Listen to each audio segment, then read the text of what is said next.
Hey everybody, Mah-Dry-Bread here, on a new microphone. Still need to do all the settings though. Let me know in the comments section what you think of how it sounds. Follow 3 with only melee weapons and no melee skill was a really unique challenge. Let's follow that up with a classic one. Today's the day that we figure out would I be able to beat Pokemon Fire Red with a team of only one Pikachu.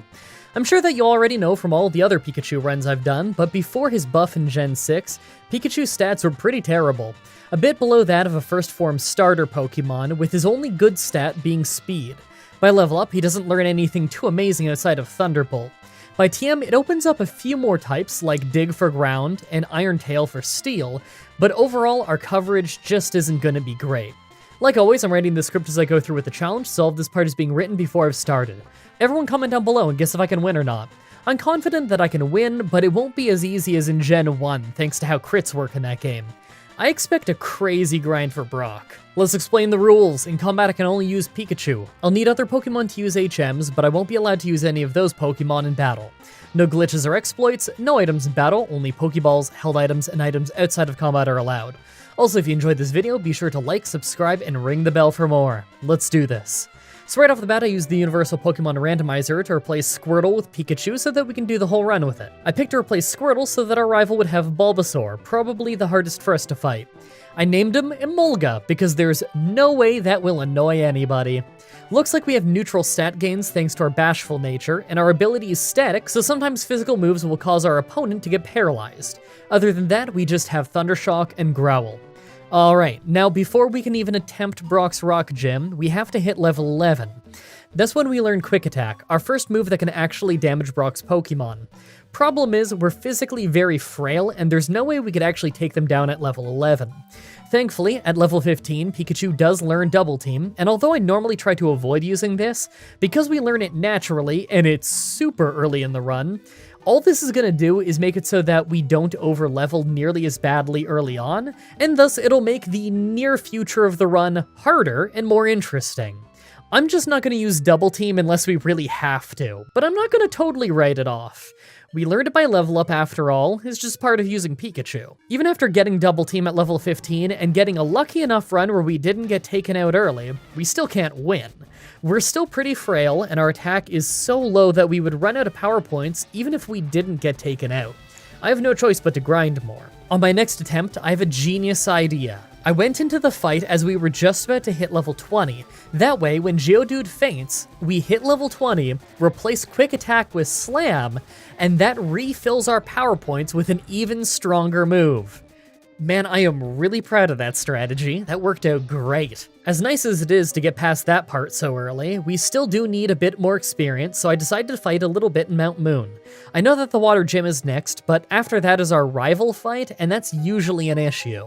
On my way through, though, I took the Helix Fossil. I knew that if I didn't say what I took, you'd all ask. Actually, now that I think about it, everyone ask anyway. Comments are good for the YouTube algorithm.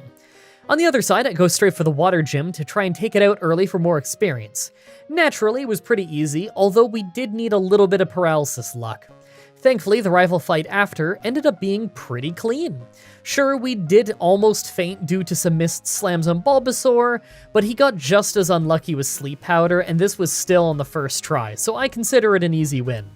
Naturally, I completely cleaned out the SSN, partly because I wanted the Brick Break TM for here just in case, because I probably need it for Bruno, and partly because we have the Electric and the Grass Gyms next, and both will resist our electric moves. The SSN rival actually ended up being pretty easy, mostly because we have Thunderbolt now, and that's super strong, mixed with the fact that Slam actually hit. Honestly, you have no idea how much I want to replace this move. I hate low accuracy moves. Anyway, I'm not going to bother with the Electric Gym yet, there's really no need for that yet, and I'm skeptical about my chances at Raichu. We have the Dig TM, so I replace Slam and use Dig to beat all the hikers that normally would have given us so many issues in Rock Tunnel. On the other side is the TM for Return, so I grab it so that we can replace Dig after the Electric Gym. That way we might actually win the Grass Gym. First with the Electric Gym, and it ended up being a one-shot sweep with Dig. I'm just happy that I didn't get paralyzed off static. Using 2-turn moves while paralyzed is completely awful. At the Grass Gym, we made tons of attempts before we got one where we didn't get paralyzed or poisoned right away off Victory Bell or Tangela. Vileplume still puts us down plenty, but we just managed to hardly hang on during this attempt. I knew that the grass gym would be hard, but I didn't think it would take me over 20 tries. Next is something that really surprised me because it's been a little while since this happened, but we actually lost the first Giovanni fight. He has 2 rock types and we don't have dig anymore, so this is pretty hard. So let's just fight our rival in the Pokemon Tower first. Thankfully, the rival fight was super easy. Even after getting put to sleep for ages, we still managed to win on the first try. Now to go through and fight all the trainers for more experience, since we can't actually get past this area without beating Giovanni. After doing that and getting a few more levels, we easily beat Giovanni on our next attempt thanks to taking out all the rock types just a little bit faster. Let's make our way to the Poison Gym and see how that goes. After taking out some trainers on the way, we were able to win our 3rd try at the Poison Gym, just thanks to them not picking their best moves. If Muck uses Minimize too much, we're doomed, but it didn't take all that long to win. Now that we can surf, I decide to go to Cinnabar Island. I could go to Silphco, but I just don't think I could beat our rival's Venusaur yet. Unfortunately, we're not even close to winning the Fire Gym. If we can't even consistently get past the Growlithe and Vulpix, then there's no way we can take him down. Silphco it is. I went into the rival fight here thinking that we were totally doomed, just to end up beating almost the entire team reasonably easily, until Venusaur. Because he resists electricity, and we get hit by Intimidate twice automatically by the time we get to him. Both Thunderbolt and Return do very little damage, and we ended up going down to Sleep Powder and Razor Leaf. It's always rough when the one hard Pokemon is all the way at the end of the fight, because it makes it a lot harder to just try it over and over. Maybe if I paralyze him right away next time? A few tries later, and I thought we'd just win if we got him to miss a move off Paralysis, but we ended up just critting him so he went down. Well, that was simple. Giovanni, on the other hand, took tons of tries, because we would constantly get poisoned off Nidoqueen's Poison Point, or we'd just get crit over and over. Seriously, that happened a lot. Still, only 8 tries in, and we won thanks to some lucky paralysis off Static. With all that done, we can finally go to the Psychic Gym, but it's all super easy since we're faster and they're physically frail. By the way, I totally used Thunderbolt on Venomoth because I thought it was flying. Again. I'm happy to know from the comments section that you guys do that too, by the way, because I thought it was just me being dumb on that one. It's nice to know that either I'm not crazy or we're all crazy. I took a few more tries at the Fire Gym, and we just weren't having any luck. Even with a lucky crit, we still didn't beat Arcanine.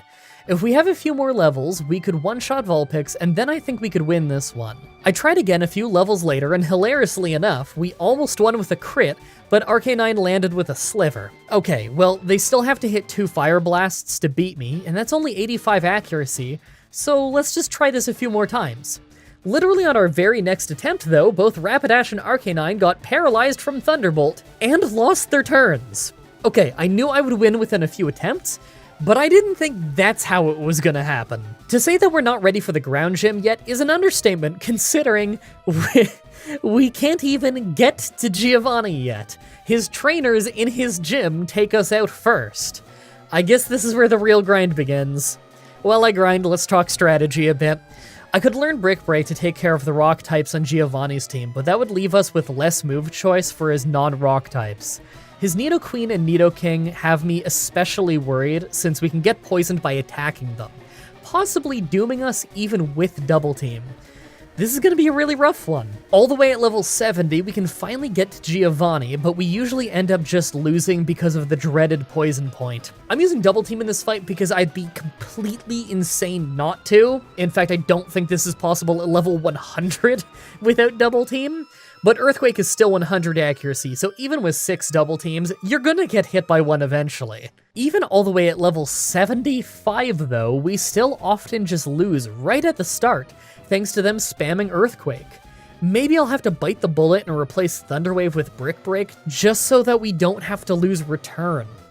After a few tries with Double Team and Brick Break, we finally get one where we don't get poisoned until Nidoking, and only one Earthquake hit us, so we finally got a brutal victory. Honestly, I'm just happy that I had Double Team, because if not, I'd probably have to be level 100. Even with us being all the way at level 75 from that grind though, we somehow cannot beat our rival right after. Because we get hit by Intimidate twice by the time we get to Venusaur, none of our moves do much damage at all.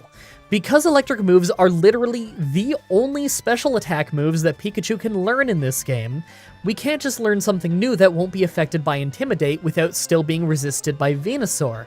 This is way harder than I was expecting this run to be. Even all the way at level 80, I still routinely do worse than I did at level 75 because it matters that much if one move misses. Okay, if it's more advantageous to have one mildly strong move miss rather than being 5 whole levels higher, then clearly this isn't happening without Double Team. Alright, now this took quite a few tries even with Double Team, but weirdly enough, our winning run was one where Rhyhorn of all things nearly took us down. As long as we never get hit by Razor Leaf though, we can make it through, and thankfully, we didn't get hit by Razor Leaf. I really don't see us having any chance at winning the final battle of this run without Double Team, and probably being level 100 at this point. By the time we get to the Elite Four, we're at level 82. Here's a look at our stats. Not gonna lie, these are awful. Yeah, the speed is great, but it's completely overkill.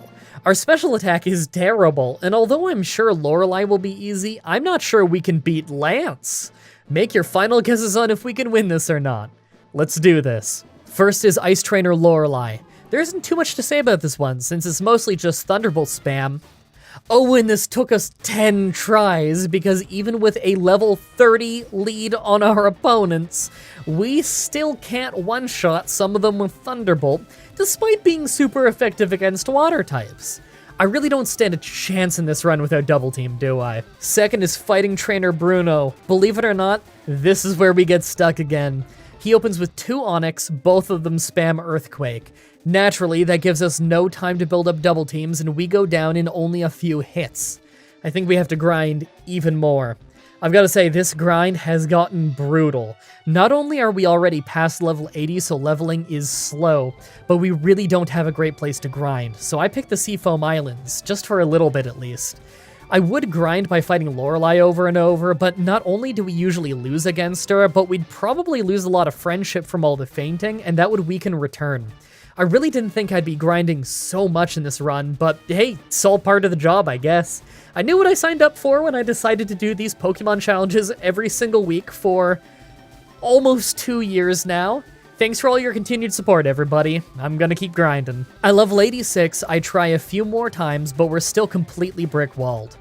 Okay, we're dealing enough damage that maybe if we used Iron Tail, it would be enough to one-shot the Onix, but I'm honestly not sure. Even after learning Iron Tail, though, we still don't get any farther, because not only does it miss all the time, but even at level 86, we cannot one-shot either Onix. At this point, I might just have to grind a few more levels, gather a ton of rare candy, and just top off at level 100. Finally, at level 91, I tried over and over, but we still can't one-shot the second Onix. On one attempt, we managed to take it down, and even didn't go down to Hitmonlee thanks to a missing Mega Kick, just to go down to Machamp because of a Cross Chop that probably didn't even need to crit me. Alright, well, I have 9 rare candies, so I guess it's time to max out. Here's our stats at level 100. I have to say, I must have gotten insanely unlucky on the stats with this Pikachu. I'm sure part of it is like bad EVs, but would you look at this? I think this could have been a dud Pikachu from the start. I mean, come on. A level 100 Pikachu with 121 special attack? We have Pokemon on runs who get that much special attack by level 70. Let's hope this is enough. Finally, after hitting level 100, we managed our way through the fight, and even then, it was partly because Machamp picked bad moves. I really hope I'm gonna get a chance to use Double Team on Lance and our rival, because otherwise I don't know how I'm doing this. Third is Ghost Trainer Agatha. This one thankfully only took a few tries. We lost 2 tries to getting poisoned early, but for the most part, it wasn't too bad. Still, it's pretty pathetic that we can't Thunderbolt down Arbok, that's half our level. Fourth is Dragon Trainer Lance. Now this one took a solid few tries because we flat out can't win without Double Team due to how hard they hit with accurate moves. But thankfully, Water Onix just isn't that smart and spammed Dragon Rage, so I ended up getting enough Double Teams in to win after just a few attempts. Did you see how many times Dragon Rage hit in a row in spite of Double Team though? It really isn't an invincibility shield. Finally, the Pokemon champion. First is Pidgeot, who mostly uses super weak Aerial Ace, so I take the chance to max out our Double Teams. We ended up taking a decent amount of damage total since Aerial Ace can't miss, but we still got our evasion up before taking him down. Second is Rhydon, who has Earthquake, so this is the reason why we needed Double Team early. Thankfully, he doesn't hit us, so we take him down with a few hits. Alakazam is a one-shot with Return, as is Water Onix with Thunderbolt. Fifth is Arcanine, who managed to hit a Flamethrower to take us down to low health before we finished him off. Last was Venusaur, and this battle went on forever, thanks to him constantly healing with Synthesis. He didn't actually make a ton of attack attempts thanks to him using Solar Beam, but if he slipped in a single hit, we'd have gone down. Without Double Team, this would have been impossible. This was easily one of the hardest runs I've done in a long time. I knew there would be hard parts, but I had no idea I would need to be max level and use Double Team. I really hope you guys like that run. For next Saturday's Pokemon Challenge, we're doing a really fun one when we do Pokemon Emerald with no new moves. As always, I'm looking forward to your suggestions in the comments, in the challenge request section of the Discord channel, and on Twitter. Subscribe, ring the bell, stay tuned. If you want to see me do more challenges like this, please let me know in the comments or on Twitter. I can always use more ideas from you guys on what I should do next. Also, check out the playlist in the description if you want to watch all the Pokemon challenges that I've already uploaded. If you want to see more Pokemon stuff from me, my friend WhataGeek and I have done randomizer playthroughs of Heart Gold and Soul Silver, Black and White, Red and Blue, and now we're doing Omega Ruby and Alpha Sapphire over on his channel, linked in the description. You can also watch myself, WhataGeek, and Goozit playing Pokemon here on my channel. We've done Pokemon Stadium, Pokemon X, and now we're on my very first ever time playing through Pokemon Mystery Dungeon Blue Rescue Team, my first Mystery Dungeon game, and it's awesome so far. The fan art you guys have been sending me during that has been incredible. Also come to the Twitch TV streams and tell me that this video sent you. It's always cool to hear how you found the channel. Thank you everybody so much for watching, and until next time, have a nice day. Hey everyone, Mah-Dry-Bread here. Pokemon Gold with only one Houndour was weirdly fast. Let's follow that up with a highly requested one. Today's the day that we figure out would I be able to beat Pokemon Fire Red with a team of only one Ralts. Ralts is a very, very weak Pokemon. As you can see by base stats, it doesn't even break a total of 200. This is significantly weaker and more frail than most things we use. Our highest stat is 45 special attack. That's the same as Pidgey's attack stat. Even worse, as you can see on the level up move list, we start with no attacking moves. That's right, we have to grind with Struggle with a Pokemon this week just to get our first attacking move. At least we learn strong moves later by level up, and the TM move list is pretty good too. We may be incredibly weak, but at least we have decent moves. Like always, I'm writing the script as I go through with the challenge, so this part is being written before I've started. Everyone comment down below and guess if I can win or not. I think that we can win, but that max level will be required. Let's explain the rules. In combat, I can only use Ralts. I'll need other Pokemon to use HMs, but I won't be allowed to use any of those Pokemon in battle. No glitches or exploits, no items in battle, only Pokeballs, held items, and items outside of combat are allowed. Also, if you enjoyed this video, be sure to like, subscribe, and ring the bell for more. Let's do this. So right off the bat, I use the Universal Pokemon Randomizer to replace Bulbasaur with Ralts so that we can do the whole run with it. I name him Abra, because that's hilarious. Our nature is Rash, so more special attack and less special defense. I'm fine with that. I'm sure that we could have gotten one shot by just about anything anyway. The damage output is all I really care about. Also, we have the ability Synchronize, so if someone lays a status affliction on us, they get it too. Probably not going to be that important, but at least if we get paralyzed, we'll do the same back to them. Alright, we all know what's coming.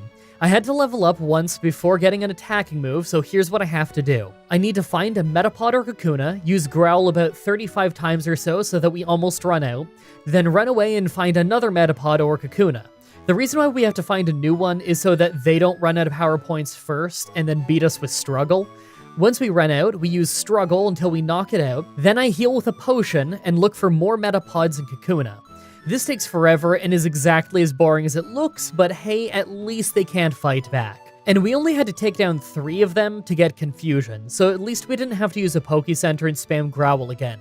This could have been much worse. Anyway, the rock gym was pretty easy after that. Sure, we would have fainted quickly if they didn't miss so much, but this was the first try and we ended up winning, and that was without double team. I'm happy that we learned that by level up, by the way, because with how horrible our stats are, we'll probably need that at some point. The trainers on the way to Cerulean actually aren't as easy as usual, mostly because we're a lot slower than what we fight and we're so frail that any damage is a lot of damage. On our way through Mount Moon, I took the Helix Fossil. I knew that if I didn't say what I took, you'd all ask. Actually, now that I think about it, everyone ask anyway. Comments are good for the YouTube algorithm. By the time we get to the rival fight, we're at level 19. We can't even take down Pidgeotto though, it's brutal. Between Quick Attack hitting hard and Sand Attack ruining our accuracy, we're really not ready for this. We're still many levels away from getting Psychic, so let's level twice, get Calm Mind, and try Misty's Water Gym instead. Things start well with us getting a few Calm Minds in and taking down Staryu, but we hardly do anything to Starmie, and we're super frail. I think we're gonna have to do the rival fight first. On the next try at our rival, we used Calm Mind and a few Confusions to take down Pidgeotto, although we lost a ton of health in the process. Rattata hit us with Quick Attack to take us down to only 11 health before we one-shot him, but last was Charmander and his Metal Claw took us out. So close. A few levels later, and thanks to using 2 Calm Minds at the start, we finally did manage to do enough damage to sweep the team. We did take a Sand Attack and almost go down because of all of the missing, but we hung on with 2 health. By the time we cleared out the trainers in the north, we had quite a few more levels, so I tried the Water Gym again. This time, because Staryu just kept spamming Harden, I kept spamming Calm Mind to protect ourselves from her water moves while buffing our special attack for Psychic. We just charged it up 6 times, then one-shot her team. Kinda sucks that we're so weak that we have to charge up in the first place, but a win's a win. Next, we have to do another rival fight, and this one usually isn't that bad, but I'm still fighting every trainer. You saw how horrible our base stats are, and it's not going to be long before we're fighting more evolved Pokemon. We're basically made of glass, so I need to make sure that we at least stay a high enough level that we're faster than our opponents and can hopefully one-shot the bulk of them. Naturally, the SSN rival fight was easy as usual. 1 Calm Mind and Psychic was strong enough to handle them. I really don't think the rival will be an issue until the Silph fight. The Electric Gym is next, and this one was easy. Just 2 Calm Minds, then Psychic. We got paralyzed in the process, but Synchronized paralyzed them in return, so it wasn't so bad. Speaking of, Rock Tunnel was pretty easy too. The normally annoying hikers weren't that bad thanks to their terrible special defense. On my way to the Grass Gym, I decided to pop into Pokemon Tower and just do the rival fight there a little early. As expected, the only damage we took was from Pidgeotto's Quick Attack, so there was no real problem. We'll still need to beat Giovanni before we can actually finish the Pokemon Tower though. The Grass Gym was pretty easy thanks to Erica using some poison types, although we did have some nasty paralysis luck near the end. With our current level lead, I bet we could beat the Poison Gym as long as we're faster than Muck and Weezing. Can't get there until we beat Giovanni for the Silph though, and it was actually pretty terrifying. Between Fake Out and Mega Punch, we could have lost the fight easily. We were hardly strong enough to two-shot Kangaskhan, but at least we can go do the Pokemon Tower. After that, I headed straight to the Poison Gym. This was just an easy sweep though. Never got hit, as I'm sure you'd expect. Next up is the Silph rival fight, but I'm not gonna lie, I'm not feeling good about this fight. It's usually a rough one and our stats are pretty abysmal, but let's at least give it a try. Even after 5 tries though, we can't get far. Pidgeot hits too hard for us to build up Calm Minds, and we don't deal enough damage. I still don't want to resort to Double Team yet, so let's clear out the trainers in Silph. Okay, here's our stats after clearing out the building. Level 55 with only 42 defense is hilariously bad, and the fact that our special attack is only 77 is insane. I'm starting to get really worried about how possible this is going to be without Double Team. I'm going to clear more trainers, we clearly aren't ready yet. Grinding at this point isn't too bad, thankfully, since we one-shot most of what we run into, but we're actually burning through our trainer fights pretty fast, and it might be best to just start using the Versus Seeker at the top of Cycling Road, especially since those trainers are using fighting and poison types. I'll clear out this route, and we'll see if we can beat the rival after that first, though. At level 59, we finally start getting some great attempts at our rival. The best was this, where Pidgeot opened with Feather Dance, so I actually got 2 Calm Minds in early. That let me sweep through most of the rest of his team aside from a weak bite from Water Onix until Alakazam. We both spammed Calm Mind a bunch just in case, and he let off a Future Sight. So I just went on the attack and we actually overpowered him fast. Maybe I didn't have to buff up that much. The Giovanni fight after that was a breeze, by the way. Didn't even have to use Calm Mind. I guess that means we're doing the Psychic Gym next. It's been a long time since we did the Kanto gyms in order. Once we get to the gym, we just build up 6 Calm Minds, then spam Psychic. It was easy to build up since she just spams Future Sight, so it was a first try fight. Speaking of first tries, I thought we were going to lose the Fire Gym for sure, but 2 Calm Minds was all it took to get strong enough to sweep his team. I'm pleasantly surprised. Even the ground gym ended up being a total sweep, where we didn't get hit at all. I wasn't pleasantly surprised by the next battle though, the pre-Elite 4 rival fight. I tried every combo of Calm Minds I could, including using none, but we just never caught enough of a break to power up enough. Well, we have the Elite 4 after this anyway, so we may as well grind. It didn't take too long to get to level 70, and things started great now that we have enough health to get 2 Calm Minds in early. But even with that, we weren't strong enough to sweep through, as Charizard didn't take quite enough damage. That's alright, I have a solution. I tried the fight again, but this time having replaced Confusion with Thunderbolt. This time it was much easier. Mind you, I still lost some attempts thanks to Charizard and I having Speed Tie, but it only took a few tries. Still, that means we'll have to make sure that we're faster than Charizard by the end of the game. So I'll grab the Quick Claw before the Elite 4. Speaking of the Elite 4, here's our stats as we get there. Honestly, I can't help but laugh. Level 74, and we have 55 defense and special defense.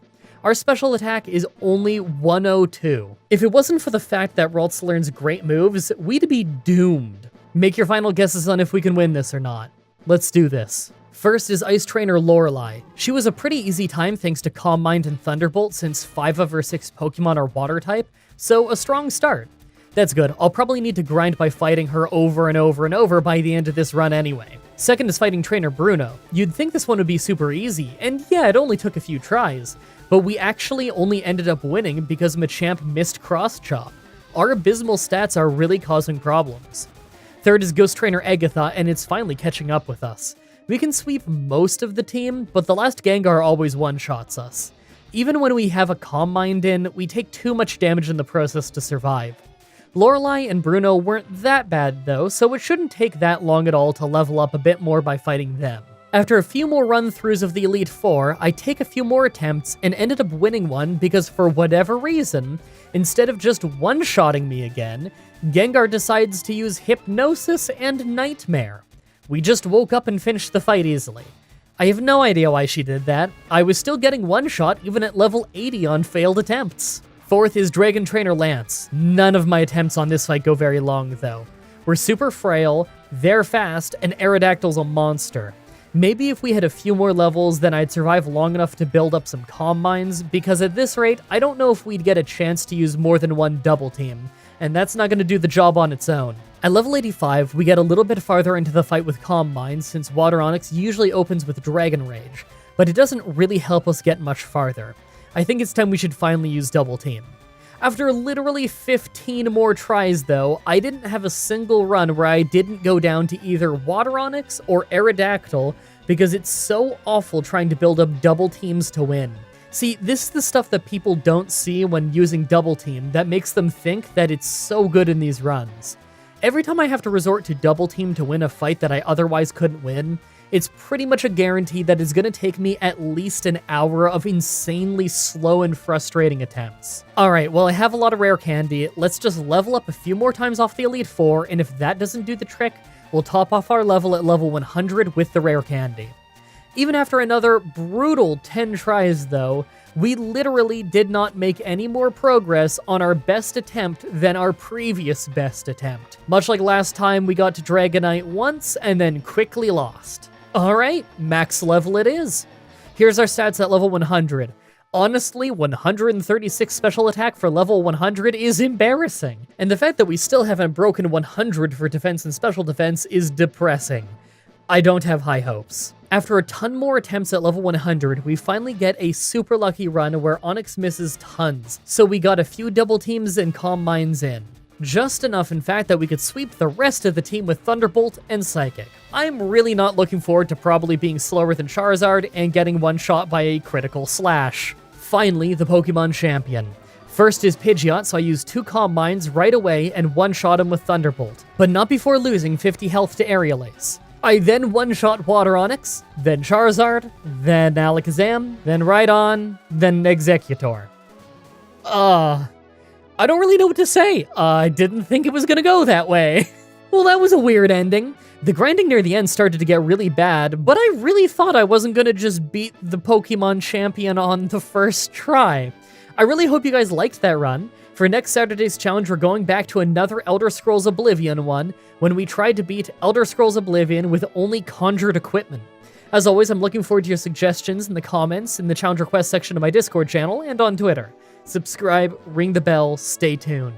If you want to see me do more challenges like this, please let me know in the comments or on Twitter. I can always use more ideas from you guys on what I should do next.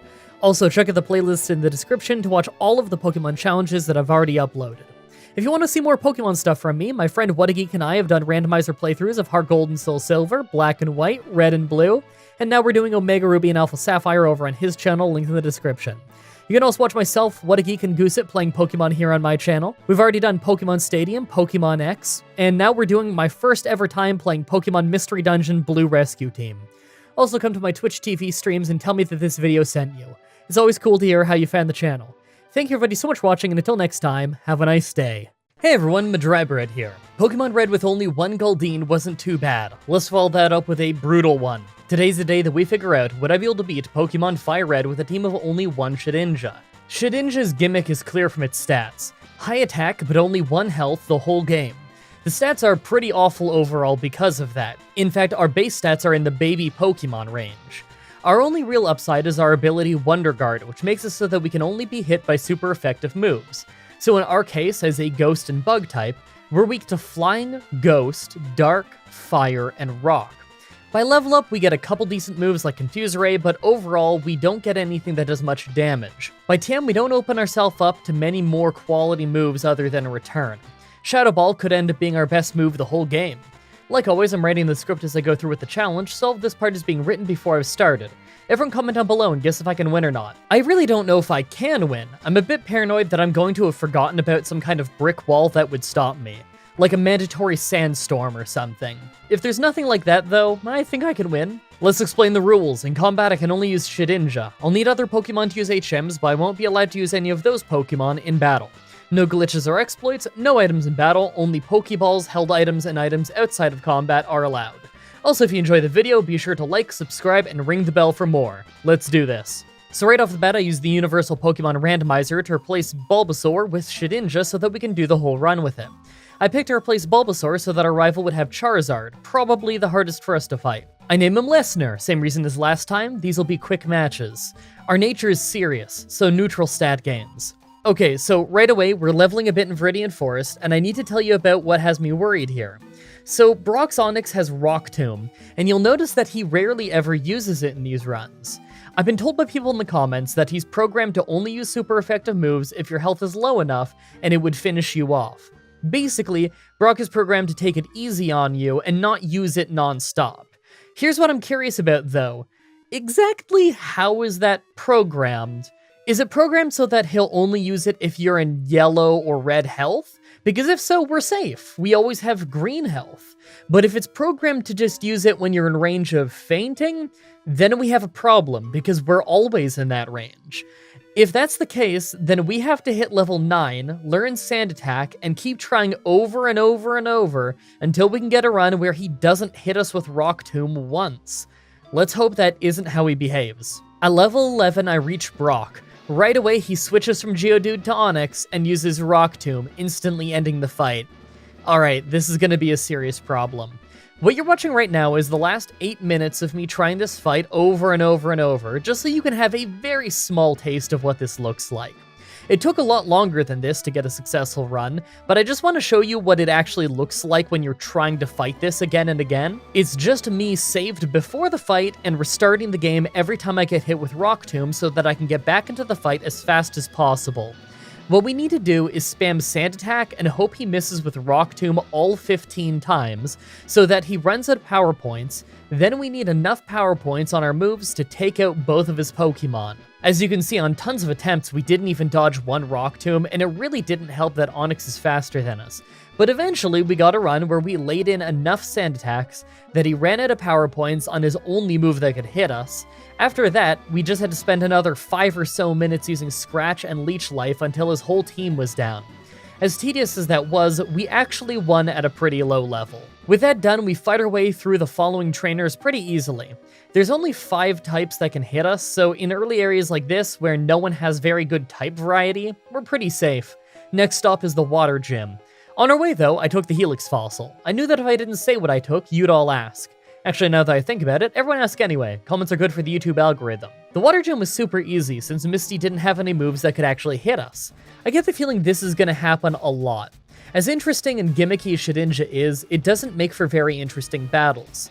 There's no wondering if we're gonna make it through a close battle or not. It's just, we don't get hit, or we lose. In most battles, it's either we're in no danger because we can't get hit, or we're doomed. Shedinja is just weird like that. After that, though, is our rival, and instantly we're outsped and taken down with Gust. I'll have to grind until we're at least faster, or we just aren't gonna get anywhere. Even at level 20, though, we still aren't fast enough, so this might take a while. At level 21, we can finally outspeed him, but we still don't quite win yet. A 5-hit Fury Swipe is 1 attack away from taking him down, then of course we just go down to Gust. If I had a critical hit, I could take him down, but I'd need a critical hit and 5 swipes. That's pretty rare. I should just level a bit more. I mean, until my very next attempt at level 22, when that very event happens. I was just about to celebrate when Charmander came out, outsped us, and took us down with Ember, another 100 accuracy move. This is pretty much exactly what Shedinja challenges are all about. I guess I have to grind again. Finally, all the way at level 28, we finally get the first run where we managed to get to Charmander and actually outsped him, taking him down after Fury Swipes. The rest of his team couldn't hit us, so I'm just happy to finally be past this fight. Now I know we have to fight our rival again right after this on the SSN, so I take my chance while I have it to go fight every trainer I can find. I remember from my last Shedinja run just how these tend to go. If I can't one-shot them, I'll get one-shot. After fighting just about every trainer in the area, and often going down from random things like Confusion or Poison Point, we finally took a shot at our rival and ended up winning pretty quickly with Fury Swipes.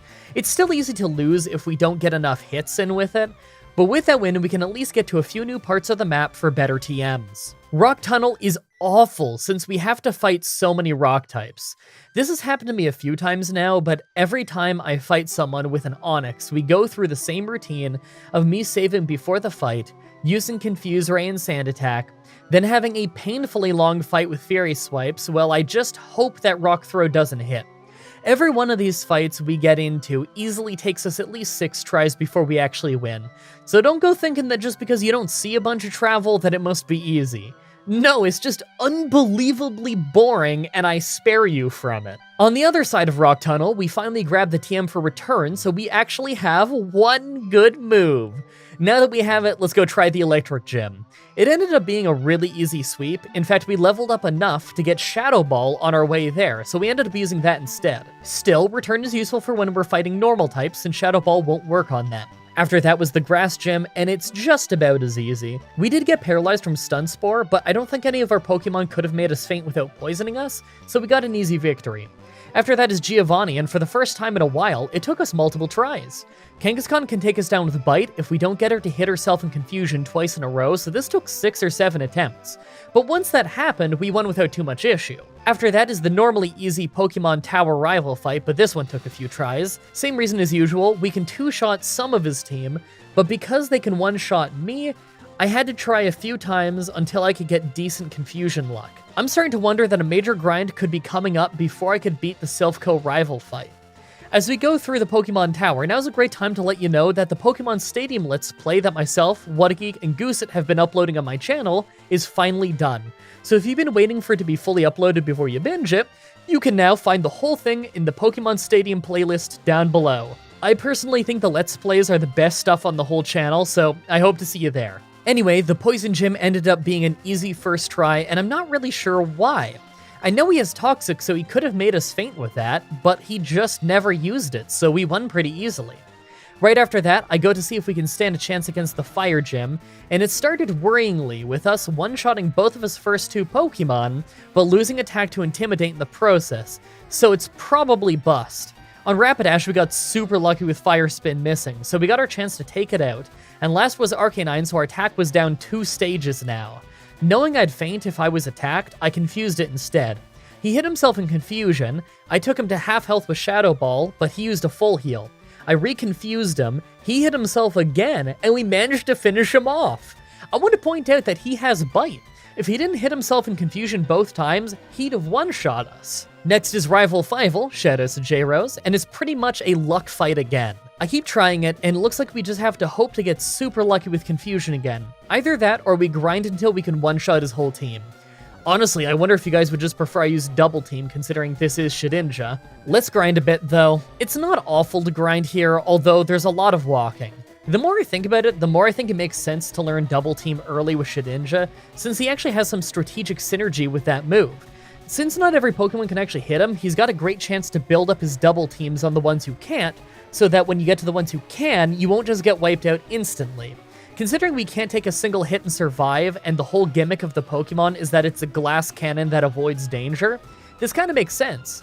Unfortunately, using Double Team in every major fight is pretty much exactly as boring as grinding to one-shot everything, or just trying fights over and over with Confuse Ray until things go our way. That's kind of the issue of Shedinja. It's a cool Pokemon, but his fights are always really boring. Plus, in this gen, often they'll switch Pokemon if they have nothing that can hit you, so maybe it wouldn't even pay off that well. Anyway, after clearing out all the trainers here and a few on the routes we passed earlier, we were finally strong enough to win the fight with a little bit of confusion luck on Charizard. I'm not feeling great about the next Giovanni fight though, since I'm worried that I can't one-shot any of them, and we're likely to lose plenty of runs to Poison Point. When we got there though, it ended up being really easy. Rhyhorn was the only Pokemon with a move that could hit us, and he was a one-shot. Plus, neither Nidorino or Nidoqueen's Poison Point activated, so we won. The Poison Gym after that ended up being a really easy sweep with Shadow Ball, as I'm sure you'd expect.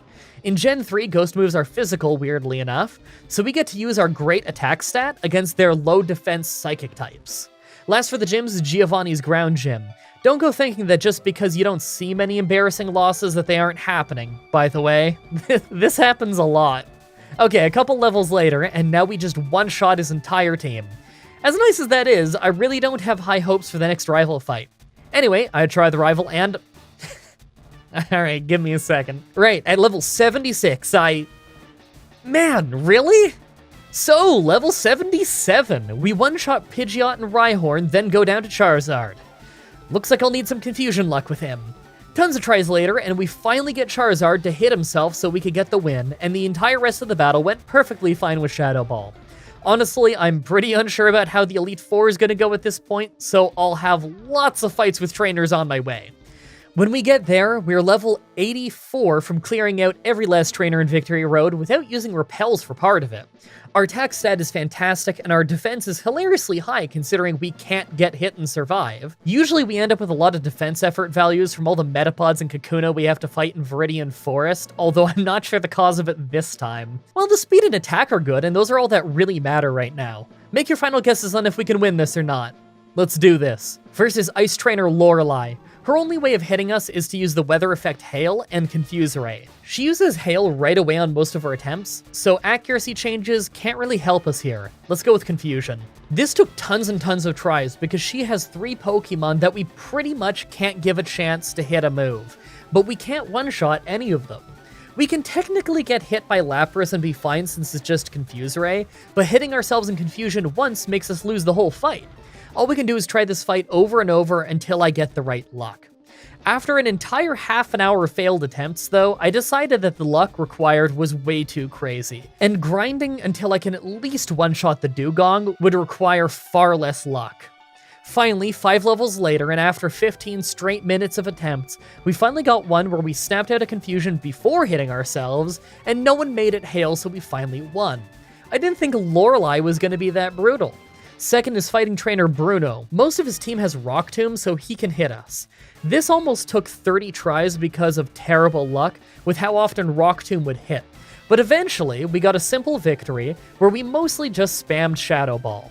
Third is Ghost Trainer Agatha, and every one of her Pokemon can hit us. Thankfully, Ghost is super effective against Ghost. Because of that, we had an easy sweep. I mean, I would have lost if Arbok used Bite, but for whatever reason that I don't understand, she used Sludge Bomb, and that just missed instead. It doesn't work, we have Wonder Guard. Other than that, we just needed some Confusion Lock on Golbat, and we're good. Fourth is Dragon Trainer Lance. His 2 Dragonairs can't hit us, but everything else can. As you can see, we lose pretty much every attempt right away to Water Onix, who instantly gets us with Intimidate, so our attack is down the whole fight. Considering he can hit himself in Confusion, and we still can't one-shot him after that, I'm gonna have to grind. Otherwise, there's no way we could take down Dragonite. I come back at level 95, and although it's going a little better, we still need to do more damage if we want Confusion to help us win without requiring the most insane luck in the world. I'm going to use the rare candies I've been picking up and top off our level at 100. That's when we run into a new issue. Even at level 100, Aerodactyl is faster than us. This means that I have to hope that our held Quick Claw lets us attack first with Confuse Ray. The Quick Claw only activates 1 in 4 times, so this is rough. Many tries later, and we get this run where we finally have the Quick Claw activate. He hits himself in Confusion twice, and we manage to finally finish him off. The same thing happened with Dragonite, and the Dragonairs can't fight back, so we finally get past Lance. Finally, the Pokemon Champion. His only Pokemon that can't hit us are Alakazam and Exeggutor. First Pidgeot goes down to a lucky critical hit on return, then Rhydon goes down thanks to him missing Rock Tomb, so we're off to an awesome start. Water Onix is out, so we lose attack to Intimidate, so I confuse him to prevent Bite. He hits himself twice, and we take him down shortly after thanks to a crit. Fourth is Charizard, the last of his Pokemon who can hit us. We confuse him right away as he hits himself, then hit a Shadow Ball to bring him into red health. He then hits himself again, but still doesn't go down. I was hoping the Citrus Berry would bring him to yellow health, but it didn't, so he used his full restore. I thought I'd lose when I crit him again to one-shot him. After that is Alakazam and Exeggutor, who can't hit me. I wish the critical hits had been kinder to me earlier in the run, but hey, I'll take what I can get. That run was brutal, but we all knew it would be. That's just how Shedinja runs are. I really hope you guys liked that run. For next Saturday's Pokemon Challenge, we're going to try and see if we can beat Pokemon Fire Red with only a pair of male and female Nidoran. As always, I'm looking forward to your suggestions in the comments, in the challenge request section of my Discord channel, and on Twitter. Subscribe, ring the bell, stay tuned. If you want to see me do more challenges like this, please let me know in the comments or on Twitter. I can always use more ideas from you guys on what I should do next. Also, check out the playlists in the description if you want to watch all the Pokemon challenges that I've already uploaded. If you guys want to see more Pokemon stuff from me, my friend What a Geek and I have been doing randomizer playthroughs of Heart Gold and Soul Silver, Black and White, Red and Blue, and now we're doing Omega Ruby and Alpha Sapphire over on his channel, linked in the description. You can also watch myself, What a Geek, and Gooseit playing Pokemon Stadium and Pokemon X here on my channel. Also come to the Twitch TV streams and tell me that this video sent you. It's always cool to hear how you found the channel. Thank you everybody so much for watching, and until next time, have a nice day.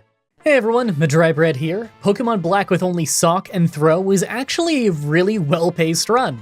Let's follow that up with a much harder challenge. Today's the day that we figure out would I be able to beat Pokemon Fire Red with a team of only one Shroomish? Alright, so Shroomish is a first form grass type with pretty low stats. We're not really good at anything, but our health and defense are better than our attack and speed. Our base stats are just a little bit under 300, so this should be a pretty hard one. By level up, we learn some pretty good moves like Stun Spore and Leech Seed, but nothing that hits very hard. I love that eventually we get Spore, a 100 accuracy sleep move. It's a lot of cool stuff, but nothing that we're going to deal great damage with. By TM, there's quite a few options, but really still not a lot to work with. Return and Sludge Bomb are the strongest moves we can get, although our attack isn't that great. What do we even want for our final moveset? Return, Leech Seed, Spore, and Giga Drain? Maybe just Mega Drain because it has a lot more power points? That might be what we roll with, hard to say. Like always, I'm writing this script as I go through with the challenge, so all of this part is being written before I've started. Everyone comment down below and guess if I can win or not. I figure there's a pretty good chance that I actually can't win this one without a really awesome Shroomish, but you never know. Let's explain the rules. In combat, I can only use Shroomish, I'll need other Pokemon to use HMs, but I won't be allowed to use any of those Pokemon in battle. No glitches or exploits, no items in battle, only Pokeballs, held items, and items outside of combat are allowed. Also, if you enjoyed the video, be sure to like, subscribe, and ring the bell for more. Let's do this. Also, my throat started getting better. and then I re-irritated it again. So it's really hoarse today. It might start sounding pretty rough as the voiceover goes on. We'll see. So right off the bat, I used the Universal Pokemon Randomizer to replace Bulbasaur with Shroomish so that we can do the whole run with it. I picked to replace Shroomish so that our rival would have Charizard, probably the hardest for us to fight. Our nature is quirky, so neutral stat gains. I name him Oddish, so he fits in here in Kanto. So first up is Viridian Forest, but is actually really annoying. Normally grass types don't have much of an issue with Weedles in Kanto because most of the grass types in the game are also poison type. Not us though. We're pure grass, so we're weak to the loads of poison types that exist in Kanto. It's a very poison-heavy region. Grass is double weak to both Weedles and Zubat, so early game travel won't always be easy. We have the Rock Gym and the Water Gym. That'll probably be easy, but the actual travel between those gyms will be hard. How unique of a problem is that? I can't remember the last time we ran into that issue. At least we have Tackle, so we don't have to rely on grass moves entirely, although we're not really great with it. I'm just looking forward to Leech Seed at level 10. Who doesn't love Leech Seed? I'm not sure if it'll be worth keeping the entire run, since it's a solo run, and it's better if I could Leech Seed than, switch to something tankier, but who knows. Maybe we can get away with Leech Seed and Rest to stall stuff out until later in the run. Alright, so we get to the Rock Gym at level 8. Level up twice just by fighting the trainer in the room, then leveled up another 3 times by beating Brock easily with Absorb. That was 5 levels in 2 trainer battles. I think that might be the most I've ever leveled up across 2 fights in a solo run. Huh.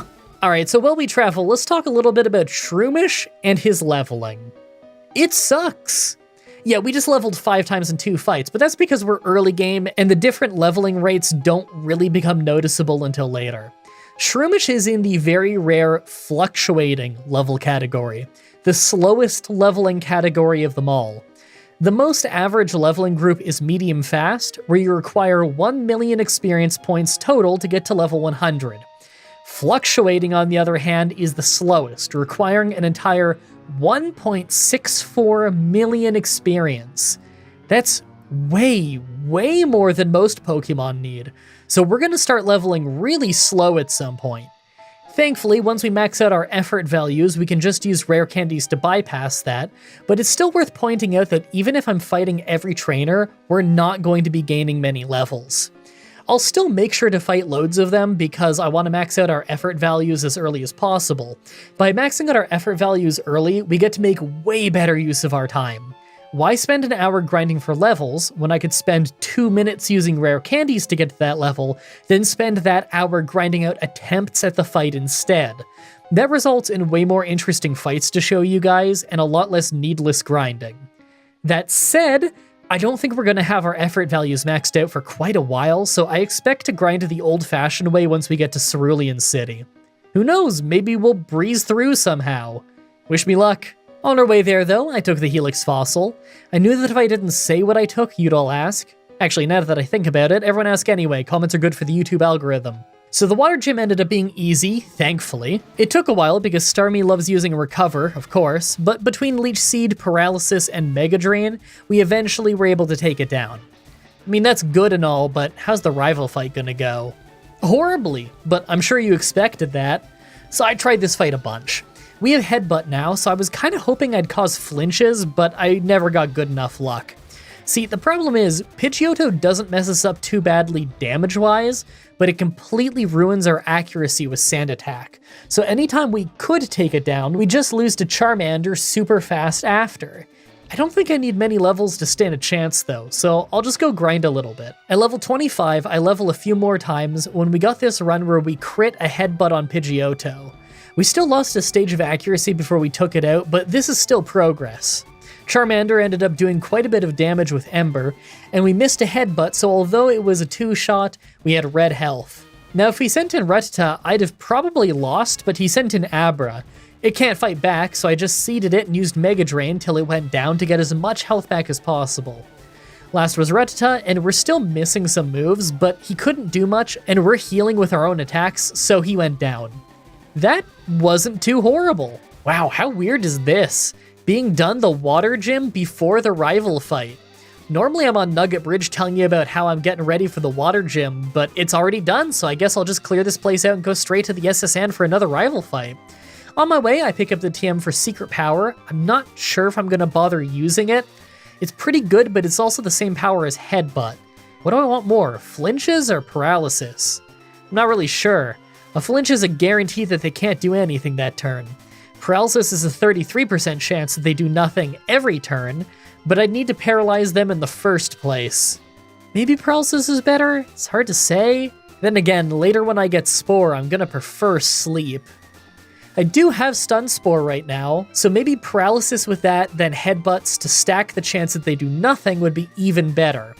Honestly, I probably don't need to be worrying about that right now. Let's just go take out the rival with what we have. Wow, this really shocked me. The SSN rival fight is normally the easiest one, but we lost. Even when we get a flinch on Pidgeotto, so it doesn't get us with Sand Attack, we still lose accuracy to Charmeleon using Smokescreen. Plus, if we just trade shots back and forth, then we actually lose to Ember. Not only that, but we're slower. This is after clearing out the entire SSN of trainers, as well as the route past Nugget Bridge. I guess I'm gonna have to go back and fight the trainers to the east, and then come back here and try again. So clearing out that route of trainers only gave us 1 level up, thanks to the fluctuating leveling rate kicking in. I had to grind on wild Pokemon to get the 2nd level up. It made a surprisingly huge difference, though.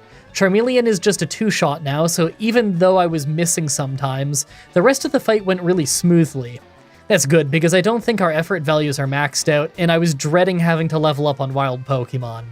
That's always a slow process, let alone when you have a fluctuating experience Pokemon. The Electric Gym after was easy as expected. We're grass types, so they just can't hit us that hard. We still have a bit of a hard time with Raichu. He loves double teams, so landing his isn't always easy. But we could have done this fight 10 times, and I think we still would have won 8 of them. Alright, so we're traveling again, and I'm not really sure how the next bit of the run is gonna go. Sure, Giovanni will be easy, but the grass gym probably won't be. We might have to delay that by a little bit and just do Giovanni in the rival fight first. Even then, the rival is gonna have Water Onix, so we're gonna lose some attack to Intimidate. That'll weaken the Headbutt that we use to fight most of his team. It's another rival fight that's usually pretty easy, but I think it's gonna be hard this time.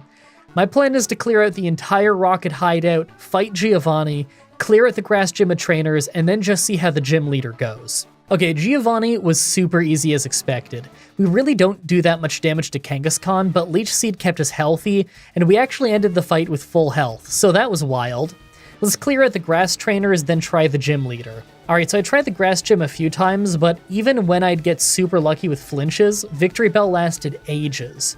I could never get past it without getting paralyzed, and that eventually would lead us to fainting. On this one attempt where we did really well, we got all the way to Vileplume, but came nowhere close to making it faint. Okay, I'll save this gym for later. Maybe we do the rival fight in the poison gym first? So I tried the rival fight a bunch of times. Pidgeotto seems to often just use Gust, and it really doesn't do much. And Charmeleon right after is often pretty easy with a few headbutts. Weirdly enough, it's Execute that I never get past. Despite being like half our level, we just get put to sleep and taken out every time. I think I should just get a few levels and then keep trying. So I came back at level 45 and tried a few more times. We still get put to sleep by Execute, but this time it's a one-shot, so we woke up fast, so it went down. Kadabra was just a one-shot, but after that was Water Onix, so our attack is down from Intimidate. Right away, I Leech Seed to get health over time, then I paralyzed it with Sunspore, then I spam Mega Drain until it went down pretty quickly. That's a win! Alright, I think we're officially done every fight that I feel good about. So we're on to the really hard parts of the run now. We've got the Grass Gym that I still doubt I can beat, Silphco that I know we're not ready for, and a Poison Gym where I'd probably just lose instantly. I mean, his entire team is super effective against us, and they're all pretty high defense and health Pokemon, so I really doubt that Headbutt is going to get us a win until we're either a lot stronger or just very lucky.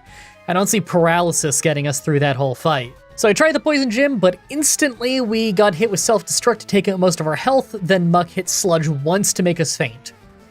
Yeah, I kinda saw that coming. So I'm clearing out Silphco now. I figure that we're pretty close to maxing out our effort values by this point, so I can finally switch to rare candies soon, but until then, I'm fighting trainers in Silphco. Now, it's actually pretty rare that I beat Silphco before I beat the Poison Gym, but I figure this is one of those runs where we might actually beat it. While we get ready for the rival fight though, let's do another round of MDB AMA. Okay, question 1. T-Stormer is asking if I would ever collab with another YouTuber.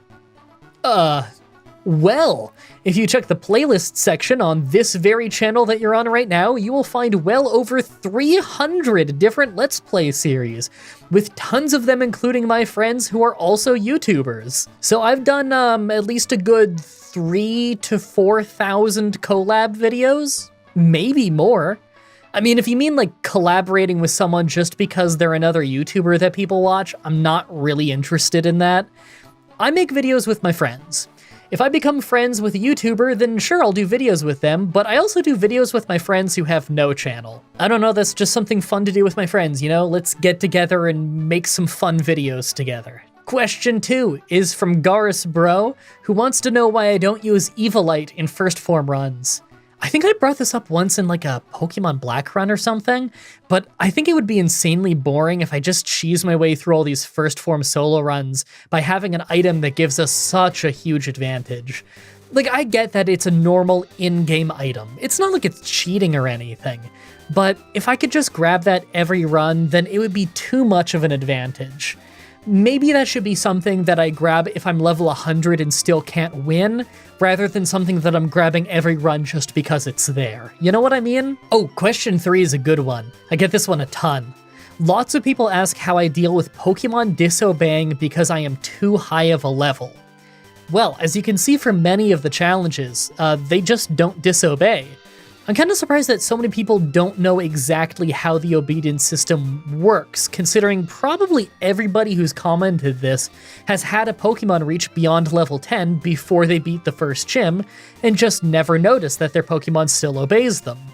Pokemon only disobey if they get traded to you and they're too high a level. Go boot up literally any Pokemon game, all the way back to Generation 1. Catch any Pokemon you want, and then hack in rare candies and make them level 100. They'll still obey you because you didn't trade to get them. That's how obedience works in every Pokemon game. I mean, unless they changed it in the newest one. Believe it or not, I have still not played Scarlet or Violet because I was saving it for the show, and then I had all those health problems, and then I was very busy when I came back, and I haven't had a chance, and I'll get to it one day, I promise.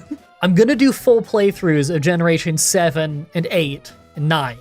Trust me, just give me time. It'll be just like Pokemon Platinum A Journey. Everybody loved that one. That was crazy. Or when I did Gen 6, that was fun too. Okay, one last question, and I get this one a ton too. Are there any Pokemon challenges I refuse to do? Yes. Literally anything with Nuzlocke rules. I just don't find playing Nuzlocks even remotely fun, and I do this for fun, so I don't do Nuzlocks. I'm never gonna do Nuzlocke, in fact, so to the many, many, many people who ask me on a nearly daily basis, please stop asking. I've been saying over and over I'm not gonna do Nuzlocke for like 5 years straight. It ain't changin'. You watch this show because you think it's fun, and probably a pretty good amount of why you think it's fun is because I'm having a fun time. Man, if I wasn't having a fun time, you would not be having a fun time watching these videos anymore. Alright, that's it for this MDB AMA. If you want your questions answered on the show, just go ahead and put MDB AMA, all as one word, in your comment, so that it's easy for me to type in and search for later. Thanks. Alright, let's go do that rival fight. Yeah, that's what I thought. We did very little damage with Headbutt, then Pidgeot just took us out in 3 wing attacks. So we're just about instantly losing to our rival, and the Poison Gym. Well, we're 5 levels away from learning Spore, and that move is incredible. I'm gonna get that and then keep trying. So at level 54, I tried a couple more times, but the problem is that we always just take so much damage from Wing Attack. On this try, I managed to heal a little bit with Leech Seed and Mega Drain, but then he just sent out Charizard, who was, of course, faster than us, and could just take us out with Flamethrower very easily. I don't think I'll win this fight until I'm faster than them. Maybe I'm ready for the Poison Gym. Alright, I'm happy I decided to go right after the Poison Gym because we got this crazy fight where just by using Spore, Leech Seed, and then Headbutt spam, we managed to not only win the gym on the first try, but we did it without taking a single hit. Now some of that was the luck of Muck using Minimize and Wheezing flinching twice while it woke up, but this fight went from a nearly instant loss to a stunning no damage victory, all thanks to the magic of Spore. Alright, well with that done, you know we have to go after the Fire Gym. This is Fire Red, so it's not a super easy Fire Gym, and by all means we probably should lose fast to Pokemon like Rapidash and RK9 using Fire Blast, but hey, you never know. Maybe somehow we'll win despite being hit by Intimidate twice. Who knows, maybe a rogue Gamma Ray will hit my computer and magically make it so I crit every attack. Yeah, so believe it or not, we didn't just crit every attack. But shockingly enough, we actually took down both the Growlithe and the Ponyta. We didn't do a ton of damage, and of course we went down the moment Rapidash came out, but hey, that was better than I expected. That's alright. Now that we have Spore, we can easily go back and beat the Grass Gym.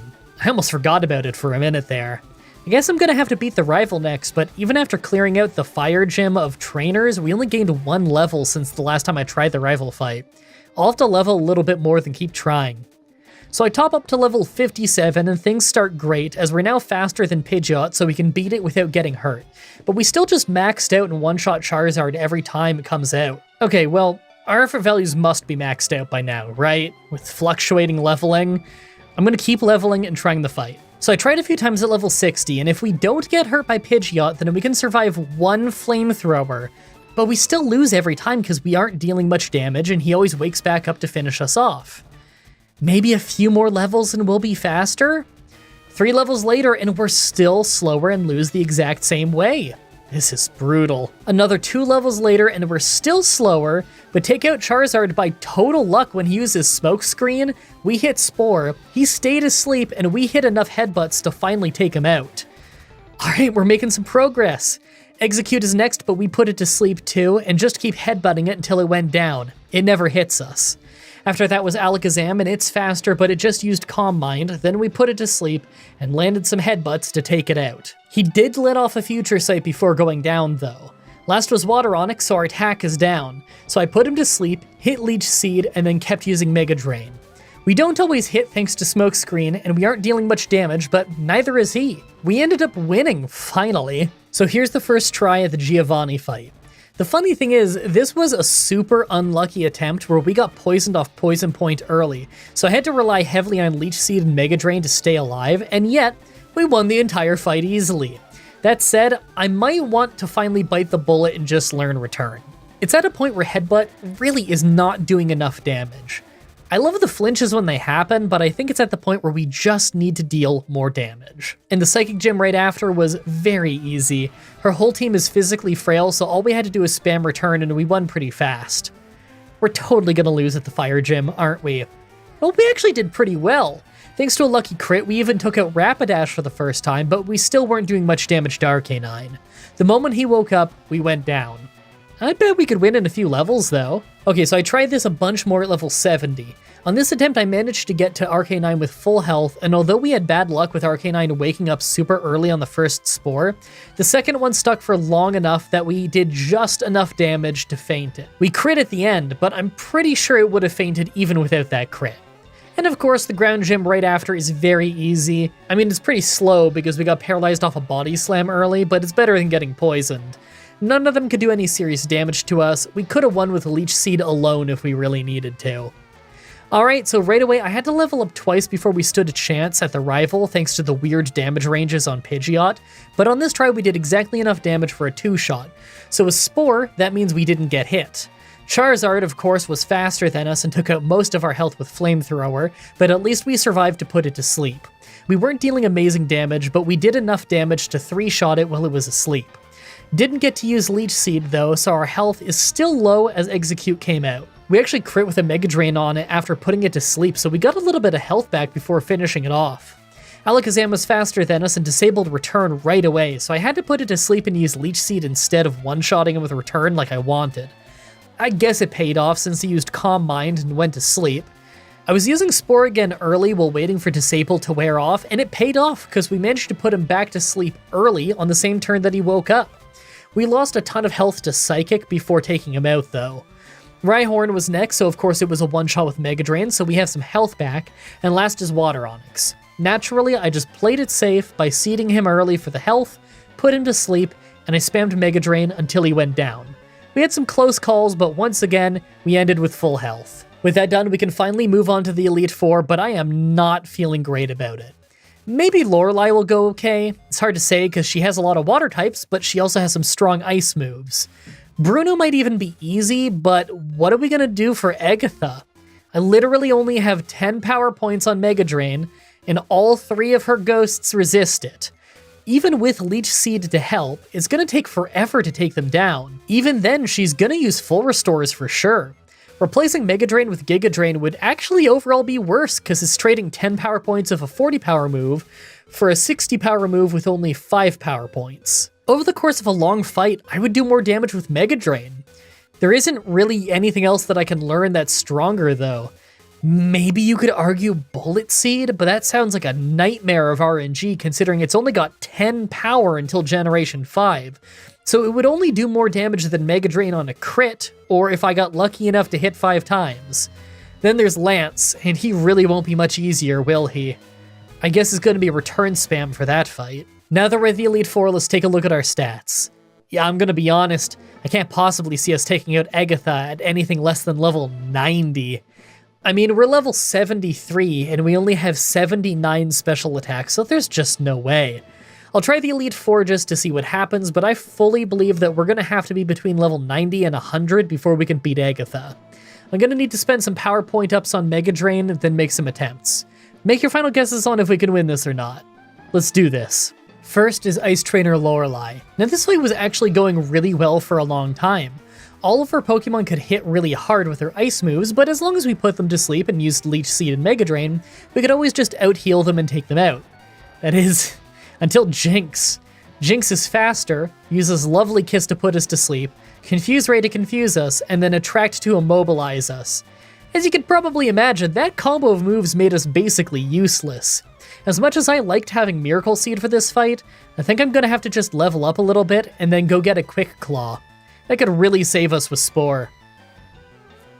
Okay, 2 levels later and a few tries later. Usually we still just lose to Jinx using Ice Punch right away, but on this try, we had enough health to survive and put her to sleep. And just because we put her to sleep doesn't mean that she wasn't still super dangerous. She's not part water type, so Mega Drain won't be super effective, but she is really physically frail, so Return did well. She woke up right near the end. If it wasn't for Quick Claw kicking in and letting us attack first with Return, I think we'd have fainted. Last was Cloyster, and we wasted some power points missing with Leech Seed, but all it did was make it hail, so I took it out pretty quickly. Hey, at least that's one fight done. Second is Fighting Trainer Bruno. Now this one was actually a slow fight, but a very easy one. We resist fighting moves, and 2 of his Pokemon are one-shots with Mega Drain, so there wasn't much that he could do. Just our regular Spore, Leech Seed, and Return strategy did fine. Hey, are you ready to lose to Agatha for the next 25 levels? Third is Ghost Trainer Agatha. This was so weird. So right away we put Gengar to sleep, hit Leech Seed, but quickly she switches to Golbat. It doesn't hit all that hard though, so we just put it to sleep, Leech Seeded it, then hit Return a few times to take it out. That's when she sent in Arbok, and I thought things would go fine, until it woke up and hit a massive Sludge Bomb to take out more than half of our health and poison us. Yeah, we didn't last long after that. Okay, did you see how little damage we did to Gengar at the start? We were going to be doomed as soon as the ghosts came back out for sure. I need to level up. We'll do it 5 at a time and see how it goes. Alright, level 80, and this fight blew my mind. There's no point in recapping this fight Pokemon by Pokemon because we'd be here for an entire 7.5 minutes. But one by one, we used Spore then Leech Seed on every single Pokemon as it came out, then spammed either Mega Drain or Return, whatever one would work on them. I thought that we were going to lose early when she switched from her first Gengar to the Gengar that has Sludge Bomb, just for us to put her to sleep for ages. We ended up healing so much off Leech Seed that every time one of her Pokemon finally got a chance to hit us, we just put her back to sleep and slowly healed back up. This was the fight that I assumed would be the hardest in the entire game. This is my second try on the fight, and we actually won! We nearly ran out of power points on most of our moves other than return, but we won! I guess I have to see if we can beat Lance at level 80 now. My guess is no. Fourth is Dragon Trainer Lance. It starts with Water Onyx, so our attack is down the whole fight from Intimidate.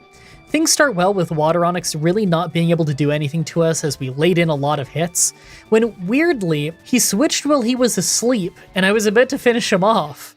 So we put Dragonite to sleep right away and started doing Leech Seed and return damage when he suddenly woke up, used Safeguard so I couldn't spore him again, then hit a massive wing attack.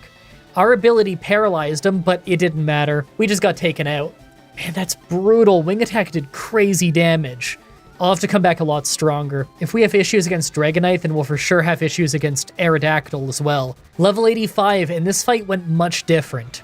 I got more aggressive with Water Onyx this time, taking it out early with Return, but that made him send in Aerodactyl early. Not what I expected, but that's okay. We do our Spore, Leech Seed, and Mega Drain combo to take him down fast, but not before we got hit by Scary Face. That's not good, we really do need our speed advantage. As Dragonite came out, Quick Claw saves us as we hit Spore and Leech Seed early, but he wakes up fast, uses Safeguard, then overpowers us. Our ability Spore poisoned him this time, and the extra damage was nice, but of course it wasn't enough to save us. We're getting kinda close? Level 90. Water Onyx never really matters at this point, it's Aerodactyl that sometimes really messes us up. This time though, he switched to Dragonite when Aerodactyl was about to go down. That was really weird. We finally have a speed advantage on Dragonite, and that helps a ton, but we still go down each time eventually. He seems to always save a full restore for Dragonite, and in fairness, that's just a smart thing to do. I feel like we're super close to getting a kill, and maybe just a little more health and defense might let me survive one extra wing attack.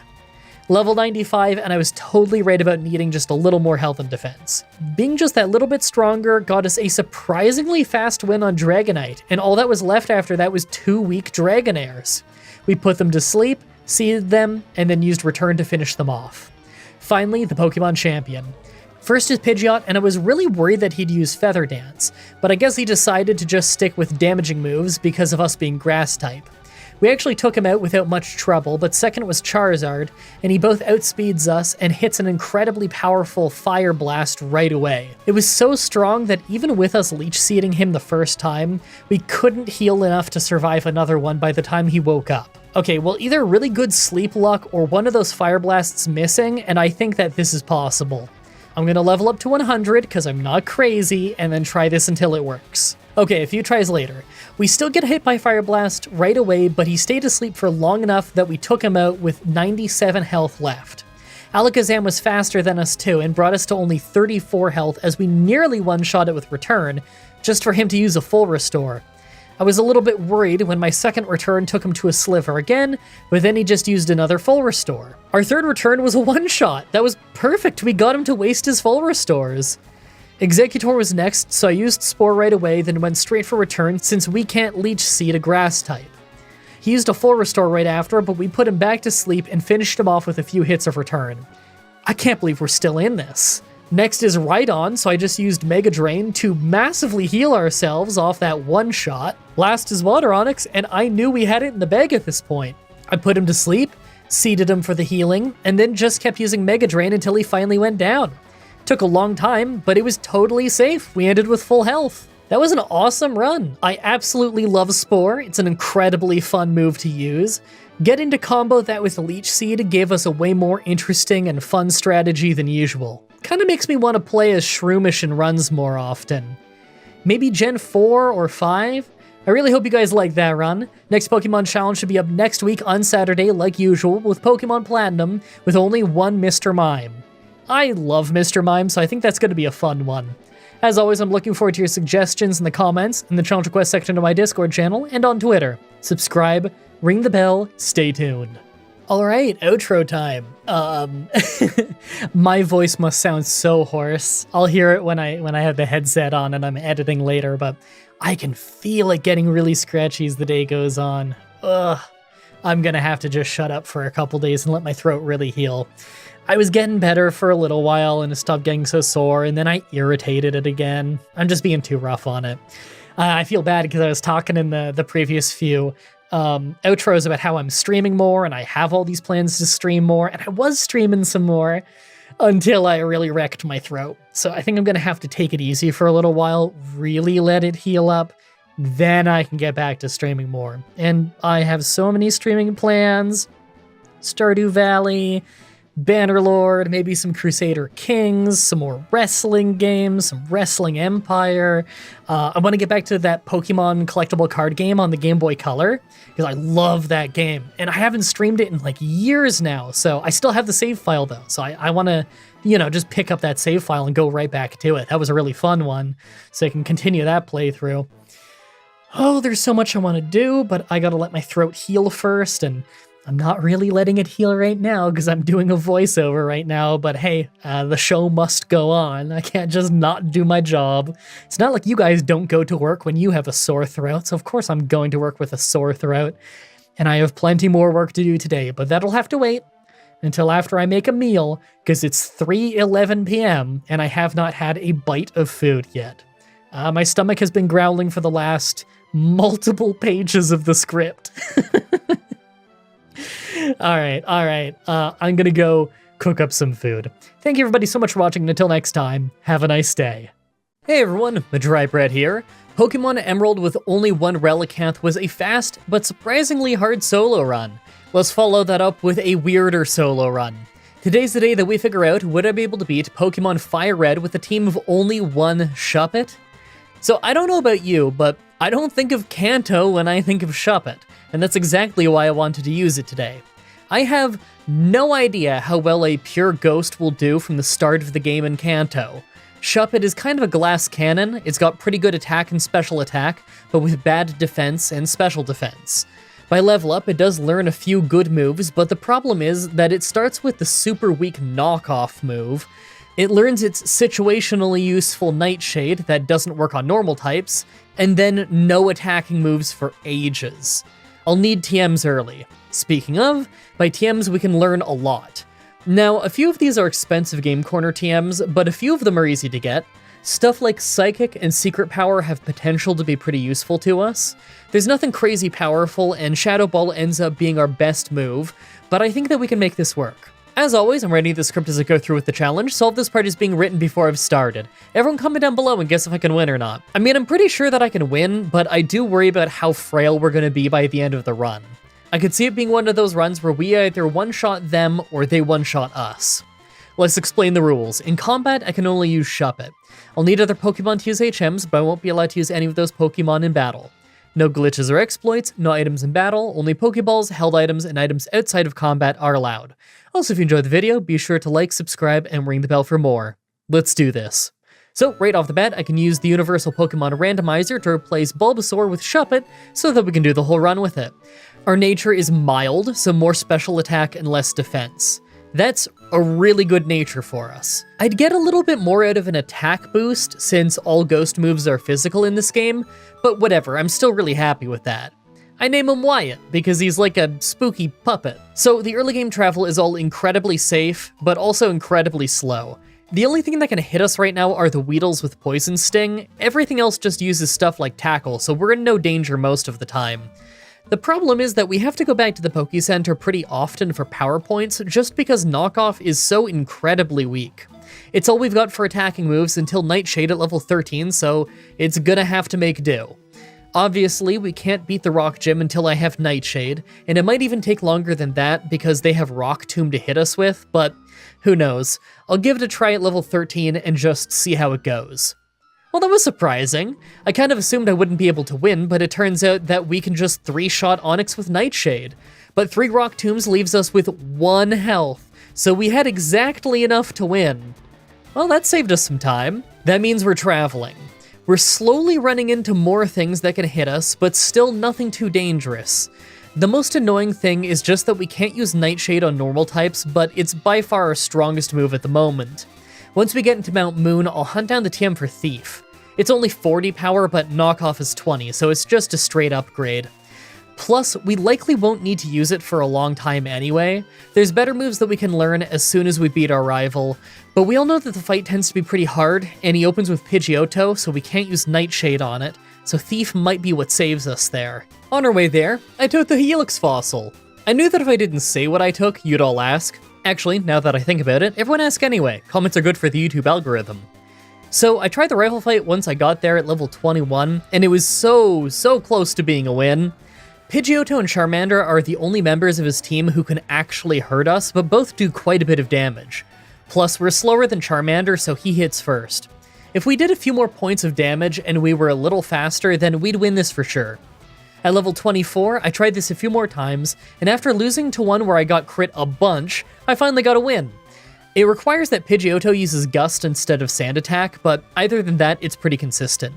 That wasn't too horrible. And with that win, I can go do Nugget Bridge, and more importantly, I can get the TM for Secret Power. It's kind of a good move that I probably don't use nearly as much as I should. It's gonna be one of the best moves that we learned for a while, since it's got 70 power and can paralyze enemies when indoors.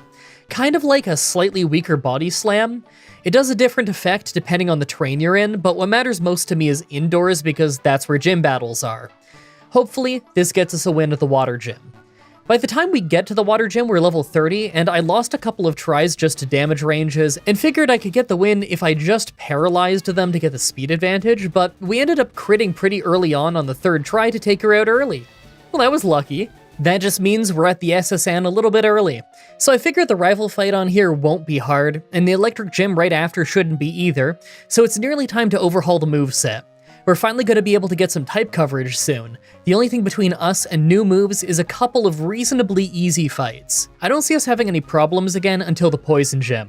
I could see Smokescreen and poison damage causing some issues there. I figured the rival fight would be easy, but I didn't think it would be a no damage sweep. I think we're reaching that level where our glass cannon qualities are starting to really shine through. We hit pretty hard for this early on. I don't think it'll catch up to us for a little bit. Let's go straight after that electric gym. So the electric gym was super easy too, as it usually is. Now, unlike in Gen 1, we don't get the Thunderbolt TM for this fight. We do get Shockwave though, so I'll go ahead and learn that. It's not amazing, but electric is just great for type coverage. We're not done getting new moves yet though. I'm on my way to Rock Tunnel, and there's quite a few moves coming up that we can learn. I could get Return, but I think Secret Power is doing fine for us so far, but what I'm really interested is getting the TM for Psychic. It'll be our strongest move until Shadow Ball at level 44, and it should help us beat the Grass and Poison gyms. This is such a big upgrade for us. I expect the next 3 fights to be easy. So the Grass Gym easily could have been a sweep since we can one-shot both of his poison types, but on the first try, our Psychic didn't take out Vileplume in one hit, and we got paralyzed. We nearly went down to a bunch of Giga Drains, but when we finally hit Psychic, it was a one-shot that time. That was a weird fight.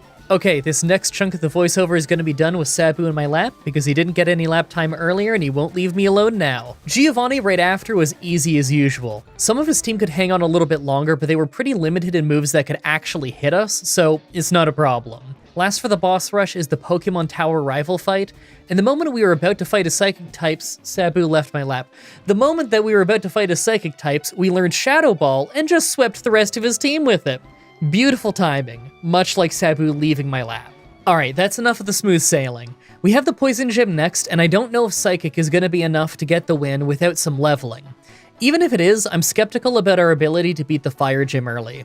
I could just go to Silph Co and go straight after the next rival fight, but that's probably going to be harder than the Poison Gym.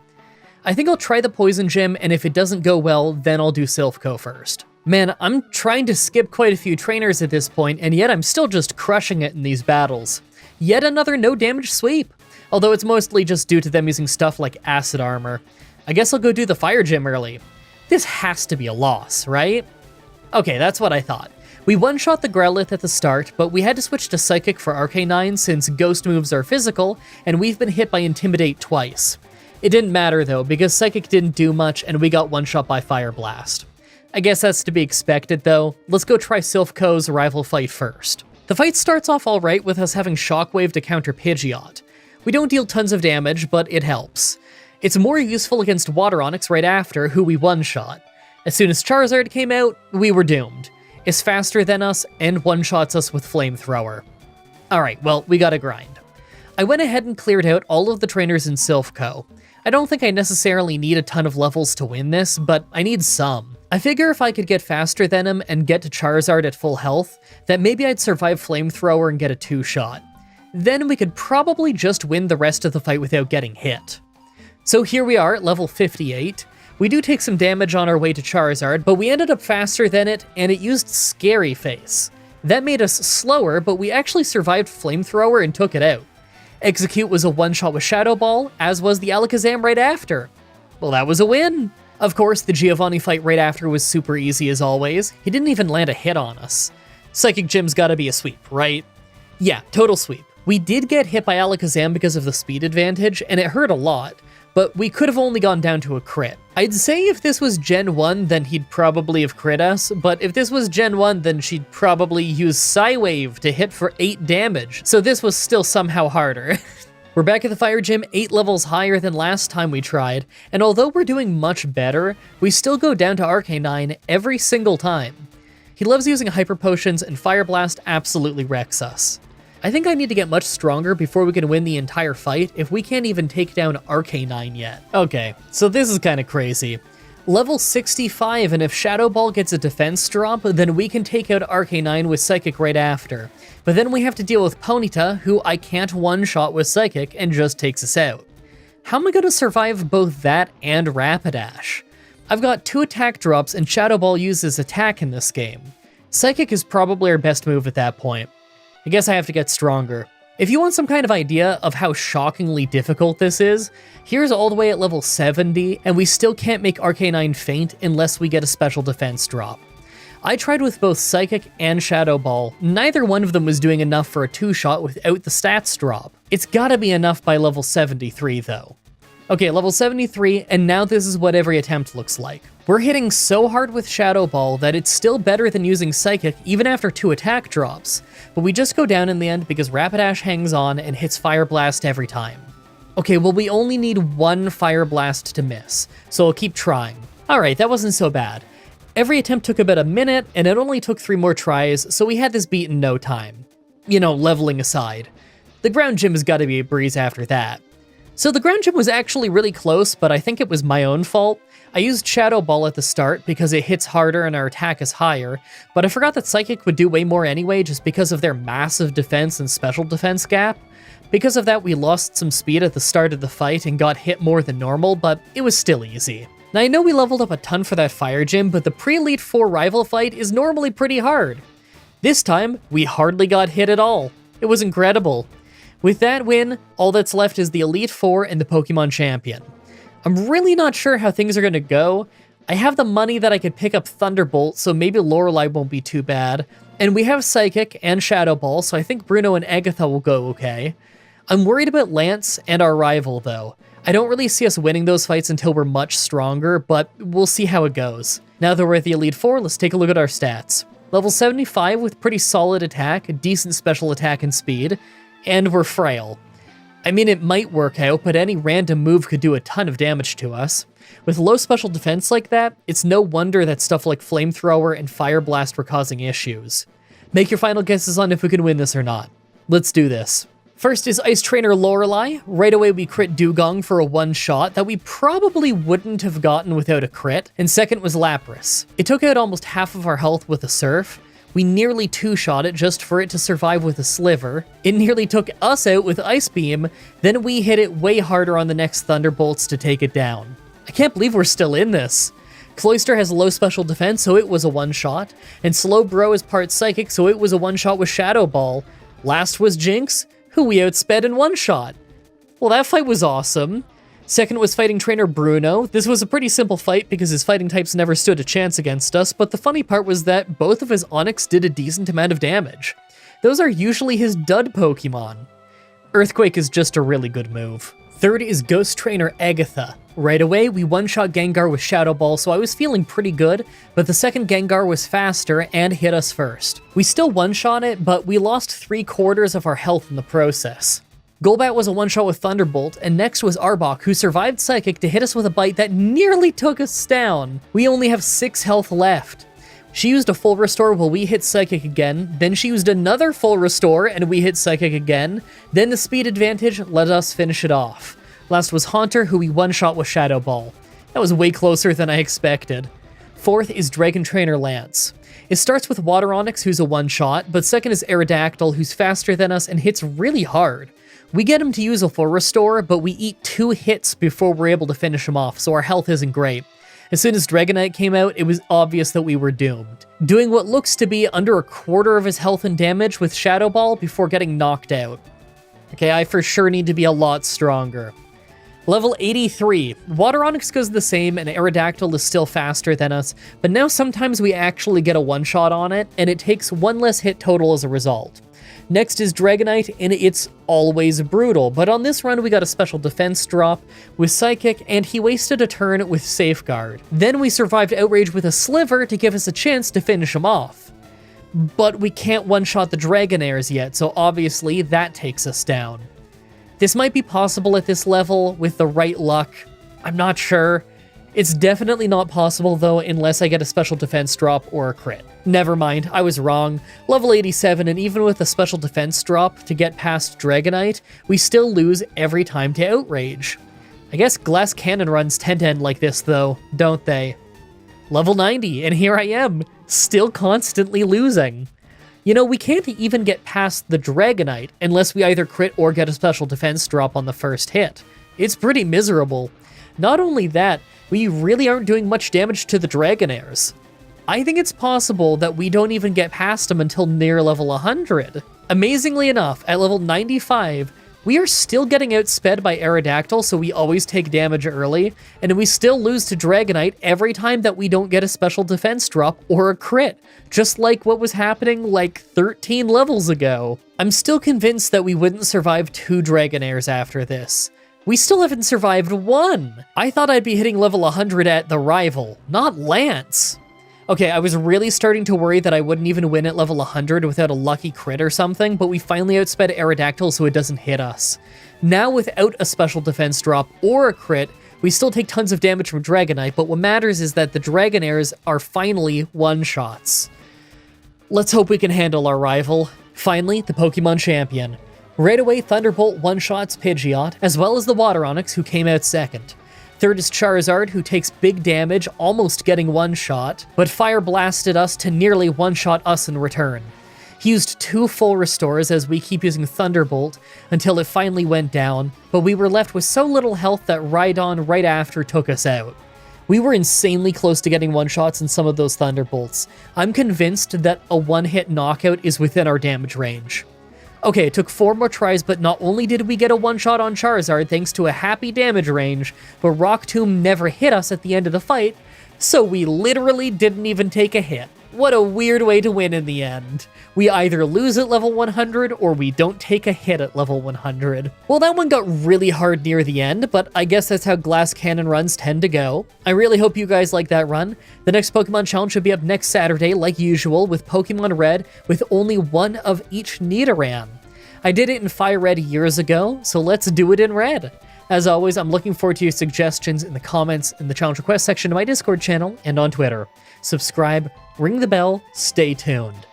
As much as I'd love to give you a nice long intro, considering I can already tell from the time code, this is going to be a little bit of a shorter video after I cut out my flubs and everything.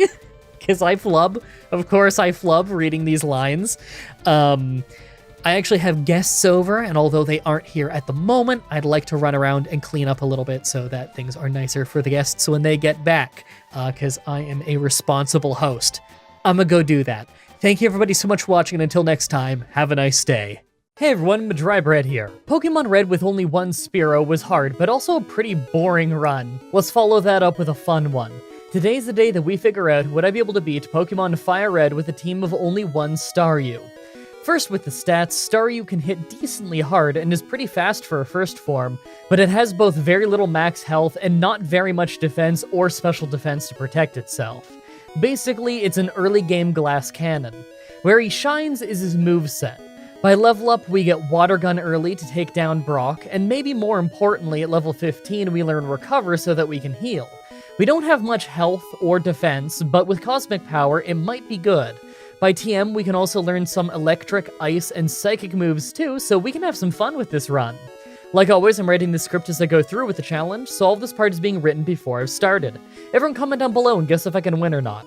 I don't think this will be a super hard run, I'm just really looking forward to using one of my favorite Pokemon. I think this will be one of my faster runs. Let's explain the rules. In combat, I can only use Staryu. I'll need other Pokemon to use HMs, but I won't be allowed to use any of those Pokemon in battle. No glitches or exploits, no items in battle, only Pokeballs, held items, and items outside of combat are allowed. Also, if you enjoyed this video, be sure to like, subscribe, and ring the bell for more.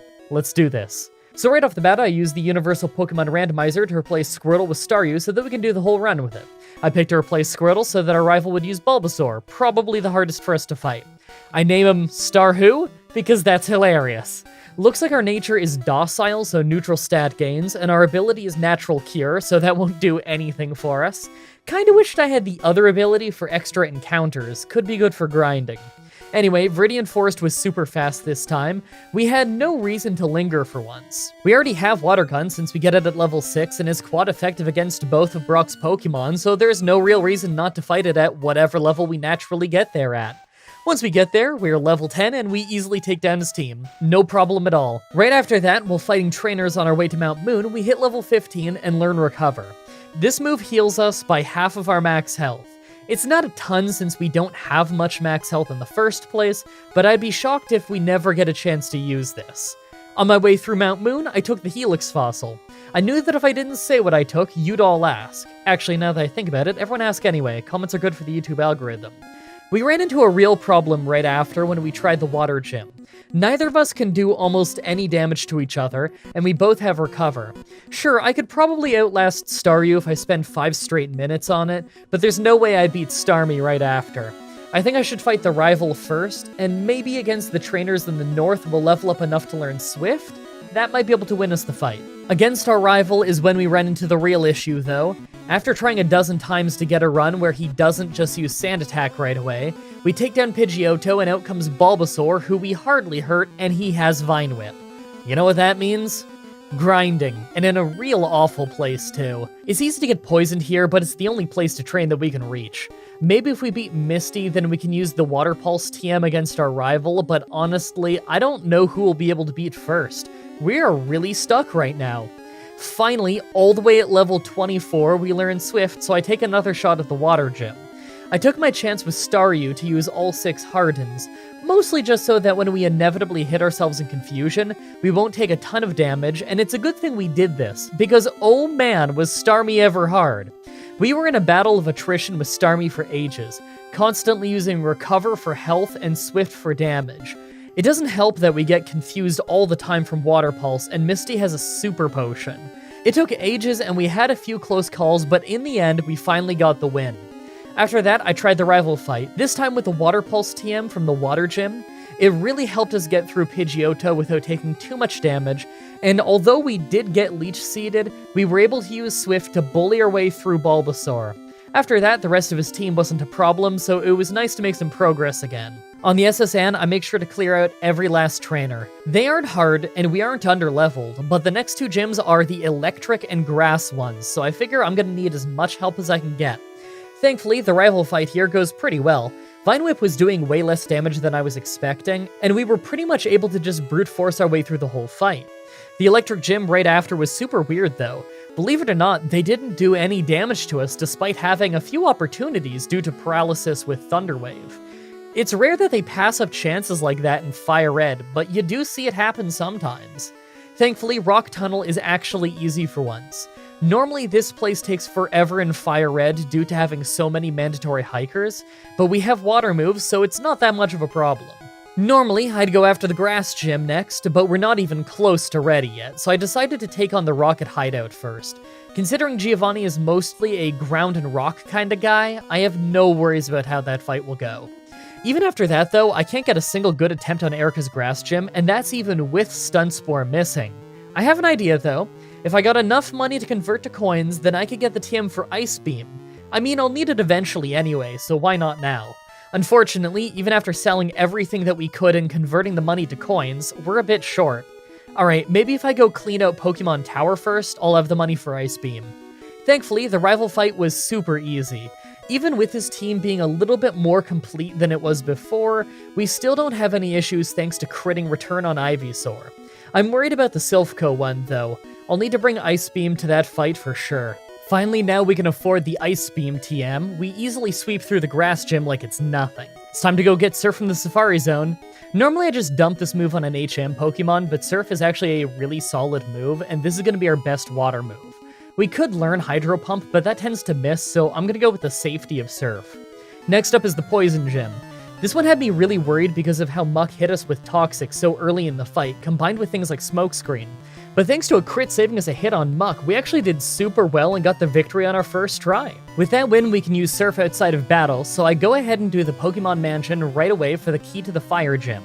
The hardest part of Blaine's Fire Gym in Fire Red is that he gets you with Intimidate twice just like our rival does, but since we're Water type and Surf is special, I'm not really all that worried. And naturally, the Blaine fight itself was super easy. I'm actually surprised by how much damage we were dealing with Surf. I really thought it would have been a little bit less than that. After that, I try for the Silphco rival fight. This one took a few tries, but only 3 in, we critically hit Venusaur with Ice Beam. Thanks to that, we managed to get through the rest of the team pretty easily. I'm a little worried that I'll need to replace Recover with Thunderbolt by the end of the game to deal with Water Onix, though. Oh, and of course Giovanni afterwards was easy. Again, mostly a ground trainer and we have Surf, so no real problem. Onto the Psychic Gym. This one actually ended up being so easy that we never took a hit, partly because of the weird move choice. I even used Ice Beam once on a Venomoth by accident, forgetting it's not part flying. I make that mistake a lot. And all it did was confuse us. We never hit ourselves, so we were fine. Last for the gyms was the final Giovanni fight, and yeah, pretty much just like the last two. In fact, it was even easier since he didn't have Kangaskhan anymore by this point. By contrast, we have one last rival fight before the Elite Four, and we get shut down fast when Venusaur takes out almost all of our health with a non-critical Razor Leaf. Ouch. We only did half its health and damage, too. We'll have to get stronger. Thankfully, we hardly had to fight trainers in this run, so there's still plenty left. I did miss out on almost all of the trainers in Silphco, but at least in Fire Red, we have the Versus Seeker, so I can repeat fights if I need to. I also buy the Mystic Water at the game corner while I'm at it. This will power up our water moves by only 10% since it's Gen 3, but it's better than anything else I could hold, so I take it. Thankfully, it only took a few levels before we got super lucky on this run where we ended up freezing Venusaur solid with an Ice Beam. Because of that, it never hit us, and we easily took out the rest of his team with Ice Beam and Surf. Alright, after fighting tons of trainers and wild Pokemon in Victory Road, here's our stats. They're overall not horrible, but we're really frail. 137 is really little health to go into the Elite Four with, but there isn't much we can do about that either than grind more. As for our moves, I don't see myself making it through without Thunderbolt, so I think I'm gonna have to replace Return. As much as it sucks to lose Return, I don't think we'll need it for the Elite Four as much as we need Water, Ice, and Electric moves, and I'm not sure if I'm willing to get rid of Recover, so Return has to go. That means I'll have to fight a few more trainers to make the money though, so gimme a bit. Okay, now we have the new move. We're also one level higher from fighting a few trainers. Make your final guesses on if we can win this or not. Let's do this. First off is Ice Trainer Lorelei. I tried this one a dozen times because I was convinced it was beatable with the right luck, but I just didn't get it. We fall slightly short on damage on a lot of key spots in these battles that would have avoided damage for us. We also nearly always fall asleep to either Jinx or Slowbro, and that totally shuts us down. If we had a few more levels, I'd be fine. 3 levels later, nice, and after a few runs we finally managed to get one where we're lucky enough to wake up fast from sleep, and thanks to that we managed to just barely make it through the fight. That was a lot harder than I expected. Second is Fighting Trainer Bruno. I tried this one quite a few times, but we just couldn't deal enough damage. I was just about ready to give up and replace Recover with Psychic, when finally we got a run lucky enough that Machamp missed Cross Chop, and then wasted his time with stuff like Scary Face, so we ended up getting a weird win. Third is Ghost Trainer Agatha. This one is really rough because we nearly one-shot her Gengars, but can't quite pull it off. If we could though, I'm very confident that we could win this fight, and I'm kinda getting the feeling I'm too frail to use Recover for much longer anyway, so let's replace it with Psychic. Naturally, 2 tries later, and we get a pretty clean run where we just heavily lean on Psychic. It still took 2 tries because the first Gengar doesn't always go down on the first hit, but overall not too bad. Fourth is Dragon Trainer Lance, just an easy sweep with Ice Beam just like you'd expect. Finally, the Pokemon Champion, and this one was crazy. A critical Thunderbolt took Pidgeotto down, and Venusaur went for Solar Beam, so we easily took it down in 2 shots of Psychic. Alakazam hits us pretty hard as we used Surf twice to take him down, and of course Rhydon was a one-shot with Surf. Water Onix went down in 1 Thunderbolt, and last was Arcanine. My heart sunk when he hit us with Extreme Speed, just for us to end up hanging on with only 2 health, then we one-shot him with Surf, winning the run at only level 71. I've gotta say, I'm pretty happy with that one. It's always nice when we get some wide type coverage on a run, and it's pretty cool to use one of my favorite Pokemon. I really hope you guys like that run. For next Saturday's Pokemon Challenge, I'll be trying my hand at Pokemon Gold with only Teddiursa. As always, I'm looking forward to your suggestions in the comments, in the challenge request section of my Discord channel, and on Twitter. Subscribe, ring the bell, stay tuned. If you want to see me do more challenges like this, please let me know in the comments or on Twitter. I can always use more ideas from you guys on what I should do next. Also, check out the playlist in the description if you want to watch all the Pokemon challenges that I've already uploaded. If you guys want to see more Pokemon stuff from me, my friend What-A-Geek and I have done randomizer playthroughs of Heart Gold and Soul Silver, Black and White, Red and Blue, and now we're doing Omega Ruby and Alpha Sapphire over on his channel, linked in the description. You can also find myself, What-A-Geek, and Gooseit playing Pokemon Stadium and Pokemon X here on my channel. Also come to my Twitch TV streams and tell me that this video sent you. It's always cool to hear how you found the channel. Thank you everybody so much for watching, and until next time, have a nice day. Hey everyone, Mah-Dry-Bread here. Pokemon Gold with only bug types was a fun team run. Let's follow that up with a hard solo run. Today's the day that we figure out would I be able to beat Pokemon Fire Red with a team of only 1 Teddiursa. Alright, so Teddiursa is a first form normal type with super even stats across the board other than kind of high attack. Our ability is just pickup, so nothing too special. By level up, we get a couple of cool moves like Feint Attack and Rest, but really it's all pretty typical normal type stuff. Rest and Snore would be cool, but without evolving, it just wouldn't really be tanky enough to make proper use of those moves. By TM, we have a wide variety of moves, but not much that we actually care about. Aerial Ace, Brick Break, and maybe Earthquake will be good, but that's about it. We have a serious lack of move variety, so this is gonna be a hard one. Like always, I'm writing the script as I go through with the challenge, so all of this part is being written before I've started. Everyone comment down below and guess if I can win or not.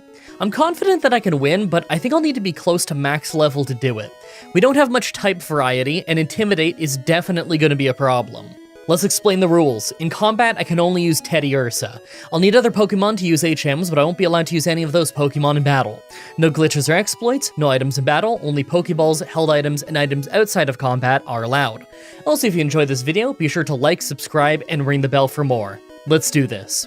So, right off the bat, I use the Universal Pokemon Randomizer to replace Bulbasaur with Teddiursa so that we can do the whole run with it. We're not weak to grass, fire, or water, so I figure that fighting Charizard is best just because it's the most dangerous overall. Our nature is adamant, so more attack and less special attack.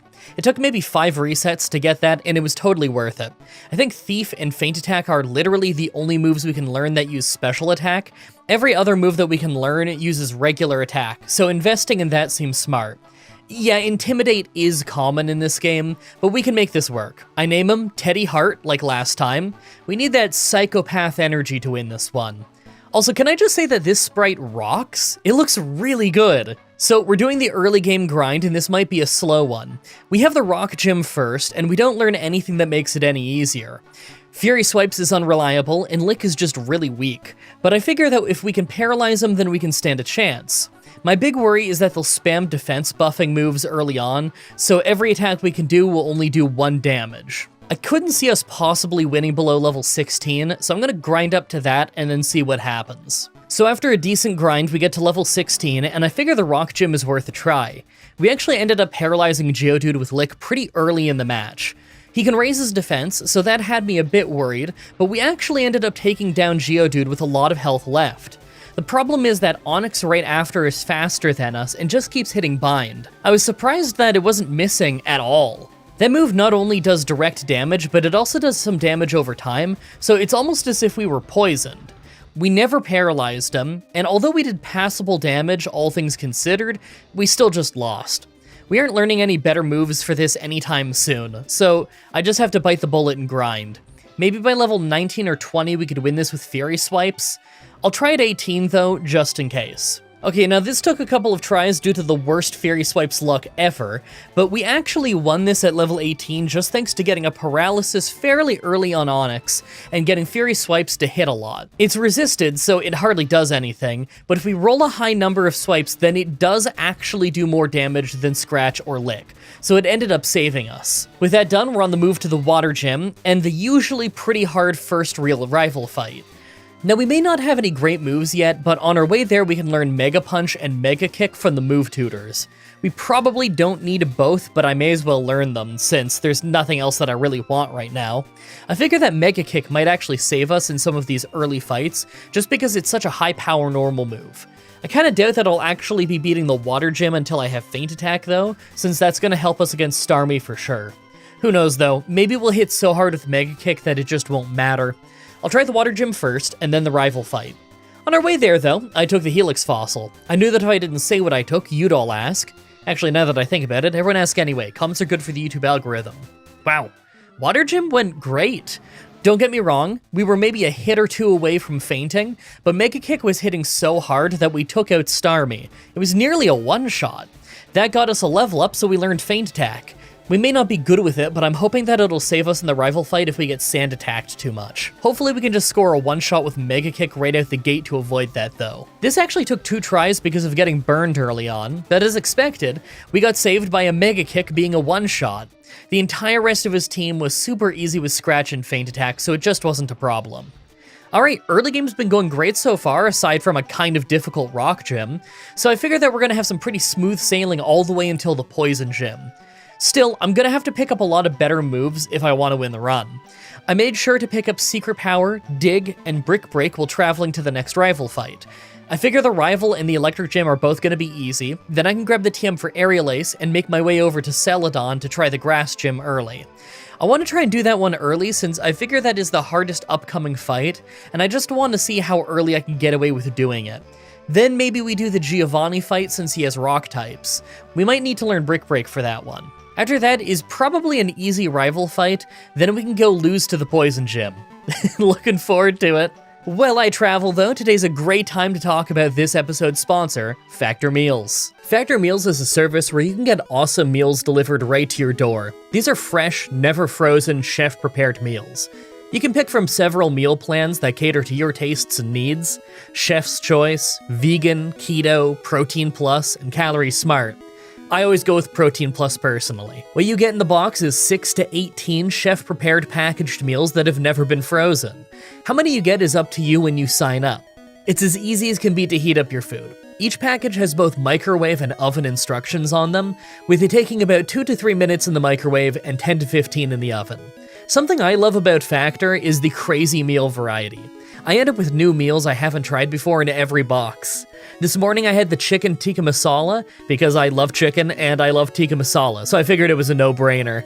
All I have to do is remove the plastic film off the top, pop it in the oven for 10 minutes, and I've got an awesome meal. It still blows my mind how well it turns out. The chicken is the perfect texture, cooked perfectly, not dry at all. Even the cauliflower turned out perfect. Soft enough to not be squishy, and firm enough to not be mushy. I don't know how they do it, I can't do that at home. It's even got all the nutritional info on the package, so it's easy to track in your fitness apps like I do.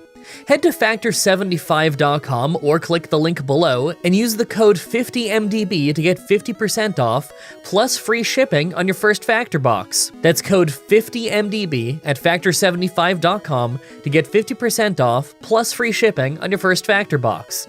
Thanks to Factor Meals for sponsoring this video. Go show them some love at the link at the top of the video description. Now it's time to go take out our rival. Alright, well, first is our rival who's literally just a sweep with Secret Power, no problems at all. Next is the Electric Gym, and we actually took some damage this time due to a shockwave. I was kind of worried that we'd get paralyzed off static as we attack them, but we didn't, so it went great. Can we beat the Grass Gym though? I could see that one being pretty hard. Wow, it's crazy how much Mega Kick is saving us. It actually one-shot both Victory Bell and Vileplume. We missed the first kick on Vileplume, but she missed the Stun Spore, so it didn't matter in the end. I know we have decent attack and a good attack nature, but I guess I kind of forgot how strong Mega Kick really is. When do you think will be the first brick wall? Poison Gym or Silphco? Or maybe even the Fire Gym, because that's got 2 different Pokemon with Intimidate. That one won't be easy for sure. So I decided to go do the Rocket Hideout next. We've got that Giovanni fight coming up that shouldn't be too bad with Brick Break. Then we have the Pokemon Tower rival fight. He's got Intimidate now, so although I don't think it'll be hard, it'll be harder than before for sure. Then we have the Poison Gym, and who knows how that's gonna go. We might just get stuck because of Smokescreen, but we might also just sweep them. I mean, other than Muck and Wheezing, both are fairly tanky. Even if we do end up winning that fight, though, I figure the Fire Gym is going to be brutal because of him having 2 Pokemon with Intimidate. Things should be getting a lot more difficult soon. By the way, just a reminder that I have rewards on Patreon now. For just $1 a month, you can get access to polls where I pick upcoming challenges about once a month, as well as doing super early access to all of these challenge videos. I put them up the moment I'm done editing them, so more than a week early. My Patreon is linked in the description of all of my videos. Just pledge any amount of money and you'll get all of the rewards. Thanks. Alright, so Giovanni's rock types are just a sweep, but Kangaskhan actually hit us really hard. We lost more than half of our health before we could take her down, mostly because Mega Punch hit us so hard. Our Brick Break is pretty great though. I think I'm probably gonna hold on to it for the rest of the run. Next is our rival, and although it goes pretty well, quite a few Pokemon aren't one-shots anymore. We lucked out on the Water Onix getting fully paralyzed and us waking up quickly from Execute's hypnosis, but I don't think that we really would have lost unless we got super unlucky. I think the next rival fight is going to be one that we have to grind for sure. Charizard is going to be a tough one. Next is the Poison Gym, and this took a few tries to figure out. First is Coughing, and we can only one-shot with Mega Kick, so I went ahead and did that. Leaving him alive with Secret Power just means we'll lose accuracy to Smokescreen. Second is Muck, who's exactly a 2-shot with Secret Power, as all he uses is Minimize. The second Coughing is yet another 1-shot with Mega Kick, and last is Wheezing. We hit Secret Power to make him lose about 1/3 of his health, he gets us with the Smokescreen, and we Mega Kick to take him out. That went great. There's about a 0% chance we're gonna beat the Fire Gym after, though. Okay, that's what I thought. We actually could take out Growlithe and Vulpix, even with the attack drops, just thanks to how hard we hit with Mega Kick, but we didn't last long against Rapidash. We don't really have that much of a level lead for this part of the game. Even if we could fluke our way past Rapidash, Arcanine would get us with that second attack drop, and we'd be doomed. We're gonna have to go do Silphco first. Alright, so I'm in Silphco, and I'm torn on if I should fight all the trainers or not. On one hand, we probably need the levels for the Fire Gym, but on the other hand, I want to see if I can beat our rival in Giovanni at our current level. I figure we might be able to do it. The Psychic Gym might not even be too bad either, since we're so physically strong. I do have Feint Attack, and Black Glasses to do more damage with that Feint Attack, but I figure we'd still just do more damage with something like Secret Power anyway. I do kind of wish I could get a Silk Scarf for more damage on our normal moves, but it's actually in the post-game islands in this game, so we can't get our hands on it. We're just gonna have to make do with what we have for now. Well, the rival fight started great, with Mega Kick getting a 1-shot on Pidgeot, and Water Onix was an easy 2-shot with Secret Power, but Charizard after that totally destroyed us. We got Smokescreen, so our accuracy went down, Mega Kick couldn't 1-shot it, and Flamethrower took us out quickly. I'm guessing we're gonna have to go around to get those levels after all. I knew Charizard was gonna be an issue. Alright, so after fighting the trainers and a bit of wild Pokemon grinding, we got up to level 58. Things go basically the same getting to Charizard either than taking a defense drop, but we actually ended up just hardly 2-shotting Charizard. We nearly fainted though. Execute Stun Spored us right away, so I thought I was doomed, but we actually took him out with a sliver left. Last is Alakazam, and he easily could have finished us off, but he did a Future Sight for no reason, so we just one-shot him with Secret Power before he could hit us. Literally, any other attack, and he would have won. That was lucky. After that is Giovanni, and largely because of his weird move choice, we never took any damage the entire fight. I'm pretty sure that Secret Power doesn't count as a contact move, because otherwise we just got really lucky to not get poisoned off Poison Point the entire fight. Now, I think that we'll breeze through the Psychic Gym, but I'm kind of skeptical on if we can beat the Fire Gym right after. Guess we'll find out. Wow, I thought this would be a win, but I didn't think we'd sweep them without getting hit. The only thing faster than us was Alakazam, but he just used Calm Mind, so we won easily. Now let's go lose to that Fire Gym. Alright, so the first Growlithe was a 1-shot with Secret Power, and the second is a Ponyta who survives Secret Power but gets fully paralyzed so we can take it out before it hits us. Rapidash went faster than us and hit us with a couple of Fire Blasts as we took it out, so I figured I was doomed. but we actually outsped Arcanine and hit a huge Mega Kick. He missed his Fire Blast, and I thought we could win, but then we missed our second Mega Kick, and we went down because of it. Okay, let's gain 3 levels. I think this might be pretty easy once we're faster than Rapidash. Okay, so after 3 straight tries where we missed Mega Kick on Rapidash, we finally hit it on the 4th for a one-shot, so we're getting into the Arcanine fight with full health. We hit a pretty weak Secret Power, lost half of our health to Fire Blast, then scored the win with a critical Mega Kick. I'm not really sure if that needed to crit or not. He might have landed in a sliver if we didn't. A win is a win, though. Last is the Ground Gym, and right away we leave Rhyhorn with a sliver off Brick Break, so he ruins our speed with Scary Face. He uses some potions to stay healthy, but we take him out fast.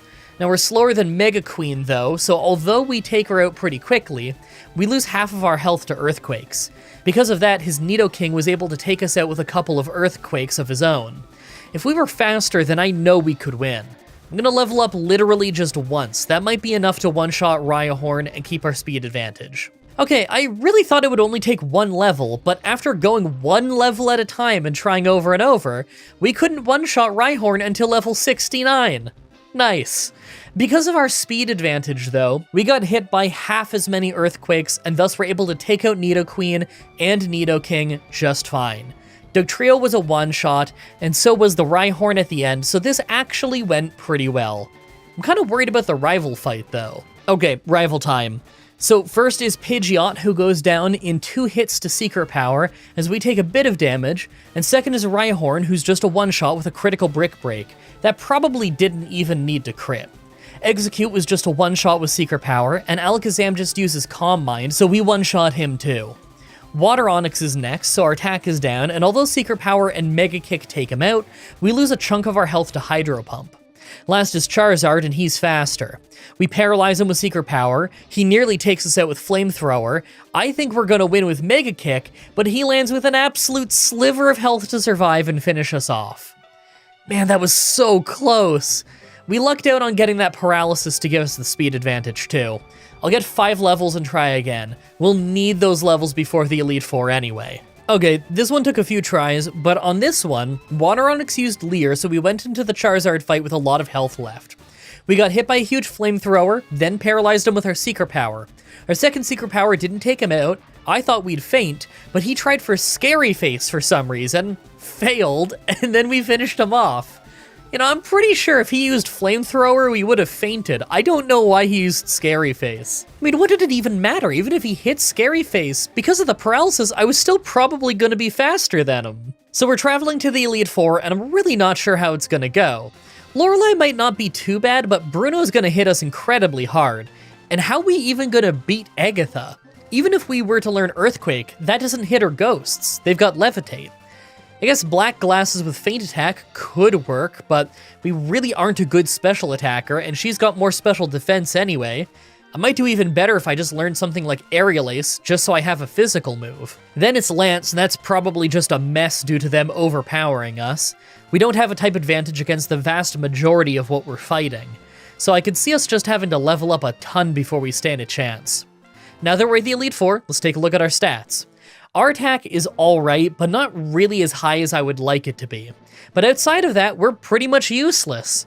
I mean, our special attack is half of our special defense. I can't see Feint Attack being worth using at this point. We're not even really fast either. I really don't think we could win this below level 90, but I'll start at our current level and just see what happens. I gotta say though, between 80 base attack and having a good attack nature, I think that our attack IVs must be awful, because this attack seems really low. Make your final guesses on if we can win this or not. Let's do this. First is Ice Trainer Lorelei. Dugong is super easy right away with it just using Safeguard, and second is Cloyster, who just spams Protect and uses Spikes, so that's another knockout without getting hurt. Slowbro got fully paralyzed off a Secret Power, then went down to a Mega Kick, but next is Lapras, and thanks to it confusing us, and us hitting ourselves, we finally took damage. Because of that and Surf, we lost half of our health before we took her down. Last is Jinx, but thankfully we were faster and scored a one-shot with Secret Power. I'm just happy that Confusion didn't ruin it for us right at the end. Second is fighting trainer Bruno. First is Onyx, who just hits an earthquake to do just a little bit of damage to us before we two-shot him. And second is Hitmonchan, who's just a one-shot with our new Aerial Ace. Hitmonlee is also a one-shot, but next is Machamp, who uses Scary Face to lower our speed. He survives a hit, then nearly one-shots us with Cross Chop. We took him out, but now Onyx is faster than us and takes us out with Iron Tail. I think I could win this in a few tries though. I just need any of those final few moves to miss and we'd totally win.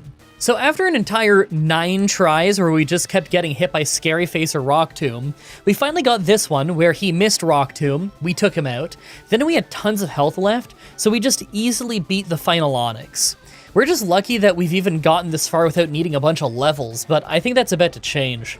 Third is Ghost Trainer Agatha. First try, and we lucked out against Gengar right away, not only two-shotting it, but also not getting hit ourselves in confusion right away after a Confuse Ray. Second is Golbat, though, and not only is it faster than us, but we hit ourselves a few times. We take it down, but next is Arbok, so our attack is down to Intimidate, and we faint pretty quickly. I bet that Intimidate is going to keep that final Gengar from being a two-shot as well. I'm going to get up to level 80, and then try a few more times. Maybe if we're faster than Golbat and have slightly better luck, then we could win. Okay, a couple tries later at level 80. Gengar goes the same way, with us getting confused as we two-shot her. This time, we didn't hit ourselves in confusion against Golbat, but she's still faster than us, so we took a hit before we shook off confusion, paralyzed her, and then used the speed advantage to take her out before we took a second hit. Arbok is next, so our attack is down. We took some damage off Sludge Bomb, but we got the two-shot thanks to Mega Kick hitting. The second Gengar missed its first Hypnosis, as Aerial Ace didn't do too much, but the second one hit to put us to sleep, and we ended up getting crit with Sludge Bomb. We woke up early, hit Aerial Ace again, but it really didn't do much, and she used a berry to heal.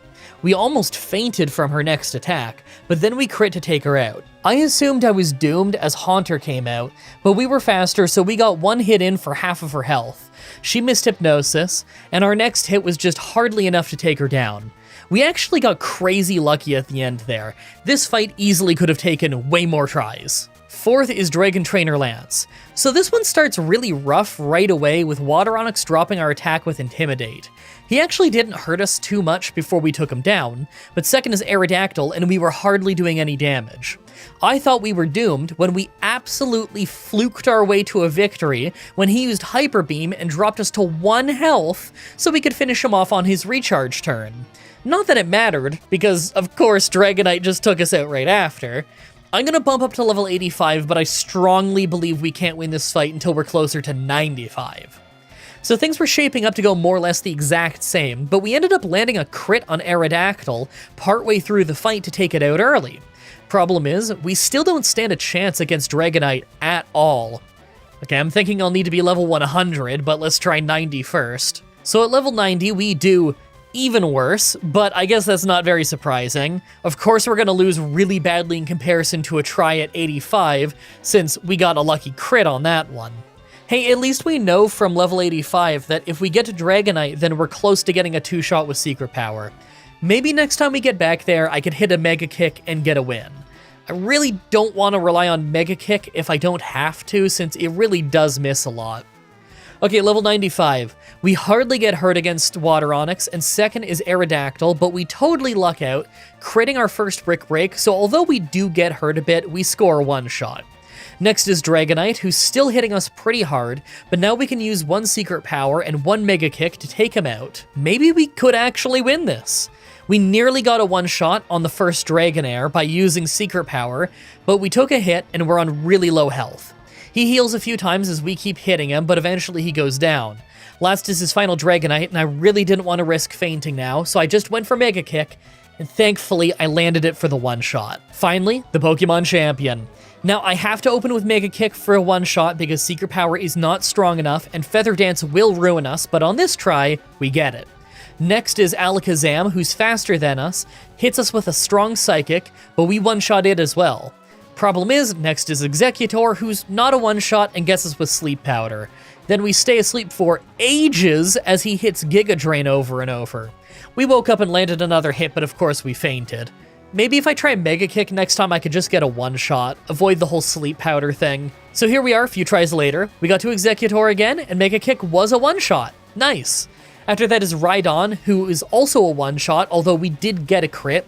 Not really sure if we needed that or not. Water Onyx is next, so our attack is down, and our Mega Kick did not get a one-shot. I guess it didn't matter though, because his Hydro Pump missed. Then we landed our Secret Power and Mega Kick to get the knockout. Last is Charizard, and his first Fire Blast missed, so we hit Secret Power to take him to almost half health. He then missed another Fire Blast, and we took him out with Mega Kick.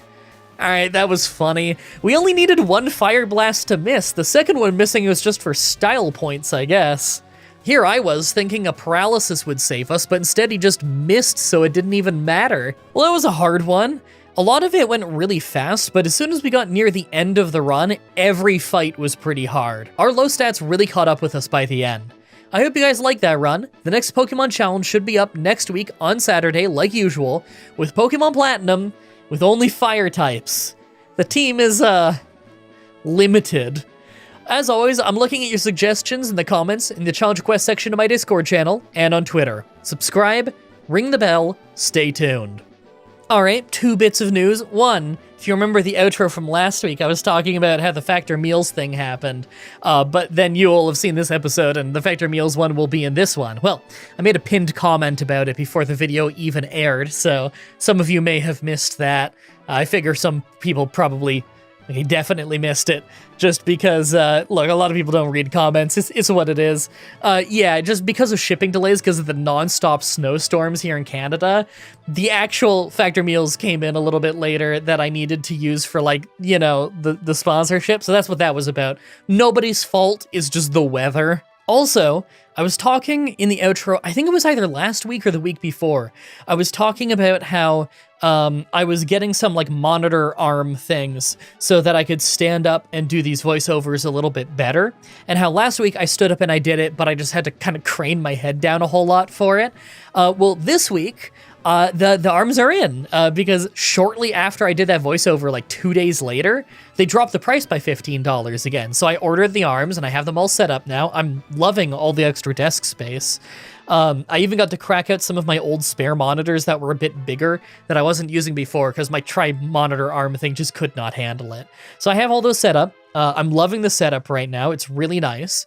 And most importantly, I'm using one of my really big, super low quality cheapo monitors that I bought that I mostly just use for like streaming stuff. You know, I got the chat on it, or like I'll just have like stream notifications, or I'll have OBS on it so I can just glance over and make sure that my recording is okay, you know? Doesn't really matter the picture quality, just as long as it's big and legible.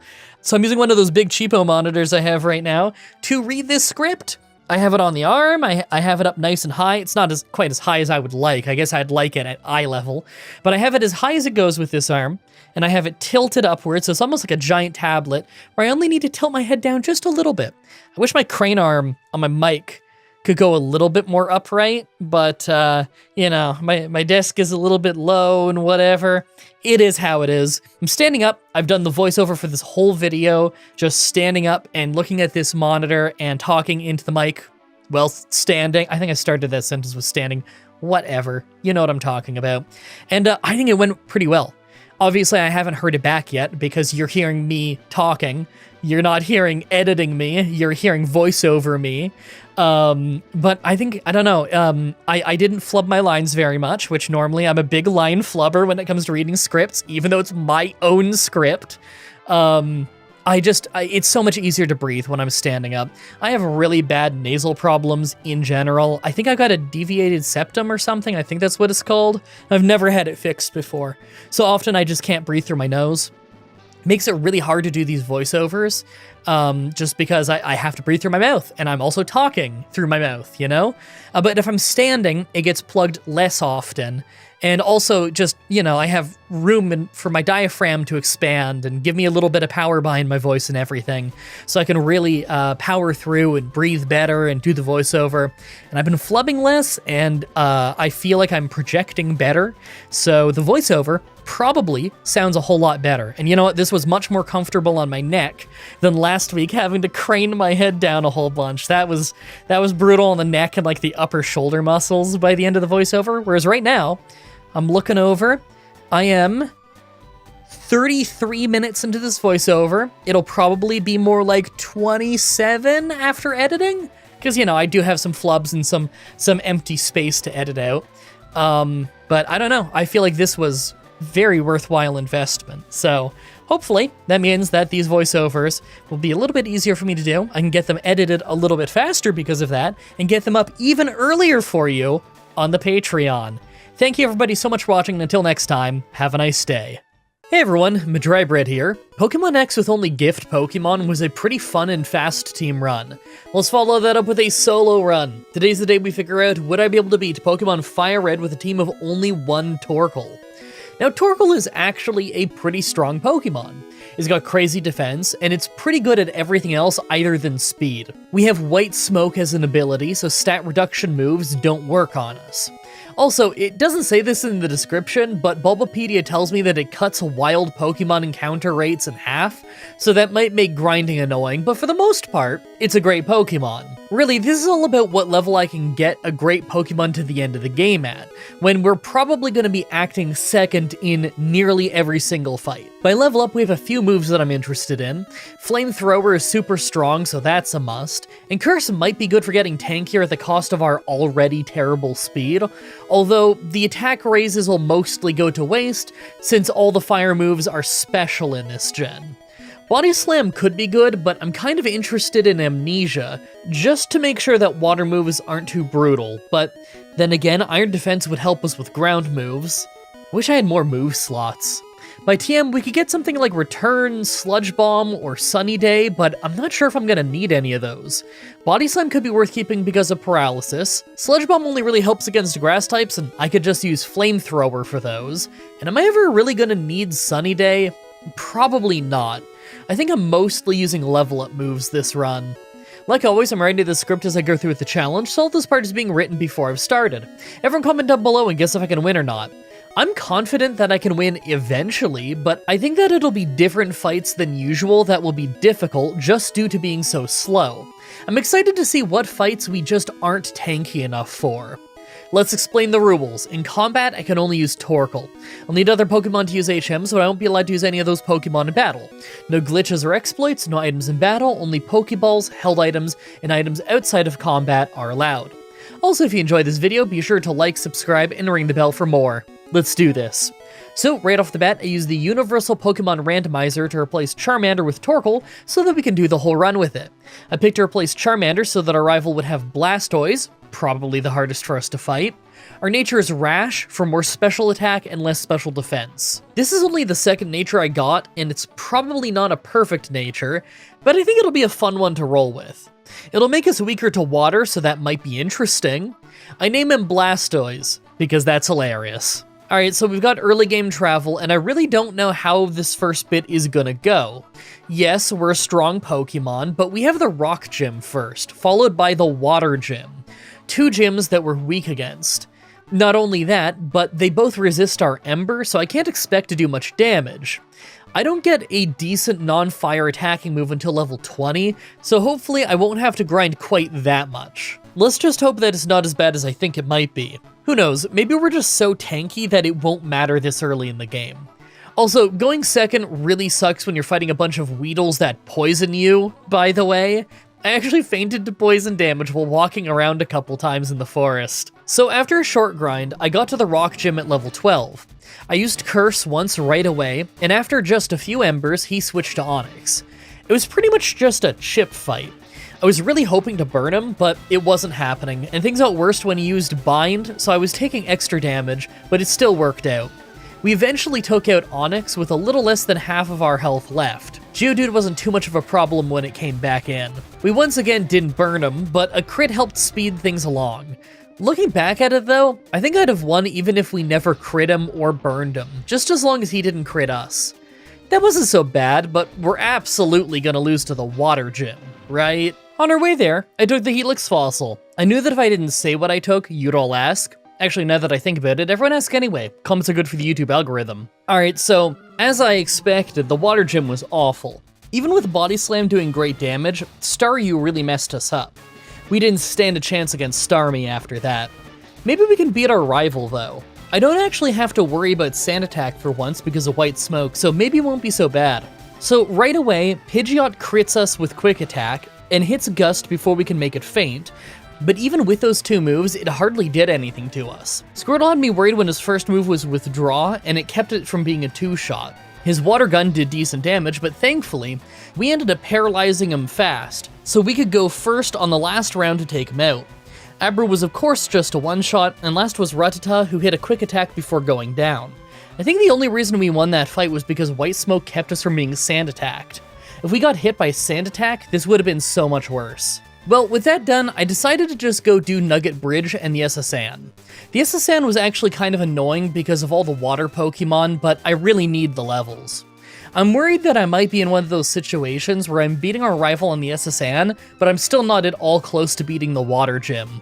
It doesn't happen often, but it's annoying when it does happen. Alright, so by the time I was done with the S.S.An, we had Flamethrower. That made the rival fight pretty trivial. We hit really hard with it. Think we can brute force the Water Gym though? I really don't know if I'll actually do more damage with Flamethrower or Body Slam. I figure it's gotta be Body Slam by a little bit though. We hit really hard with Flamethrower, but the combo of Starmie being Water type and having solid special defense makes me think that Body Slam is the way to go. Wait, hold on, is Starmie's defense and special defense equal? Whatever, I'll try either way. Alright, so this was really close due to Water Pulse hurting us so much, but Flamethrower was just doing enough for a 2-shot, and we were just tanky enough to be a 3-shot. That means that even with us being slower than her, we still won. After that is the Electric Gym, and although we got paralyzed by Pikachu and had a rough time hitting Raichu at the end between paralysis and his double teams, we still won and hardly got hurt in the process. Too easy. With that part of Kanto done, we can get our hands on a new move. I have stuff like the Grass Gym, our rival, and Giovanni coming up. But on my way there, I make sure to pick up Rock Slide from the Move Tutor in the Rock Tunnel. I figure it's probably going to help us quite a bit over the course of the run. It's a shame that we're so slow and it's not likely to cause flinches, but hey, you never know. Maybe we're going to need a Quick Claw and flinches at some point. Oh yeah, and while we travel, it's a great time to remind you that this show is mostly just fan-funded at this point thanks to you guys between stuff like Patreon, YouTube memberships, and Super Thanks. I still hate that it's called Super Thanks, by the way. It blows my mind that they have not changed it for years now. It's so awful. I have no idea why they're not just called super comments. I mean, if a super chat is a super chat, why is a tip and a comment not a super comment? Everybody already knows what a super chat is. If I said super thanks and you don't know what a super thanks is, you have absolutely no idea what I'm talking about. But if I were to say super comment, you could probably figure that out. Anyway, if you pledge $1 or more a month on Patreon, then you get these challenge videos between about 6 and 12 days early, just whenever I finish editing them. Alright, now let's go fight some trainers. Okay, so obviously the Grass Gym was easy. We got paralyzed early on, but we still swept them and only took like 8 damage the entire fight. Let's go after our rival next. He might be easier than Giovanni. So this is usually an easy rival fight, and this time is no different. Aside from a bit of damage from Water Gun, as well as us taking an extra hit against Growlithe thanks to missing Rock Slide, we had an easy time. I figure the Giovanni fight after this probably won't be too bad. We can probably just brute force them with Flamethrower by now. Yeah, that's what I thought. Giovanni was super easy. He didn't have any ground moves yet, so he just isn't really a problem. Okay, so we're getting to some harder fights of the game now. We have the Poison Gym and Silphco. I think the Poison Gym might not be too bad unless we get poisoned, and then they do something like spam Minimize. That could be awful, but the chances of that actually stopping us is pretty low. Actually, I'm really hoping that we can win the Poison Gym early, because I want to do the Fire Gym early just to see if I can win with Rock Slide. Our actual next rival fight might be the first really hard one, since that's usually when the rival becomes difficult, but if that goes well, then I'm sure the one before Victory Road will be hard. I'm not too worried about the Psychic Gym, but I could see the Ground Gym maybe being a problem. I grabbed the Quick Claw from the Safari Zone. I'll swap between that and the Charcoal depending on if I need power or speed. Let's give the Poison Gym a try. Well, we did actually end up getting hit by Toxic and taking quite a lot of damage from it, but it wasn't until wheezing at the end. If the fight went a few more turns, then we would have lost, but it ended up going fine. Let's see how the Fire Gym goes. Alright, first is Growlithe, and we take some damage from Fire Blast, but at least we don't have to worry about Intimidate thanks to our ability. We actually ended up getting hit twice thanks to Rock Slide missing though. It's a bad start. Ponyta also hit Fire Blast before we one-shot it, so we're at about half health now. Rapidash actually missed its Fire Blast, so we got a one-shot in without getting hurt, but Arcanine is a beast. Fire Blast missed right away as we hit Rock Slide to take out more than half of its health. Then his second Fire Blast hit us to nearly make us faint before we took him out. That was so close. Missing that Rock Slide at the start really hurt us, but the Fire Blast misses saved us by the end. Okay, after that is our rival, and although Pidgeot is of course very easy, Blastoise isn't. Yeah, I mean, his Blastoise, not ours. He's faster than us, is hitting pretty hard with Water Gun, and we aren't doing a ton in return. Let's keep trying this. Maybe if I build up some curses against Pidgeot, then I'd stand a chance? It won't help us survive Water Gun, but it might make our Body Slams a two-shot. Okay, so I got 2 curses in, and this time we could beat his Blastoise, but we lost most of our health doing it. We somehow survived Growlithe with 2 health left, but Execute beat us due to being too slow. Man, this is actually pretty hard. I'll clean up some of the trainers here and keep trying. Maybe I just need a few levels. Okay, so I got 4 levels and tried more. Now by using Curse only once against Pidgeot, we can still get our 2-shot, and we survive with a bit of health left. It's not much, but 51 is better than before. Growlithe is still easy, although it drops us to only 40 health, and I was really worried when Execute showed up to Stun Spore us before we one-shot it. Last is Alakazam, and we easily could have lost, but he used Future Sight for some reason, so I scored a one-shot. That was insane! Why did he throw the fight like that? His AI must have seen that Future Sight was a one-shot and didn't consider that it would take a few turns to actually hit me. After that is Giovanni, but of course he hardly even hurt us. We got poisoned at the end, but it was right at the end, so it wasn't a big deal at all. Super easy fight.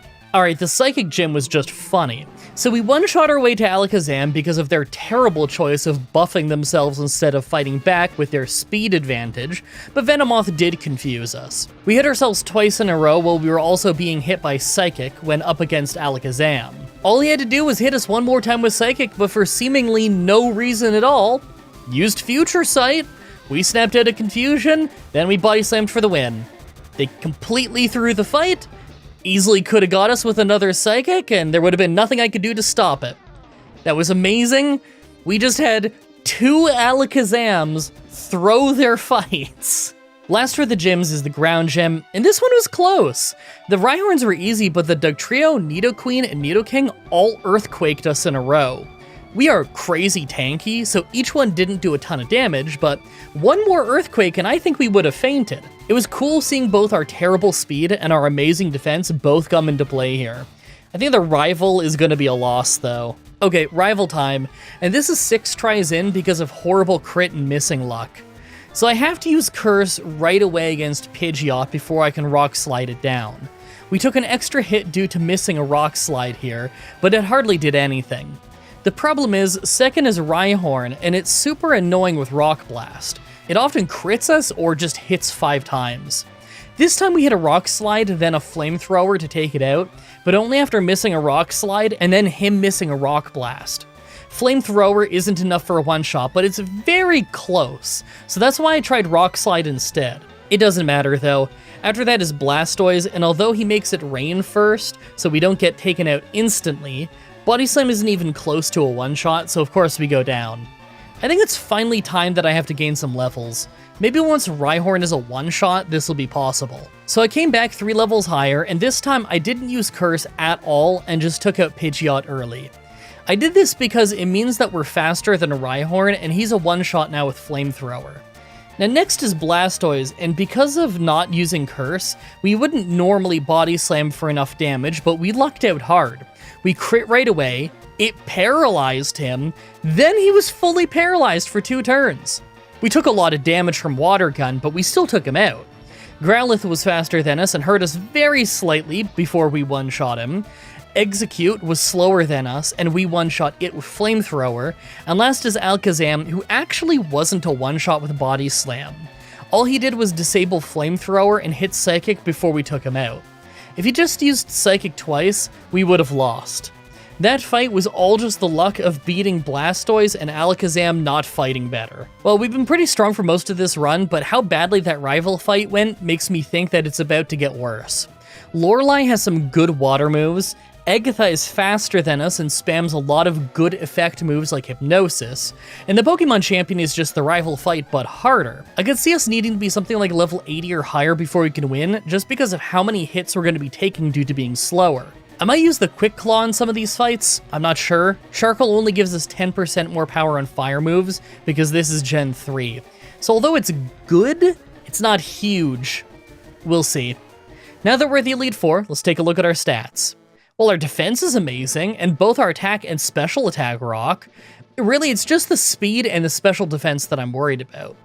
Even then, the special defense is a bit better than I expected. I'm predicting that Lorelei, Agatha, and the Pokemon Champion are all going to be a problem, but Bruno and Lance probably won't be too hard. Make your final guesses on if we can win this or not. Let's do this. First is Ice Trainer Lorelei. Alright, so on the first try, I wanted to use a combo Flamethrower and Rock Slide to beat Dugong, but it ended up surviving just due to Flamethrower doing a lot less damage than I was expecting. We got lucky on her wasting time with Hail and Safeguard early, but we still went down fast. I'm gonna try again with just Rock Slide, but I still really doubt that I'll get far past Dugong. Yeah, that's what I thought. I took out Dugong, but I still got hit by a massive Surf. I was just lucky that he used Hail and Safeguard the first time. Cloyster right after easily took us out. Okay, I'm gonna start leveling up and trying to fight over and over, but I don't think I could possibly win below level 70. It wouldn't even surprise me if I need to be a higher level than that. Low special defense and speed is really gonna hold us back in this fight. Alright, so I got to level 67 and tried some more. We still take huge damage off Dugong, but now if Cloyster opens with Spikes, then we get to hit a Flamethrower for a one-shot. The problem is, next is Lapras, who's of course faster than us and easily takes us out. This is brutal. I'm thinking we're gonna need to be mid-level 70s by this point, but we'll get to just level 70 and see how that goes. Alright, you need to see this. So first try at level 70, and Dugong just uses Surf twice to bring us to only 1 health, so obviously we lose to Cloyster. But on the next try, he only uses Surf once, Cloyster only uses Spikes, then we lose to Lapras the same way as before. This is one of those pretty random fights. I'll get to level 75 and see how this goes. Okay, so now we have enough health to survive a Surf from Lapras, as long as the earlier parts of the fight go okay. But obviously we're not going to go one-shotting Lapras. Well, we're kind of getting close to a one-shot on Dugong. I think I'll switch to my Quick Claw since I doubt I need the Charcoal for Cloyster anymore, and I'm going to get to level 80. I don't know if Dugong is a one-shot yet, but it's worth a try. This is tragic.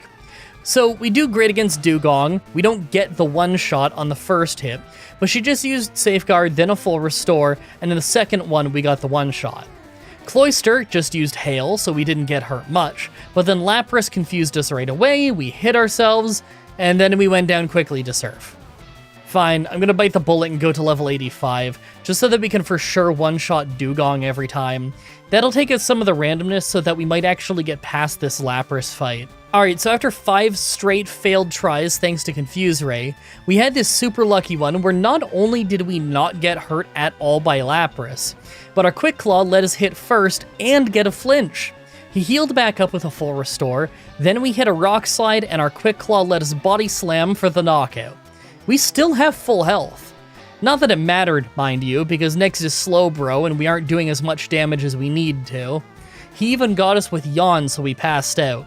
I can't believe how brutal this is.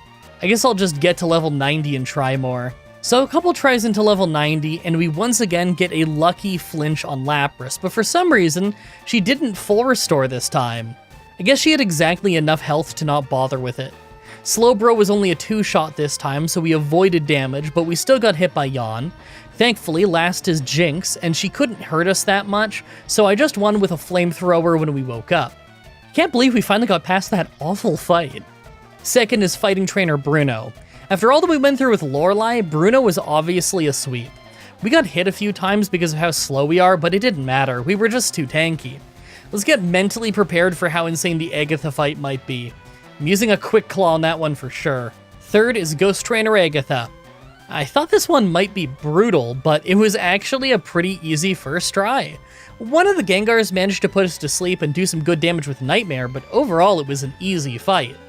Alright, well, if that was easy, then Lance is gonna be hard. Fourth is Dragon Trainer Lance. Right away, Water Onyx flinches us with a bite before we hit a Rock Slide for a one-shot, but at least we didn't take too much damage. I was more worried that he'd use a water move, but he didn't. Aerodactyl obviously outspeeds us and ends up hitting an Ancient Power that buffs all of his stats. That was really unlucky for us. Our Rock Slide didn't make him faint as a result, so he used a full restore, we hit him again, then he hit a Hyper Beam that crit to take out a good chunk of our health before we finished him off. We're getting so unlucky this run between flinches, crits, and the stat boost. Dragonite wastes his time with Safeguard right away, so we almost got a one-shot, but we go first on the second round to finish him off before he can hit us. Second from last is Dragonair, who we nearly one-shot, but he hits Dragon Rage. Then he uses a full restore to heal back up, we body slam again, but this time we crit for a one-shot. Last is the final Dragonair, but our health is awful. He outspeeds us with Outrage, we nearly faint, our body slam leaves him with a sliver, I thought we were doomed, then our Quick Claw lets us go first to make him faint, absolutely saving the fight for us. What a crazy battle. Finally, the Pokemon Champion. So right away, Quick Claw gets me my one-shot on Pidgeot, but next is Rhydon. I was worried about how this would go, but Flamethrower crit for a one-shot, that was nice. After that was Blastoise though, and right away he uses Rain Dance, then not only hits Hydro Pump, but crits it. We can't even get a 3-shot either, so I don't think Quick Claw will save us, unless maybe Hydro Pump misses. I think I'll try this a few times. All we need is one crit, or to paralyze with Body Slams, and we could stand a chance. So after losing 6 times in a row, we finally get a Paralysis that actually makes him miss a move. We still take a Hydro Pump, but it's not raining, so it's not a one-shot. We managed to get around him using a full restore too. But right after that is Alakazam, who outspeeds us and one-shots us. Yeah, this is a rough fight. Let's try getting to level 95. There's no way I can't beat a Torkoal challenge. So I gave this fight a solid 6 tries at level 95, but we just faint a Blastoise every time. We need crazy luck to get past it. We got past it on this 7th try, but we just fainted to Alakazam like before. I'm pulling the trigger on the rare candies. We're getting to level 100. This has gotta be possible. Alright, level 100. Pidgeot is a one-shot with Flamethrower, and Rhydon is nearly a one-shot.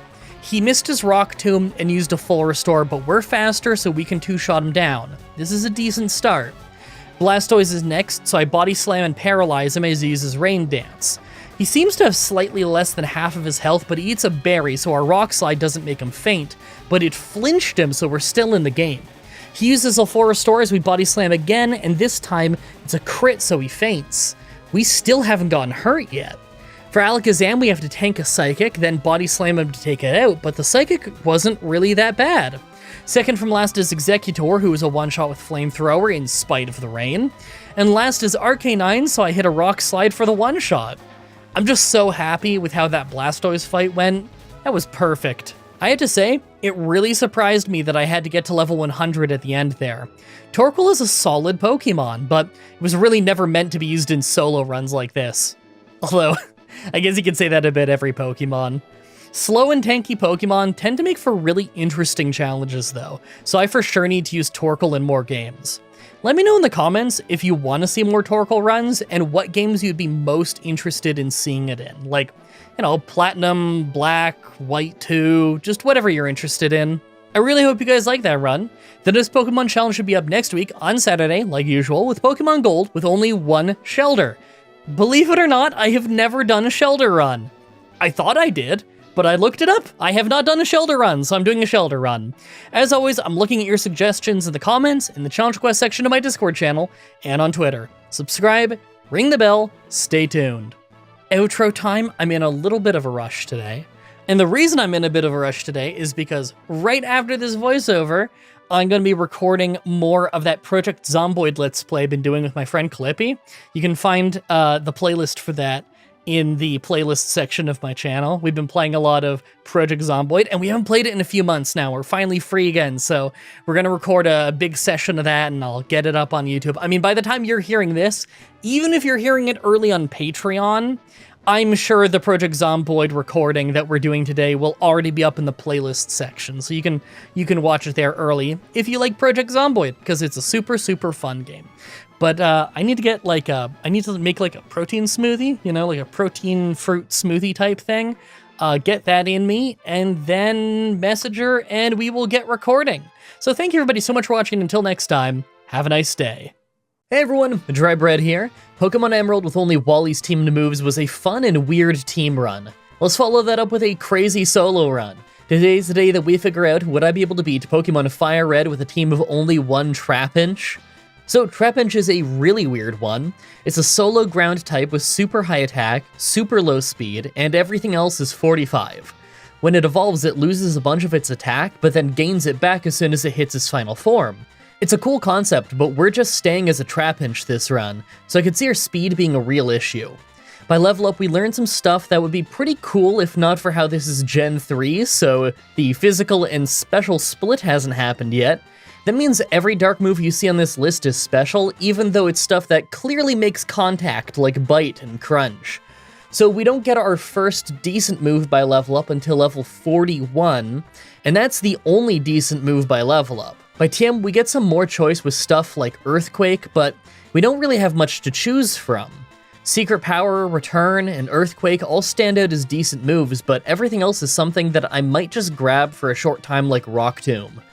Maybe Rest will pay off? It's hard to say. Like always, I'm writing the script as I go through with the challenge, so all this part is being written before I've started. Everyone comment down below and guess if I can win or not. I mean, I imagine I could win by level 100, but I think that being incredibly slow without also being tanky is just going to mean that we get whittled down quickly against larger teams. This could be a really hard one. Let's explain the rules. In combat, I can only use Trapinch. I'll need other Pokemon to use HMs, but I won't be allowed to use any of those Pokemon in battle. No glitches or exploits, no items in battle, only Pokeballs, held items, and items outside of combat are allowed. Also, if you enjoyed this video, be sure to like, subscribe, and ring the bell for more. Let's do this. So, right off the bat, I used the Universal Pokemon Randomizer to replace Charmander with Trapinch, so that we can do the whole run with it. I picked to replace Charmander so that our rival would have Blastoise, probably the hardest for us to fight. I name him Pinsir, because that's hilarious. Our nature is naive, so more speed and less defense. That's an interesting one. It'll help improve our horrible speed, but it's at the cost of making us weaker against multiple types that are super effective against us. I think I'm gonna try it anyway. It sounds kind of fun. Our ability is Hyper Cutter, so we don't get attack drops.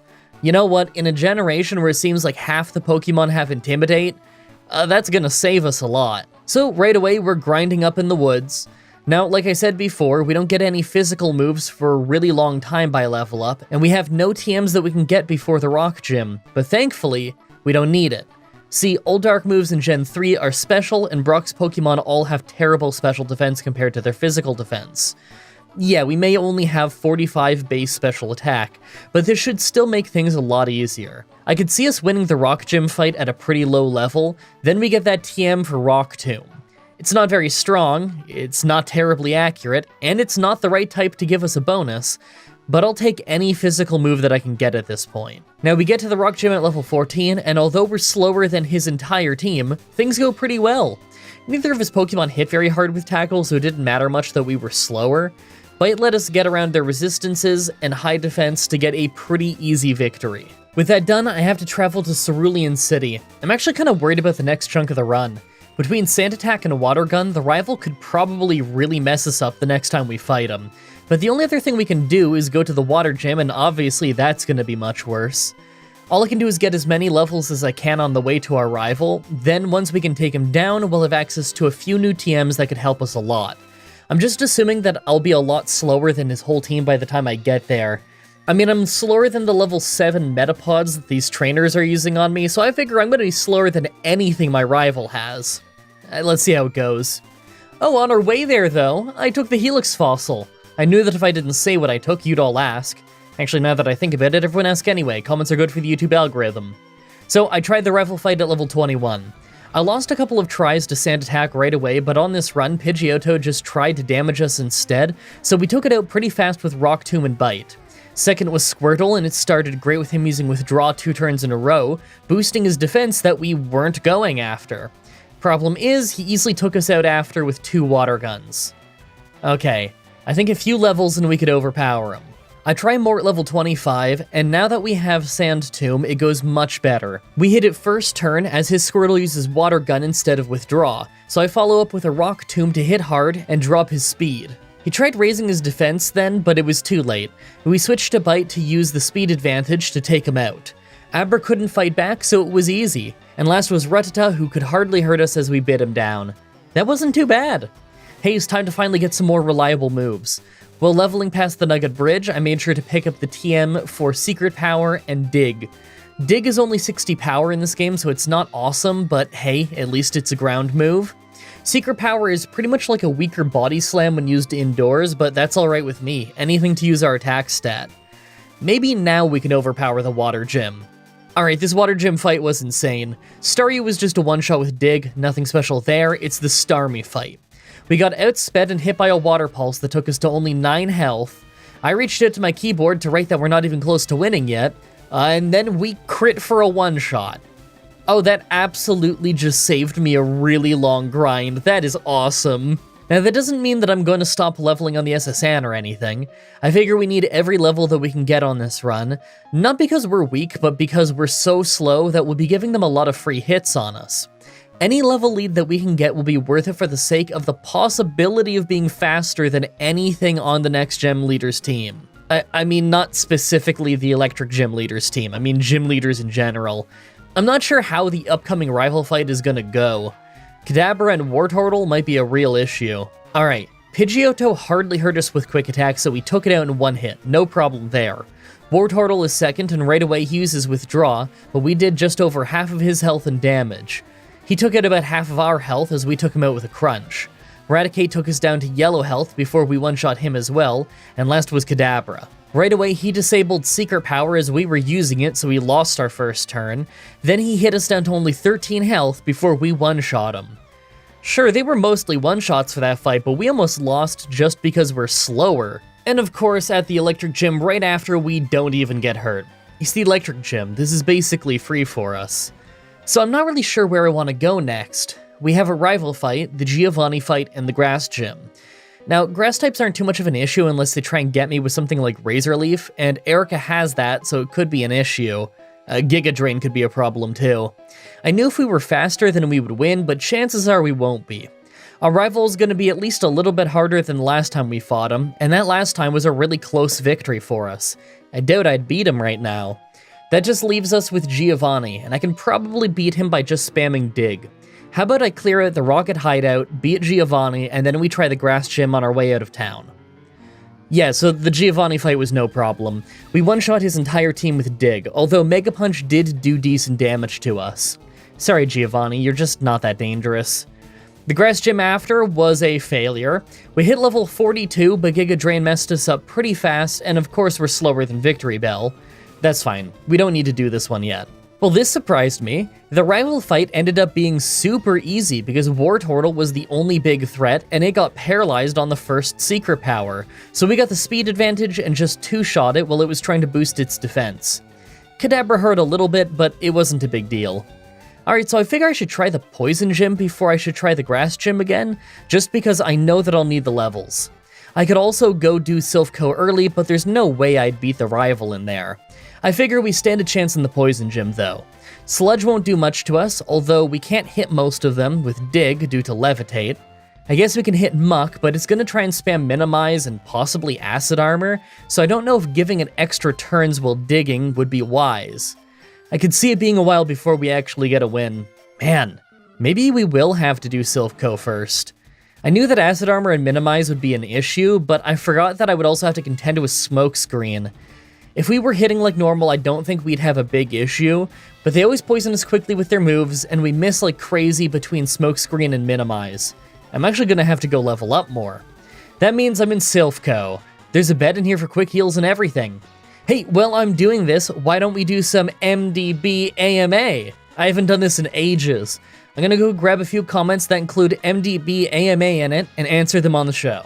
Okay, question 1. I really like this one. It's a bunch of questions in one, but whatever, those are fine. Helming is asking about shinies I run into, and remarks on how I don't show my HM Pokemon very often.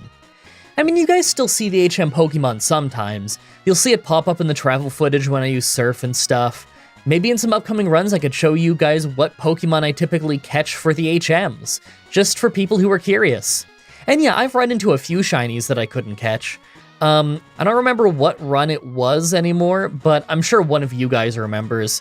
There was an Emerald run a few years ago where I ran into a shiny Poochyena, but it was before I fought May, so I didn't have Pokeballs yet. I'm gonna guess that was the Plusle and Minun run, since I had to struggle grind early on in that one.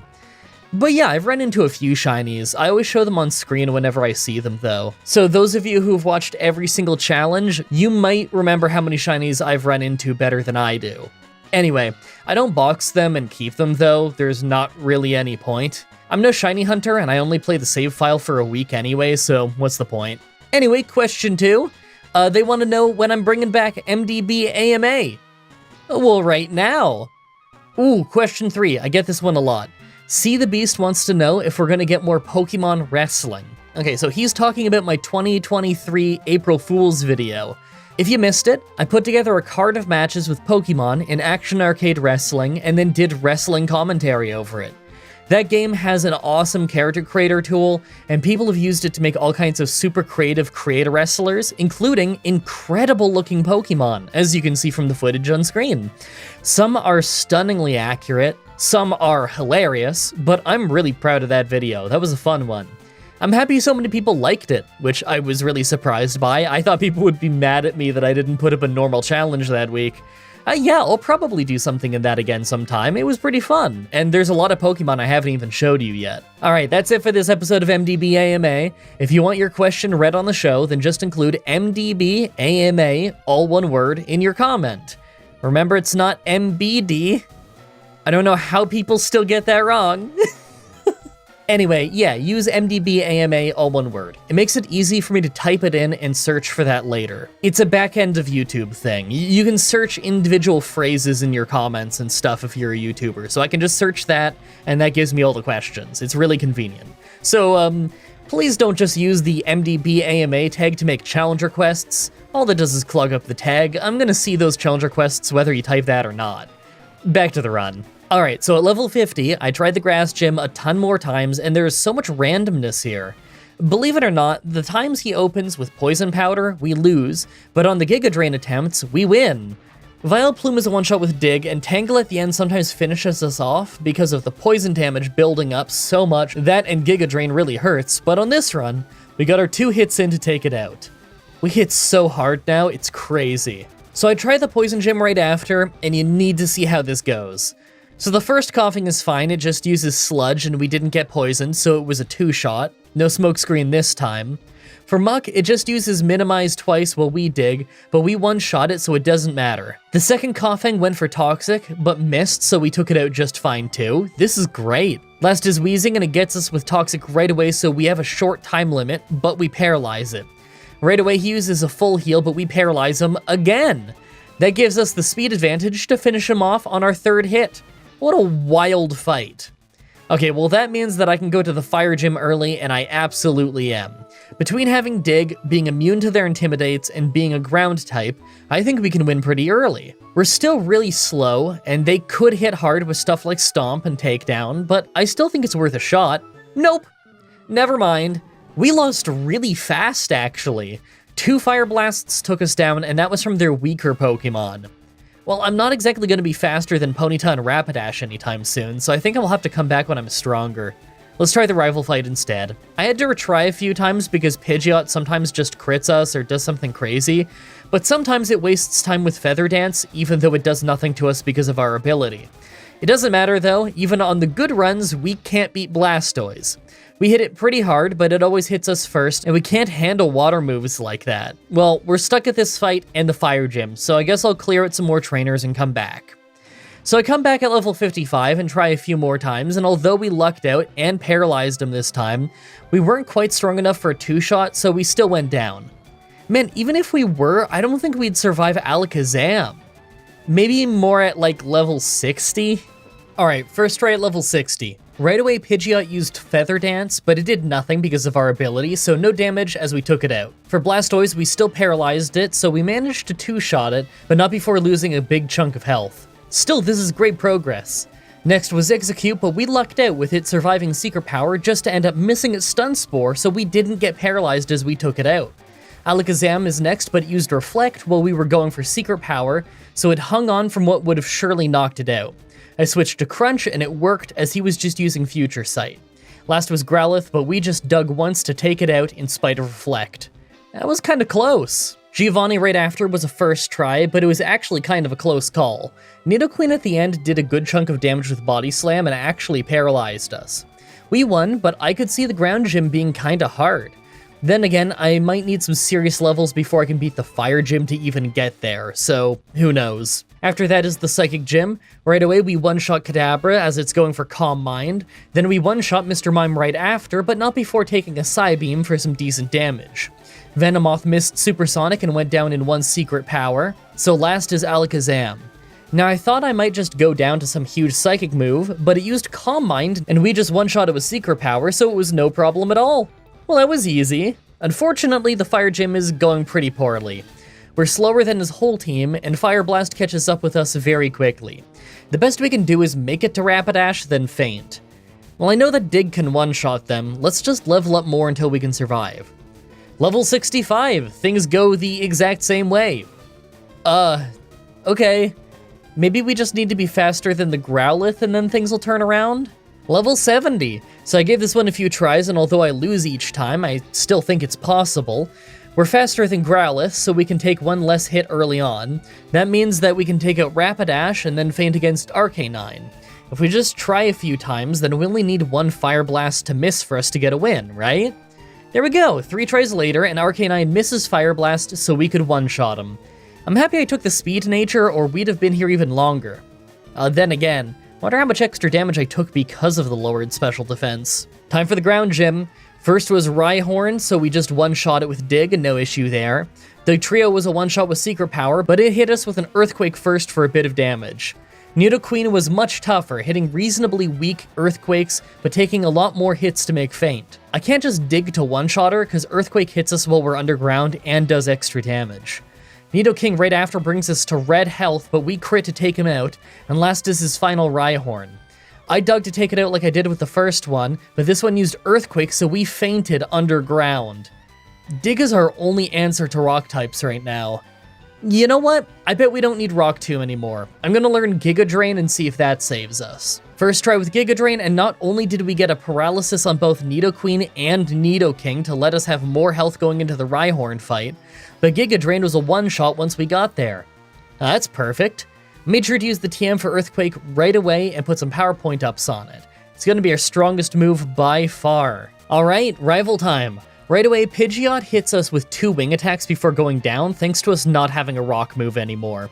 Second is Blastoise, so I start with Giga Drain as he uses Rain Dance, and it really didn't heal us a ton. I figured I'd go down, but his Water Gun actually didn't take us out. It almost took us out, but we hung on and finished him off with Earthquake. Execute was a one-shot with Crunch, and the Growlithe right after hit a big takedown to bring us to red health, before we one-shot him too. Rhyhorn was second from last, so we hit a Giga Drain to one-shot him and healed ourselves back up quite a bit, and last was Alakazam, who disabled Giga Drain, but that gave us an opening to one-shot him with Earthquake. I kind of can't believe we actually won that fight. That means we're going through Victory Road. I really don't have high hopes for the Elite Four, I'm gonna be honest. Lorelei has loads of water moves, Agatha has Levitate on all of her ghosts, so we have to hope that Crunch can take them down instead, and of course, our rival at the end is gonna be brutal. I might want to replace Secret Power with Return, but I'm not totally sure yet. I don't know what's more useful, the extra 30 or so power that Return has, or the chance to paralyze and thus gain a speed advantage that Secret Power has. If Return is a one-shot, then I'd prefer that. If it's not, then a Secret Power that paralyzes, so we can get the first attack on the second round would be better, but I guess that's a bit niche. I'll probably replace Secret Power with Return at some point. Even if I do, there's no way we're beating the run until we level up a lot more. Now that we're the Elite Four, let's take a look at our stats. Well, our attack is incredible, but our special defense and speed are just awful. I think this is going to be one of those situations where we're leveling up just so that we're faster than maybe 3 members of each person's team, then we can tank the rest. I figure we can probably one-shot most things we fight, but not quite everything. I could see us being so slow that we have issues even near level 100. Make your guesses on if we can win this or not. Let's do this. First is Ice Trainer Lorelei. First try, and Dugong nearly one-shots us with Surf. We nearly one-shot it with Earthquake. It heals, and we almost one-shot it again. Then we go down. Okay, well, maybe in like 2 levels we could just make it faint, but we'd still have almost no health. This might really take a while. Level 75. Well, we now survive with yellow health and one-shot Dugong, but Cloyster right after one-shots us with Dive and is faster than us. The worst part is, I bet Giga Drain would have done some awesome damage and healed us up a lot, if not for how he's faster than us. You know what? I'm gonna go grab a Quick Claw. I've been using black glasses for extra damage on Crunch, but I'm thinking that randomly going first could score me some extra one-shots. So I tried the fight a few more times at level 75, hoping for Quick Claw, when something weird happened. Dugong used Hail for the first time instead of just using Surf, so we took it out no problem. Then when Cloyster came out, once again for the first time it was using Spikes and Protect instead of Dive, so we took it out pretty easily with minimal hail damage. We even used Giga Drain to heal back up. But then with Slowbro. We attacked first and did big damage, not sure if it was from the Quick Claw or not. She survived with red health and took us out with 1 hit of Surf. Okay, that's rough, but if we have the same luck with Dugong and Cloyster, then maybe we could win at level 80. So I try again at level 80, and although the start doesn't go the same, it goes functionally just as well. Hail starts a little bit later, but we still come out on the other end in great shape. Problem is, we still don't one-shot Slowbro, and it still one-shots us. Okay, level 85 has to be a win, right? Alright, you gotta be kidding me. The first half of the fight is easy. Slowbro doesn't get one-shot, yawns, then gets one-shot, we fall asleep, and Jinx crits us with an Ice Punch for a one-shot. Okay, well that was just horrible luck. I'm gonna keep trying this. Never mind, I tried a bunch more times, but we still just go down to Jinx using Ice Punch every single time.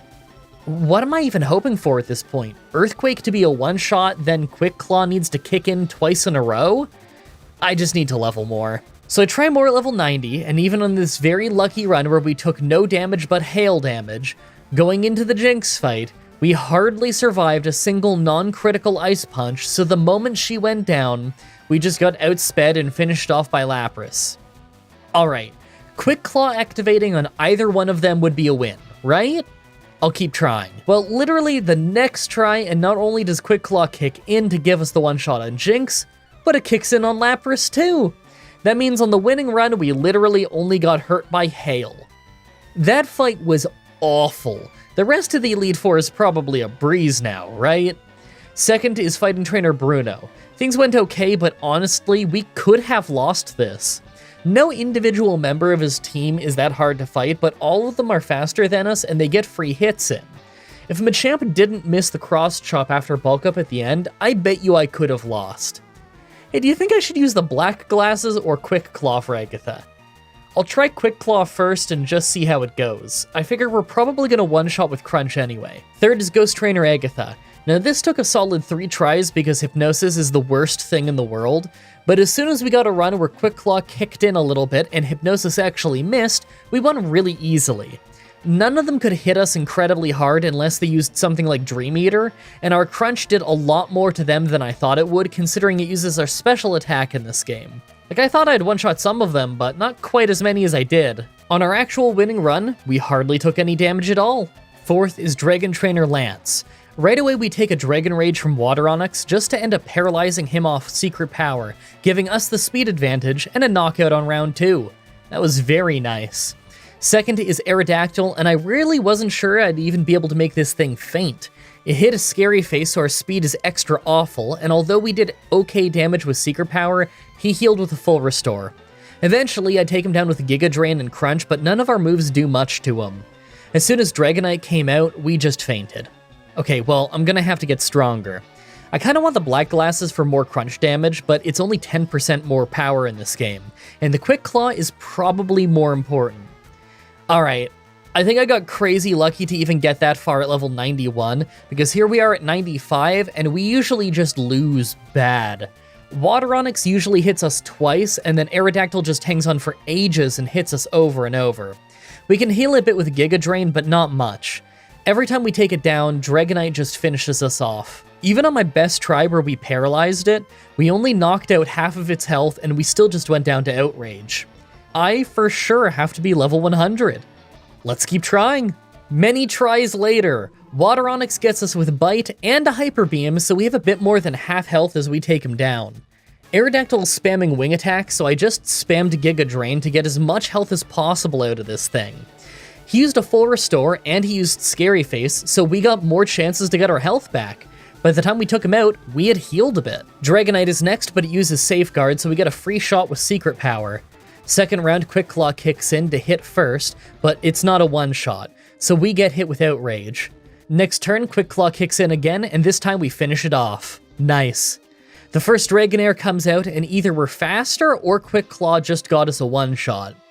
Next, Dragonair comes out, and this time we're slower, so I guess it was Quick Claw luck last time. We took a hit, then took him out, winning the fight. That took so long, you guys have no idea. Finally, the Pokemon Champion.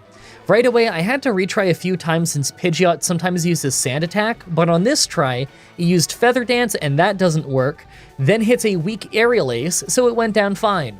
Second was Blastoise though, and it one-shots us with Hydro Pump. Oof. This might take a while. We absolutely need either that to miss, or for us to one-shot him with a move first. If I'm hoping for a one-shot, it probably has to be Earthquake. 3 tries later, and Blastoise just uses Rain Dance instead of any water moves, so we one-shot it. Well, that went a lot better. Problem is, right after his Executor, and not only did he put us to sleep, but we got taken down by Giga Drain pretty fast. Alright, well, Crunch was so close to a one-shot that maybe we could just get it with a damage range. I'll keep trying. So it seems like on any try where I don't get hurt by Pidgeot, Blastoise will always use Rain Dance and we get our free knockout. Now I haven't actually gotten Executor to go down in a single crunch yet, but we easily take him down if he just uses Giga Drain first turn. But then Alakazam always just one-shots us with Psychic. Okay, I still think this is possible. Maybe if Executor misses Sleep Powder instead of going for Giga Drain. He does go for Sleep Powder sometimes. Literally the next try and he missed Sleep Powder. That's awesome. We even got a special defense drop, so he was a one-shot after he healed back up. Alakazam ended up going for Reflect instead of Psychic this time, but he's so frail, and we're so strong that Earthquake one-shots him anyway. Rhydon was a one-shot with Giga Drain, and last is Arcanine. The rain stopped as it came out, we got burned right away by a Flamethrower, and Reflect is still actively lowering our physical damage. We did great damage with Earthquake. He hit another Flamethrower, we dropped to red health, then we took him out with another Earthquake.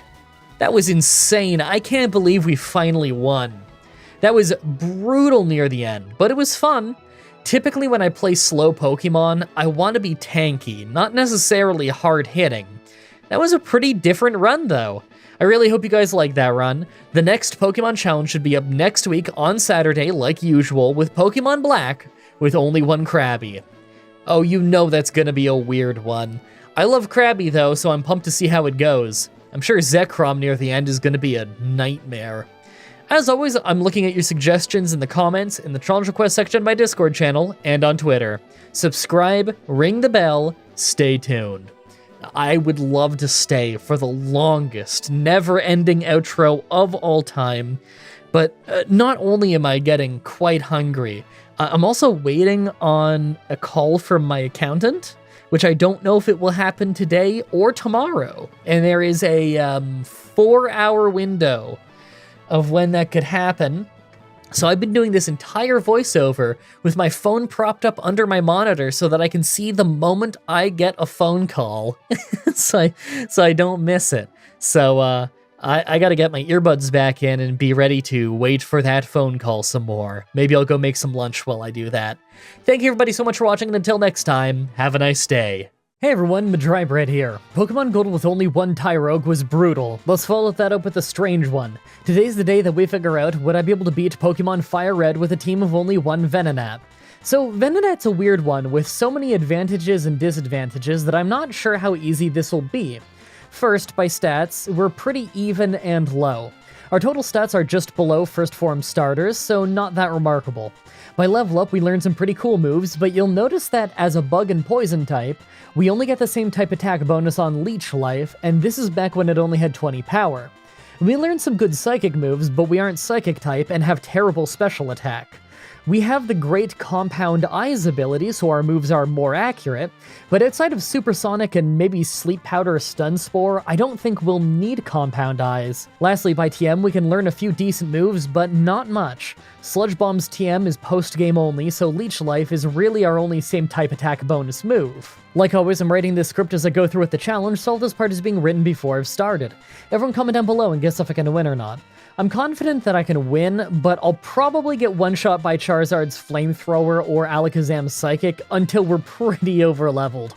Let's explain the rules. In combat, I can only use Venonat. I'll need to use other Pokemon to use HMs, but I won't be allowed to use any of those Pokemon in battle. No glitches or exploits, no items in battle, only Pokeballs, held items, and items outside of combat are allowed. Also, if you enjoyed the video, be sure to like, subscribe, and ring the bell for more. Let's do this. So right off the bat, I used the Universal Pokemon Randomizer to replace Bulbasaur with Venonat so that we can do the whole run with it. I picked to replace Bulbasaur so that our rival would have Charizard, probably the hardest for us to fight. I name him Marty. I don't expect many people to get that reference, it's pretty obscure. Underground, you could say. Our nature is lonely, less defense, more attack. We're gonna be frail anyway, so I appreciate whatever attack we can get. Alright, so the path to the Rock Gym. We're part poison type, so the forest isn't actually that dangerous to grind in, but we'll still need lots of levels. I doubt Brock will spam Rock Tomb, since he usually only uses it if you're doomed anyway to take it easy on the player. Still, we hardly do any damage. We get Supersonic soon, and with Compound Eyes, its accuracy is at least a bit better, but it's still not great. I predict we won't be able to win this fight until level 17 when we learn Confusion.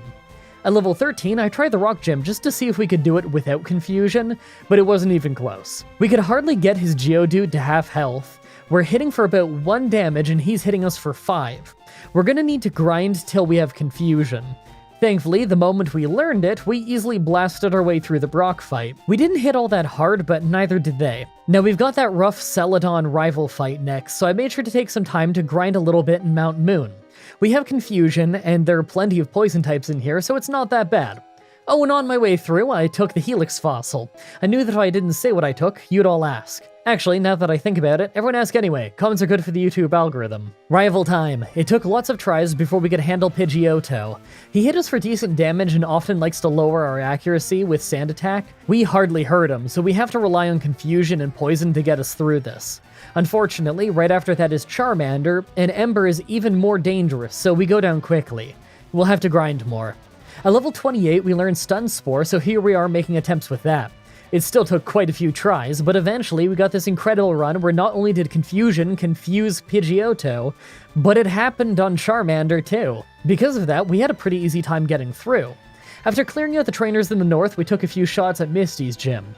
It wasn't looking too great until we managed to land both Stun Spore and Supersonic a few tries in. Then Starmie basically took itself out. While we're clearing out the SSN, let's talk game plan. We're still pretty weak right now, and we don't get Psychic until level 41. But if we were to just fight our rival here and grab Cut, we can make our way to Celadon, pick up the T, and get the TM for Psychic and Saffron. I think that would be enough to take out both the electric and grass gyms, but it's hard to say for sure. Once we're done clearing out the place, we fight our rival. This one took a few tries thanks to Sand Attack and Kinesis lowering our accuracy, but thanks to Compound Eyes boosting our accuracy, we still hit pretty often. I've gotta say that ability is really nice so far. With that done, we have to make our way through Rock Tunnel. It looks like we won't actually be needing that TM, by the way. We're almost level 41 just from all the trainer fights on our way here. Still, I want to go grab the power point ups in Celadon. Psychic is a good move, but it's not great for traveling with. It doesn't really have enough power points. On the other end, I went straight for the electric gym and pretty easily took it down. Not liking how little damage Psychic did to Raichu though, that has me a little worried. At least the grass gym uses some poison types. Once we got to the poison gym, we lost a few tries early to getting hit by Stun Spore. 5 tries in though, and we got this run where we hit our own Stun Spore and she opened with Acid instead. She hung on for a while with Hyper Potions, but once Victory Bell went down, I wasn't really worried about the rest of the team. It wasn't too bad. With that done, we have to clear out the Team Rocket hideout, beat Giovanni for the Self-Scope, and then beat our rival in the Pokemon Tower. I'm actually not that worried though. I don't think either fight will be that hard, it's the Poison Gym that I'm worried I might get stuck on. Even with Psychic, I doubt we can keep them from using Self-Destruct. Giovanni himself was pretty easy, although I did notice that Psychic did almost no damage to Kangaskhan. We really are more of a physical attacker than a special one. For the rival fight in the Pokemon Tower, we had a pretty easy time, although I will point out that we couldn't one-shot Execute with Return despite the level lead. That has me a little bit worried. We really do need to get stronger soon. Maybe I should grind on Cycling Road? Before that though, I tried the Poison Gym. The Coffins were easy, but the Muk had me really worried with how little damage we were doing. We managed to paralyze him, and thankfully he couldn't hit us very hard, but I was worried his Minimize would make us miss. Thankfully, we didn't, so we took him down. The only other real threat was his Wheezing, but he used Sludge and it didn't do that much, so we won. Alright, next is Silphco, and I'm not feeling confident. The rival fight in here is usually a big jump up in difficulty, and I don't know how we're going to take down Charizard. I doubt we're even faster than it, so I made sure to fight tons of trainers for levels. We could definitely use the help. Even after clearing the building though, we didn't have much luck. The problem is that Execute paralyzes us on every attempt, dooming us against Charizard. I'd try over and over till it misses, but I still don't think we'd actually beat Charizard doing that, so I think it's time that I go back and grind on Cycling Road. I came back at level 60, and we just weren't having any luck. It's a pretty frustrating fight, since most attempts fail super early. Either Pidgeot hits Feather Dance so we can't do enough damage to get far into the fight, or Execute paralyzes us. The luck required to have neither of those things happen is super low, so we get almost no attempts where we stand a chance. Even when we do get lucky and make it to Charizard in decent shape, we still go down in one Flamethrower, so at that point we're hoping they don't use Feather Dance, miss their powder, and we need to crit Charizard. I'm starting to think that if we want to win this fight with anything but insane luck, I'll have to grind all the way until I can one-shot Execute. Another 5 levels later, and after another 7 tries, we finally got to Charizard, just to get one-shot again. Man, this is brutal. Cycling Road grinding is terrible at this point. Alright, all the way at level 70 now. Yeah, 70 for the Silphco rival fight. After just getting taken out by Flamethrower on a few more attempts, we finally got this one where, for whatever reason, he just used Smokescreen and Scary Face instead. I have no idea why he decided to forfeit the fight, but he did, so we just finished him off and Water Onix to finally get past this. I could have beaten him at least 8 levels ago if he had done that sooner. Giovanni's pretty much always a cakewalk, and this time was no exception.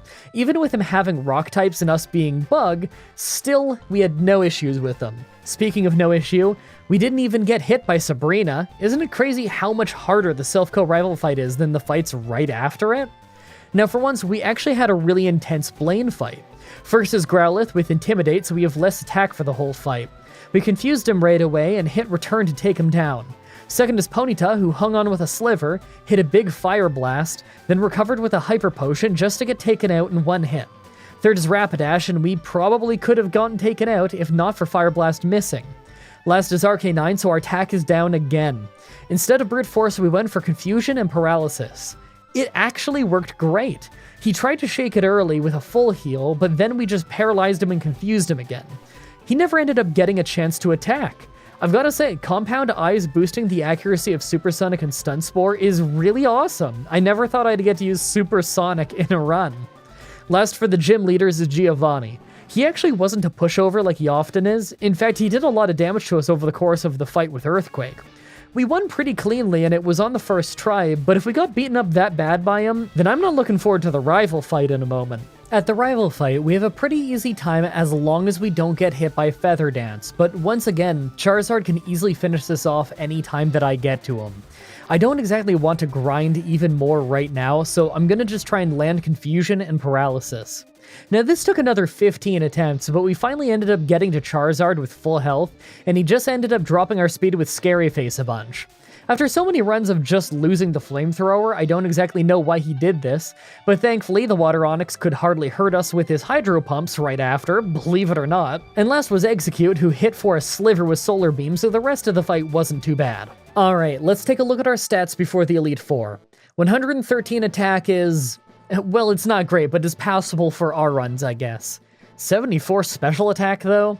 Ouch, no wonder Psychic has been so weak. I don't think I'll be able to get past Lance like this, and I know for sure I can't get past the Pokemon Champion, since we should be slower than Charizard, but I'm willing to try. Make your final guesses on if we can win this or not. Let's do this. First is Ice Trainer Lorelei. Right away you can see the problem here, though. We're hardly doing any damage with Return, and it's literally the strongest move we can learn outside of Solar Beam. I'd argue that Return is stronger, though, since we can hit it twice for every one Solar Beam. That and our special attack is garbage.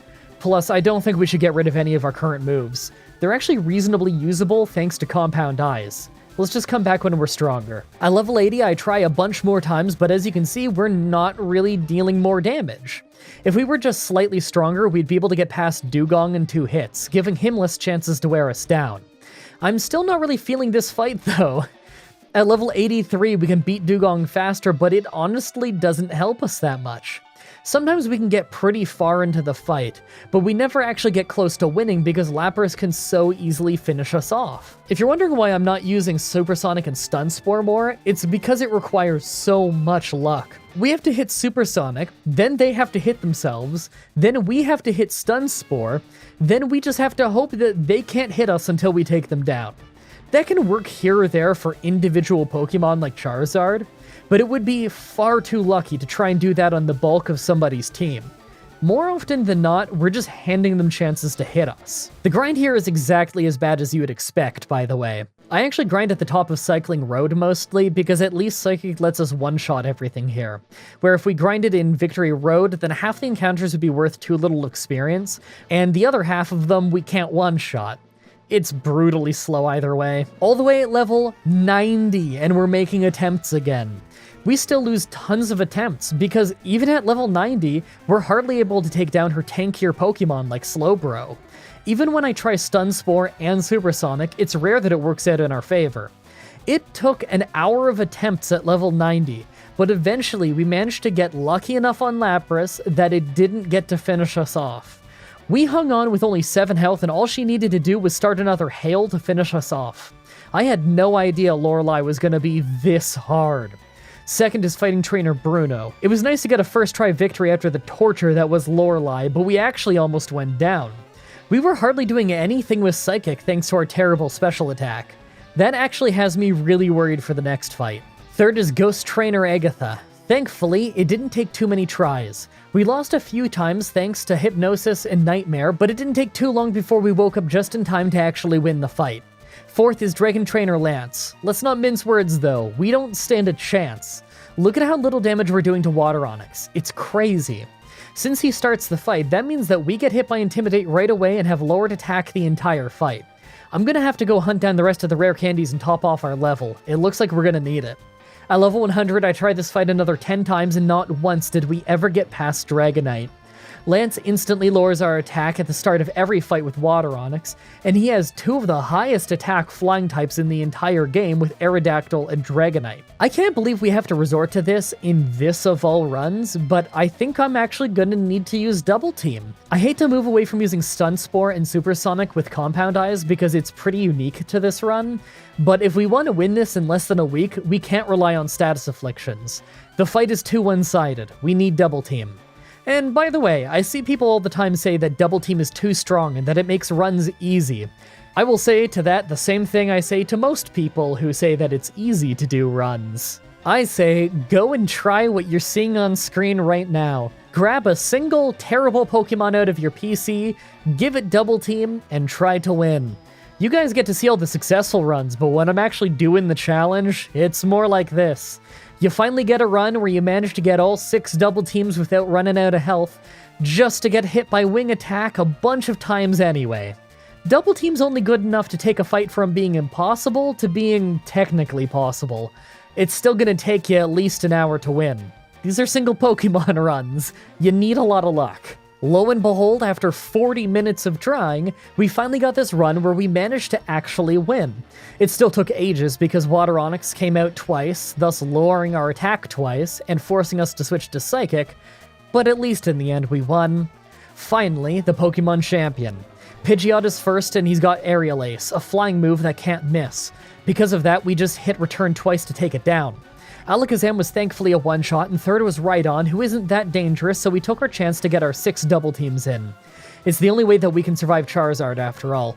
Rhydon did still hit us before we could take him down since we give him so many chances to attack, but he wasn't too dangerous. Fourth is Charizard, so I play it safe and go straight for Stun Spore. He's faster and goes for Fire Blast a few times, but ends up missing both, letting us take him down. Executor is fifth, but he went for the super low accuracy Sleep Powder, so we were fine. Last is Water Onix, so our attack is down. We went to war with him for ages because of how little damage we were dealing. But with time, Psychic started lowering his special defense. We did take a hit, but in the end, we took him down, winning the run. Well, that was a lot more brutal than I thought it would be. I was feeling pretty confident after Supersonic and Stun Spore proved to be so helpful, but as soon as we got to Lorelei, we got brickwalled for ages. I really hope you guys like that run. For next Saturday's challenge, I'm going to be doing my first ever challenge in Fallout New Vegas.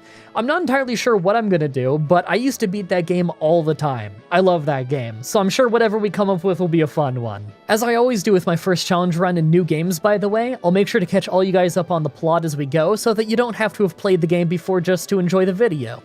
As always, I'm looking forward to your suggestions in the comments, in the challenge request section of my Discord channel, and on Twitter. Subscribe, ring the bell, stay tuned. If you want to see me do more challenges like this, please let me know in the comments or on Twitter. I can always use more ideas from you guys on what I should do next.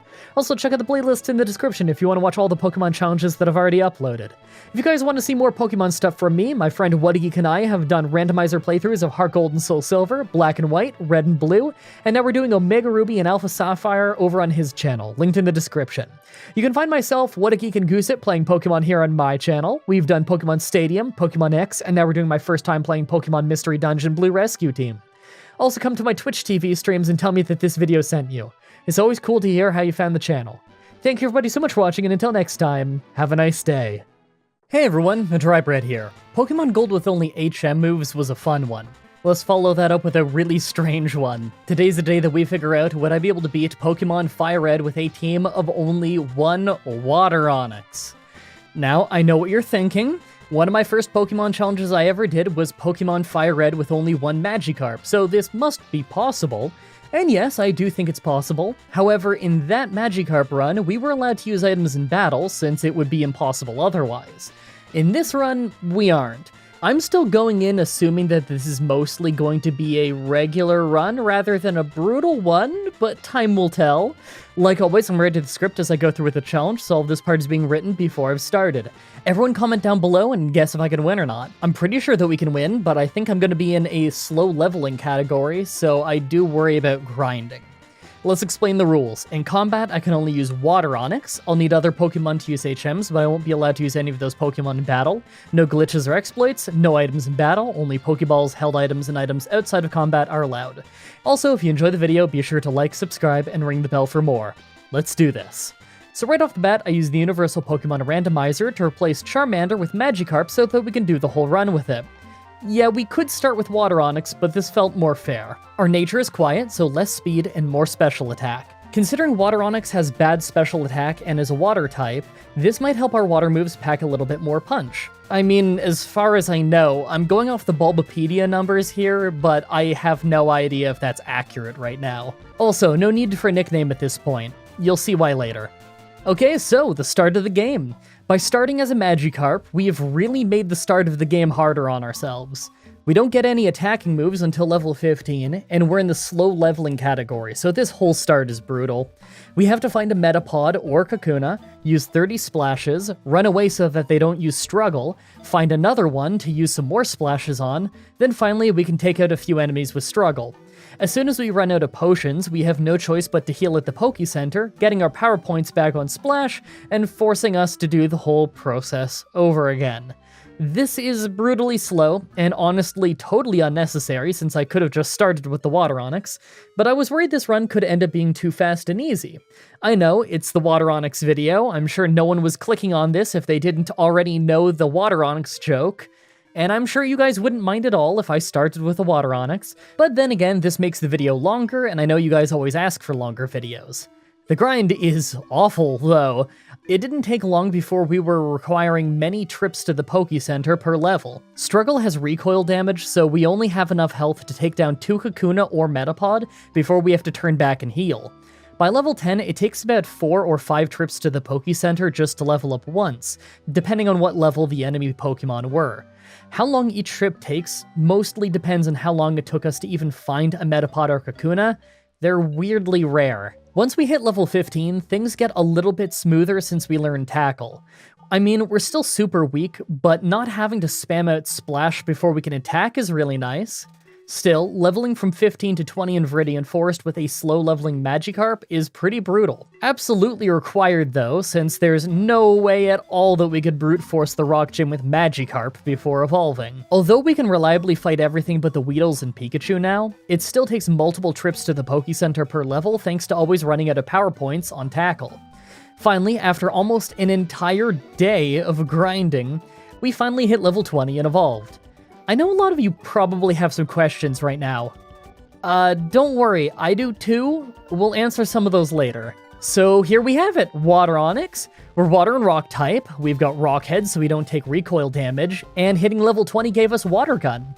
These stats don't look like the Water Onyx on the Bulbapedia, so I'm fairly sure that means that we've got unique stats. That pretty much throws every idea I had of how easy this will be out the window. I genuinely have no idea what moves I'm gonna learn, so I'm as blind as you are on this one.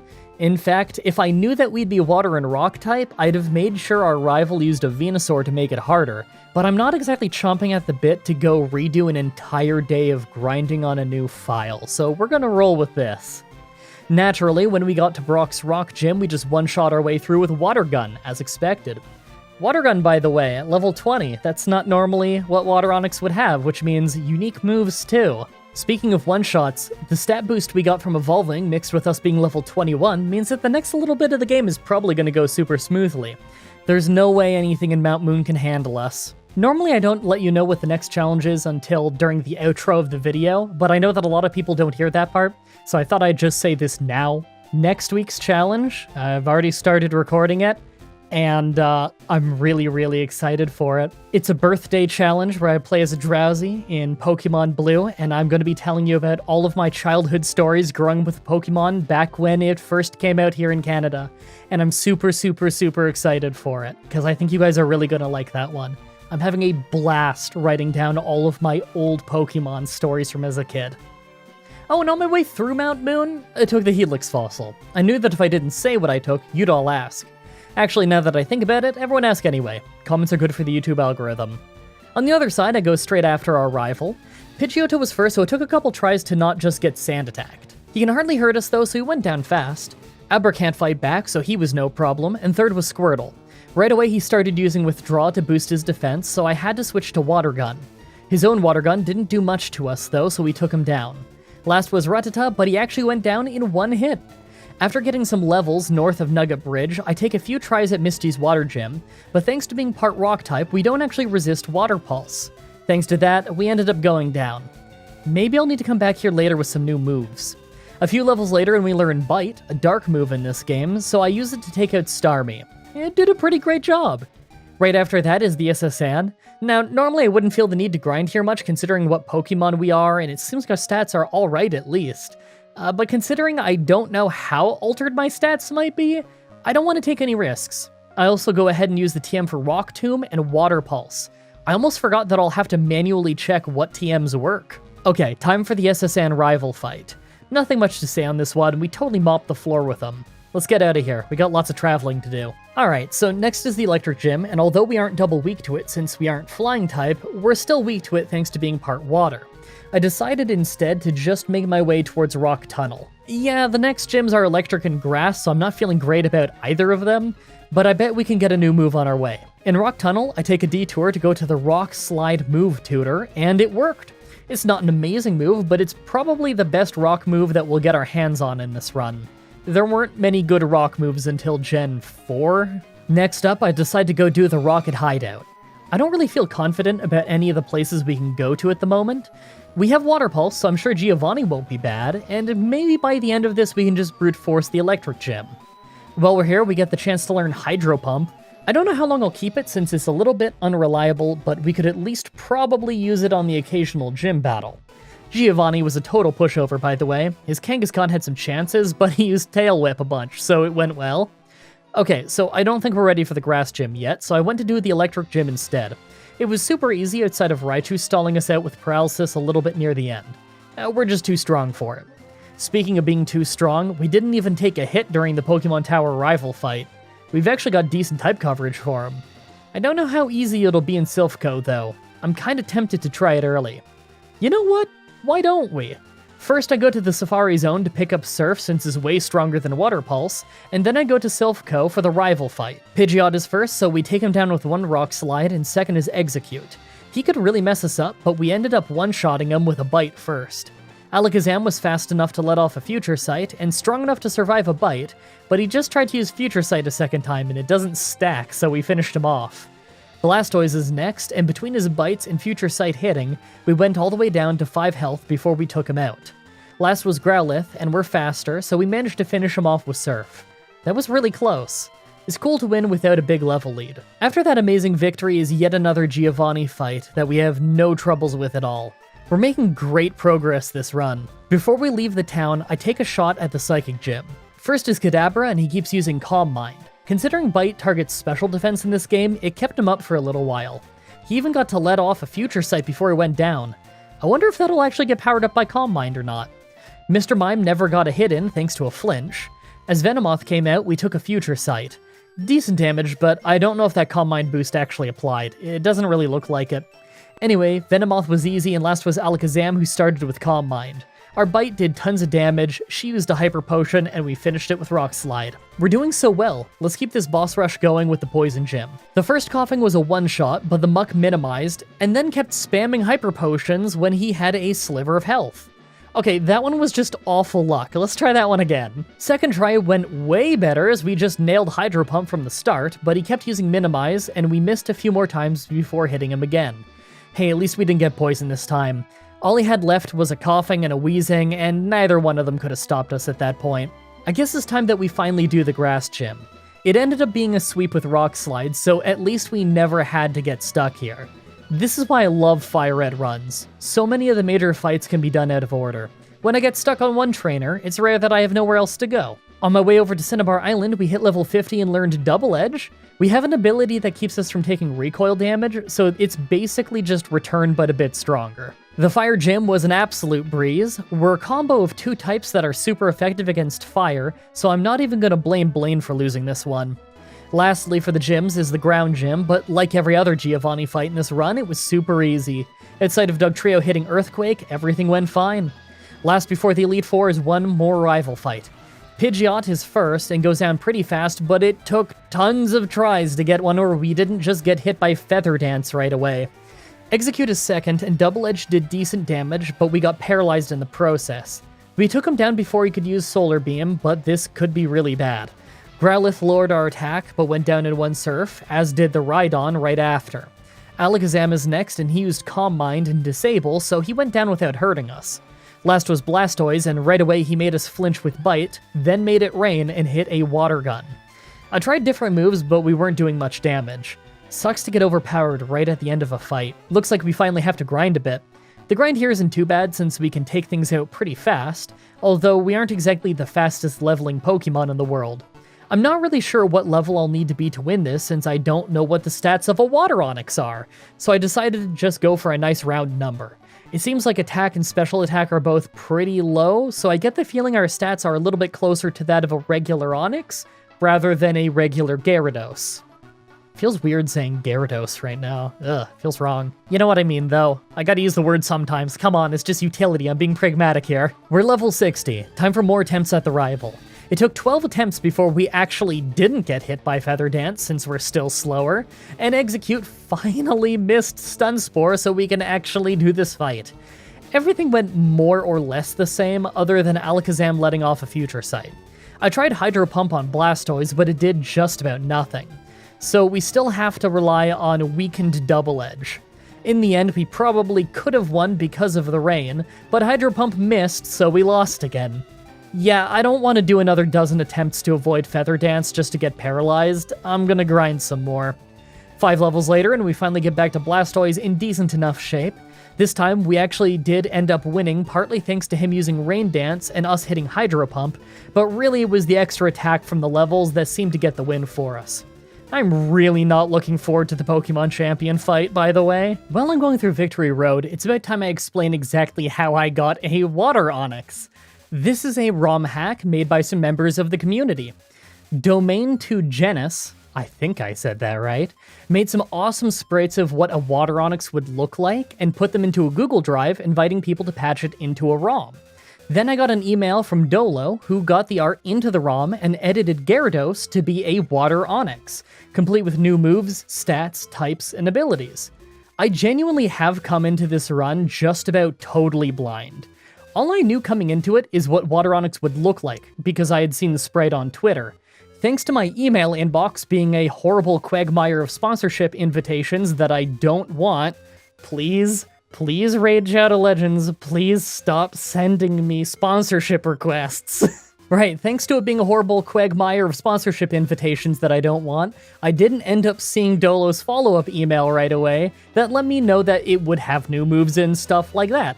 I didn't see it until I was on the SSN, so I actually found out at the same time you guys did, when I learned Water Gun at level 20 and was a Water and Rock type. I really never thought I'd have my own Pokemon ROM hack, so I just want to give a massive thank you to Domain 2 Genis and Dolo for making this happen. This is pretty cool. Now let's check out our stats before the Elite Four.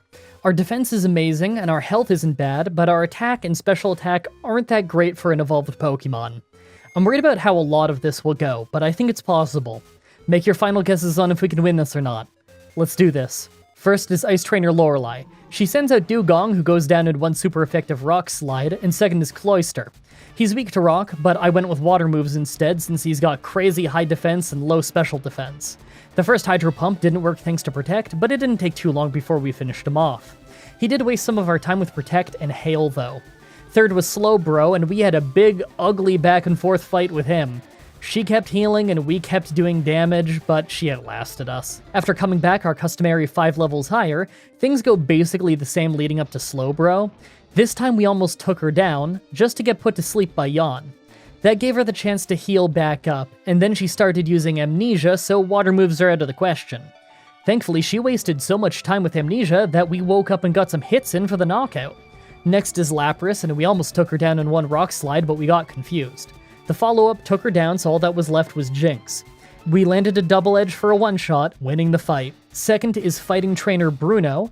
Onix on Water Onix fight first, and of course we ended up sweeping both of his Onixes with Surf.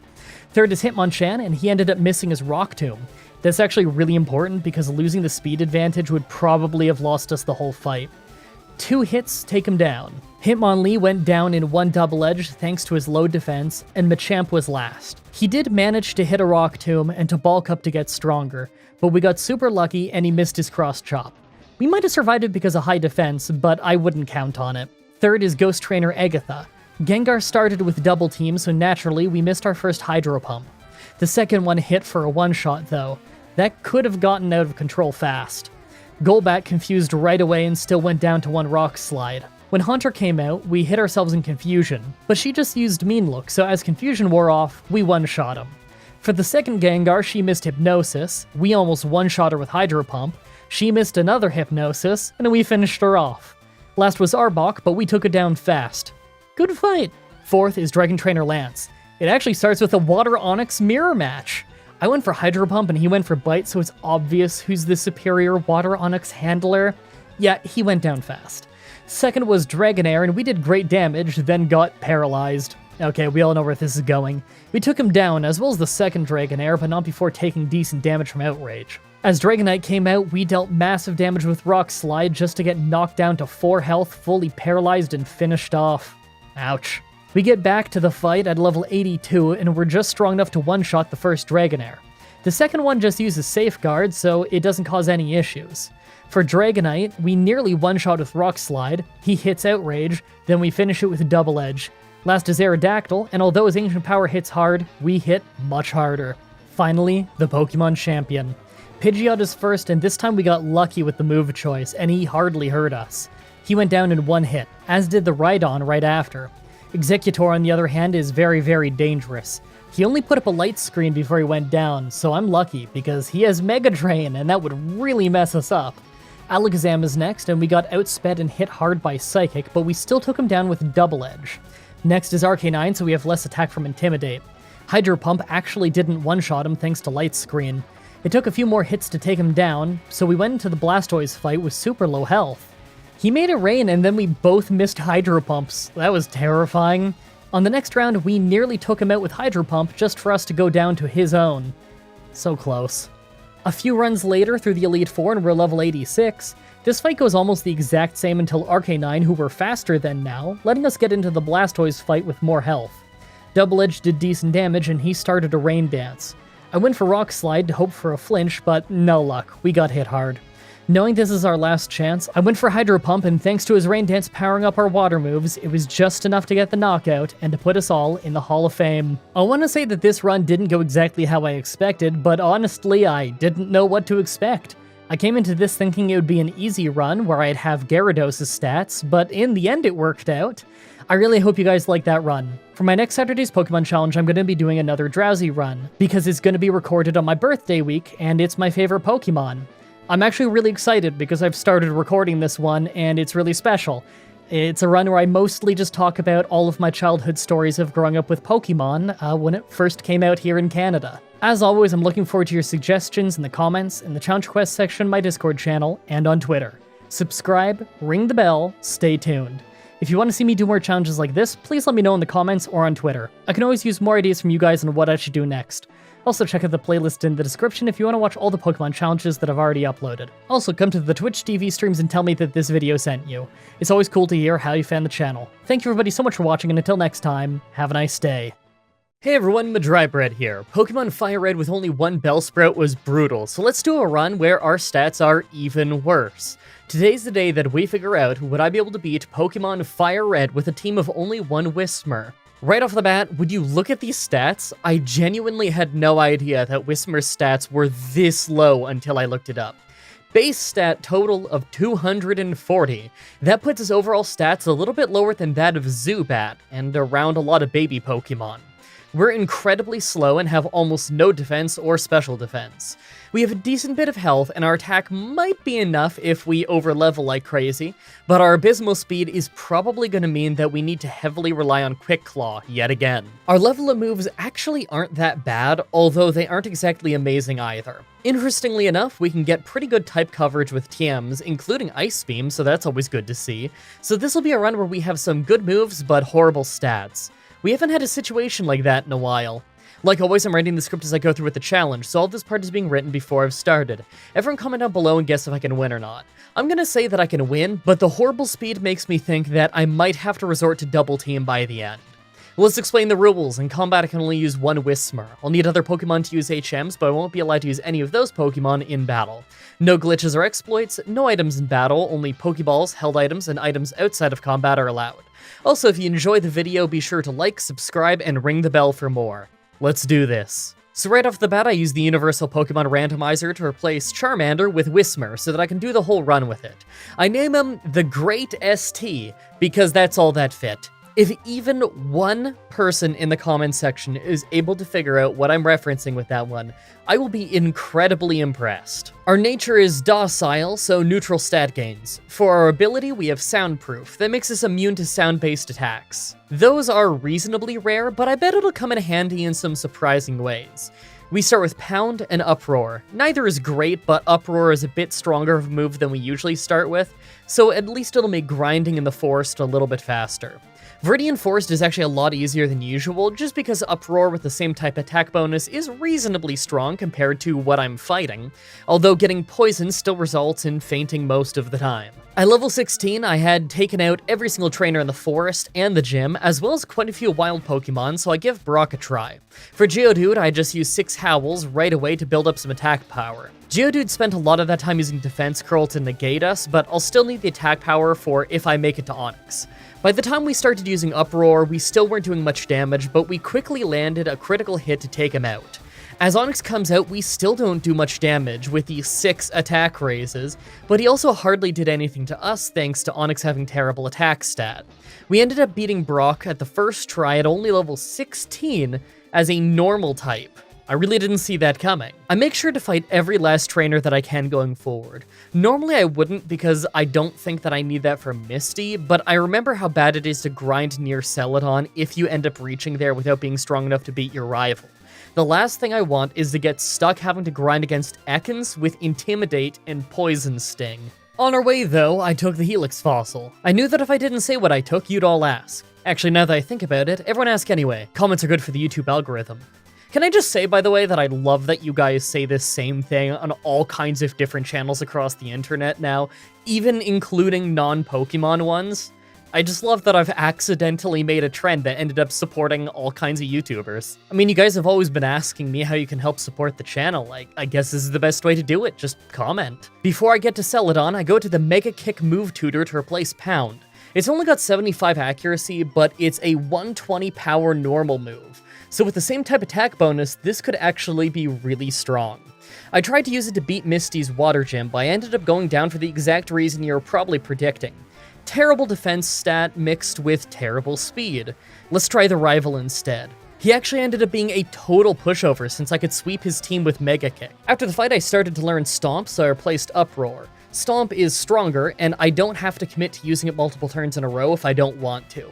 Plus, it causes flinching, although we're so slow that I don't think it'll ever happen in a major fight. After taking out the northern trainers, we're at a much higher level, and Misty's Water Gym goes great between Mega Kick and Stomp. I kinda get the feeling that this easy early game isn't gonna last much longer though. As soon as we start regularly fighting more evolved Pokemon, I think we're gonna start to really slow down on making progress. Time for a rival on the SSN. Right away, things start great as Pidgeotto uses Gust instead of Sand Attack, so we Mega Kicked him down. Raticate hits Tail Whip on us, but still goes down to 1 Stomp. Kadabra is next, so I use Mega Kick, knowing that he'd probably disable Stomp, but our kick misses anyway. He then hit Kinesis to lower our accuracy, so Mega Kick misses again. Next turn though, we hit Stomp, so at least he didn't hurt us. Last is Wartortle, and I just keep missing Mega Kick while he's buffing his defense. My last kick hits him for big damage, but we have to switch for Stomp, and it's missing. Eventually, when we were about to go down, we finally hit the final Stomp. The Electric Gym was pretty easy on the first try thanks to his whole team having low defense and health. We did get paralyzed and Raichu even used Double Team, but we got lucky and hit a Mega Kick on the first try, so he went down pretty fast. Rock Tunnel is exactly as awful as you would expect it to be. We don't have anything good to deal with rock types yet, so we pretty much have to howl a bunch and hope that Mega Kick lands. Unfortunately, that means it takes quite a few attempts before we actually make it through Rock Tunnel. On the other side, I decide to go straight for the Grass Gym. Right away, Victory Bell does massive damage to us with Giga Drain, and we almost one-shot it with a Mega Kick, but she heals and nails us with another Giga Drain to almost take us out. We manage to stomp her down as Tangela comes out, but thanks to our speed advantage, we actually cause her to flinch and got an easy 2-shot as a result. Last is Vileplume, and we hit a big Mega Kick, but go down to Acid. If we were just a couple levels higher, we'd probably one-shot Victory Bell and take less damage. At level 40, we still lose every time though, so I decide to just clean out the trainers in the Rocket Hideout to get a little bit more experience. I wish I could just buy Ice Beam, but you have to buy it with coins, and I don't want to sit around gambling forever when I know I could probably just convert my money into coins later in the game. Finally, at level 42, we're able to finally Mega Kick our way through Erica's Grass Gym pretty quickly. Vileplume still gives us plenty of issues, and we for sure could have lost, but luck was on our side, and Paralysis didn't mess us up too badly. Giovanni ended up being a really easy fight, although it's mostly just because he opened with Onix and kept picking really weak moves, so we had 6 full turns to max out our attack buffs before sweeping through his entire team with Stomp and Mega Kick.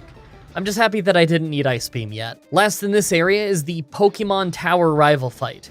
Pidgeotto is first, but he only got a single quick attack in before we take him down. Growlithe is second, so we lose attack to Intimidate, but Mega Kick still one-shots it. Execute Leech Seeds us, but we still two-shot it, and Kadabra went down in one hit. Last was Wartortle, and our health was about half. Mega Kick hits pretty hard, but it held on, and we hit Water Gun to drop us to only 30 health.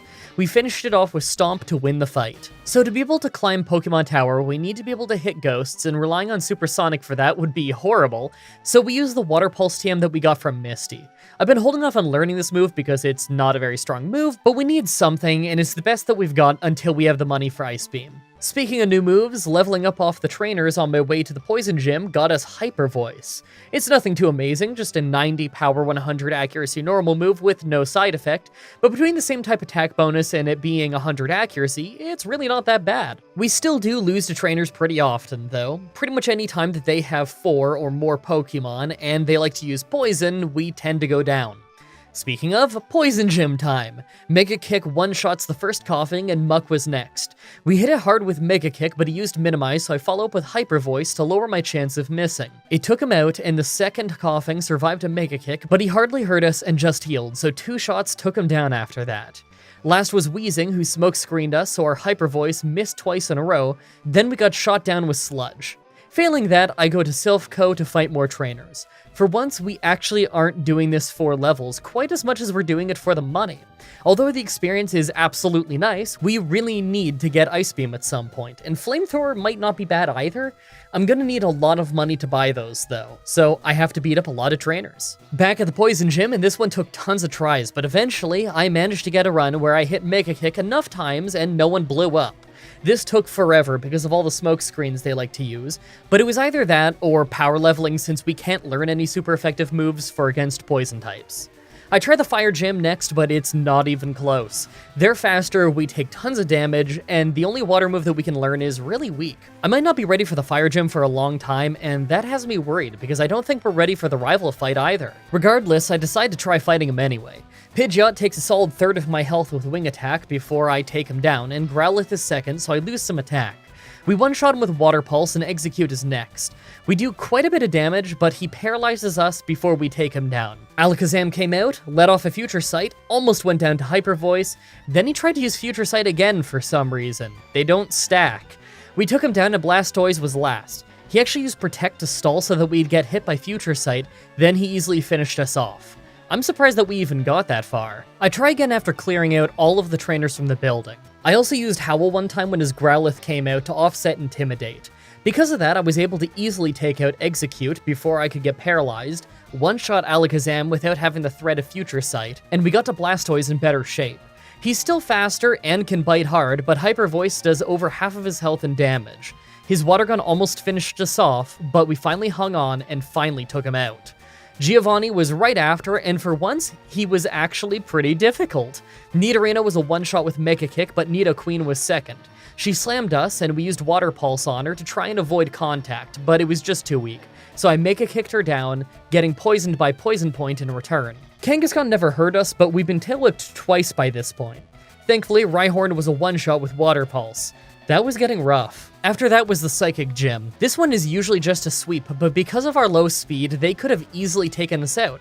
But they kept using Future Sight instead of good moves, so even with me making really dumb mistakes like trying Hyper Voice against Mr. Mime, even though he has soundproof, I still beat this first try. I try the Fire Gym again, and it starts better with us one-shotting Growlithe, but we ended up taking tons of damage from Ponyta's Fire Blast because it just hung on with a sliver. Next turn, Blaine used a Hyper Potion, and then we one-shot it, so it must have been a damage range. Rapidash nearly took us out, bringing us to only 5 health, and the only reason we were able to take it out is because Water Pulse caused confusion, and that made him waste his turn with a full heal, but Arcanine just finished us off. I decided to take this opportunity to grind on the Cycling Road trainers with the Versus Seeker. It's not the fastest thing in the world, but it gets us good money, and I still really want that Ice Beam TM at this point. I figure that I need to gain a few more levels if I'm going to win the fight anyway. Sure, Fire Blast can miss, but his whole team has it, and it's an 85 accuracy move that does tons of damage. I would have to get really, really lucky, and I'd rather not rely that much on luck if I can reasonably avoid it. I tried the Fire Gym again at level 63, and I actually did pretty well, but it's only because I got insanely lucky, and Fire Blast missed twice. Isn't it the worst when you get stuck on a gym, but you know you could already beat the gym after it? Finally, at level 69, nice, we managed to sweep his team leading up to Arcanine, then we got to use Water Pulse twice, thanks to Arcanine missing one of his Fire Blasts. I was actually using Quick Claw and hoping to just go first, but this works just as well. Last for the gyms is Giovanni's Ground Gym, but it was pretty much just a sweep with Water Pulse as you'd probably expect. It's funny to think that the 8th gym is usually the easiest one in Kanto runs. Time for our last rival fight before the Elite Four. Instantly, we missed 2 Mega Kicks in a row and ended up taking 3 wing attacks in process before we finally one-shot him. What an awful start. Rhyhorn was a one-shot with Water Pulse, and Growlithe lowered our attack with Intimidate before we took him down. Execute took decent damage off Hyper Voice, but we got paralyzed in the process. At least we took him down before he used Solar Beam. Alakazam let off a Future Sight as we easily two-shot him thanks to our Quick Claw, but finally on Blastoise, Future Sight kicked in and took us out. We were so close. I try again at level 72, and this time Quick Claw activates instantly, and we kicked Pidgeot down without taking a hit. Thanks to that, the battle went the same as before leading up to Alakazam, who I Mega Kicked this time for an easy one-shot. Blastoise hardly even tried to fight back, so we won a pretty easy fight overall. Alright, we need to prepare before the Elite Four, so let's take a look at our moveset again. It's alright, I guess, but there's a lot of room for improvement, and I don't think that this simple of a moveset will be good enough for the wide variety of types that I have to fight in the Elite Four. Right away, I convert a ton of money into coins to buy the TM for Ice Beam, since it's probably going to carry me through the entire Lance fight. I also get the TM for Shadow Ball, since it'll give us a much safer way through the Agatha fight than using Ice Beam and hoping for the best. I also replace Hyper Voice with Return, since it's a little bit stronger. After that, I grind up just a bit more. We hardly made it past our rival last time, so I'm gonna need to be stronger before I can finally beat him the final time. One more look at the stats at level 77. Our special defense is absolutely horrible, and our speed is pretty bad too. I just have to hope that our passable attack stat and strong moves are enough to carry us through to Victory Road. I wouldn't be surprised if I ended up having to grind more later though. Make your final guesses on if we can win this or not. Let's do this.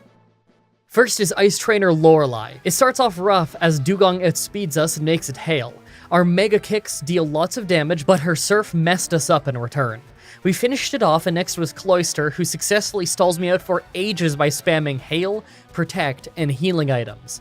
We're just too weak to make progress, and it's not worth learning Shockwave for this one battle, when Mega Kick would be doing much more damage to her whole team other than Cloyster anyway. I tried again at level 80, and thanks to our attacks doing just a little bit more damage, we managed to take out Cloyster much faster as she never landed in red health and thus never got healed. Next was Slowbro though, and we pretty easily got taken out again. It was largely thanks to a missed Mega Kick though, so with better luck I could probably win this.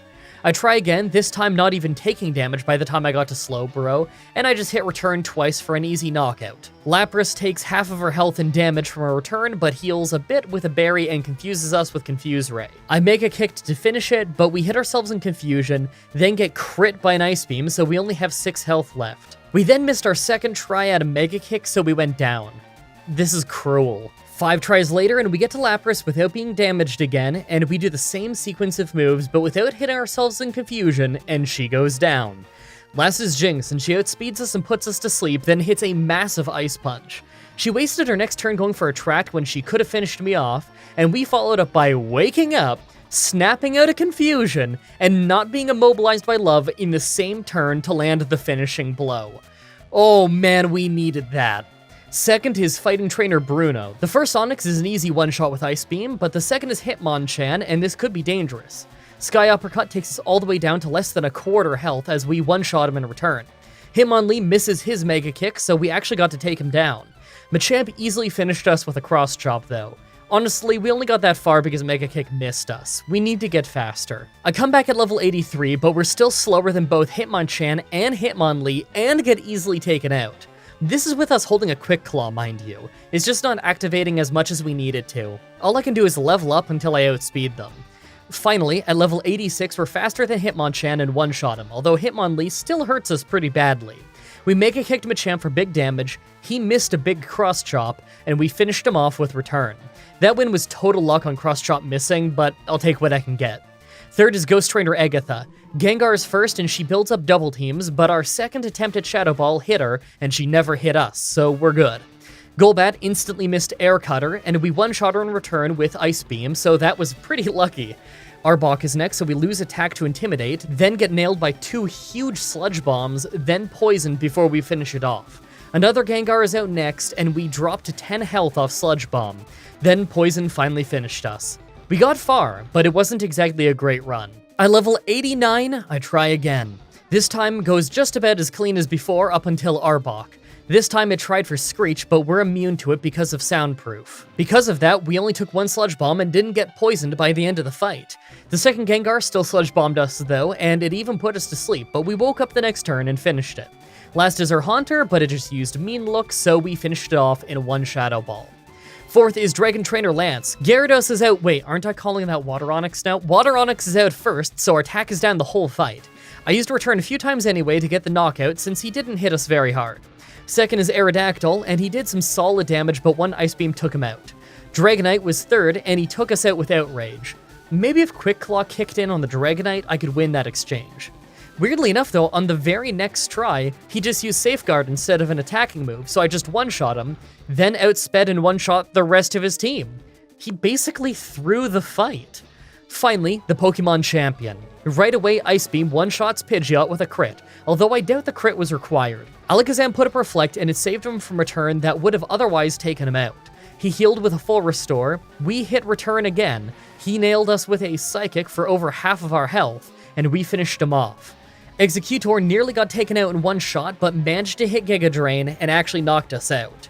I need to do better against the Alakazam. I try again, this time using Shadow Ball on Alakazam, but it did almost the exact same amount of damage.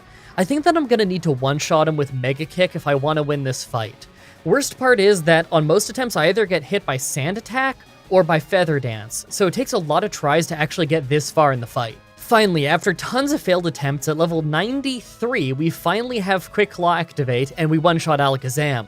Considering he just used Psychic right away on some of these attempts, I really needed this. Executor was a one-shot with Ice Beam thanks to a few extra levels, and Rhydon was a one-shot with Ice Beam mostly thanks to his low special defense. Arcanine is second from last, and we get the first strike, but he deals massive damage with Flamethrower, and on the second turn he outsped us and finished us.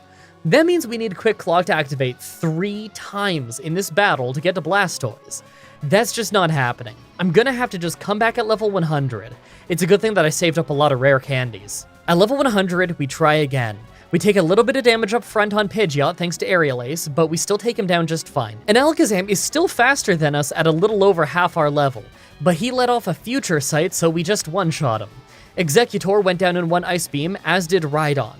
As Arcanine came out, we lost Attack to Intimidate, and then got hit by the Future Sight from earlier to bring us to half health.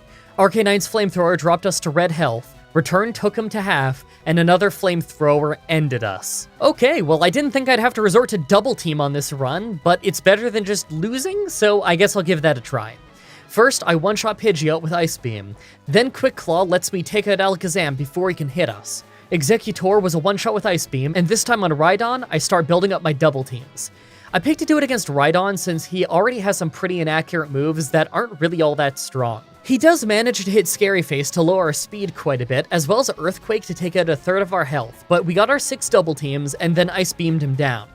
Arcanine is next, and he missed his opening Flamethrower, so thanks to Return taking out half of his health and Quick Claw activating on round 2, we took him out. Last is Blastoise, and he's faster than us, missed with Hydro Pump that would have taken us out, and he did decent damage with Return. I used Shadow Ball next to try and avoid letting him land in red health as he used Rain Dance. Blastoise missed again, and I used Ice Beam, again to try and get him close to his heal point, but not quite at it. He missed one last Hydro Pump, and we finally hit Return for the victory, never dropping him into his healing range. That run was about as brutal as I thought it was going to be. I will say though, I thought that I'd get brick walled less often than that. I really hope that you guys like that run. I'm not sure what I'm going to do for next Saturday's Pokemon Challenge yet, though. As always, I'm looking forward to your suggestions in the comments and on the Pokemon section of my Discord channel, as well as on Twitter. Subscribe, ring the bell, stay tuned. If you guys want to see me do more challenges like this, please let me know in the comments section or on Twitter. I can always use more ideas from you guys on what I should do next. Also, check out the playlist in the description if you guys want to see all the Pokemon challenges that I've already uploaded. If you guys want to see more Pokemon stuff from me, my friend Whatageek and I just finished a Gen 1 randomizer over on his channel, linked in the description. You can also watch myself, Whatageek, and Goosit playing Pokemon Stadium here on my channel. Also, come to my Twitch TV streams and tell me that this video sent you. It's always cool to hear how you found the channel. Thank you everybody so much for watching, and until next time, have a nice day. Hey everyone, Mah-Dry-Bread here. Pokemon Platinum with only ground types was a fun but surprisingly hard team run. Let's follow that up with a solo run. Today's the day that we figure out would I be able to beat Pokemon Fire Red with a team of only one Wingull. So Wingull is a flying and water type from Hoenn that has pretty awful stats. As you can see here, we're fast and we have kind of passable special attack, but that's about it. A base stats of 270 makes us quite a bit weaker than first form starters. We're roughly on par with stuff like Pidgey and Rattata.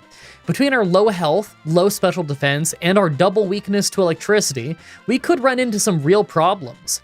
By level up, we really don't learn any good moves. We start with Water Gun, and we learn Wing Attack early on, but those are our two strongest moves by level up. We really don't have a good moveset. By TM, there's some stuff that's better, but not by much. We could get Water Pulse and Fly, but we actually never get Surf. We do get Ice Beam, and that's pretty good, but we don't have much type coverage outside of that. Weirdly enough, though, we can learn Shockwave for some reason. Like always, I'm writing this script as I go through with the challenge, so all this part is being written before I've started. Everyone comment down below and guess if I can win or not. I mean, I think I can win, but I think it's going to be one of those runs where we get one-shot a lot. I could see it being one of those runs where we're losing fights over and over and over until we're strong enough to just sweep most of them. Let's explain the rules. In combat, I can only use Wingull. I'll need other Pokemon to use HMs, but I won't be allowed to use any of those Pokemon in battle. No glitches or exploits, no items in battle, only Pokeballs, held items, and items outside of combat are allowed. Also, if you enjoyed this video, be sure to like, subscribe, and ring the bell for more. Let's do this. So right off the bat, I used the Universal Pokemon Randomizer to replace Squirtle with Wingull so that we can do the whole run with it. I picked to replace Squirtle so that our rival would have Venusaur, probably the hardest for us to fight. Our nature is modest, so more special attack and less regular attack. I guess that'll make Wing Attack weaker, but that's alright, we're mostly using special moves this run anyway. I name him Stingull, because that's hilarious. Also, I just got the new lenses for my glasses today. Let's see if that means I trip over my words any less in the voiceover. So first is Viridian Forest, and I actually don't have to worry about grinding for once. We may be super weak overall, and rock moves are super effective against us, but Brock's whole team is double weak to water, so I'm really not worried. I figure we're just gonna sweep him and not have to worry about Rock Tomb at all. That said, I could see it being one of the only easy gyms this entire run. I mean, that and the ground gym at the end, of course. Even the usually easy electric gym could be a nightmare considering electric moves are probably gonna one-shot us. Because of that, I still bother fighting all of the trainers on my way. We're in the medium-fast leveling category, so the most standard one. You'd think there would be one just called medium, but no, the medium one is just medium-fast for some reason. We're gonna need a lot of levels this run, so there's no harm in fighting all the trainers. Yeah, that's what I thought. Brock's team were just both one-shots. Hey, that even got us to level 13, so we learned Wing Attack. That'll help a ton against the upcoming trainers. Okay, with that done, I really need to get some levels. I guess there's a chance our rival fight will go okay since we have Keen Eye, so Sand Attack won't work on us, and we can use Wing Attack on Bulbasaur, but we're still using a super weak Pokemon well outnumbered, so it could easily go downhill. We also have the Water Gym, and although we resist water, I can't see us actually beating Starmie for a long time. What do you think is the most likely thing that happens? She's gonna use X-Defend, we'll do no damage with Wing Attack, and then she's gonna out-heal us for ages. This might be one of those runs where we can't take out the Water Gym until after we do the SSN, but we won't know until we get there. If I could beat the Water Gym early, then I would, because the Water Pulse TM that she drops is gonna be great, but that's not happening, so it'll just have to happen however it happens. On our way there, I took the Helix Fossil. I knew that if I didn't say what I took, you'd all ask. Actually, now that I think about it, everyone ask anyway. Comments are good for the YouTube algorithm. Wow, so at the water gym, we didn't end up getting stalled out by Starmie, but it's because we got stalled out by Staryu first. I forgot that it had Recover as well in this one. Yeah, this is a mild disaster. I guess I'll go for the rival fight first. So I go after the rival. Right away we get lucky against Pidgeotto when we crit a water gun to take him out in less turns than I expected, but we still got pretty hurt. Second was Rattata, who had Quick Attack, letting him get some extra hits in despite our speed advantage. Thanks to that, we're in red health as he went down. Now, obviously, Abra couldn't fight back, but last is Bulbasaur, and I was so close to winning thanks to Wing Attack being super effective, but Vine Whip finished us off. Well, we only got that far thanks to a crit, so I guess I'll have to grind a bit and come back. Okay, 2 levels later, and this still took quite a few tries thanks to Sleep Powder, but Pidgeotto sometimes doesn't use Quick Attack, so we take 1 less hit, and Rattata is now a one-shot, so as long as we don't get put to sleep, we can finally win the battle. That means I'm clearing out Nugget Bridge and the northern route, but to be honest, I really don't think I'm winning at the water gym yet. We have a bad attack nature and pretty much just have to use our bad attack stat to fight them. I guess I could grab the TM for Secret Power and maybe score a Paralysis, but we're not a normal type, so we're going to be doing less damage with Secret Power than we would be with Wing Attack, so it's hard to say if that's actually worth it or not. Rest assured, though, that I'm fighting everything I can to make sure I stay ahead on levels. Our attack is awful. We're going to need all the help that we can get. I really do want to beat the Water Gym as early as I can, though. I want the TM for Water Pulse. Considering we have a special attack nature, that might be our hardest hitting move this whole run, as depressing as that is to say. Man, this is brutal. Level 30, and although we can easily beat Staryu, Starmie is still too much. We do about a quarter of its health and damage per wing attack, so it can just out-heal us and get attacks in easily. We still just faint every time. That means we're doing the SSN early. Again, I'm fighting everything here for levels. I doubt the rifle will be too hard, but we can't use Cut outside of battle until we beat the Water Gym, so we can't really make any other progress. We can't even do the Electric Gym early, not that I think it's going to be much easier. I'm just hoping that we can sweep the Electric Gym with Water Pulse at this rate, because we're probably going to get one-shot by any electric moves that actually hit us. I'm confident that we'll at least be faster than them though, so it could go well. Maybe in a few more levels we could 3-shot Starmie, then it wouldn't be so bad. Wow. You know, I thought this would be an easier rival fight, but I didn't think we'd get through it without taking a single hit. Mind you, it's still just luck of getting a crit on Pidgeotto and Ivysaur's Sleep Powder missing, but I'm sure we could have still easily won this fight even if those hit. I mean, okay, maybe not Sleep Powder. You really never know with Sleep Powder.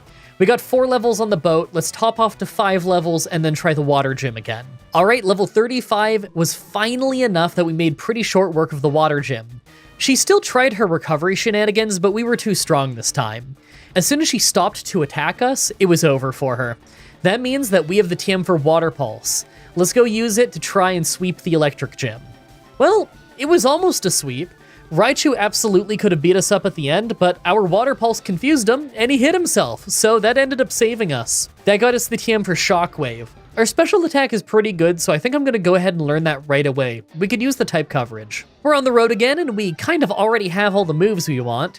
I guess I still want Ice Beam, but that's a Game Corner TM in this game, so we probably won't be able to afford that for a long time. I'm not really sure how the next few gyms are going to go. We have the Pokemon Tower rival fight, who I think will be pretty easy. Giovanni shouldn't be too bad, but then it's the Grass Gym and the Poison Gym. By the Grass Gym, we should at least have Fly, but her team is actually pretty strong and tends to paralyze us, so it could go badly. Then we have the Poison Gym, where anything could happen. Hey, at least we have Keen Eyes, so they can't just smokescreen spam us. Well, we're traveling, let's do another round of MDB AMA. People like it when I did the lightning round of more questions that are shorter last time, so I'm gonna do that again. This time, we're doing an entire 12 questions. Let's try and find the sweet spot of how many questions is best per episode. You know, considering I only do MDB AMA every 3 or 4 episodes. Question 1, Death Shard asks if Sabo jumps on my keyboard and messes up what I'm doing. Well, his name is Sabu, but yeah, he messes me up when I'm editing sometimes. Or typing the script, or doing anything really. He's pretty bad about walking across the keyboard to try and get to my hands for pets. He keeps walking in and out of the room right now, threatening to jump up on the desk while I'm trying to do this voiceover, in fact. Question 2, N64 Game Freak wants to know what my favorite trade evolution is. Probably Gengar. Who doesn't love Gengar? Question 3. Marley Salt wants to know if the guy ever paid up the $20 bet on me having fibromyalgia. Nah, of course not. He said he's not paying up until I get an official diagnosis. Honestly, he probably is just never gonna pay up. I've never once in my life seen someone bet money in the comments, be wrong, and then actually pay up. He's probably just being flippant. I've had several people in my life who actually do have fibromyalgia point out that I have none of the symptoms though, so that's pretty funny. Question 4. Every says, would you rather have unlimited bacon but no games, or games, unlimited games, but no games? Okay, I'm gonna give you the benefit of the doubt and say that they meant unlimited bacon and no games, or unlimited games and no bacon. I mean, obviously, I'm picking games. Bacon is just okay. Question 5. Po Boy wants to know if I'm still considering moving to the United States after my medical stuff is over. Yeah, of course. Honestly, I'd be insane not to at this point. You know how I was talking for years about how the cost of living in Canada is way higher than in the United States? Well, the gap between costs in America and Canada gets worse every single year. Actually, it's at the point now where the average American makes $20,000 more a year than the average Canadian. It's kind of nuts. I'd like to be able to afford a decent living for myself and my mom, and I'm not really looking to try and compete with the raising costs of living here for the rest of my life. I'd much rather take my job with me to America and live a nicer life down there. It's cheaper to move there and get private health insurance than it is to live here and ever dream of owning a home one day. Oh man. I have some medical stories to tell you in the outro. There's some updates that just came to mind from yesterday. Oh, stay tuned for that one. Question 6. Paul wants to know if I ever do the optional early rival fight in the Gen 1 runs. Nah, I mean, I think I've done it once or twice, but there isn't really much of a point. You get a little bit of experience for it, that's it.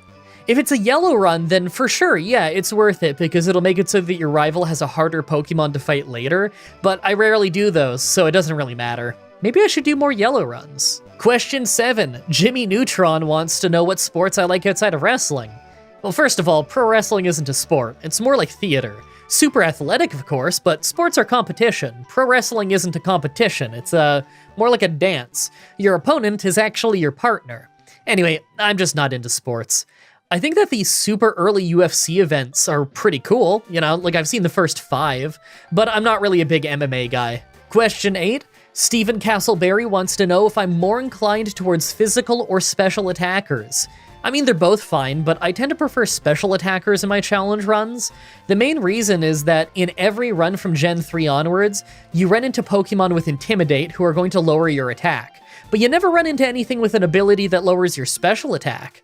Maybe there's an ability for that exists, but not in any of the gens that I play for challenges right now. Although, maybe it exists in Gen 6, I don't know. I'm gonna do some Gen 6 challenges at some point. Maybe soonish, but I don't want to say when. I don't know when yet. Question 9. Chatty Yancey wants to know what to watch to get into wrestling and who my favorite wrestler is. Well, assuming you've seen no wrestling at all, but you want to watch a video about it, then search Super Eyepatch Wolf on YouTube and watch any of his wrestling videos. He's got like 5 or 6 of them now.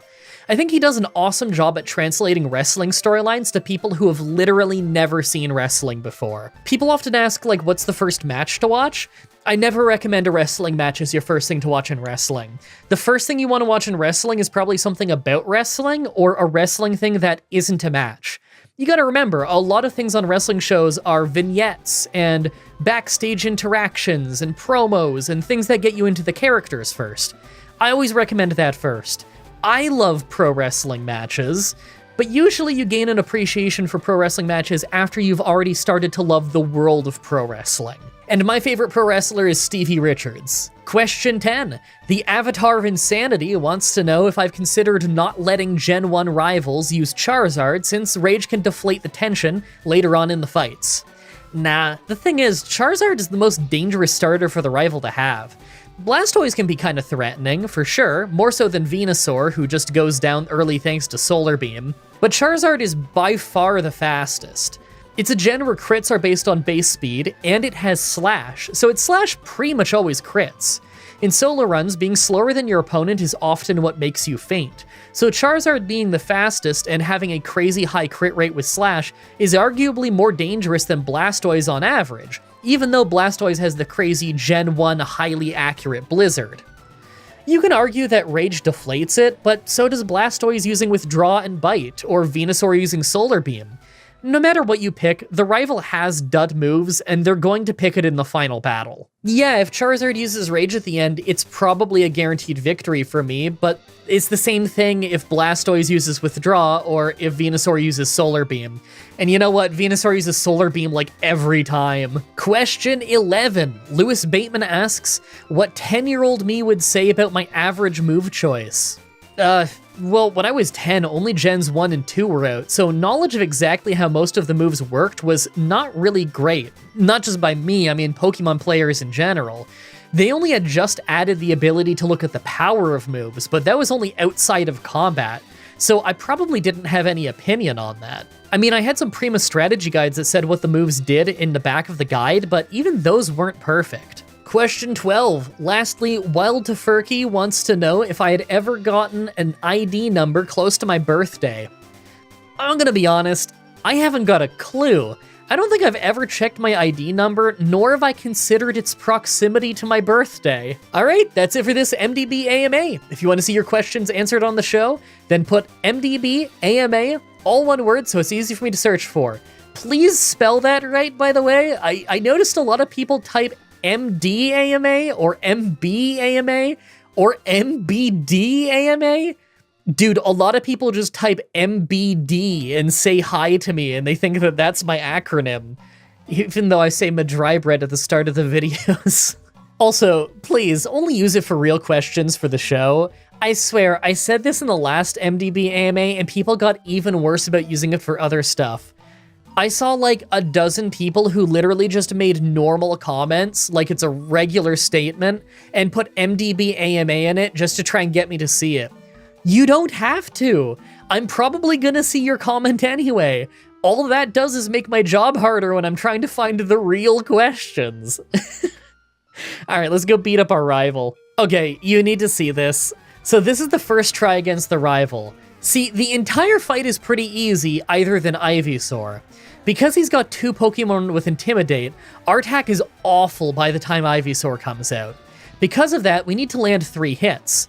On the first try, we failed because we got put to sleep and taken out before we could wake up.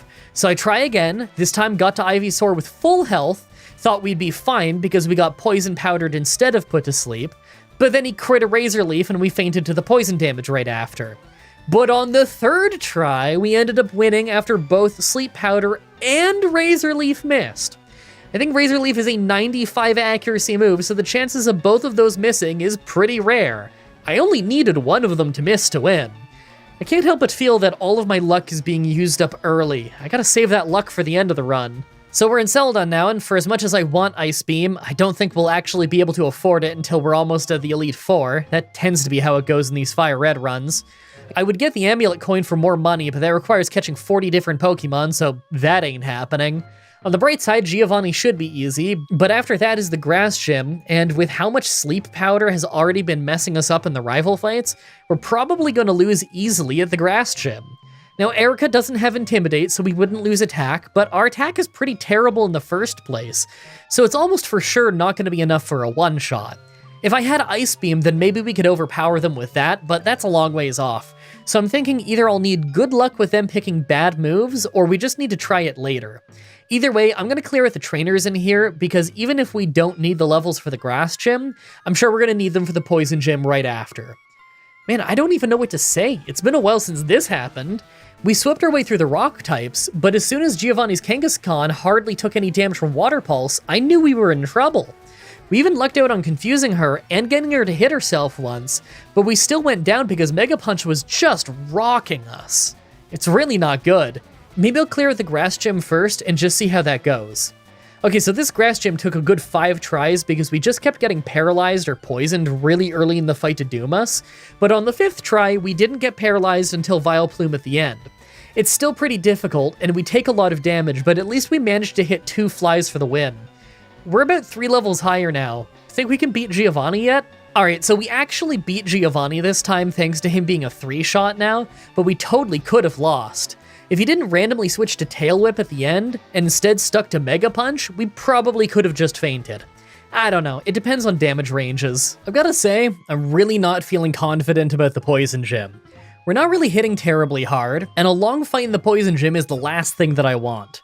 I figure that if we get poisoned at any point in the fight that isn't right near the end, then we're probably doomed, but we can't really learn any better moves to deal with them.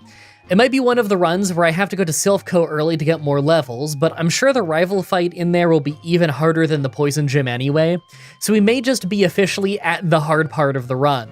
Personally, I'm just hoping that the Poison Gym goes well so that I can do the Fire Gym early. That's always a fun time. So I grinded up a little to level 50 because we were nearly one-shotting the Coughings at the start, and now we can, but it doesn't matter. We get totally destroyed by Muck every single time. Either he spams Sludge and we go down fast, or he spams Minimize and we stop being able to hit with Water Pulse. We can still hit with Shockwave, but it does so little damage that it's not really worth it. I can't learn anything super effective against them, so our options here are pretty limited. I guess I'll just clear out some of the nearby routes for more levels and then keep trying. So I get a solid 5 levels and come back. We're super close to getting a 3-shot on Muck this time, but it doesn't really matter. He poisons us early, still hits super hard with Sludge, and he's got Hyper Potion, so we can't really do much to him. Okay, I think I just need to do Silph early. Here we are at Silph, clearing out trainers. Now, I'm pretty sure that our effort values could be maxed out now, but I'm gonna keep grinding until I at least find some vitamins to figure out if it's for sure maxed. I think I'll try the rival fight while I'm in here as well. I don't really expect to win that fight before the Poison Gym itself, but there's no harm in trying it if we're already in there, right? I guess now would be a great time to talk about real quick channel updates. I just started back up with the Fallout New Vegas streaming series from 11-ish months ago, where we're doing all kinds of quest solutions I wouldn't normally do, as well as taking a lot of skills I don't normally use. So a lot of evil karma decisions and using weird skills like explosives and survival way more than usual. It's been a fun time. I also brought back Wrestling Empire. I know tons of you have been telling me that you love that game, even though you don't know anything about wrestling. Look, it's an M. Dickey game. You guys know that those games are insane. Have you ever seen Hard Times? Yeah, same developer. It's just wonderful chaos. I also started streaming PokeRogue. That's been super fun on the channel. It's like a Pokemon fan game roguelike thing. That's been crazy. And I also just started playing Devour, which is like an online multiplayer horror game. That was more insane than it was terrifying. I don't know. It was actually a really fun time. Oh, and I want to get started back up with the Pokemon trading card game for the Game Boy Color again, because I really like that game, and I adore the music for that game. And it's been a while, it's been years since I got to play that one, so I want to do that one again. By the way, on PokeRogue, someone actually sniped the Mah-Dry-Bread name on there, so I'm Big League MDB instead. Maybe one day I'll find the imposter Mah-Dry-Bread and I can challenge him to a battle to the death. Speaking of, let's go challenge our rival to a battle to the death. First is Pidgeot, so I start with Shockwave. We lose about a third of our health to Wing Attack, but it wasn't so bad. He went down in 2 hits. Water Onix is next, so we lose some attack, but he goes down in 1 Shockwave. And third is Growlithe, who hits us with Intimidate again before we one-shot it with Water Pulse. Fourth is Alakazam, who thankfully just used Future Sight as we landed a 2-shot, so we're in great shape as Venusaur came out. Right away I used Fly so that both Sleep Powder and Future Sight would miss, but it really wasn't doing much damage. As we came down, we took a lot of damage off Razor Leaf. A second Fly took him to low health, as Razor Leaf brought us down to almost none. That's when I thought we'd win, but our last Fly took Venusaur to an absolute sliver before we fainted. Man, that was so much closer than I thought it would be. Let's go sell some stuff, see if I have the money for Ice Beam, then this might be possible. The reason Fly didn't get the knockout is because of the attack drops, so I bet that Ice Beam could get us a win. We're back from round 2, and not only did we have enough money for Ice Beam, but we had exactly enough money to get Mystic Water too. So in Gen 3, that's 10% more power for Water-type moves. Anyway, not only did Ice Beam do an awesome job, but we actually crit to instantly take out Venusaur. Are we actually going to end up with a harder Giovanni fight than the rival fight before it? Alright. Nah, the Giovanni fight was still easier. I was a bit worried when Kangaskhan was looking like a 3-shot, but she ended up getting confused and hitting herself. I have to say, as much as I prefer Surf since it's way stronger, it is nice confusing our opponents from time to time. Hey, why don't we try the Psychic Gym earlier? It probably won't go all that well, but it's rare that we get Sylph Co done before the Poison Gym, so why not? So Kadabra at the start isn't quite a one-shot, but he just uses Calm Mind to heal back up, so we took him out in 2 hits. Second was Mr. Mime, who was just a 2-shot but hit us with Psybeam first, so we finally took some damage. Venomoth just missed Supersonic, so we went into the Alakazam fight with pretty good health, and I thought that we could win after we took out more than half of his health and confused him, but he didn't hit himself, so he took us out with Psychic. That was so close. Maybe I could do the Poison Gym now. Hey, now this is what we're talking about. The Coffins are one-shots, Muck got confused and hit himself twice, so he never got to use a Hyper Potion, and although Wheezing at the end hit hard and poisoned us, we were too healthy and were able to take him out. Oh, you know what that means. It means we're traveling to do the Fire Gym early. Again, it won't be super easy since this is Fire Red and not regular Red, but we still tend to have some crazy Fire Gym fights in Fire Red. Plus, we're part Water type, so this could go pretty well. We've got Mystic Water and a decent water move. Let's see if we can beat it before the Psychic Gym. So most of the Fire Gym was a sweep as expected, but at the end, the Arcanine held on for a weirdly long amount of time because of 2 Hyper Potions and then randomly a full heal to get rid of confusion. We took a Fire Blast, but by the looks of it, it would have taken 3 hits to take us out. We're only 2 levels higher. Can we beat the Psychic Gym now? Okay, well the way it went, we didn't even need to be level 62. She just used a bunch of buffs instead of fighting us for literally the whole fight. I guess Venomoth confused us, but we didn't hit ourselves, so it didn't matter. Ground Gym should be easy, right? Yeah, that's what I thought. We just swept our way through the fight, nothing to worry about. I figure this next rival fight is gonna be the hard one, though. Let's find out. First is Pidgeot, and we nearly got a one-shot with Ice Beam. Unfortunately, nearly isn't good enough, so we lost a pretty big chunk of health to Wing Attack before finishing it off. Rhyhorn is just a one-shot, and next is Water Onix, who is nearly a one-shot. It doesn't matter that time though, since he just missed Hydro Pump.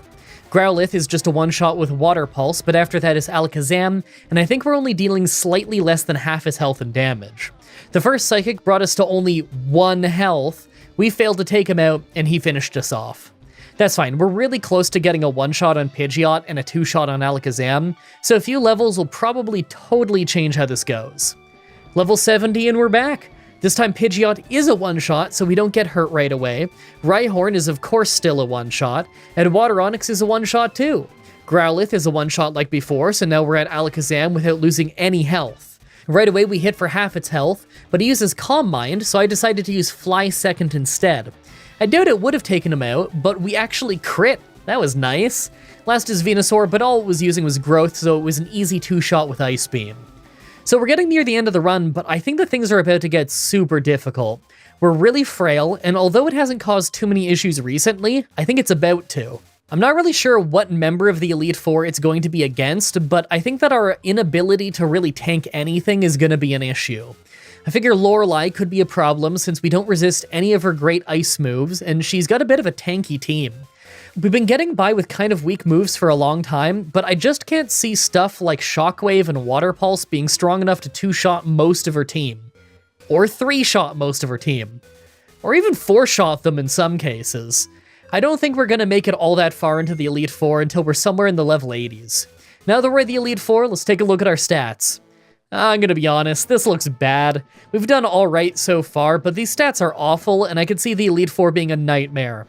Shockwave should help us against some of Lorelei's team, and Bruno will be easy, but by the time we get to Agatha, it's gonna be pretty rough.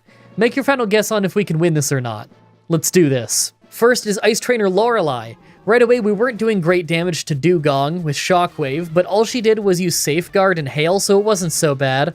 But that's when she used a full restore to heal back up.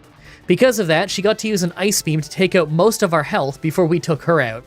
This is a really bad start. Cloyster is second, and our health is already super low, but the Hail stopped early, and all she used was Spikes and Protect, so we took her out pretty fast.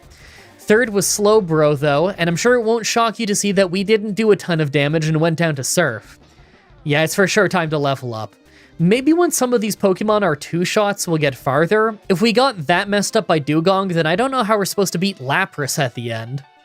Oh, this was funny. I topped up to level 75 and things actually go worse now because we've got Dugong stuck in a loop where it always lands in red health, heals back up, and then rocks us with Ice Beam. It's fine, I'm gonna get up to level 78, I bet that would be enough to get Dugong to be a 2-shot, and then maybe the fight will be a lot more possible. Wow. So it looks like sometimes our shockwaves would do enough for a 2-shot, but I never got a 2-shot to actually happen. Maybe it would require both shockwaves to be at the upper end of the damage range or something, but we're still losing worse than we were back at level 71. This is kind of crazy. I guess level 80 is next? Okay, so at level 80 we get a 2-shot on Dugong and an easy 1-shot on Cloyster, but Slowbro is a huge problem. She seems to always use Amnesia early, and that makes all of our moves just useless. The only move not affected by it is Fly, but it hardly did anything in the first place. Even on this round where she was using Yawn over and over while we were already asleep, we still just lost because we could hardly hurt her. This is kind of insane. I didn't think Lorelei would be this brutal. I think I'm gonna have to pull the trigger and get all the way up to level 85. This has to be winnable below level 90. So at level 85, I tried tons of times to get Dugong to use Safeguard again, but it just never happens. So I had to settle for Hail instead. Slowbro actually goes down really fast thanks to how much damage Shockwave is doing, but it doesn't matter because right after, we failed a 2-shot Jinx as she rocks us with Ice Punch. This is unreal. I didn't think we'd run into this many issues until maybe Agatha. Fine, level 90 it is. This is insane. So at level 90, we get Dugong to use Safeguard, and we get a crit against Slowbro, so we have no damage going into the Jinx fight. And just thanks to her surviving with a sliver, then putting us to sleep, we still just lost. That's with only one of her Pokemon even hitting us. I think I literally have to hit level 95. At least then I could for sure 2-shot Jinx, but even if that happens, we might just lose to Ice Beams from Lapras at the end. This is crazy. So after an agonizing 9 tries where we either take way too much damage early on or get put to sleep the moment we get to Jinx, we finally get one where we're able to take down Jinx just to instantly get confused by Lapras and go down quickly. She'd be a 2-shot if not for her berry, that's the worst part. Well, I didn't at all think I was gonna need to be level 100 just for Lorelei, but I guess I have to be. Man, I'm starting to think I'm gonna lose this run. So I had another 10 brutal tries at level 100, and every single time we get confused, we get crit, we get frozen, or we just straight up get unlucky with their move choice.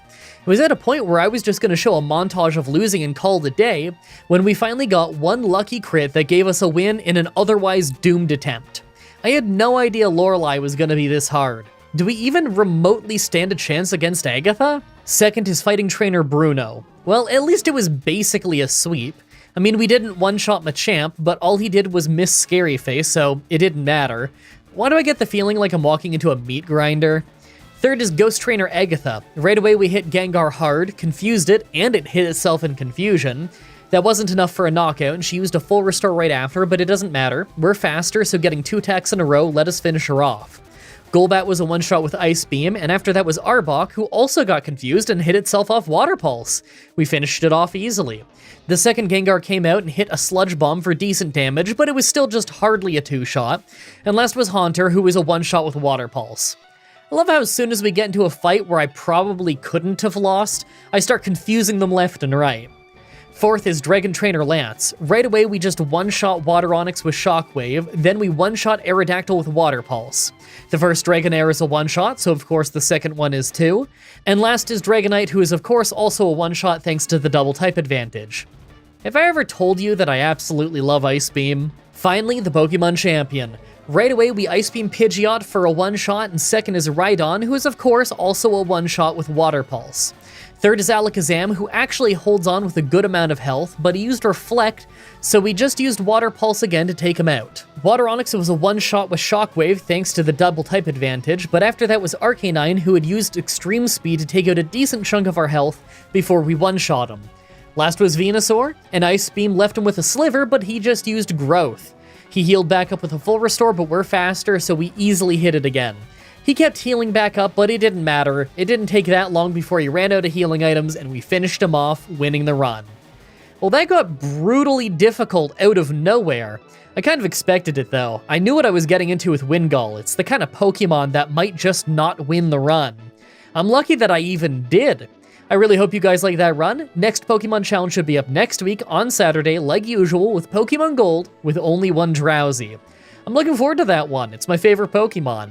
As always, I'm looking at your suggestions in the comments, in the challenge request section of my Discord channel, and on Twitter. Subscribe, ring the bell, stay tuned. All right, outro. I have 2 funny medical things to tell you, or I guess only one of them is funny. The first one is really quick and simple. It's just that I got my new lenses in my glasses today, and it's much clearer, which is really nice.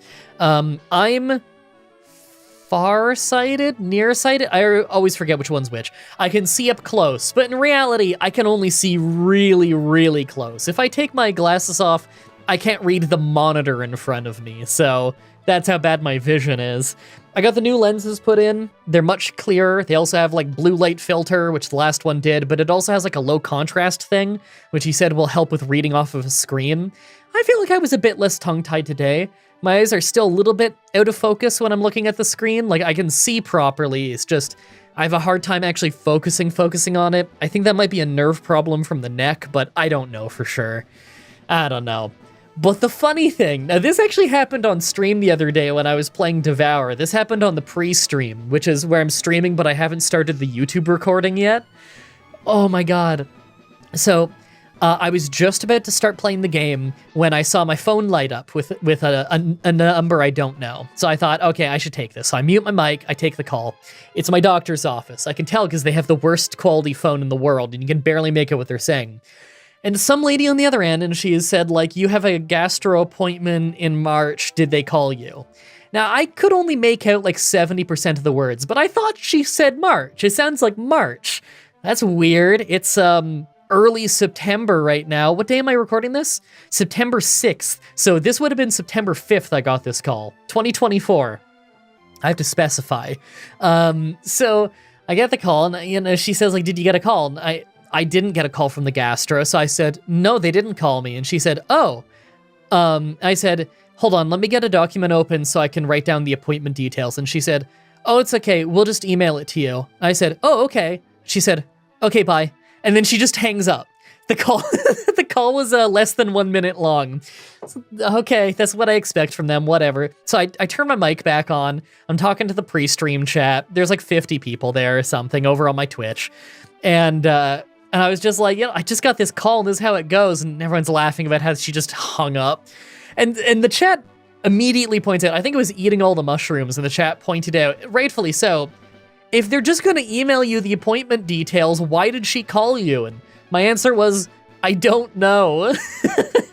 So she emails me the details about 5 minutes later. I check it, and it's so funny that I had to read some of it out on the stream.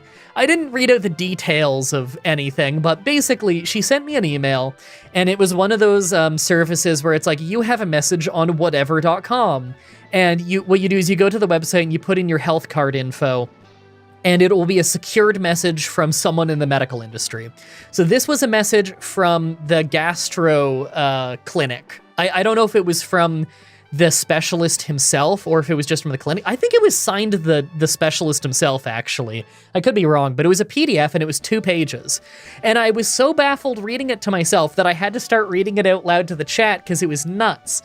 So page 1 had nothing to do with me. Page 2 was my appointment details. Page 1 was the gastro just complaining about the doctor's office and saying, like, we have really, really long wait times in Canada for a gastro because of a severe lack of GIs. As you could imagine, this is not ideal for an efficient healthcare system. And then it said, like, some clinics have a problem where our clients have to go to other gastros to get scoped, and then no one informs us that they've already gone to someone else, so we see them for a redundant appointment. This does not help. And the whole last paragraph was just saying, if you continue to not keep us in the loop, we will stop working with you. And I was reading it and I was like, why was this sent to me? Like, this has nothing to do with me. And at the bottom, it just says CC Madratsto. So they CC'd me in on it. They were so fed up with I guess my doctor's office, because why else would it get sent to them? They were saying some doctor's offices, but I mean, it was sent to them, so they must be talking about my doctor's office. I was CC'd in on an email where it's just them borderline publicly saying, considering it was shared with me and I'm a patient, just sharing with me that my doctor's office does not keep them in the loop on anything, and that if this keeps happening, this gastro will stop working with them. That is so funny. It's depressing, but it's also so funny that I got CC'd in on that I had to email it off to my mom so that we could laugh at it together. Now, the entire second page was my appointment details, and yes, I did not hear wrong.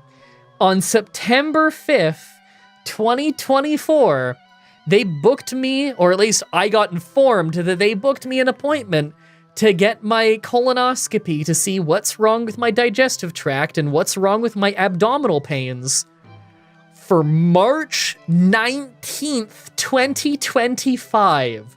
That is a 6.5 month wait. Man, page 1 of that PDF was right when they said that the wait times are brutal and that this is not good for an efficient healthcare system. Oh my god.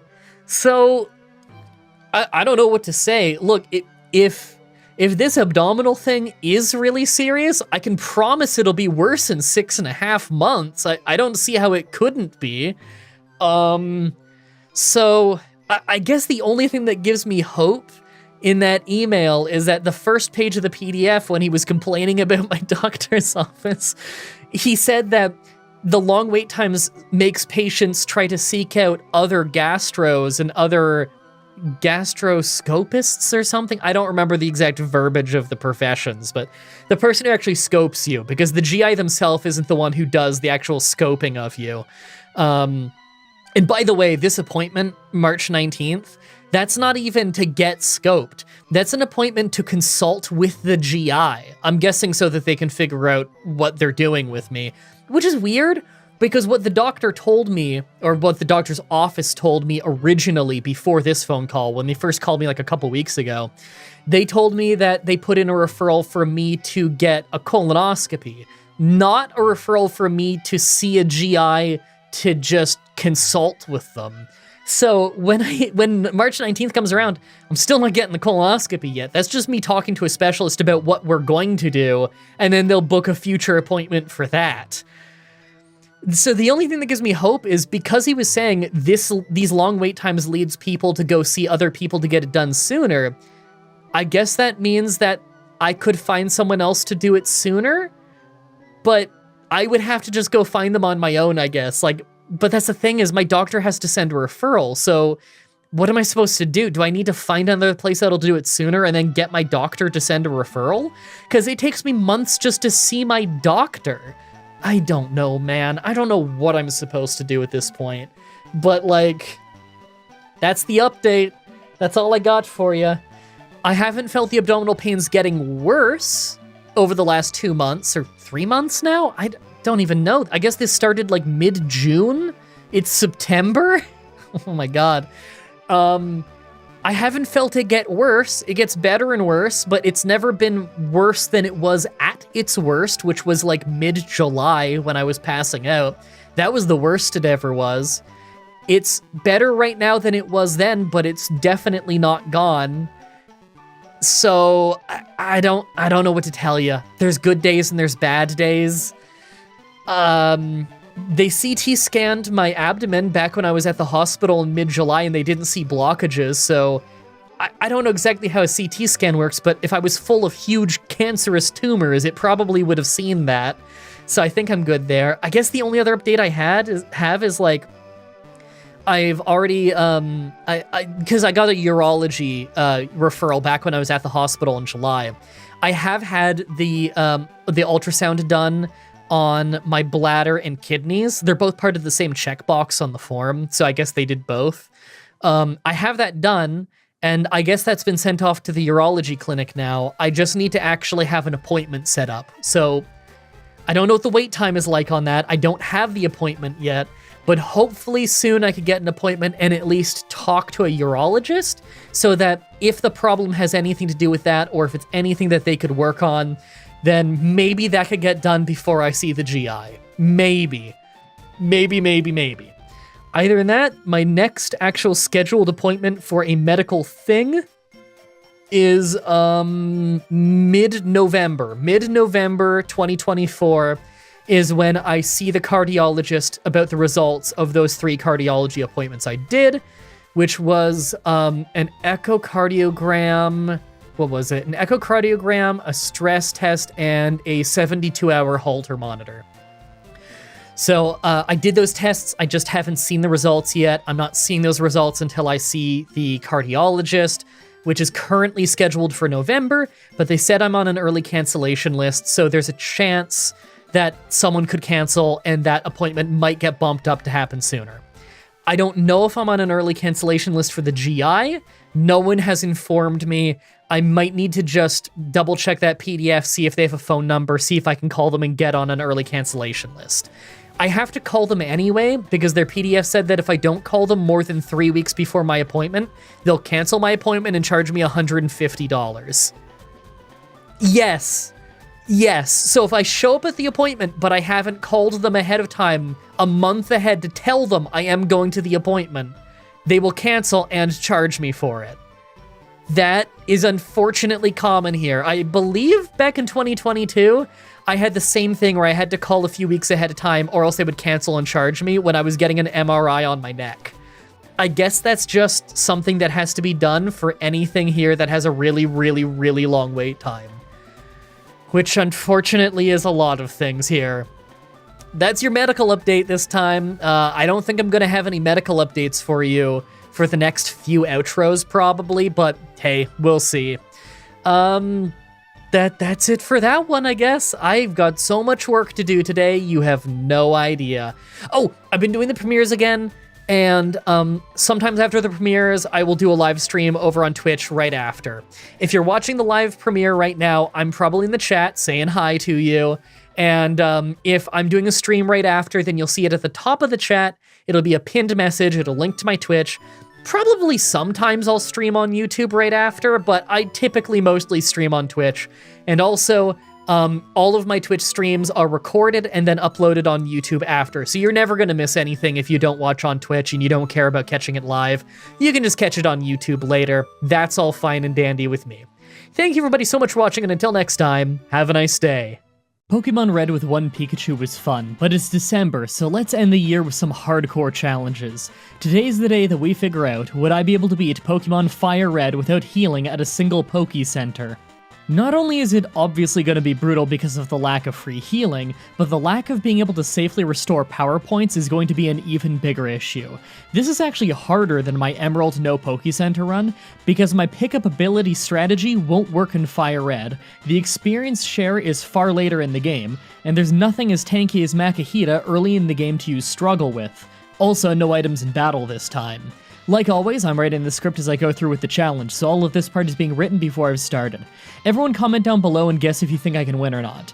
I really doubt that I can win this one. For as much studying as I do for these, I'm kind of winging it on this one. I haven't been able to come up with a good plan, so I'm just gonna jump in and try it. Let's explain the rules. No healing at Poke Centers or equivalent places like beds. No whiting out, because if we white out, we actually heal at a Poke Center. That's not allowed and would give us a cheap way to recover our team.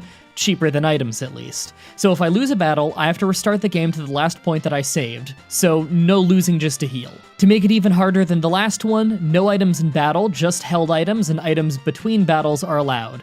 Other than Pokeballs, of course, I need to be able to catch things. No glitches or exploits, and no using legendaries, that would be too easy. Lastly, no PC abuse. I'll explain that later. Let's do this. At the start, I pick Bulbasaur, partly because he's awesome and partly because I really want Vine Whip for the first 2 gyms. We have a mandatory rival fight at the start, but after you win, the game auto-heals you and restores your power points anyway, so at least we won't have to worry about how well we do in that battle, just that we win it. I do the regular starting game chore of getting Oak's Parcel, while getting all the free potions that I know of in the area. Now that the game opens up a bit, it's time to formulate my strategy. First, I start catching some Pokemon with our starting Pokeballs. I make sure to grab a Mankey for a solid fighting type, as well as 2 Spearows to deal with the bug catchers and the grass Pokemon from Lasses. So here's my opening strategy. I go to Viridian Forest with Nox, our Bulbasaur, at the front of the party. If I run into a wild Weedle, I run away to save money on antidotes. If it's something that I can fight though, I switch to Spearow to take him out. Half the experience goes to Bulbasaur so I can start leveling him while saving his power points for Misty and Brock. Considering these are mostly first form bug Pokemon, they give very little experience, so this takes a while. So while I do that, let me explain the no PC abuse rule. Fire Red is Gen 3, and in Gen 3, Pokemon are automatically healed and have their power points restored if they go into the PC. Obviously that's a problem since we're trying not to get any free healing here, so I've come up with a rule. If I deposit a Pokemon, I have 2 choices. Either I have to fully heal and restore the power points of that Pokemon with potions and ethers before I deposit it so that there's no gameplay difference by putting it in the PC, or I have to never withdraw it again to avoid it being healed for free. I think that's about as fair as I can make it.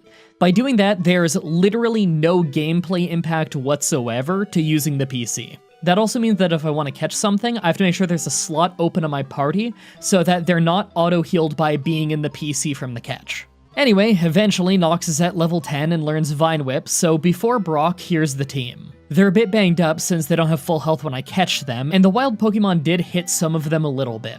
Stores don't sell revives this early in the game either, so I have to save in between every few fights to make sure that I can go back if anyone faints so that I don't find a way to ruin the whole run this early. Getting into a point of no return while not being prepared and having to start the challenge over is a big fear of mine. I make these videos on a soft time limit of needing to have one ready every week after all. Anyway, I use a potion on Nox and save the game. Brock time, and it goes exactly how you'd think. One-shot sweep with a Vine Whip. It's a great move, but it only has a max of 10 power points, so we only have 8 Vine Whips left unless we find an ether to restore it, so I have to be very careful. I have to grind up more Pokemon just to progress in the routes past the trainers. The wild stuff I can catch in the previous route just isn't strong enough to beat those trainers without some training, so mostly I catch low-level Pidgeys because they're nearby, and train on Metapods and Kakuna. This is exactly as slow as it sounds like. Walker and Burchell, my grinding Spearows, fainted to some trainers, and it's too early for revive, so we're probably going to be permanently boxing them soon. And again, every time I catch a Pokemon, I have to make sure that there's room on the party so that they're still hurt and missing a few power points from the fight. Honestly, it makes nearly no difference other than the price of a potion and maybe having 2 less power points, but some guy complained in the comments section of the last one, so whatever, let's make this incredibly hard challenge slightly harder. On the route east of town, I catch a male Nidoran and call him Dreamer, then I start leveling him the same way that I level Nox. I'm sure a few people are starting to catch on to my naming scheme here. I'm looking for you in the comments. Anyway, the plan is to evolve him into a Nidoking early in case I need something to grind my way through wild encounters with struggle with, to save our power points for the rest of our team, like I did with Makahita in the Emerald run. Nidoking is tanky enough that I can do it somewhat safely, but it will be expensive on potion money, and money is very tight this early in the game. Also, Nidoking's not really as good for this strategy as Makahita was, so this is kind of imperfect. After some more Metapod grinding, I move on to Mount Moon, where Dreamer evolves thanks to being able to easily double-kick Geodudes. Later in the very same room, we get a Moonstone, and I instantly use it on him to make him into a Nidoking. I could save him as a Nidorino longer to get more moves, but with how many things he's gonna have to grind his way through, he'd run out of power points in under an hour anyway. On my way through, though, I took the Helix Fossil. I knew that if I didn't say what I took, you'd all ask. Actually, now that I think about it, everyone ask anyway. Comments are good for the YouTube algorithm. After a little mild grinding, it's Misty time. First is Staryu versus Nox. It hardens and uses a Water Pulse for almost no damage, as 2 Vine Whips take it out.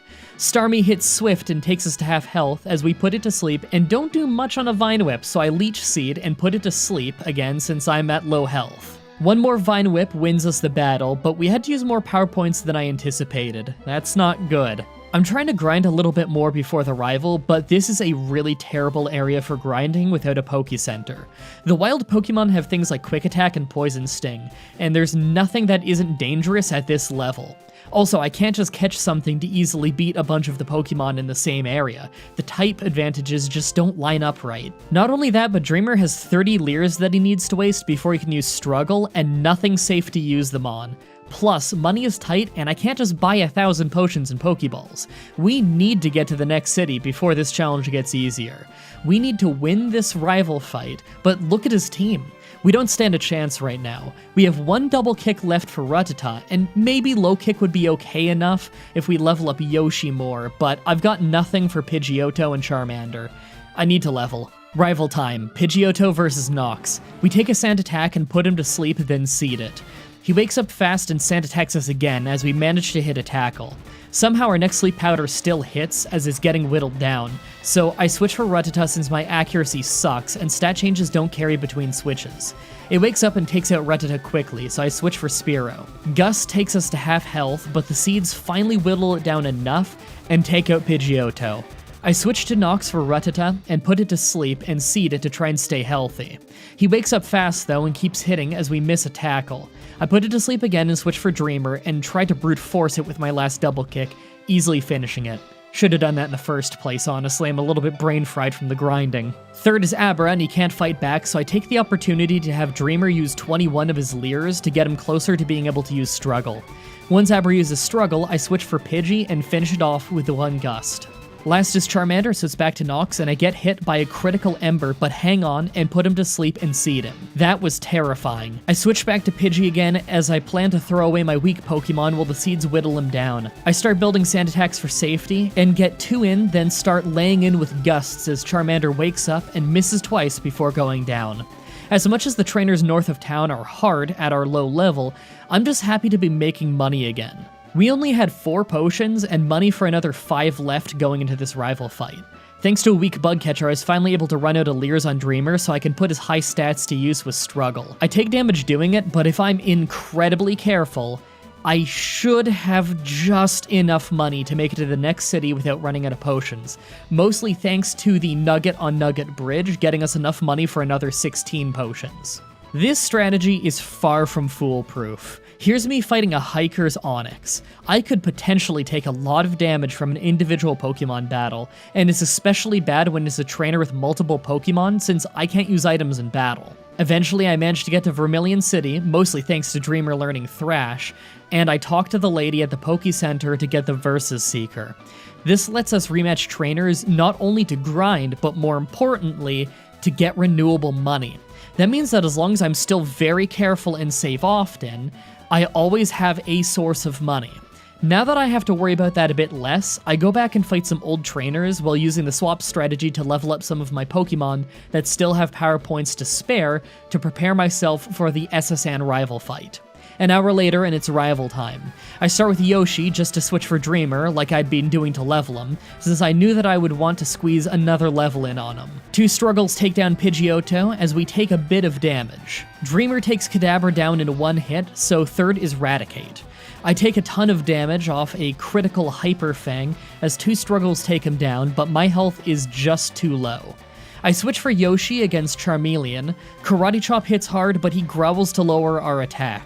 Ember takes half of our health, but we get in enough chops to win the fight. Now, as much as I want to get to Saladon ASAP for those cheaper healing items, I decide to catch a Drowsy first. Not only is it my favorite Pokemon, but Hypno will make for a solid Psychic type to deal with the Pokemon at Pokemon Tower. I spent most of Rock Tunnel training him up by switching with Nidoking. Normally Rock Tunnel is pretty rough in these challenges, but Struggle is typeless, so it does a passable job on the rock types you find in here.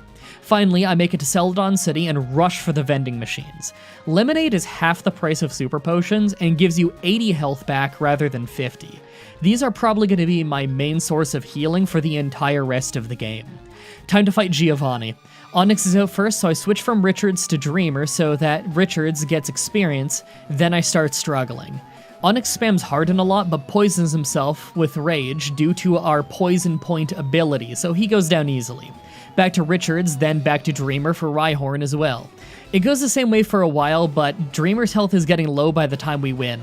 I switch for the already hurt Yoshi when Kangaskhan comes out, but went down to 1 Mega Punch, so I switch for Dreamer hoping to poison her. I ended up getting Tail Whipped a bunch, then Mega Punch down, so Richards is back out, but goes down to 1 Mega Punch as well. Next is Nox, and I get bit and flinch. This is bad. We both miss for a round, then I get bit and flinch again. Finally, she tail whips, and I hit Sleep Powder and Leech Seed. Then she wakes up and mega punches us down again. This is really bad. Pidgey is out, and thanks to her using Tail Whip again, the seeds finish her off. Now, if you'll excuse me, I need to rematch some trainers to get money for revives now that I can buy them. After that, I go back to Vermilion real quick to take out the Electric Gym. Thanks to Dreamer being part ground type, I swept my way through without much issue. We didn't really need this badge yet, I just wanted to get this out of the way. Next is our rival in the Pokemon Tower. I have Dreamer struggle down Pidgeotto quickly, although it does get elongated a little thanks to Sand Attack, so we lose a good chunk of health. Richards is out to deal with Execute with Hypnosis. We resist each other, but at least Richards can tank psychic moves pretty well, so I start laying in with some headbutts and take him out in no time. Gyarados is out, so I keep out Richards to put him to sleep. I try for Confusion and crit for half its health. Thanks to good sleep luck, I take him out before he wakes back up. Kadabra is next, and I switch for Dreamer to brute force it in one shot. Last is Charmeleon, so I keep struggling, and he goes down in no time. With that done, we can get the Pokeflute. There's actually a free healing point in the tower that you can't normally walk around, but if you bait this trainer into walking to you correctly, then you can pass through without actually getting your free heal. This way, I'm able to completely avoid the free heal and keep this run's integrity intact. With the Pokeflute now, we can head south. Now that I'm in Fuchsia City, I need to do the Safari Zone to get Surf. But while I do that, let's address what I know people will ask, since so many of them asked in my previous Emerald No Poke Center run. There's a move deleter, why don't I just delete a move and then relearn an HM over and over to always have power points? Well, there's two parts to that answer. One is that I personally consider that against the no exploit rule. I could see an argument for it being fair, but personally it just kind of feels wrong to me. My second point is that it would be insanely boring. It takes out a massive amount of the difficulty from this run in the most boring way possible. At least with me using Struggle, it's difficult, it's expensive, and it has a lot of strong negatives that make it a difficult strategy. Just relearning an HM over and over has literally no drawbacks, it's just really boring. Kinda defeats the whole purpose of this run, right? At least to me it does. So our next big problem is that I really want the experience share because it would massively speed up grinding, but this jerk won't give it to us until we own 50 different kinds of Pokemon and we only have 13. So what do? As if you need to guess, I fly all around the world catching Pokemon. Occasionally, I'll have a free spot on my team to use one of the Pokemon to help catch other Pokemon, but for the most part, I just let them go straight to the box since I'm never going to use them anyway. Those Pokemon would of course be invalid in this run, I'm not allowed to withdraw those. After getting up to 35 Pokemon, I decide to take on Koga, the Poison Gym Leader. Since we just learned Surf and Strength, his first Coughing goes down easily from Dreamer. I switch to Richards for Muck and try to put him to sleep as he raises his evasion, but Confusion hardly hurts him even when it hits. It doesn't take long to go down from Sludge. Dreamer comes back out and I try to brute force it with Critical Strength.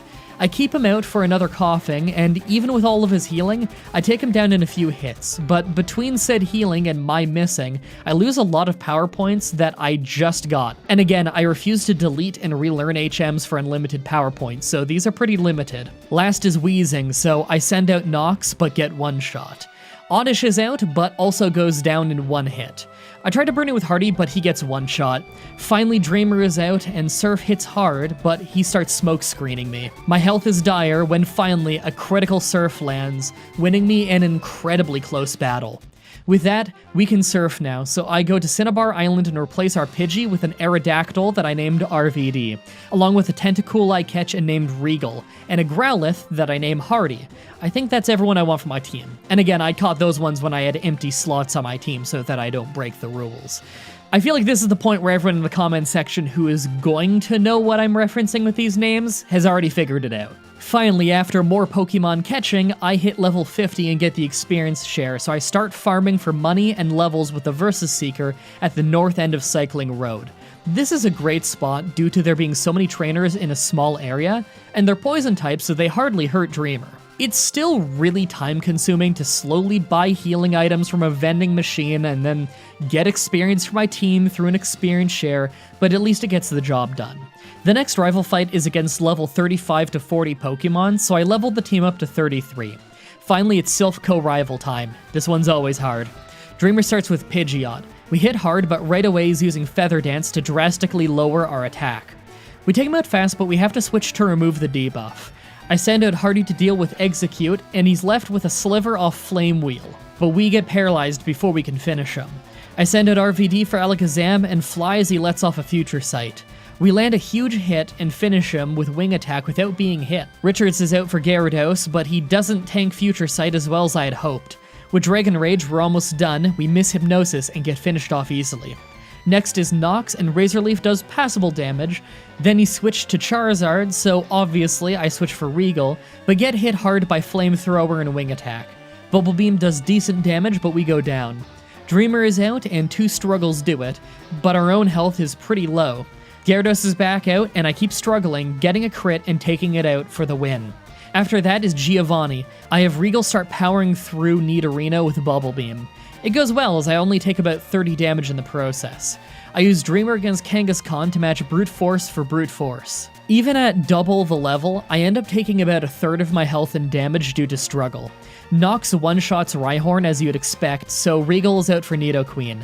Bubble Beam does decent damage now, but Nidoqueen is a beast and Scoop Slams us for the 3 count. Richards is out and Confusion nearly took her out, but we took a Body Slam before ending the battle. I should have just used Psychic, but I was worried about power points. With that done, I can finally take on the Psychic Gym. RVD one-shots Kadabra with a Wing Attack, and Mr. Mime is out. Bite didn't do much, but it made her flinch, so I Wing Attacked for big damage a few times for the win. But I do take damage in the process. Third is Venomoth, so I fly and take it to a Sliver, but it confuses me, heals, and we hit ourselves. 2 Wing Attacks do the job, but our health is terrible. Alakazam is last, and he lets off a Future Sight as we get a big Wing Attack, but we go down to Psychic. I send out Hardy, but get one shot with a critical Psychic, so I send out Richards to tank the Future Sight. Alakazam uses Calm Mind as Richards uses Headbutt. He hardly survives a second Psychic, and surprisingly manages to get the knockout, earning us the Marsh Badge. With that done, we move on to the Fire Gym. Bubble Beam isn't enough to one-shot Growlithe due to our levels being far too low. But his takedown wasn't too bad, so a few more hits take him out while he heals. Ponyta did surprising damage with Stomp, but went down to the same combos with Growlithe. Rapidash hits a massive Fire Blast, but we resisted it and are decently defensive against special moves. We do a bit more damage but go down and have to switch for RVD, so I end it with Ancient Power. That may have been a bit overkill though, I should save power points on that. Last is Arcanine, so I switch to Dreamer for Brute Force. His Intimidate lowers our attack as he hits hard with Fire Blast. His second one burns us, dooming us quickly. We go down and I switch for Richards, hoping to hit hard with Psychic, but it didn't do much and we went down fast. Next is RVD, and weirdly enough, we're faster and managed to take him out with Fly. I didn't see that coming. We're on quite the boss rush now. So next is Ground... Wait, did I forget the Grass Gym? Whoops. The Grass Gym is a sweep with RVD. How did I forget to do that sooner? Now it's time for the Ground Gym. Razor Leaf one-shots Rhyhorn, but Dugtrio is fast and does some big damage to us with Earthquake, and hangs on, but he's at low enough health that he needed a potion. I meant to take him out, but Nox got far more hurt than I was ready for. I switch for Regal to deal with the Nidoqueen, and a critical Bubble Beam leaves her with a Sliver, but one Earthquake is all it takes to make us faint. I have Dreamer move in, but she heals back up so I lose half my health trying to beat her. Nidoking is next, and I switch for Richards to hang on from Earthquake, although Psychic did less damage than I was hoping for. We feint to Earthquake and I switch back to Dreamer again, who easily ends it. Back to Nox, who one-shots Rhyhorn, and we finally have the last badge. With that done, we can go on to the pre-Elite Four rival fight. I have Dreamer start grinding down Pidgeot, and through some nice luck, he got poisoned early from our ability, although we do get nailed with a Feather Dance, ruining our attack power. I switch to RVD for Alakazam, but go down to one Psychic. Back to Dreamer, and we easily take him out thanks to him wasting his time with Calm Mind. I keep him out for Gyarados, but Hydro Pump hits us hard, so we don't last long. I'm just lucky that it missed, and I got more damage in. I have Nox use Razor Leaf, and it takes a few hits, but Gyarados doesn't seem to have anything to deal with us apparently, so it wasn't too bad. Charizard is next, so it's back to Regal, but his Wing Attack hits us far harder than we hit him. Regal goes down and I switch for Hardy. Our rival uses Flamethrower for some reason, powering us up thanks to our ability. He switches for Rhyhorn, and I decide to just power my way through with Flame Wheel to preserve my power-up. Execute goes down in one hit, so it's back out to his Charizard. This is his last Pokemon, but he's a beast. Slash hits us hard, and Flame Wheel did almost nothing to him, even with the power-up, so I switch for Takedown, but Slashes take us out like we're nothing. Richards tries for Psychic, and it does okay damage, but we go down in 2 wing attacks. It's incredibly close, and we're both on our last Pokemon, as I go to put him to sleep, but wing attack ends us. That was heartbreaking. I reload a save so that we don't get whited out, and grind a bit more. This grind is starting to get a lot more tedious though. Because I have to use experience share to save on power point usage for harder fights, the Pokemon that I'm trying to grind are only getting half of the experience. Dreamer himself isn't as great at this struggle strategy as Yokozuna was in the Emerald run. To keep myself occupied, I mostly watched the Visnomatic Sword and Shield co-op playthrough. I know that they're already working on a Pokemon Coliseum randomizer playthrough as well. Visnomatic is a fantastic collaborative Let's Play channel that I'm a part of, and it's criminally unknown. Go give it a watch and let them know that I sent you. I'll have a link in a card as well as in the description. Anyway, I get the team to level 40 and try again. This one goes almost the same way up until we get to Charizard again. Even with a crit, Regal hangs on and does a bit of damage with Bubble Beam before going down. So I'm out to Hardy to use Takedown. He hits us with Slash, but then decides to use Flamethrower, even though Slash was working fine. I ended up hanging on from a few attacks and take him down easily, so the biggest threat is gone. Nox slowly takes out Gyarados like last time, and Hardy takes out Execute in a couple of Flame Wheels, winning us the fight. With that win, we just have the Elite Four, so here's our team. For sure, too low a level. Alakazam is a meat grinder in Kanto if you don't have a fast physical attacker that can hit him first, so I'm gonna have to grind my team to at least level 50.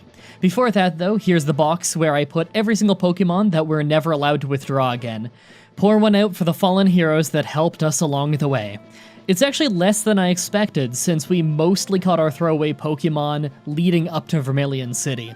I also go and spend some of the money that I've built up rematching trainers to go buy the Ice Beam TM for Regal so that we can use it to take down Lance. The grind was especially bad because partway through, I ended up injuring my hand with tools around the house, both cutting my finger and messing up my wrist, so it was hard to hold the controller, and especially to mash buttons. But I came this far, and it's the first run in December, and you guys know that I don't give up that easily, so I powered on through. Eventually, we ended up with 5 level 50 Pokemon and a ridiculously beastly level 87 Nidoking. Also, have you noticed how consistent the power points are? I actually haven't used a single PowerPoint restoring item the entire game, so I have plenty of them for the Elite Four. After all this suffering I had to go through with the grind, this still isn't going to be the easiest fight in the world, with only one Pokemon above the levels of what I'll be fighting. This is going to be brutal. Make your final guesses on if I can do this one or not. Let's do this. First is Ice Trainer Lorelei. I start by putting Dugong to sleep and laying in with a critical Razor Leaf, but she instantly wakes up and nails an Ice Beam. Another Razor Leaf does quite a bit of damage, but it's not long before we go down. RVD easily finishes it off. Cloyster is out, so I just hit Psychic twice since Cloyster has really bad special defense. It did scatter spikes though, so switching hurts. I keep RVD out for Lapras, but Surf completely wrecks us fast. I switch for Regal and confuse Lapras into hitting itself. Acid does almost nothing on a critical hit, so this doesn't look good. I keep trying though, and I'm getting shockingly great confusion luck, with Lapras hitting herself 4 times in a row, leading to a knockout. I send out Dreamer for Slowbro, and although I do decent damage, she uses a full restore, so I get outlasted, and Surf eventually takes me out. Hardy hits Extreme Speed to finish it. Last is Jinx, an ice type, so I use Flame Wheel for big damage plus a burn, as she hardly hurts us with an Ice Punch. A second Flame Wheel takes her out, so I heal up between fights and move on.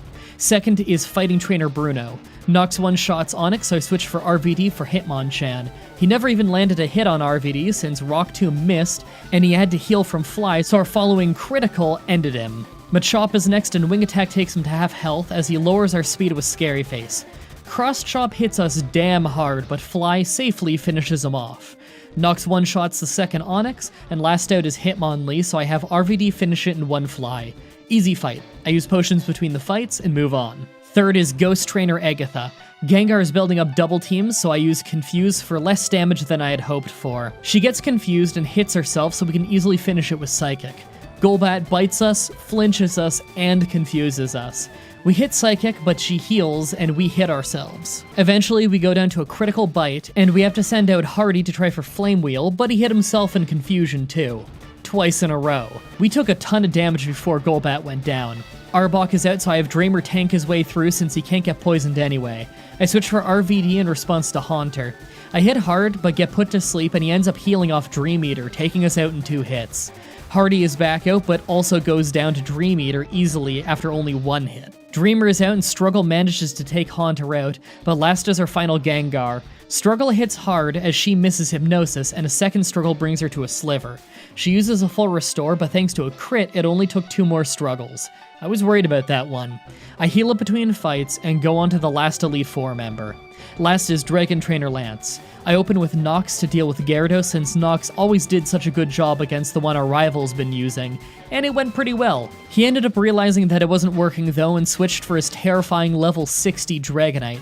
So I try to Sleep Powder, but he safeguards. It doesn't protect against Leech Seed though, so I get him with that. Wing Attack nearly took us out, but he got seeded, so we can play the long game if we need to.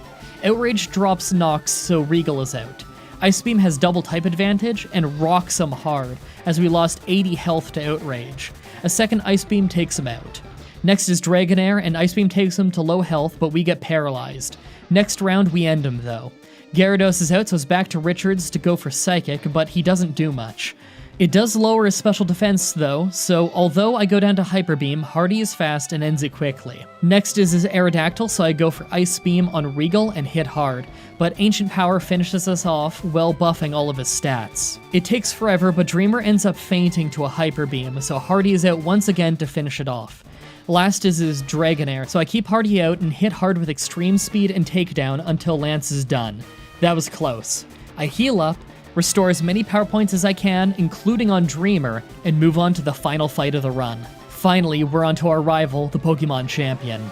Dreamer hits Pidgeot hard with Strength, but gets hit with Feather Dance and loses a lot of attack power. I end up having to switch to Surf, and randomly our rival switches to Gyarados. That was weird. Well, our attack is down 3 stages now, but we critically hit with Strength, bypassing it for an easy knockout. That was crazy lucky. I switched to RVD to deal with Alakazam with Ancient Power, but he puts up a Reflect to tank the hit. He then randomly switches again, this time for Rhydon while I was using Fly. I switch to Nox and get hit hard with Earthquake, then miss my Razor Leaf. A second Earthquake takes us out. This is bad. I switch to Regal instead, and Bubble Beam is a one-shot. That surprised me. Back to RVD and we nearly faint due to Psychic, but hit hard with Ancient Power. He heals as we hit it again, and he lets off a Future Sight. Eventually, we leave him with a Sliver and he finishes us off. I switch for Hardy and hit him hard with Extreme Speed as Pidgeot comes back out and Hardy gets hit with Future Sight for massive damage. We actually end up going down through bad missing luck and Pidgeot being pretty strong, so I send out Dreamer to finish it off with a critical hit. Executor is out, and I one-shot it with Dreamer's incredibly powerful Bug-type Mega Horn, and finally I send out Richards to face off with Charizard. Fire Blast misses us as we put him to sleep with Hypnosis and start hitting Psychic, lowering his special defense and doing passable damage. With fantastic sleep luck, we get 3 hits before he uses his full restore. Finally, a Fire Blast hits both our great special defense, we survive the first one, although the second one finishes us off. We're back out to Regal, take massive damage off a Fire Blast, and we hit the final Bubble Beam, getting us into the Hall of Fame and crowning us as the new Pokemon Champion, without ever using a single Poke Center, Legendary, or even withdrawing anything from the PC. No deleting and relearning moves, no items in battle, and in a game that has no story points that automatically heal you past the tutorial fight. This was a brutal challenge. Genuinely, I had to study hard, and I still feel like I couldn't come up with a really great strategy coming in. And honestly, I had moments in Cerulean City where I thought I was going to have to restart the whole run. I can't believe I pulled that off, especially without items in battle. December is still going though, and I'm going to keep trying to do your most requested runs. That means that next Saturday, I'm going to do my absolutely most requested run that you guys all ask for. A run of Pokemon Emerald with only one Shedinja, the Pokemon that only has 1 health. Subscribe, ring the bell, stay tuned. If you want to see me do more challenges like this, please let me know in the comments or on Twitter. I can always use more ideas from you guys on what I should do next. Also, check out the playlist in the description to watch all of the Pokemon challenges that I've already uploaded. If you want to see more Pokemon stuff from me, my friend Whatageek and I just finished a Pokemon Black and White randomizer over on his channel, and we're soon moving on to a Gen 1 randomizer. Also come to my Twitch TV streams and let me know that this video sent you. It's always cool to hear how you found the channel. Thank you so much everybody for watching, and until next time, have a nice day.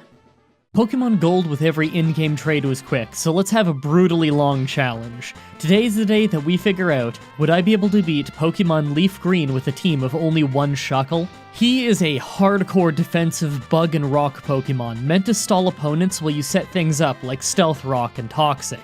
But if he's the only Pokemon you use, then damage output is going to be a real problem, and we can't get Toxic until after the 6th gym. He also only learns one move with the same type attack bonus by TM, and it's Rock Tomb, so not very good. None by level up either. Like always, I'm writing the script as I go through with the challenge, so all of this part is being written before I've started. Everyone comment down below and guess if you think I can win or not. I think that I might be able to do it, but that grinding is going to be awful, and I'll need every PowerPoint up that I can get. Let's explain the rules. In combat, I can only use Shuckle. I'll need other Pokemon to use HMs, but I won't be allowed to use any of those Pokemon in battle. No glitches or exploits, no items in battle, only held items, and items outside of combat are allowed. Let's do this. So first I edit the game with the Universal Pokemon Randomizer to start with a Shuckle, name him Roman Reigns because he always kicks out, and check my stats. Docile nature, so neutral stat gains, immune to one-hit KOs, as if that would ever happen anyway, and 2 useless moves. Constrict, a 10 power normal move with a 10% chance to lower speed, and Withdraw, to boost my already insane defense. This is gonna be a long one. I want you to just watch our opening rival battle. He only hits me for 1 damage, but I'm pretty sure I'm only hitting him for 1 or 2 damage as well. This is the first fight of the game, and it takes me 2 full minutes to win the fight. That usually takes you, 20 seconds? Also, 69 experience. Nice. Would you look at that insane-looking stat gain? Now, the first gym leader of the game resists normal-type attacks, so that brings our Constrict to a power of 5. It doesn't have the same type attack bonus, their Pokemon are tanky, and my attack is low, so it's safe to say I'm doing 1 damage no matter what. I'm gonna have to grind up a bit to get enough health to survive. This is where the real pain comes in. I need to go heal between almost every fight because I get chipped down so much. On top of that, due to my horrible speed, I usually can't run away if I get caught in an extra fight, so fainting while grinding is gonna happen a lot. Early in the grind, I hit level 9 and learn Wrap. It's less accurate and only has 5 more power, but at least it deals 1/16 of the opponent's max health and damage every turn. It's incredibly weak, but it is a drastic boost to our damage output. It's also the only attacking move we learn by level up until Bide. And Bide's not even good for Shuckle, because Shuckle is a high defense, low health Pokemon, the opposite of what you want for Bide. I actually end up losing tons of money to fainting, since I usually fail to run from Weedles before I get poisoned, and due to my low health, I can never get back to the Poke Center before Poison finishes Roman off. Poison can actually make your Pokemon faint outside of battle in the older generations, by the way. At level 13, I decide to do the optional rival fight. I get sand attacked right off the bat 4 times, and that's terrifying since I already do so little damage when I hit. My current tactic is just wrapping the opponent early to start dealing passive damage and then constricting until Wrap gets released. Thanks to the sand attacks, the battle goes on for just over 6 whole minutes before I eventually faint. If Sand Attack messes us up this hard now, I am not looking forward to Nugget Bridge. That's not something to worry about now though, as I can't even get to Brock. There's a required bug trainer with a Weedle who keeps poisoning me on my way to him. Even now that we have Encore, I'm so slow that I can't make him string shot me, since it would be total luck. I may just end up forcing him to hit me more. Yes, we are so weak that we can't beat a level 9 Weedle yet. A few tries later, I beat the Weedle and move on to Pewter City. I got to level 16 and go for Brock. It was an insanely long fight that was going as well as it could for a long time.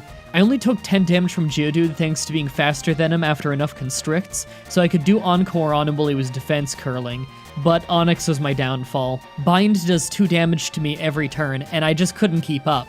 In the end, he hits a Rock Tomb for over 4 damage to finish me off.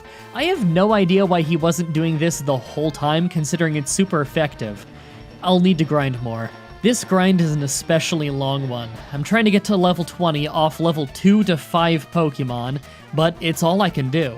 The extra bit of health might be required to win on this one.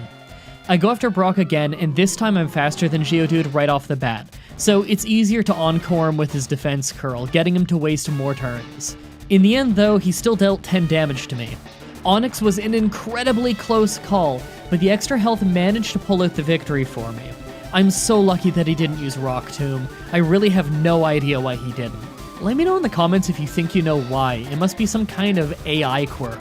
Speaking of Rock Tomb, it's the only same type attack bonus move Shuckle can learn by TM in 3rd gen, so we use the TM we got from Brock to replace Withdraw. It's not very strong, but it's far stronger than our other moves, and it lowers the speed of whoever it hits, making Encore more useful. Later we could get Rock Slide from a tutor, but I need that speed down from Rock Tomb. Now that we have a real attacking move though, the route to Mount Moon is a cakewalk. Rock is good against Bug and Flying, both are very common types for this point in the game. Fighting other rock types is still going to be a chip battle though. I hit level 23 in Mount Moon and replace Constrict with Safeguard to protect myself against status afflictions. I figure this is going to be a must-have for a lot of bigger battles in the game, at least until we can get rest. Mount Moon was nothing too difficult, but on my way through I took the Helix Fossil. I knew that if I didn't say what I took, you'd all ask. Actually, now that I think about it, everyone asks anyway. Comments are good for the YouTube algorithm. We're still going with this. Next is the rival battle on Nugget Bridge, and this would probably be impossible if not for Rock Tomb. Pidgeotto likes opening with Sand Attack to ruin our accuracy, but it only takes 2 Rock Tombs to take him out. Next is Charmander, and his Metal Claw hits for 5 damage. That is actually a lot for us, believe it or not. More annoyingly though, he growls at us, lowering our attack. We crit with Rock Tomb and finish him off though. Next is Abra, and he can't fight back, so I just spam Wrap until he faints to save on Rock Tombs. It takes way too long. Last is Rattata, I wrap him early and get some passive damage going, then spam Rock Tomb, giving us a shockingly easy victory. You'll notice in this video I'm not doing my usual play-by-play commentary. Since battles tend to be insanely long due to my high defense and low attack, this video would be like 2 hours long if I did the blow-by-blow on every major fight. So I hope you guys are cool with this recap style. Nugget Bridge was nothing special, so we're onto the water gym, but this obviously just is not happening yet. Between us having very few power points, water being one of our weaknesses, and her Pokemon using Harden and Recover, we stand no chance at this level. I move on to the next route instead to fight more trainers. I end up hunting down every last trainer that I can find to get as much experience as possible. Between how brutal Misty is, and with how soon I'll have to fight Hikers and Rock Tunnel, I need every level that I can get. During the grind I hit level 37 and learn Rest, our last level up move. I replace Safeguard since Rest removes status afflictions anyway. One last battle before we get back to deal with Misty, and we've got our rival on the SSN. He opens with Pidgeotto, so I go for Rock Tomb. I'm lucky, and it only sand attacks me once before I take it out. Next is Charmeleon. He smoke screens me, so my accuracy is pretty bad, and Rock Tomb misses. His Metal Claw is super effective, but still pretty weak, so 2 Rock Tombs finish it. Kadabra is next, and it disables Rock Tomb, so I get Wrap going. I went for Encore to make him repeat Disable, but he's faster, so I ended up making him repeat Kinesis, destroying my accuracy. It took forever, but I managed to take him out, mostly with Wrap. Last is Raticate, and it can only do 1 damage, but his Tail Whip is lowering my defense. I rest partway through to heal, and interestingly enough, Wrap is still active while I'm asleep. That's pretty useful. I was worried I'd run out of power points from all the missing, but I got pretty lucky and actually managed to hit Wrap enough times to win. Now, that gets me the Cut HM, but I can't actually use Cut to progress until I have Misty's Cascade badge, so it's time to fight her again. We're 7 levels higher this time, but the strategy is pretty much the same. Wrap for passive damage, Rock Tomb is my main attack. Neither move has amazing accuracy, so luck is very much a factor, and both of our Pokemon use Water Pulse, a move that can cause confusion. Staryu goes down early, and I move on to Starmie. Starmie doesn't have Harden, but does still have Recover, so this could be bad. Even with my insane special defense, Water Pulse actually does decent damage to me. She uses a Super Potion as her health gets low, but I use Rest, so I'm alright. Thanks to my Rock Tombs, I'm faster than her, so unless I get crit out of nowhere, or get messed up from confusion, I should be pretty safe. Eventually, I use Encore to force her into using Recover over and over, trying to get her to run out of power points for it while I heal. Eventually, through bad confusion luck though, I faint. My god, this fight is horrible. Still better than when I did it with Magikarp though. There's no other strategy I can really do at this point, so I just keep trying and hoping for better luck. Every failed attempt is about 7 to 9 minutes, so this is brutally slow. Eventually, many tries later, I just get insanely lucky on Starmie and she doesn't heal. I thought that fight was for sure gonna be a failure since Staryu was healing so much, but hey, I'll take what I can get. I tackle Rock Tunnel next so I can put off doing that stupid trash can puzzle in Sarge's gym. It's rough because I need to run back and restore my power points between almost every trainer fight. Some of these fights are so brutal that I can completely run out of power points and use Struggle, usually in a losing effort. After Rock Tunnel, the world is pretty open though, so I go around and fight every last trainer I can find, getting all the way to level 47.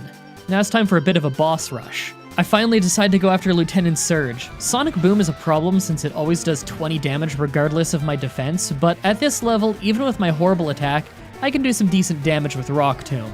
It helps a lot that I gathered a bunch of power point ups so I can get more Rock Tomb uses, since I do miss so much. Double Team is awful, but I got pretty lucky and took out his team before they could dodge too much. Next is Giovanni in the Rocket Hideout. He's a real problem because 2 of his 3 Pokemon are Rock type, so it takes tons of power points to fight him. It doesn't help that Onix keeps using Harden. Harden was great at the start of the game when I could only do 1 damage anyway, but now it just means that I'll have to use more and more Rock Tombs, and I only have 16 to go around by this point. That's the max that the power points can go on Rock Tomb, by the way. It doesn't go any higher. I found a decent tactic to maximize my damage is to get Wrap going for the passive damage, then intentionally waste time on things like Encore and Rest, just to save on power points. Wrap's passive damage doesn't extend in any way if you spam the move, so it's in my best interest to only use Wrap when the passive effect has already worn off. Eventually, Onix goes down and Kangaskhan is out, although my power points are getting low. She can't Harden, but she can Tail Whip me, so that could be cause for concern. She eventually goes down, but Rhyhorn is out last, and he keeps the Tail Whips up. Worst case scenario is I have to resort to using Struggle with my almost non-existent attack stat. I ran out of Rock Tombs, but Giovanni doesn't use any potions in this fight, so thankfully, it never came to the point of using Struggle. Last for this little boss rush is our rival battle at the Pokemon Tower. It was going great for a while, insanely bad missing luck aside, and I take him out easily until Execute. Hypnosis is an issue, but Leech Seed is a bigger issue. If he hits it, then I can't win without lucky crits. It heals him a lot, and I can hardly hurt him. I had to just try more. Many attempts later, and I get to one where he just keeps using Confusion and Hypnosis rather than Leech Seed. I have no idea why, but I'm not gonna pretend like I understand the weird parts of Gen 3 AI. It's mostly good, but sometimes it's just weird. He goes down to enough Rock Tombs and Kadabra slowly goes down to Wrap.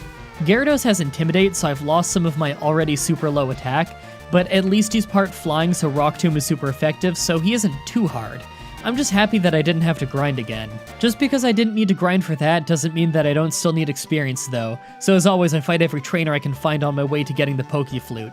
I also catch 30 Pokemon so that I can get the Item Finder, a required item for the leftovers. I've seen a lot of people say just press A where the leftovers would be, but it doesn't work that way. See, I'm pressing A, nothing happens. Then you stand on it and you use the Item Finder, and you just automatically pick it up. Leftovers aren't a normal hidden item, it's a secret that requires an Item Finder. Anyway, leftovers give me 1/16 of my health back every single turn while it's held. That's not much since we have really low base health, but considering we hardly get hurt anyway, that's not bad. Also, just a reminder in case you skip the rules at the start, we're allowed to use held items. It's right there on screen.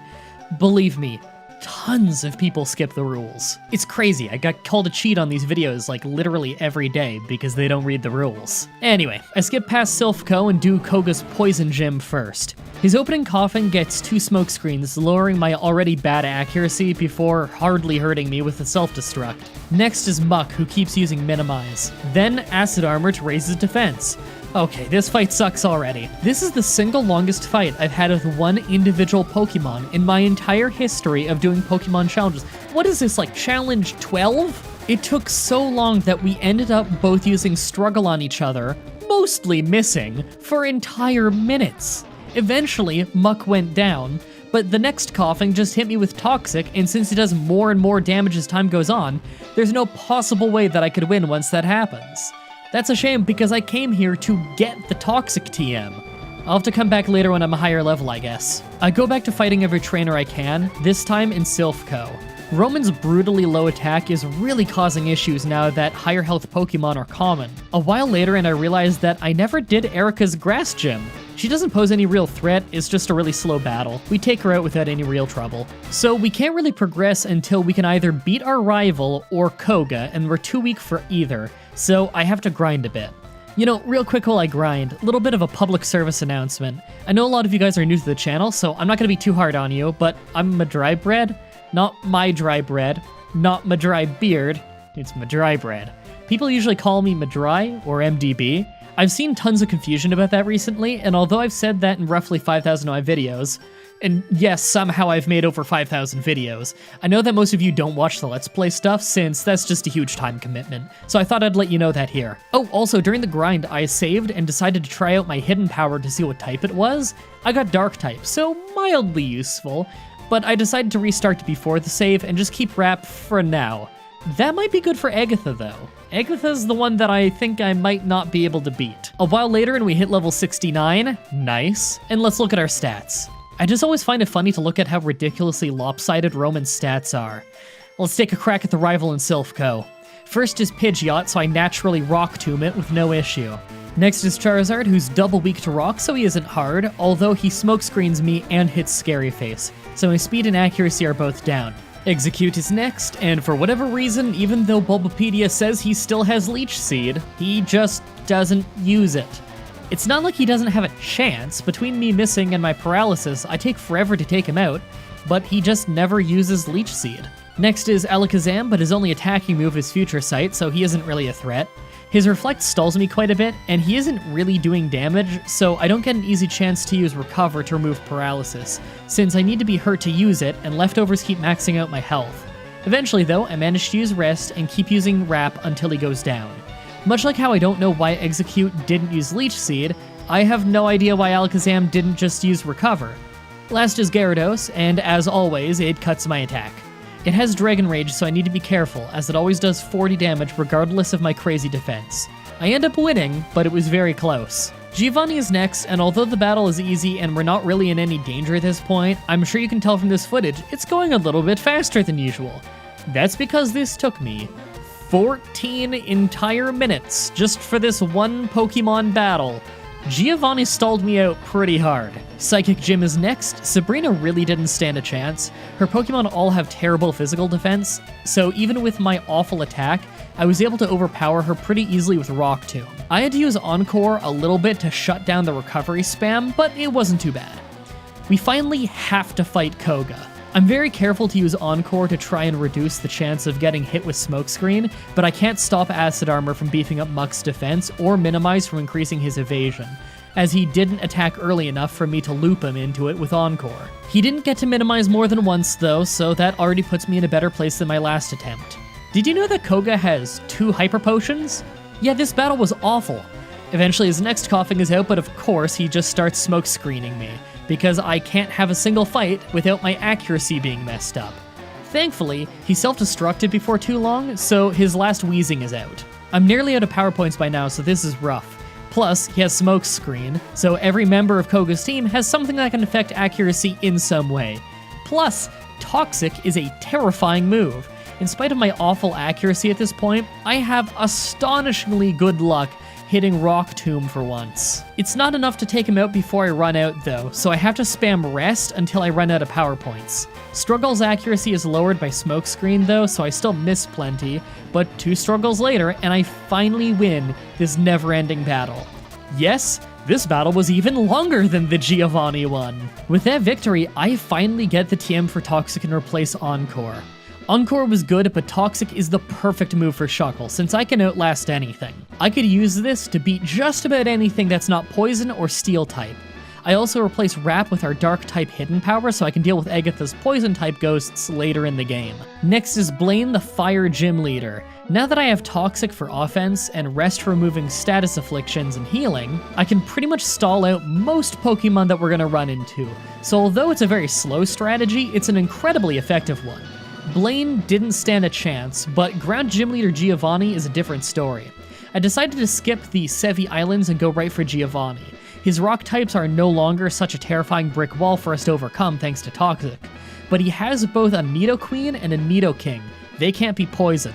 Once again, it's a really long fight, but not a particularly dangerous one. By Nidoking we have to use Struggle, but he had already hurt himself by then, so I wasn't really too concerned. That was our last badge, so we have one last rival fight before the Elite Four. Pidgeot is out, and I don't even bother with Toxic at first, but he uses Feather Dance to ruin my already awful attack, so I have to poison him. Thanks to that, my hopes of speeding up Pidgeot and Charizard with Rock Tomb are dashed across the aforementioned rocks, so I have to slowly poison and stall his team. He has no poison types or steel types, so the strategy works fine, but what really surprised me was just how much damage his Charizard's Flamethrower was doing. I have almost 400 special defense, so the fact that he still does a decent chunk of damage is insane to me. Last is the Elite Four, but honestly, as strong as my tactic is, I think I'll need to be a higher level before I can beat Agatha, so I have to grind a bit more. Well, I grind, if you'll allow me. If you're watching this on the day that it came out, my 27th birthday is tomorrow. For about 8 years now, I've done a stream on almost every birthday over on Twitch TV. So if you want to swing by, I'll have a link to my Twitch TV page in the description. If you're watching this in the future, the whole thing will be uploaded to YouTube after. Now, I don't want you to feel obligated to subscribe on Twitch just because it's my birthday, that costs you money. If you want to do something nice for free though, do me a favor and retweet my Twitter video in the description and the pinned comment. It's my bid to get Twitter verified, one of my life goals for before I turn 28. A video pitch like this worked for Boundary Break, so let's see if we can make it work for me. Thanks for your support. Let's finish this grind and take on the final challenge. After a ton of grinding and topping it off with a handful of rare candies, we finally hit level 100. Here's how our stats look. Our attack is not too bad. I mean, it's awful for level 100, but for Shuckle, I'll take what I can get. Defense and special defense are just ridiculous, and I'm happy that I got nearly 200 health. I'm sure if I EV trained properly, I'd be better, but my options before Brock were pretty limited. I also used PowerPoint ups from around the map and from Meowth's pickup. It wasn't enough to max out hidden power, and I haven't even boosted rest, but hopefully it's enough. Now's your last chance to make your guesses on if I'll complete this challenge or not. Comment down below and let me know. Let's do this. First is Ice Trainer Lorelei. She isn't so bad since we have type advantage on our whole team. Everything is either Ice, Psychic, or both, and we have Rock and Dark. I still have to use Toxic plenty, but she never really has me that worried. Simple battle, although I probably had the worst critical hit, hitting self in confusion, and missing luck I've ever had in a Pokemon battle. Next is Bruno, the Fighting and Rock Trainer. My moves are resisted by his whole team, so I have to rely on Toxic. Unfortunately, the Elite Four all use full restores, and because that removes poison, I then have to reapply them to beat them, so that really slows down the battles. He isn't really that dangerous until Machamp. Between all the defense loss from Onix using Screech and Machamp using Bulk Up, Cross Chop does insane damage. Even with my 500 defense, after all those modifiers, he's able to two-shot me on some of my runs. On this run though, I had much more defense by the time I got to Machamp, and he never crit me. I nearly ran out of power points thanks to his full restores delaying the battle so much, but eventually I won. I max ether hidden power, use 2 ethers on Rock Tomb, and move on to Agatha. I predict that she'd be brutal, and I was right, this one's insane. I have 2 of the 4 only moves that can hit most of her team that Shuckle can learn, and I still do so little damage. I could learn Earthquake for Arbok, but it wouldn't hit our other Pokemon due to Levitate. Also, there's no way that I'd have enough Rock Tombs for the entire rest of her team. Arbok likes to spam Screech and super effective Iron Tail, so it actually hits really hard. Her whole team is Poison type, so Toxic doesn't work. On some runs, I even make it to the final Gengar, but that's only if I have good luck on her misses with things like Iron Tail and Hypnosis. Her second from last Pokemon is a Haunter who often uses Curse, and that nearly always results in fainting fast. After a ridiculous amount of attempts, I get just the right amount of critical hits and enemy missing luck to win. I spent almost half the day replaying that fight until it finally went my way. That was awful. I use an elixir and move on to Dragon Trainer Lance. He is far harder than I expected, mostly because I was afraid of running out of power points since I only had 2 ethers left. The bulk of his team was slow to fight, but not difficult, but the problem I didn't see coming was his last 2 Dragonairs. They have Shed Skin, so they have a 30% chance of removing their status afflictions each turn. So in this case, my Toxic Poison. It took a very long time and a lot of power points, but I did take him out. I Ether Toxic and Rock Tomb, then move on to the final battle with our rival. Each member of his team has their own trait that makes this battle especially hard with so few power points. Pidgeot lowers my attack a ton with Feather Dance, so I can't take him out quickly with Rock Tomb. Then Gyarados can lower it even more with Intimidate. Often, I'm using moves not because I want to, but because I can't do nothing. Technically, I could use Pokeballs or a Pokeflute to pass turns, but that would be using the item menu in battle, and I don't want to break the rules that I started with. By the end, because of his 4 full restores and Toxic not having 100 accuracy, I ended up running out of power points before Charizard, so I never got to use Toxic on him, dooming me. I'm not ready to give up the challenge yet though, so I start walking around the world gathering a handful of Max Ethers and Max Elixirs so that I can fully restore my power points between each Elite Four member. Yes, that means I'm gonna have to do the Agatha fight again, and I'm dreading it. Let's do a lightning round since you already know how all this goes. Lorelei was easy, Bruno took a few tries, Agatha took a few hours. This time I had animations turned off to speed it up, so that helps. Lastly, Lance was shockingly easy this time. I beat him first try thanks to better Shed Skin luck. Finally, we're back to the final battle with full power points. First of all, a lot of attempts die thanks to Pidgeot using Sand Attack. If Toxic misses too much, then I flat out can't win. He has 6 Pokemon and 4 full restores, so chances are that I'll need to hit Toxic 10 times. Toxic can miss though, so I can't miss more than 6 times and still have any chance of winning. It's a long and brutal fight thanks to just how long everything takes to take out, but at least I'm mostly at the mercy of the first Pokemon rather than something later. Eventually, on a bad accuracy due to Sand Attack run, I managed to hit Toxic on the last Pokemon, his Charizard, with my very last power point that I had, when he had already used all of his full restores. With that and a few more turns, I managed to beat the game. I feel bad rating this, because I feel like it's not as exciting not having the blow-by-blow recap, but that's my own fault for accepting the Shuckle challenge, I guess. These fights aren't exciting, they're just brutally slow. Much like the Magikarp challenge, it's about endurance more than anything else. I hope you enjoyed though. The next challenge is shaping up to be a really interesting one. Next Saturday, I'll be doing Pokemon Black with a team of only first form bug Pokemon. Subscribe, ring the bell, stay tuned. If you want to see me do more challenges like this, please let me know in the comments or on Twitter. I can always use more ideas from you guys on what I should do next. Also, check out the playlist in the description to watch all of the Pokemon challenges that I've already uploaded. If you want to see more Pokemon stuff from me, my friend Whatageek and I are doing a black and white randomizer over on his channel. Also, come to my Twitch streams and tell me that the video sent you. It's always cool to hear how you found the channel. Thank you everybody so much for watching, and until next time, have a nice day. Hey everyone, Merry Christmas! Pokemon X with only one Chansey was such a brutal run with how most of that early game went. Let's follow up with a Christmas present to myself. Today's the day that we figure out, would I be able to beat Pokemon Fire Red with a team of only one Regice? Now this is a present to myself because it's probably going to be faster than my usual challenge, and after months of streams followed by a month and a half of non-stop Haven recording, followed by the Chansey run, I could do something a little bit easier. I mean, it should be easy based on these stats, right? But when you look at the level up moves, we only start with Explosion, and we really don't learn anything that we care about. Every attacking move that we learn, other than Icy Wind and Zap Cannon, are physical, not special. Considering we have the same attack stat as an Oddish, that's really not good. Now, things look a little better if you look at the TM moves, but there's some problems here too. Ice Beam and Thunderbolt are the obvious choices as a special attacker, but this is Fire Red, and that means that those are both very expensive Game Corner TMs, meaning that we're not likely to get either of them until we're more than halfway through the run, and I won't get the other one until I'm close to the Elite Four at best. No matter what, we're gonna have to rely on at least some physical moves, and that might mean that we have to use Curse to boost our attack, but lower our speed. Plus, as an Ice type, we have some very common weaknesses. I don't think this will be as easy as you may have guessed when clicking on the video. Like always, I'm writing this script as I go through with the challenge, so this part is being written before I've started. Everyone comment down below and guess if I can win or not. I know I can win, is just about how surprisingly difficult different parts might be. Let's explain the rules. In combat, I can only use Regi-Ice. I'll need other Pokemon to use HMs, but I won't be allowed to use any of those Pokemon in battle. No glitches or exploits, no items in battle, only Pokeballs, held items, and items outside of combat are allowed. Also, if you enjoyed this video, be sure to like, subscribe, and ring the bell for more. Let's do this.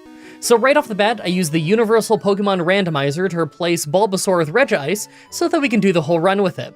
I picked to replace Bulbasaur so that our rival would have Charizard, probably the hardest for us to fight. Our nature is Rash for more special attack and less special defense. I'm sure we're going to lose a lot of special defense to that, but we should still have more than enough to do well. I name him Santa. This is what you think of when you think of Santa, right? This is canonically what Santa looks like without his hat. Alright, so I'm sure some of you noticed right away when looking at the level up moves that this run is literally impossible. Why? Because we only have Explosion, and we don't learn any other moves until level 9. Well, obviously Explosion makes us faint, and because we lose on a tie, we can't win a single fight. There aren't any rare candies before any required fights in the game, nor is there a way to blow up and revive ourselves 5 times without getting our power points back to allow us to struggle grind, so it's literally impossible to make progress. That's why I'm just hacking in rare candies to get to level 9 to learn Icy Wind, then I'm sprinting ahead to get as much progress as I can without grinding. I don't really see this as any different than using a randomizer to start with Regi-Ice. If we're already modding the game to make it possible to start with the Pokemon for the sake of the challenge, then modding the game so that we can start at the level that it requires to make it possible just makes sense to me. Now, if you'll excuse me, I'm gonna try and sprint through the early game as fast as I can, because I want to see how low of a level we can win all the major fights at. So first is the Rock Gym, and it's obviously easy since even at a low level, we can one-shot the Geodude and nearly one-shot the Onix. We did miss once since Icy Wind doesn't have perfect accuracy, but we'd have to have missed a lot to actually lose this fight. Now who do you think I fight next, Water Gym or a rival? I figure our rival might be easier since we only have Icy Wind. I'll try that first. On our way there though, I took the Helix Fossil. I knew that if I didn't say what I took, you'd all ask. Actually, now that I think about it, everyone ask anyway. Comments are good for the YouTube algorithm. So we got to our rival at level 14, a lower level than his team. Icy Wind was obviously great for Pidgeotto, but really not all that strong against Charmander. Thankfully, it wasn't really an issue. We probably should have lost, but a crit took out Charmander a turn early, and then we crit again later against the Rattata, who maybe could have taken us out, although I probably would have survived with a little bit of health left anyway. With that done, I decided to go do Nugget Road. I figure it's pretty obvious that we're not ready for the Water Gym yet if all we have is Icy Wind. I can get the TM for Secret Power and Brick Break, so I think that's what I'm gonna do. I'm not sure if I'll bother learning Brick Break yet, since I'm kinda iffy on if it's gonna be worth learning, but I know that Curse and Secret Power has potential to be a strong combo. Losing speed from Curse could for sure cause issues though. So I give the rival fight a try, and because of our low speed, it actually goes awful. I'm shocked I even made it to the end of the fight, but I'm not surprised at all that I lost. We may have good special defense, but our attack is mediocre, and we don't hit all that hard. I actually need to start fighting trainers to level up. I have to say, I'm really not feeling like I'm using a legendary right now. So I fought a few trainers to get up to level 28, and although we win pretty safely now, we still could have lost. It's crazy, even when they resist ice moves, our Icy Wind still does more damage than Secret Power. Our special attack is twice as high as our regular attack, so between that and the same type attack bonus, we're pretty much stuck using Icy Wind. Do you think we'll be able to overpower the Water Gym though? Because I'm pretty skeptical. Oh well, I was wrong. Here I was thinking that maybe the Water Gym would be hard, but Icy Wind was actually hitting them pretty hard. I guess I should have anticipated this though. Their only good moves are special moves, and we're pretty tanky in that stat. Plus, we got a crit to speed things up. Hey, let's go get a new move. So the Electric Gym was pretty easy other than near the end when we missed 2 Icy Winds in a row. I swear, the last month of my life has been all about missing 95 accuracy moves twice in a row. I feel like it happens every video now, and it's not even the first time that it's happened in this challenge. We still won easily though, and that nets us the TM for Shockwave. It's not great, but at least it's a special move. I'm gonna replace Secret Power because we're just awful with that move anyway. Alright, we're going through Rock Tunnel to get to the rest of the map, and I'm feeling pretty good about this middle part of the run. The early part was slow outside of the rock gym, but we've got a few fights coming up that should be pretty easy.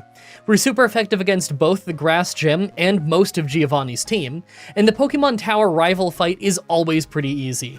I'm thinking that the poison gym after might be a bit hard. It depends on if I can afford to buy Ice Beam yet. I doubt I can afford it though, I've skipped so many trainers. I do want to beat the poison gym as early as possible though, so that I can try the fire gym early. I really doubt I can beat the fire gym the moment I get there, but I think it'd be pretty fun to try. And of course, since this show is mostly fan-funded nowadays, if you want to see these videos early as well as get some other perks, then check out either the YouTube members page of this channel or my Patreon, linked in the description. Thanks. So first is the grass gym, who was obviously just a one-shot sweep. I'm actually a little surprised that I was faster than her whole team considering I'm not a very fast Pokemon. Next is Giovanni, and we actually ended up taking a decent chunk of damage in this fight. Partly because Icy Wind isn't very strong, and partly because we missed again. You know the saying, if it's not 100 accuracy, it's 50. The rival fight right after actually ended up somehow being easier than the Giovanni fight. It's kind of funny seeing how well Icy Wind is suddenly doing against Pokemon that resist it. I think our special attack is finally getting to that tipping point where we can really overpower your average Pokemon. I don't think it's gonna last all that long though. So, while I travel, let's plan this out a little bit. Poison Gym, then either our rival or the Fire Gym, depending on how the Poison Gym goes. I'm gonna grab a Quick Claw beforehand, since I can get that now, and I figure that our low speed is just gonna bite us in the Fire Gym. My biggest worry about the Poison Gym is that we're gonna get poisoned early and Muck is gonna spam Minimize. Now thanks to Clear Body, we actually don't have to worry about Smokescreen for once, so that's pretty nice. I'm also really close to that point where I could convert all my money into coins and get a TM, so I'm thinking I take Ice Beam first.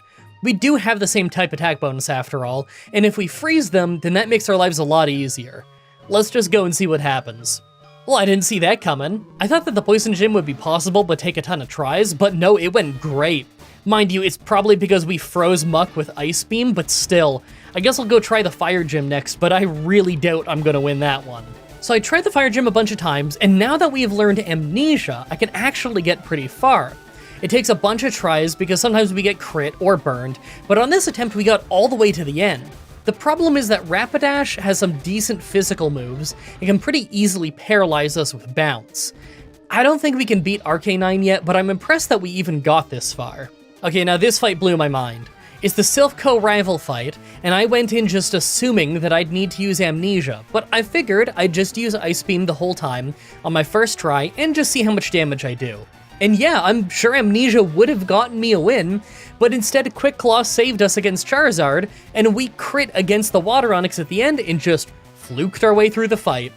Hey, I'm not complaining, that was such a fast win. Next is Giovanni, who is obviously easy, but again, we took a lot more damage than I expected. This time it's because Poison Sting ended up poisoning us so that we took a decent chunk of damage over the course of the fight. Still, it's not too bad. I don't really know how the next chunk of the run is gonna go, though. I'm sure the Psychic Gym will be fine because of our high special defense, but I don't know how we're gonna beat the Fire Gym yet. Alright, Psychic Gym was a cakewalk. They hardly hurt us at all. We've only leveled up 3 times since the last Fire Gym attempt, though. I'll fight a few trainers before I get back there. So I got back to the Fire Gym and gave it a few tries. We're taking less damage, but we still need some solid luck to make it to the end. We didn't get paralyzed this time, but we still just lost. The problem is mostly that he's got so many Hyper Potions that he can outlast us. Feels weird to have to keep leveling to beat the gym with a Legendary, but I guess in fairness, this is pretty weak by Legendary standards, and it is the Fire Gym.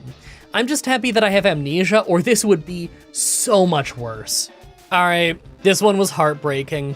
After many attempts, I got this one where I lucked out on Bounce missing us, he wasted his Hyper Potions on his weakest Pokemon, we nearly took out Arcanine, and then he crit takedown. I don't know if we would have won if he didn't crit. We'd probably still need Quick Claw to save us, but that was brutal.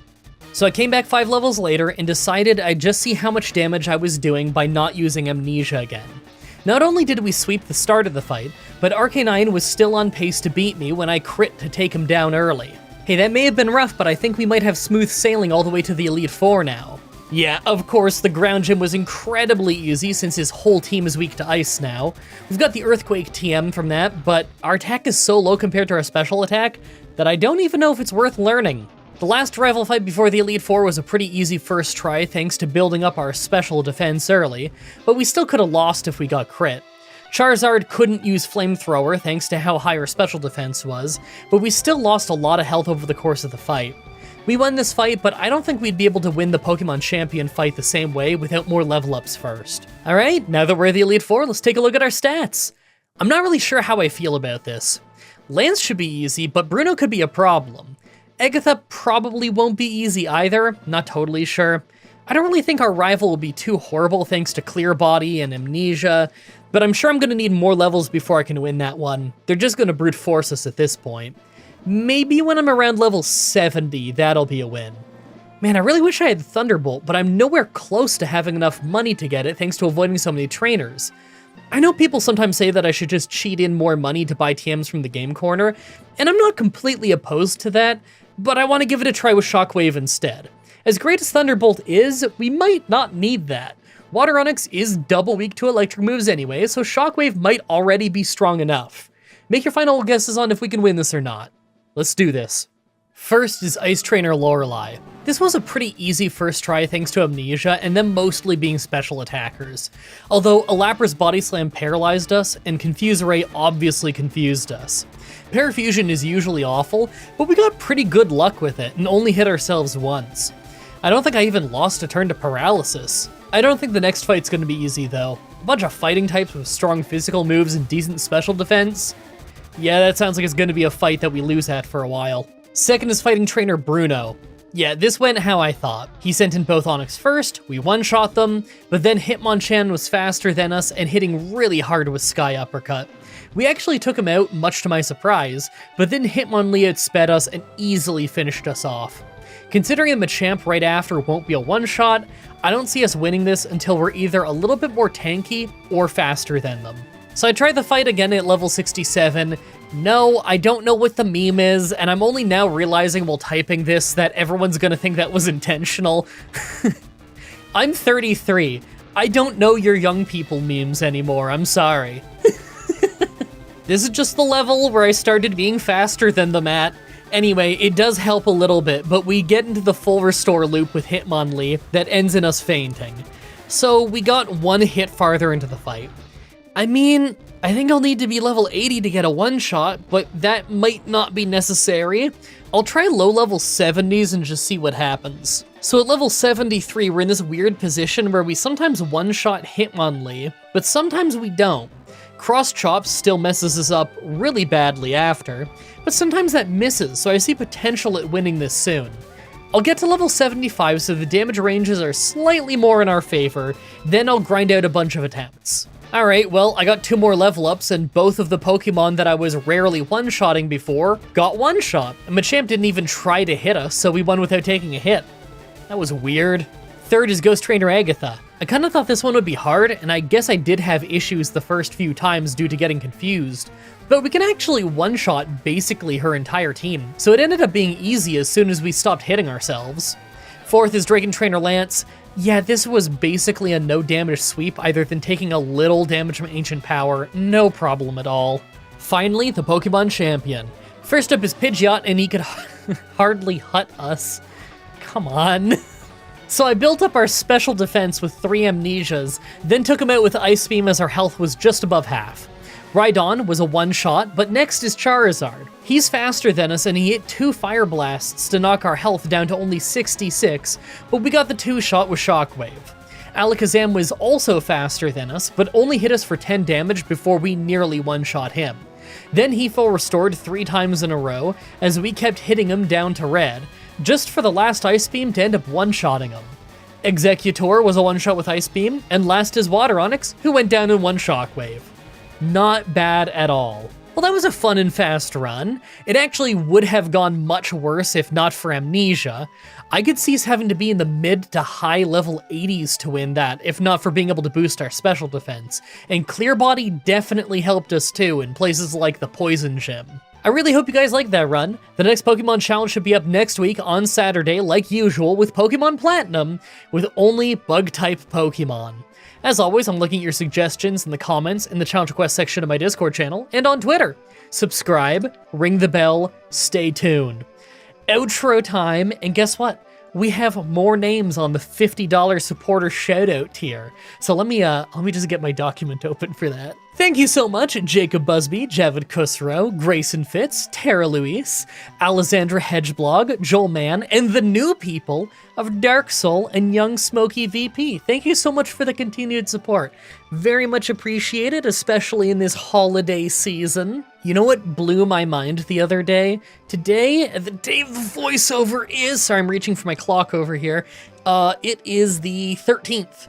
It is the 13th of December right now when I'm doing this voiceover, and probably the day that this is going to go up both for the early access people on YouTube and on Patreon, because I should be able to get this whole thing edited today. This was pretty quick. Anyway, I was at the dentist the other day. I got a dentist appointment like every 6 months or so, and after I finished my appointment, I was at the desk and I'm booking my next appointment, and they had their holiday decorations up and everything, and they had a little thing on the counter that said how many days until Christmas. And it said 14 days. I just looked at it and I was like, is that right? And they're like, yeah, I think so. I guess none of us wanted to do the head math at the time. But oh man, it just blew my mind. I was like, what? But Halloween just happened. No, Halloween didn't just happen. It's December now. I've just been so busy with everything. I mean, if you guys have been listening to the outros, you know how busy I've been with the Haven and Hearth stuff. Been having a great time with that. The new world launch ended up going great. Things went really safe for us. Things have gone way smoother than the last several worlds for us. And we've got our little settlement up. We've got our wall up. It's obviously not completely finished with our grand plans of how we're going to expand the village, but it's been a really fun little side thing to do. I've been really enjoying making those videos on it and everything. And man, now that that's kind of set up and I can take that just a little bit slower, there's less of a rush on that now. Oh, I can finally stream again. I've been really wanting to stream, what was it, the Fire Red Rocket Edition. I think that's what that one was called. The Team Rocket ROM hack that I was playing, and Super Mario Mon, because Super Mario Mon is like unbelievably creative and high effort. So I really, really want to get back to playing those again. I'm going to stream them. I'm going to put them up on the YouTube channel. That's going to be really fun. It's just difficult. You know, there's so much going on right now. I've been having my own little health issues in the background too. It's, I think it's just my neck stuff. You know, it's like back in 2022. It's the stuff where I'm getting the pains in my back and my neck, my shoulder. I get the nerve pains down the sides, and sometimes I get these like weird, it almost feels like bloating feelings like down in my ribs, and sometimes I get some chest tightness with that, which makes me short of breath.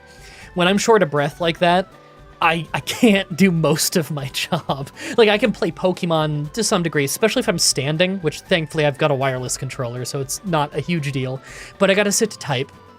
If I want to stream, I got to be sitting down for that. If I want to do a bunch of things, editing, I got to be sitting down for that. If I'm using my keyboard and my mouse, I got to be sitting down. You know, I don't have a standing desk, nor do I have that kind of disposable income.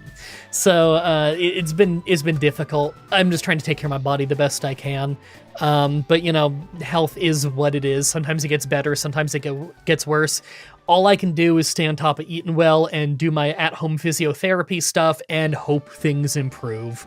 So that's been holding me back a little bit, especially since like late November, early December. I don't even feel great today. Ever since I woke up, my ribs on my right side have felt weird. But on the upside, I've dropped some weight. That's nice. I've just been eating a little bit better, which is good, because for a while there I was quite inactive while I was doing a lot of work, and I wasn't always eating the best during that time. So it's been getting better about that again. So yeah, I've been doing a little bit better. I know some of you care about that stuff. I don't want to make the outro super, super long, especially because it was already kind of a short video. I hope that you have a Merry Christmas. I hope that you have a Happy New Year's. I hope that you enjoy any other December-based holidays you may have in your own culture or your own religion. I just hope that you have an awesome time this year. I hope 2025 worked out for you. I'll see you next week on the next Pokemon Challenge. Thank you everybody so much for watching, and until next time, have a nice day.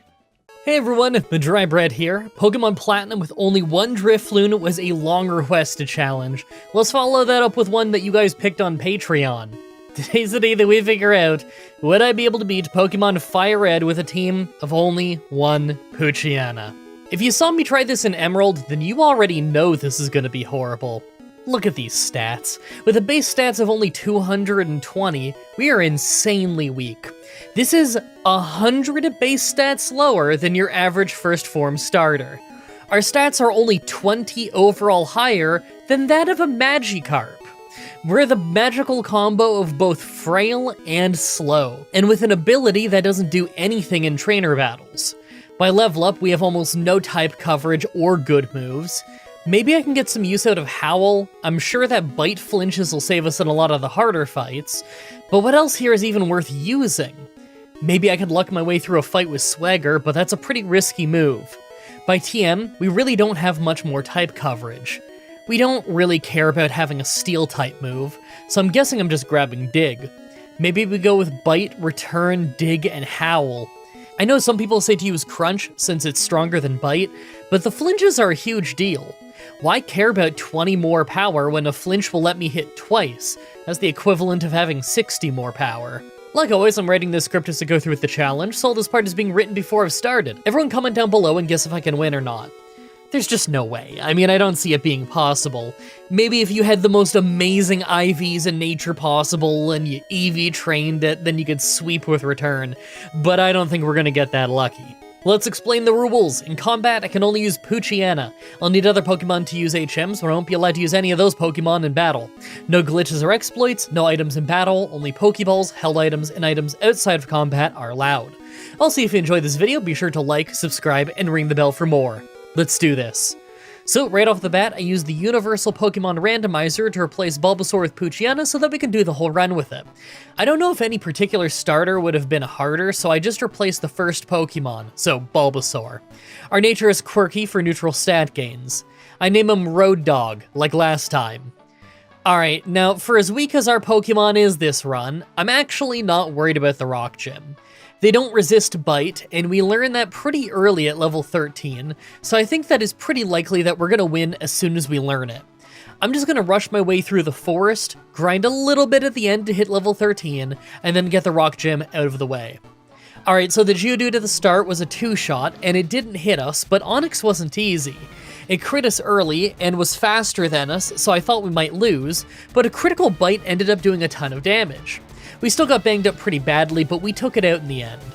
Alright, it's time for the harder parts of the run. We have the Water Gym and a rival fight coming up, so I'm thinking that I do the Water Gym first. It's normally a little bit of a challenge in Fire Red because Starmie is such a good Pokemon, but it's part Psychic, so I think I'm actually going to hit pretty hard with Bite. I'm more worried about our rival. Sand Attack is always awful, and I don't think I'm going to one-shot Pidgeotto anytime soon. So I need to hope for either no Sand Attack, or I need to level until I can 2-shot him. That way I only need to wait for a flinch to save me. And just needing one flinch at the start of a fight is not the end of the world. Let's give it a try. On my way there though, I took the Helix Fossil. I knew that if I didn't say what I took, you'd all ask. Actually, now that I think about it, everyone ask anyway. Comments are good for the YouTube algorithm. Well, I got to the Water Gym and was a higher level than Staryu, and yet it totally destroyed us. Like, it wasn't even close. We took out about half of his health. Even if we got a flinch and took him out, Starmie would have been so much more dangerous.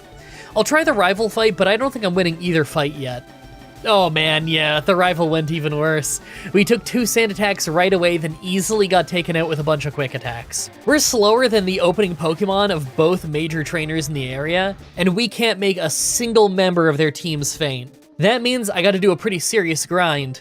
I don't think I'm super far away from maxing out my effort values just because I've already had to grind a decent amount on very weak Pokemon, but I don't think I'm at the max yet. I think this is one of those runs where I'm gonna need to be level 100 before we even get to the Elite Four, so I think it's safe to say that we'll be a much higher level once we get to most major fights. I'm just looking forward to when I beat the rival, because then we can get some new TMs, and man, I need them badly. So I get all the way to level 27, and somehow we're still slower than Staryu. We crit, so we take it down fast, but then Starmie just crits us to one-shot us. Obviously, even without the crit, we would have lost. I don't think that we're winning this for a long while. This was agonizing. So I try the rival fight, and we are insanely close to 2-shotting Pidgeotto, but can't quite do it, so we take an accuracy loss. Between that and how her Rattata is a sliver away from being a one-shot, we just take too much damage over the course of the fight. If I were 1 or 2 levels higher, then I think I would have won without a doubt. So I come back 2 levels higher and completely mop the floor with his team. It's not even close, we take 1 hit. Solo challenges are like that sometimes though. You go from having a really hard time to winning easily in just a couple levels difference. Especially in early game. Level ups in early game mean a lot more than level ups in late game, that's for sure. Alright, so we have a lot of travel we can do to get some more levels, and that might help us in the water gym, but more important is that we can get our hands on Secret Power and Dig. Dig is type coverage, and Secret Power is a decent physical move that I can use until we get Return. Plus, it can paralyze Pokemon when we're indoors, and that's pretty useful in gym battles. I figure I'll still probably end up beating our rival on the SSN before we can beat the water gym, but we'll see when we get there. And for as weak as Poochyena is, I bet we'll still win the electric gym on the first try. So I go right to the SSN rival fight, and although we got sand attacked early, we still didn't get hit a single time until we fought our way all the way to Charmeleon. We actually almost fainted though, and that's despite only missing 1 move. Kinda worried that I'm still not ready for the water gym. Wow, so I got back to the water gym and Staryu is just a one-shot now, but Starmie is terrifying. We do end up doing enough damage to win, but it wasn't easy. We even got confused off a water pulse near the end. If we hit ourselves, it would have for sure been a loss. Alright guys, I think this is a first. I tried the electric gym 5 times and lost badly each time. Raichu is way faster than us, almost always paralyzes us, and then spams double team. And we can't get our dig to work because he dodges too much and we're paralyzed. On the 5th try, I didn't get paralyzed right away, but we still came nowhere close to winning because Dig gives him so many chances to build up evasion and dodge us. We're actually having issues with Lieutenant Surge. This is insane. I guess I'll go travel and do this fight later. Alright, we're moving past that fight, but you know it's only gonna get harder. At least I can get my hands on Return now. I think I'm gonna need it. I think that I'm gonna do the Giovanni fight first, because he's probably not gonna be too tough, and I can level up against the trainers in his hideout. Then I'll fight the grass gym on my way out of town, and then I'll save the rival fight for last. If I get stuck against any of them, then I'll go try the electric gym again. I don't really know how hard this chunk of the run is gonna be, but I think that the moment we do get to the poison gym, it's gonna be a brick wall for ages. Also, by the way, the show is mostly fan-funded nowadays. I'm sure you've noticed that every YouTuber on the planet is currently talking about how the YouTube algorithm changes slashed most people's views by like 40% over the last many months, and of course it hit me too. There was some argument for a while that it was restricted mode, but it turns out it definitely wasn't restricted mode. It seems like it's something about how desktop views are counted on YouTube. I don't know, man. I feel like twice a week there's a new video that's disproving one part of it and proving that it might come from another source. Man, nobody knows yet, at least at the time that I'm doing this voiceover. All anybody knows is everybody is getting a huge hit to views, and their desktop views seem lower if you look at the analytics. And it happened on just about every channel ever on the exact same days. I don't think it's viewer behavior changing. I'm pretty sure it's the website. If you'd like to support the show and get fun perks like seeing these challenge videos a week early, voting in polls on what challenges I'm going to be doing, and exclusive blog posts where you can talk back and forth with me very easily, then check out either my Patreon in the description or the YouTube memberships page. Thank you very much. I appreciate it a lot. Alright, I promise you that you are not ready for this fight. We're nearly level 40 at the first Giovanni fight. We beat both rock types easily, but then Kangaskhan wastes time doing Bite for no reason, Tail Whips, then blasts us with a Mega Punch that takes us out as we weren't doing much damage and she was faster. We actually lost to both the Electric Gym and the Giovanni fight. When was the last run where we actually lost these battles? I swear, we have to be going back more than 2 years ago, right? I can't believe that I actually have to go grind more. So I grind a bit, I fought some grass trainers, I go after the gym leader and instantly get paralyzed and then rocked with super strong Giga Drains. Yeah, this is even less likely than beating Giovanni. This is awful. So, failing that, I go to the rival fight, and although a lot of it isn't too bad, the Water Onyx hurts us so badly that we always faint to their Charmeleon at the end. Guys, we haven't even beaten the 3rd gym in a Kanto run. We're over level 40, and we're losing to everyone. This is somehow even worse than I thought it was gonna be. I guess I'll fight Surge again. Okay, so I go back to the Surge fight and just sweep him with Dig this time. I mean, at least that means I can fly from town to town now. I guess I'll just level up a bit more and then go try Giovanni again. Wow.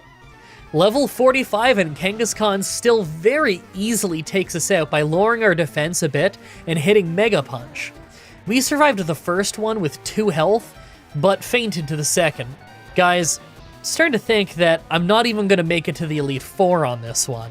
So I rare candy up to level 50 since my effort values are long since maxed out, and literally the only reason why I won this is because I didn't get hit by any tail whips from either Rhyhorn or Kangaskhan. If we got hit by one, I'd have lost again. I guess I'll go do the rival fight next since it's easier than the grass gym. Alright, thankfully, the rival is now easy now that we do a little bit more damage. We only got hit once. At least that means I can fight my way through the tower for a little bit more experience. So I'm on my way to the Safari Zone now because I need to pick up a Quick Claw. I know we're not crazy slow, but you'd be surprised just how many Pokemon we're slower than anyway, so I'm hoping that the Quick Claw helps us out in some vital fights. That said though, it's not going to save us. We have the Poison Gym coming, where 3 of his 4 Pokemon are immune to Dig, they're all quite tanky, and they can ruin our accuracy or poison us. I don't even think we're winning that fight below level 70, let alone 50. Plus, I still haven't even beaten the Grass Gym, and the only other major fight that I could do is the infamously hard Silph rifle fight. This run is going so badly at this point. I think our final boss will be the rival fight before the Elite Four. It reminds me of my Platinum Shinx run with how insanely weak we are. You should probably just start making your guesses now on what fight I won't be able to beat, because I mean there's no way that we're making it to the end of the run. I'm still gonna try though. Wish me luck, because I'm gonna need it. Okay, so I get to the Poison Gym at level 56, and instantly we lose accuracy and get hit by Self-Destruct to nearly get one-shot. Then Muck obviously takes us out. Well, you know what? I'm gonna give that Grass Gym a try again. So I get back to the Grass Gym, and right away we still get paralyzed because I'm not getting a one-shot despite being nearly double their level. Because of that, she has her Victory Bell and Vileplume constantly spamming Giga Drain. It doesn't do as much as it used to, but it still hurts. In the end, it was extremely close, and one more turn of paralysis would have ruined us. But we got a hit and took him out.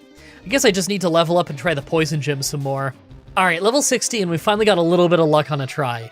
Yes, we still lose accuracy early, but we actually ended up taking out both Coughing and Muck pretty easily, despite Muck using Minimize.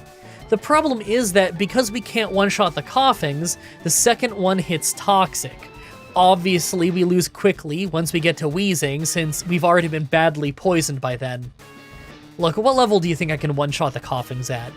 65, 68, 70? I'm gonna guess 68 myself. Once we can one-shot them, then I think that we can win for sure. We're just gonna need those one-shots on Coughing so that we can't lose accuracy. Hey, would you check it out? So at level 65, we can't normally one-shot the Coughings, but because we crit the first one, and the second one only used Sludge, we never lost accuracy or got poisoned on our way to the Wheezing. Now he did hit us with Toxic, but it didn't have time to build up, so we took him out. The fact that I got him to waste his Hyper Potion on a Coughing may have actually saved us against the Wheezing, so that went great. Alright, so I went after the Fire Gym right after, and although we do pretty great damage, we don't last long at all as soon as the evolved Pokemon show up. Dig is nice, but we're still weak, and Intimidate makes it much worse. I think that maybe I should just take a shot at our rival instead. Alright, so right away we're against Pidgeot, and it actually goes fine. We hit him really hard. The Water Onix that was second was obviously harder, but because of a flinch, we actually got hit once. It was Dragon Rage, so we took a decent chunk of damage, but we still got the knockout. The problem is that third is Charizard, and we get outsped and taken out by Flamethrower. Charizard is a really fast Pokemon, so I expect this is probably going to happen for a long time. I'm gonna guess that I don't stand a chance until around level 75. Wow, I didn't see this coming. So at level 70, Pidgeot started really consistently only using Wing Attack. Well, because it wasn't hurting that much, I took the chance to build up a bunch of Howls, and it paid off big time when we went to sweep their entire team. That was amazing. I don't think I could have gotten away with that strategy at much lower of a level without some serious luck, but I love that that actually worked. Now, Giovanni actually took a few tries right after, since sometimes we get poisoned early, but in general, we can build up a few Howls early on and sweep them. It's not hard, we just need to get a little bit of luck to not get poisoned super early in the fight. After that is obviously easy, it's the Psychic Gym. I don't think they have a single good non-psychic move, so there's just no way we could have lost with a Dark type. Oh, and before I go back to the Fire Gym, I almost forgot about the Grass Gym. Yeah, it's real easy now, we're over double their level. Back to the Fire Gym though, and it's still really hard. I want to build up my Howl early, but we can only get 2 in because of Fire Blast hurting us so bad. We're faster than his whole team now, so we can sweep them pretty well, but Arcanine isn't that close to being a one-shot, so we go down. Okay, well, maybe in just a few levels I could get an extra Howl in. That would get us the win for sure. Oh, well, this one turned out great. I got a few levels, and it wasn't enough to survive a third Fire Blast, but it didn't matter. One missed, so we got an extra Howl, and that was enough to sweep him with Dig. I hope that we can do something similar in the Ground Gym. Okay, this Ground Gym took forever. So here's the thing. We can do 2 Howls right at the start, then it should be easy to sweep his whole team. But for 14 attempts in a row, we either get crit by an Earthquake, poisoned from Poison Point on Nidoqueen, or poisoned from Poison Point against Nidoking. That's awful, because if I get poisoned by either one, then I faint at least 1 turn before I would normally win. On the 15th try, I just didn't get poisoned or crit, so I won, but that means we're on to the second from last rival fight, and I don't think I'm going to be ready for this one for quite a while. Rival time. So right away, I used 3 Howls since Pidgeot wasn't doing much damage, then we just got the one-shot. Rhyhorn was a one-shot with a bite, and believe it or not, but even after the attack drop from Water Onix, we still score a one-shot. Execute was of course a one-shot, but after that is Charizard, and he's faster and one-shots us. I mean, that's not so bad, we just have to wait until the Quick Claw kicks in, right? Well, it took an insane 18 tries before we finally got Quick Claw to kick in, and it turns out that it wasn't even enough to save us because we can't get the one-shot yet. Man, I just wasted like half an hour doing that. I'm getting up to level 82, that's gotta be enough. Well, we can get an extra Howl in now, so I'm sure that we would be able to take him out, but we're still slower and need Quick Claw to kick in. I really don't want to spend another half an hour trying to get Quick Claw to work, so what I'm going to do is I'll try for 20 minutes, and failing that, I'm going to level up. I'm on serious crunch time right now. I'm in the middle of a streamathon to keep the business afloat. I think you'll probably understand why I have to prioritize here. Okay, so it took 4 tries and we nearly fainted due to Rhyhorn surviving Bite and hitting us, but we got Quick Claw to kick in and took out Charizard. Last is Alakazam, and it turns out he's faster, but all he did was fail Disable, so we took him out. I know that looked lucky, but I don't think that he actually has any moves that can hurt us. Well, I'm not really sure what to think. I was pretty sure earlier that we wouldn't win that fight, but I managed to pull it off with 18 levels to spare. But that doesn't mean that I think that I'm winning the run. We aren't always going to have a golden opportunity to build up our attack before we sweep, and this strategy really isn't going to work well at all against Agatha. Sure, Bite is super effective against them, but our special attack really isn't great, and we have no way of boosting it like we do with our regular attack. We can't afford to replace any of our moves, and we for sure still need this Quick Claw, so there isn't any upgrading that we can do outside of leveling up. Now that we're at the Elite Four, let's take a look at our stats. Man, these stats are horrible. It's kind of amazing how Howl and Return has gotten us this far in spite of these stats. With how much health Lorelei's team has, it might be a while before we can get a win on her, let alone the rest of the Elite Four. At this point, I'm thinking that at level 100, the absolute farthest I can get is Lance, but you never know. Make your final guesses on if we can win this or not. Let's do this. First is Ice Trainer Lorelei. First is Dugong, and it starts with Hail, so I howl to get stronger. On the second round, I use another one as Surf hits us and brings us to a little bit above half health, so I knew I had to attack the next turn, and unfortunately, it's not a one-shot. I do end up surviving an Ice Beam, but the Hail takes me out after not long. Okay, so if they're that tanky, then I think this fight's gonna take a while. It's time to level up a lot and hope for the best. Okay, all the way at level 90, we can get 3 Howls in at the start thanks to her using Safeguard instead of Hail. That lets us sweep quite a bit of her team, but Lapras survives with the tiniest of tiny slivers and makes us faint. Alright, I'm gonna gain 2 levels and try again. If Lapras survives again, then I have the worst damage range luck in the world. Well, I come back 2 levels later, and although I can only get 2 Howls on Dugong, I get a 3rd on Cloyster. I then swept my way to Lapras and left her with a sliver again. Pokemon, why are you like this? I leveled up. Don't you even care? Alright, she's gotta be trolling me at this point. 3 levels later and she just uses both Hail and Safeguard before actual damaging moves, so we get a 4th Howl, letting us easily sweep the entire team. Why could she have not just done that when I got here the first time? Second is fighting trainer Bruno. Right away we start with absolutely insane luck as Rock Tomb missed us twice. I only wanted to use 1 Howl because I knew that I couldn't afford to get slowed down. So although I was able to take out Onix and sweep some of his team, Machamp survived and cross-chopped us for a one-shot. I think it's time I top off my level and make tons of attempts. So I took 3 tries at this fight and kept losing because even 1 Rock Tomb will make us too slow to survive Hitmonlee. But often, Onix uses Earthquake. I ended up eventually winning with 1 Howl just between good luck with bites and cross-chop missing. That move one-shot me 3 different times. It was rough. Third is Ghost Trainer Agatha. Right away, we bite the first Gengar for massive damage and it flinches, so I just let it heal, then take it out. Golbat is an easy 2-shot with Return, although we lost a little bit of health, and Arbok is a 2-shot with Dig. We actually had good health by the time I got to the second Gengar, but it puts us to sleep right away and hits Sludge Bomb over and over. We woke up and did some good damage, but we still fainted. Being slower than it is a huge problem. I'm gonna keep trying though. I know if I don't fall asleep for round 2, then I could win this. You know what? This actually wasn't that bad. We lost 3 tries to getting poisoned off random sludge bombs, but on the 4th try, we pretty easily bit our way through all the ghosts. Hypnosis failing really was all we needed for that fight, but I don't really have high hopes for the next one.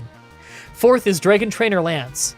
Well, first is Water Onix, and it's not really hurting us all that much. He's got Intimidate, so I need an extra Howl to undo that, but Twister hardly does anything, and Dragon Rage is only a little bit stronger. I thought the most he could do would be 40 damage, but on the first try he switched to Hyper Beam when we had 60 health left, so on the second try I just hit Return at the 60 health mark and got a one-shot. And of course after that, we swept his entire team! And here I was thinking we wouldn't win that fight. But am I ready for the Pokemon Champion though? Finally, the Pokemon Champion. So after losing this fight 13 times to the insane randomness on what Pidgeot was going to do between hurting us, Sand Attack, and Feather Dance, I realized that he always sends out Alakazam second, so I may as well just use 1 Howl, take out Pidgeot, and then build up the rest against Alakazam because he can't hurt me anyway. The problem is that he always lets off a Reflect, so not everything is a one-shot. Then the Charizard at the end is faster than us and takes us out every time. So that means I have to do this fight over and over until we get the Quick Claw on Charizard, and we also probably need to not get Sand Attacked at the start. I mean, it's for sure possible that we win, but this might take a while. Alright, so what you're looking at right now is a picture of how many more times I had to try this fight. All the unnamed footage here is failed attempts I tried with Speed Up on. It took 25 tries just to even get to Charizard again, because we need crazy luck against Rhydon. It was using Scary Face, and that would make us lose the second we get past him because our speed is too low. We also need Pidgeot to not use Sand Attack, a move he uses almost every single try. I also have to be very careful about when I make Alakazam faint, because I need Reflect to wear off on the same turn that he faints, or I can't possibly beat Rhydon. This fight is a nightmare. And yet, on the 27th try, we finally had Quick Claw kick in on Charizard, and we won. The funny part is, Rhydon went for Rock Tomb and missed, so it was probably the only attempt where it didn't matter if Quick Claw kicked in. We probably would have survived whatever Charizard did anyway. This is truly a Pokemon moment. I can't believe I won that. For real, I thought I didn't stand a chance at all. This isn't a bit. This isn't a meme. Like, I lost this in Emerald. I thought there was no way I'm beating this in Fire Red. I wonder if maybe I just had really good IVs or something, because I was convinced I was not going to pull that one off. Really hope you guys like that run. The next Pokemon Challenge should be up next week on Saturday, like usual, with Pokemon White 2 with only one Klink. As always, I'm looking at your suggestions in the comments, in the challenge request section of my Discord channel, and on Twitter. Subscribe, ring the bell, stay tuned. Outro time. My voice is sore. You know why? Because from the moment I woke up today, the whole first 3 hours of my day was playing phone tag with the RBC and the CRA. Oh, that doesn't make any sense to non-Canadians, does it? RBC is a major bank. CRA is like our IRS, it's the Canadian Revenue Agency. Just trying to fix account problems that I have had for years. Years now. And you know what? I finally got directly to me the confirmation I've been waiting for a long time. My accounts told me before that they had called the CRA and the CRA told them that the problem was on their end. I don't know how that didn't lead to any solutions after the CRA already decided it was their problem, but okay. I called the CRA, and after... Okay, first of all, I called the CRA, and the lady on the other end thought it was very funny because I told her what web page gave me the error, and it told me to call that number, and she laughed, and she's like, well, I shouldn't have given you this number. This is the individual CRA number. It should have given you the number for the business CRA accounts. She actually laughed from that. The website that's broken on every level and was giving me error codes also gave me the wrong phone number. That's amazing. This is my government website for paying business tax. That's insane. So she transferred me to the actual correct number, which I have now, and they gave me the confirmation I've been waiting for. They finally gave it to me. I told them my name and all the info they needed, and they're like, oh, that's weird. That there isn't any name or anything in this account. Hey, can I put you on hold for a little while as I look into this? And I say, sure. And like 6 or 7 minutes later, they get back on the horn and they say, there's a problem with your account. It's on our end. I'm going to have to escalate this to get it fixed. Oh, finally, like I knew it was obviously a problem on their end, and they had told my accountants that and done nothing about it before. They finally directly said to me, your account is glitched. We have to escalate this and have a tech person fix this. Oh my god, I'm not going crazy. It really isn't my fault that I couldn't get into that stupid account for years on end. Oh man, so I still can't get in. I still can't get in right now at the time of doing this voiceover on the 19th of September. I still can't get in, but that's okay because they told me in 5 business days it should be fixed. So in 5 business days, I should try to attach that business number to my account again, and I might finally get access to an inbox that the Canadian government has been trying to contact me through for years. And I might be able to finally pay that fee that has just been in the background, getting late fees. I asked the lady on the phone, hey, I've been trying to pay this since day one, and now that you've confirmed for me that the problem is on the CRA's end, not my end, can we have the late fees waived, please? Because I have been trying to pay this since day one, and you guys haven't accepted the money. And obviously she's not the right person to be able to make that call, so all she could do was email me and say, hey, here's the information for if you want to, like, apply to have a fee waived or something. Honestly, it's probably not even the right department. But if I can get back into my account in a week, then I bet you anything on these fees for the peer fees, it's an acronym, it's like a pension thing. So I have to pay into it, I guess, because I'm a business? I don't know, man.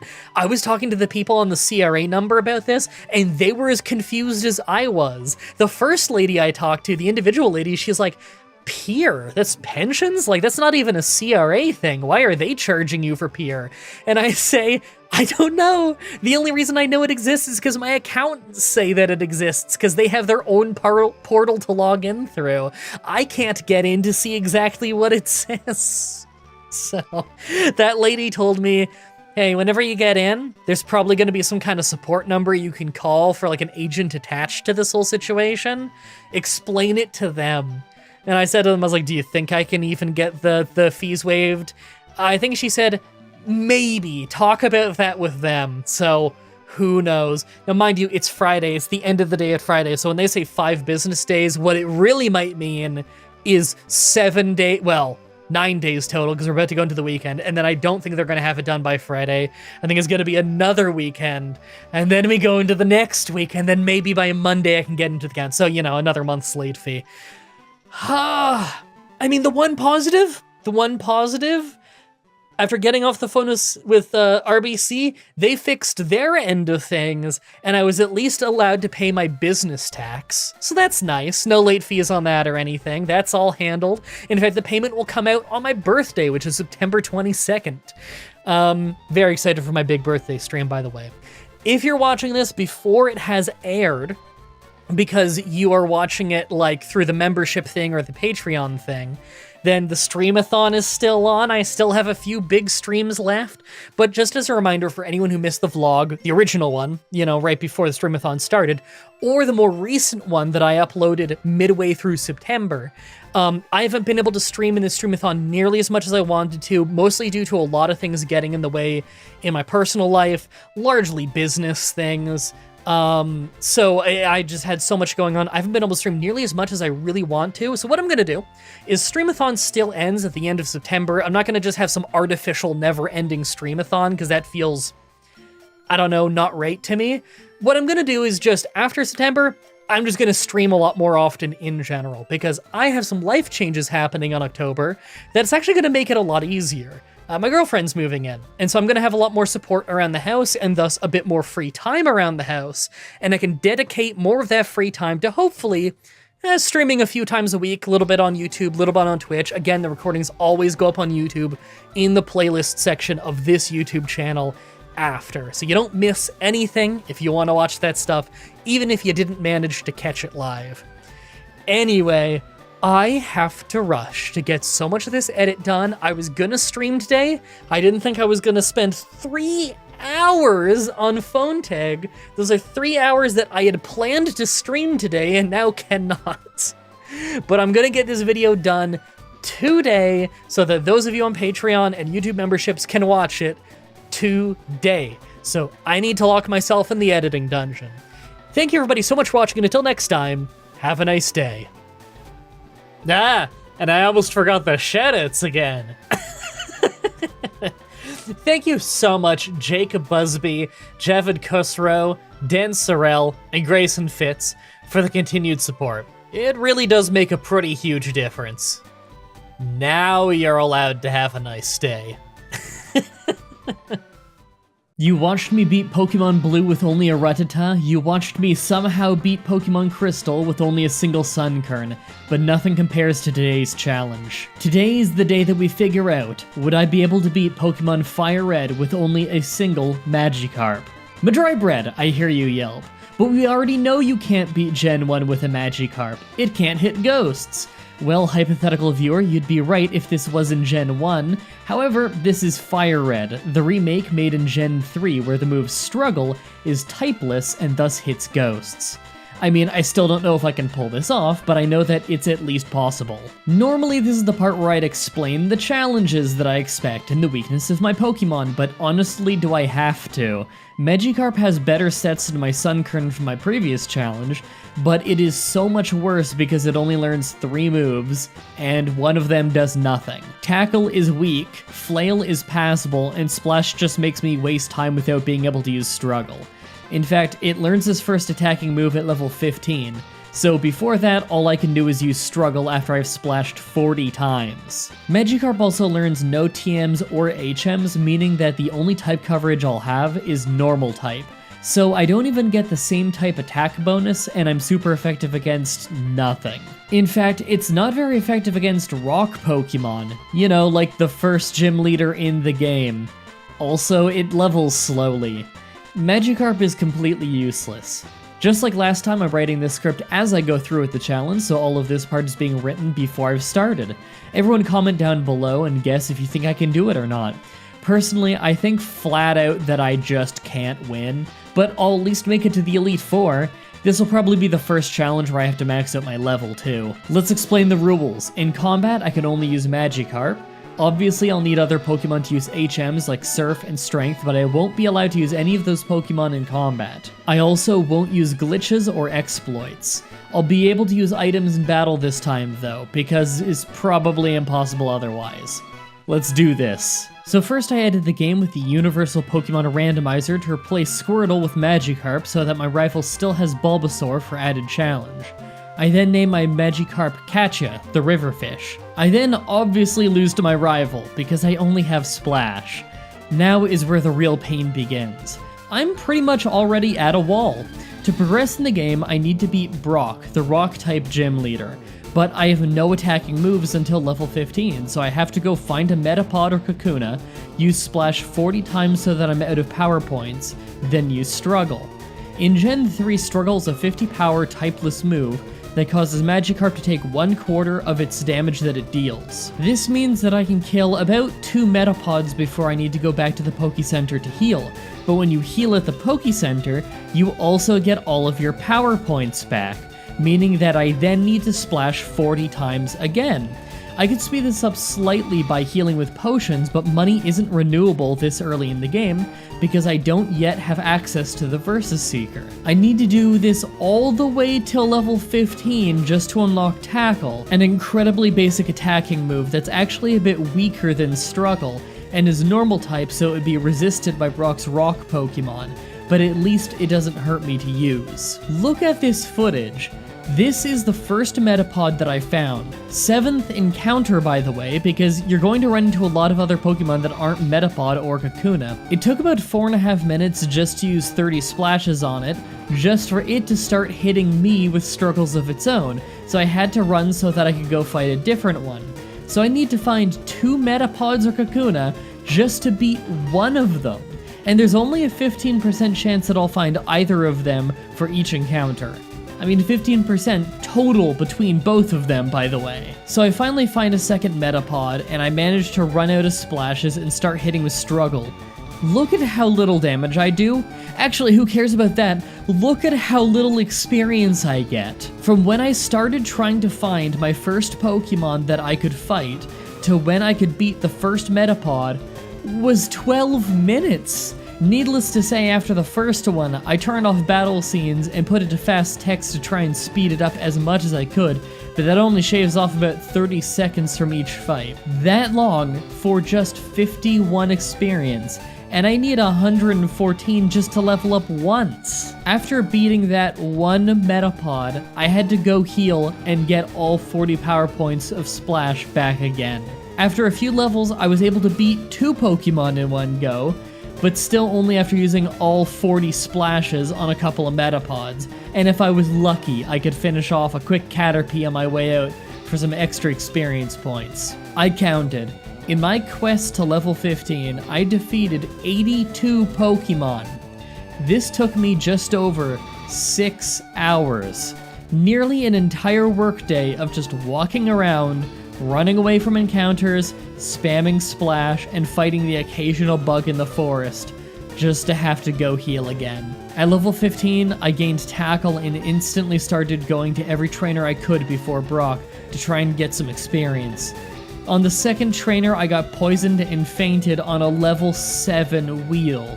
Magikarp is still that useless. It took me 3 tries to beat that trainer. Eventually, I take out all the trainers in the forest, grind a little bit extra, and hit level 17. I then go back to deal with my rival for a little bit more experience and cash. I get insanely unlucky with missing constantly, despite tackle being 95 accuracy in Gen 3, but eventually win thanks to Bulbasaur not having grass moves yet. I decide to take a crack at Brock just to see how well I match up to him, but I can't even take down his level 12 Geodude. I do about 1 damage per tackle, and even if I were to do more, he spams Defense Curl. I stand absolutely no chance at level 17. I grind in the forest to level 20 before trying another fight with Brock. This time I intentionally run out of tackles and splashes ahead of time so that I can use Struggle, as it's typeless and thus not resisted by Rock. Despite that, I still can't win.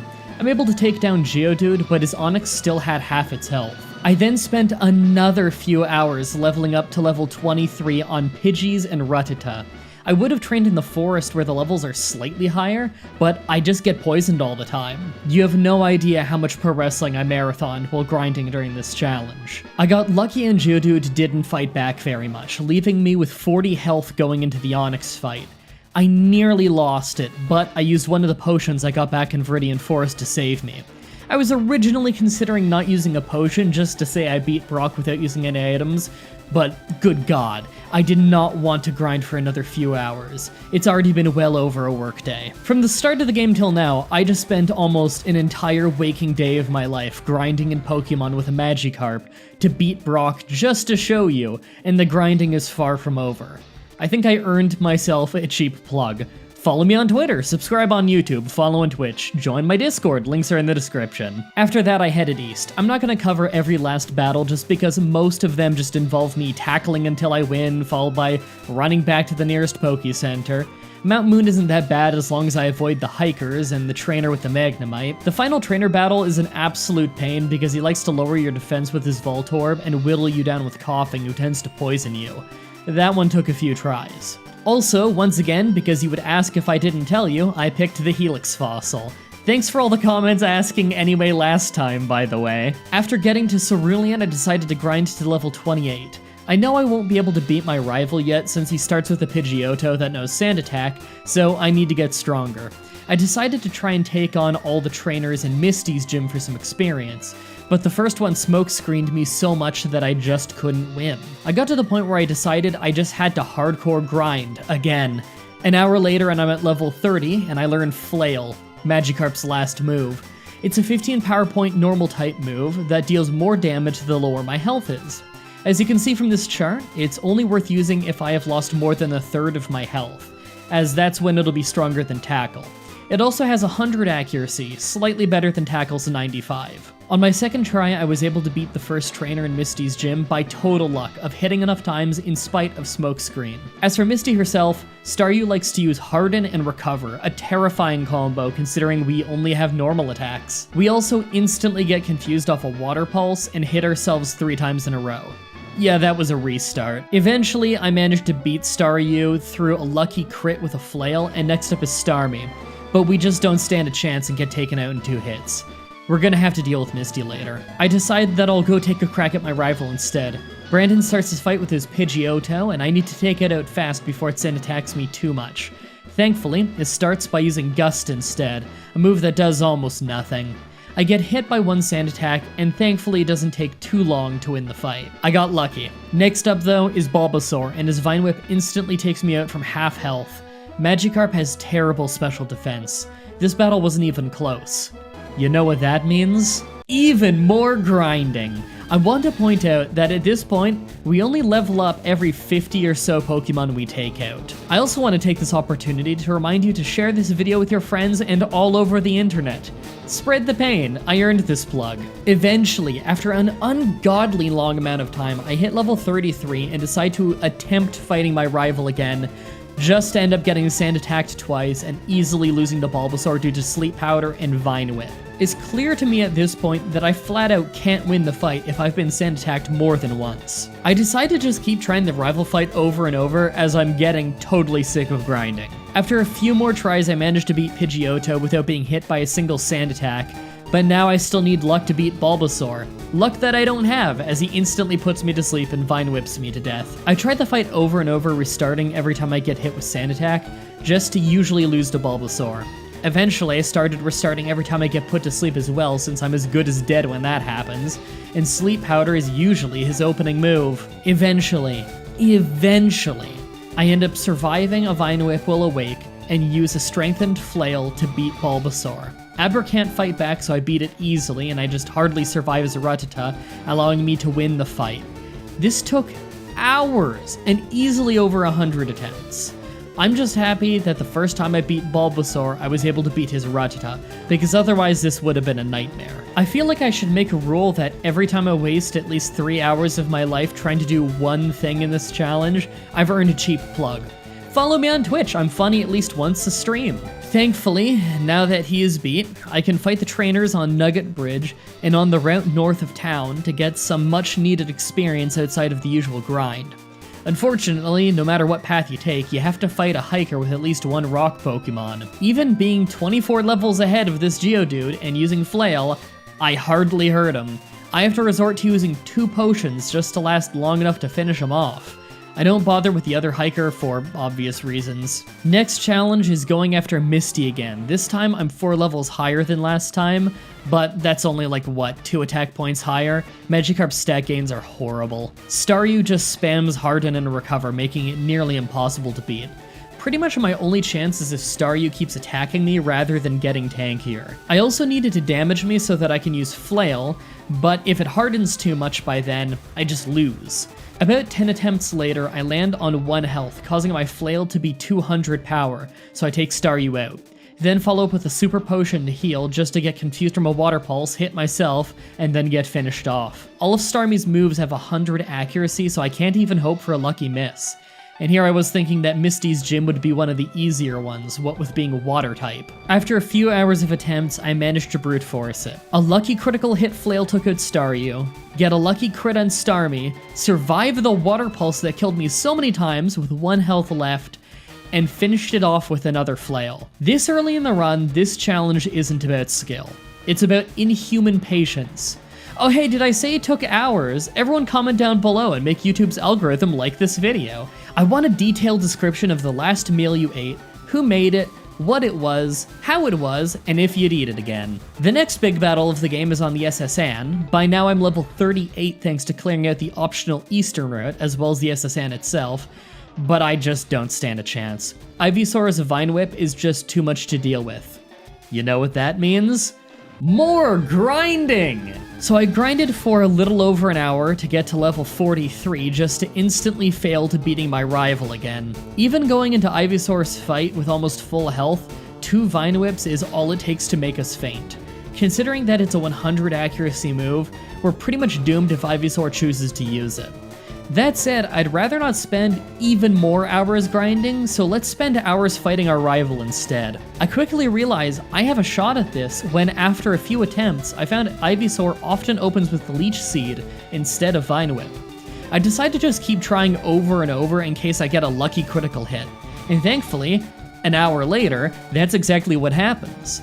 A lucky crit takes out Ivysaur, although I am Leech Seeded. I decide to use the Super Potion and survive Raticate, and through sheer luck, he misses. Flail almost takes him down, but he actually heals a lot off Leech Life. His Hyper Fang is actually pretty weak thanks to how over-leveled I am. We take him out with a few more attacks, but it leaves us with only 1 Super Potion left. I use it and survive his Confusion and Leech Seed with 25 health, enough that Flail is powerful enough to one-shot Kadabra. For as many attempts as it took this battle, the game finally took pity on me, and I was able to win the first attempt where I was lucky enough to beat Ivysaur. If you'll excuse me, I need more Super Potions. I went ahead and caught 10 Pokemon so that I could get the optional HM5 for Flash to help me out in Rock Tunnel. I also make sure to pick up the Versus Seeker from a girl in Vermilion City Poke Center so that I have a renewable source of money from refighting trainers. As I was catching Pokemon, youngster Joey called asking for a battle and reminding everyone to follow me on Twitter where I make sassy Twitter videos about assembly editing for Bob Wolf. It's completely free and available to everybody until Nintendo decides this smack it down. All you have to do is go to the website that I'm afraid to link to, but just Google Mario Royale and you'll find it, or just watch Inferno Plus's video on it. Rock Tunnel is no cakewalk. There are multiple mandatory hikers who all use rock Pokemon. One had a level 25 Geodude that took many attempts to actually beat. I need to hope that he does enough damage to me that Flail is strong, then hope that he starts wasting turns with things like Mud Sport rather than Defense Curl. Eventually, I was able to brute force my way through with a few super potions, but that's not the last of the required hikers. Next was one with a ton of Geodudes, and I did so little damage that even with all of my potions, I was about to run out of power points when he finally beat me. Eventually, I get so desperate that I go back, buy a bunch of super potions, and use up all of my power points on random Pokemon, heal back up with potions, then try the hikers again since struggle is typeless, even if my attack power is horrible because Magikarp. Thankfully, this time I was able to brute force my way through on the first try. I heal back up with potions and keep moving since I know that there's one more hiker. That one's got 2 Geodudes and a Graveler, but I had enough potions to make it through. The rest of Rock Tunnel was a breeze, and I made it to Lavender Town. I head straight for Celadon after a short detour south to beat more trainers. I picked up the power point up, gave it to Flail, grabbed the HM for Fly, and headed to the Team Rocket hideout. I picked up the power point up while I'm down there as well, bringing Flail up to 21 power points. Some of the Rocket Grunts in here are horrible because of their sand shrews. They defense curl so that you can hardly hurt them, sand attack you so that you always miss, and poison sting you so you slowly die.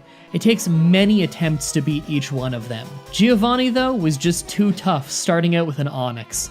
I decided to go back and see if I'm ready for Lieutenant Surge instead. His gym wasn't bad, but beating him is still too difficult at the moment unless I want to try over and over. I could grind, but I have a better idea. Shopping spree! Now that I have access to the Celadon Pokemart, I can finally buy battle items like X-Attack so that I deal decent damage, and Guard Spec to defend against stat changes like Sand Attack. I can also use a Dire Hit to raise my critical hit chance from 1 in 16 to 1 in 4. I also stock up on super potions because I'm gonna need a lot of those. Special thanks to my friend Mandy for making this song for me. Check out her channel, My Dumb Boyfriend, where her and her boyfriend Dylan review anime comedically, as Dylan knows nothing about anime. I also didn't tell her that I was doing this, and she watches this series, so look forward to seeing her freak out in the comments section. With my newfound strategy of pay my way through fights, I go to Lieutenant Surge. This time, it's a lot easier, as I use 2 X-Attacks as his Voltorb brings me to low enough health that I can sweep the whole gym with a powered up Flail. I then use my newfound powers of Flight to go back to Viridian Forest and to waste all my power points before going back to Giovanni. Even with struggle, I hardly hurt Onix, so I decide to use 6 X-Attacks and a Dire Hit.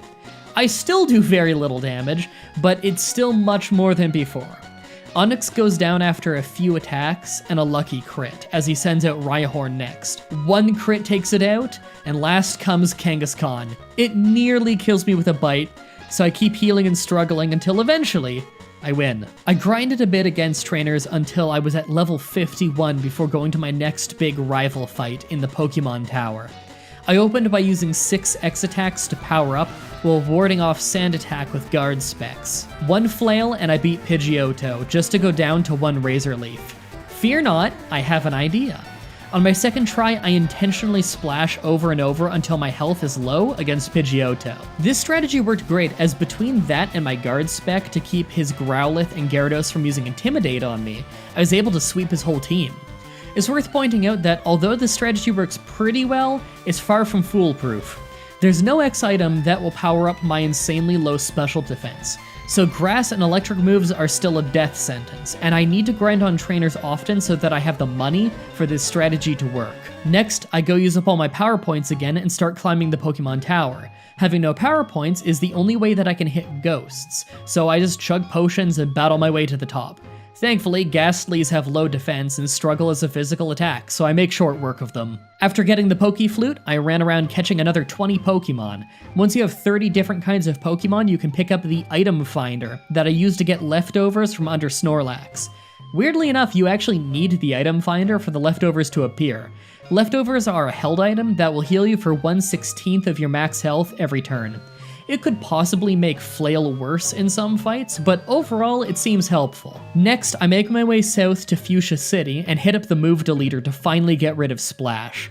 Now if I run out of tackles and flails during a battle, I'm not rendered completely useless. I will also be faster to run out of power points any time in the future if I need to struggle to win a fight. I have a surprising amount of freedom in where I go next between Erica's Grass Gym, the Silphco headquarters, and the Poison Gym. I decide to try and clear out every trainer that I can for some more experience and money, then go to the Silphco building. Unlike in the Rattata challenge, I scour this place and take out every trainer that I'm able to. It's awful and boring, but the fact of the matter is that I need every last experience point and Pokédollar that I can get. After another few hours of power leveling on top of fighting every trainer that I could find, our Magikarp is at level 62, and I decide to give the rival battle in Silphco a try.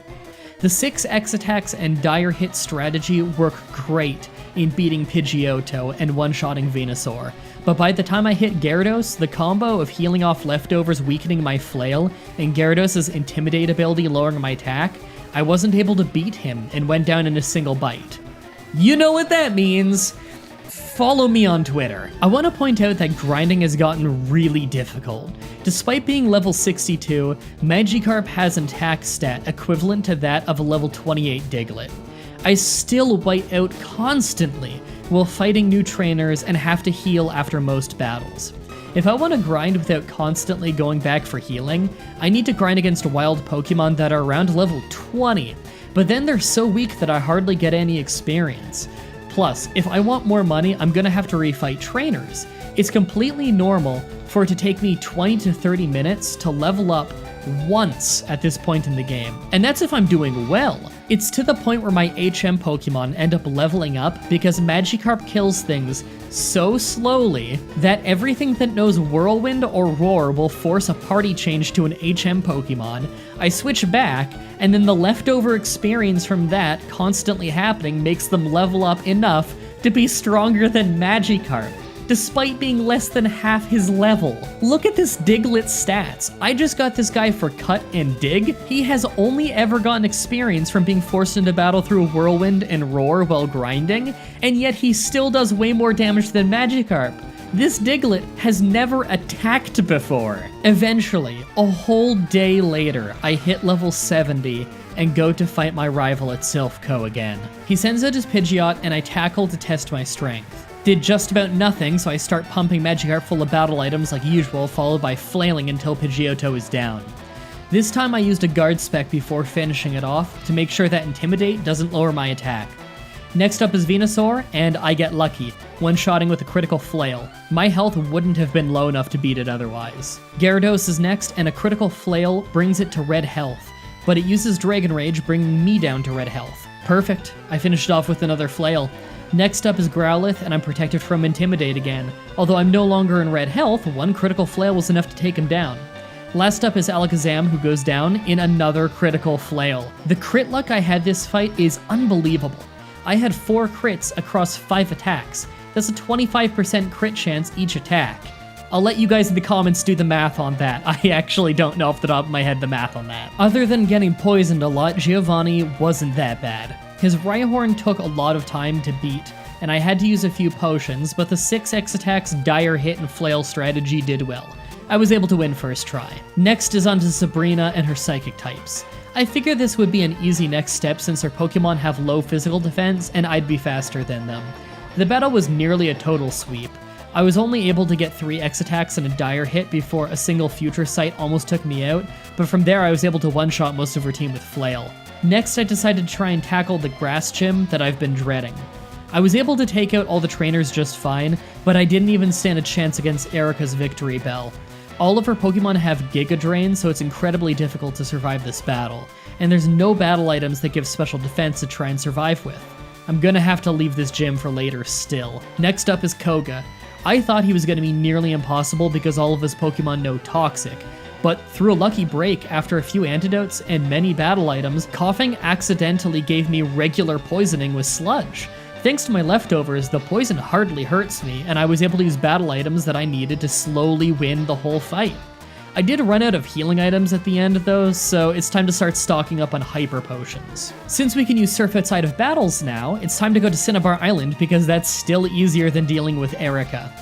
Blaine almost went down with my item heavy strategy until his Arcanine one-shot me with a critical Fire Blast. I may resist it, but I have almost no special defense, and Fire Blast is a hell of a strong move. A few more tries and many items later, I managed to eventually win thanks to Guard Spec keeping Arcanine's Intimidate from affecting me, and my low health from his first Fire Blast giving Flail enough power to take him out. After a quick stroll through the Sevi Islands, we're at a point in the game where the only progress I can make is beating Erica, and I still really don't stand a chance to her. It's finally time that I did it. It's time I grind to level 100 for the first time in a Pokemon Challenge video. I did everything I could to speed up this grind. First, I hunted down every last rare candy I could find. Then I caught myself a bunch of Meowths. Meowths have the pickup ability, so in Fire Red, they have a 5% chance to pick up rare candy every once in a while as I walk around. I can't use them in combat, of course, but there's no rule against them finding items for me. Every rare candy I find at this point of the game will save me an hour or more of grinding. Eventually, after hunting down every last rare candy I could, and the 7 my Meowths found for me, I grinded up to level 84 and used 16 rare candies to get to level 100. This genuinely took me over half a week to do. I had to take breaks because my hands were getting sore, and my hands never get sore. Share this video, make the pain worth it. Comment down below if it hurt you just hearing about the grinding. Finally, I decided to tackle the grass gym again, and this time it was a breeze. 2 X attacks and a whole lot of full heals to remove paralysis, and I'm able to flail my way through the gym. I can't believe that I had to be level 100 just to beat the 4th gym. Next, it's straight on to the 8th and final gym, Giovanni's Ground Gym. It was a total cakewalk due to Magikarp's high defense and Giovanni's Pokemon all using physical attacks. He hardly does any damage. In fact, with 6 X attacks, his attacks all do so little damage that leftovers heal me more than they can hurt me. I ended up very slowly sweeping the whole gym with Tackle. Only one boss left before the Elite Four, and that's our second from last rival fight. Even with my full X attack strategy, my Tackle is only enough to take Pidgeot half my level down to half health. Magikarp is truly pathetic. His Venusaur uses Growth once and a Razor Leaf, and even without a crit, it one-shots me. At first I was panicking, thinking I'd need to crit him just to win, but I thought of something great. I'll take off leftovers. As I built up my strength, I let Pidgeot get me to below 5% health so Flail would have 200 power, then just completely swept his team. Unfortunately, I won't be able to use my Flail strategy for long, because it's on to the Elite Four, and I have to go in with no power points left because of Ghost Trainer Agatha.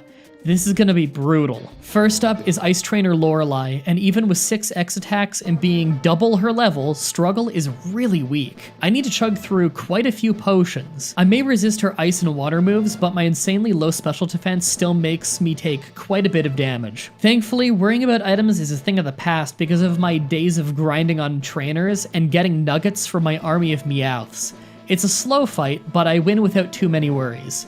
Next up is fighting trainer Bruno, who's a total pushover due to using mostly physical moves. 6 X defends and X attacks, and I can whittle him down with no problem. It takes a long time, but none of his Pokemon come even close to threatening me. The next battle, though, is one I've been dreading the whole game, Ghost Trainer Agatha. We all remember how bad the battle was with the Ghost Gym Leader in my Sunkern challenge, so I know firsthand how bad it's gonna be if I get cursed. First, the battle starts with Gengar using Double Team over and over as I build up my X attacks. Eventually, he hits me with Toxic and a Confuse Ray as I use X accuracy and miss over and over anyway.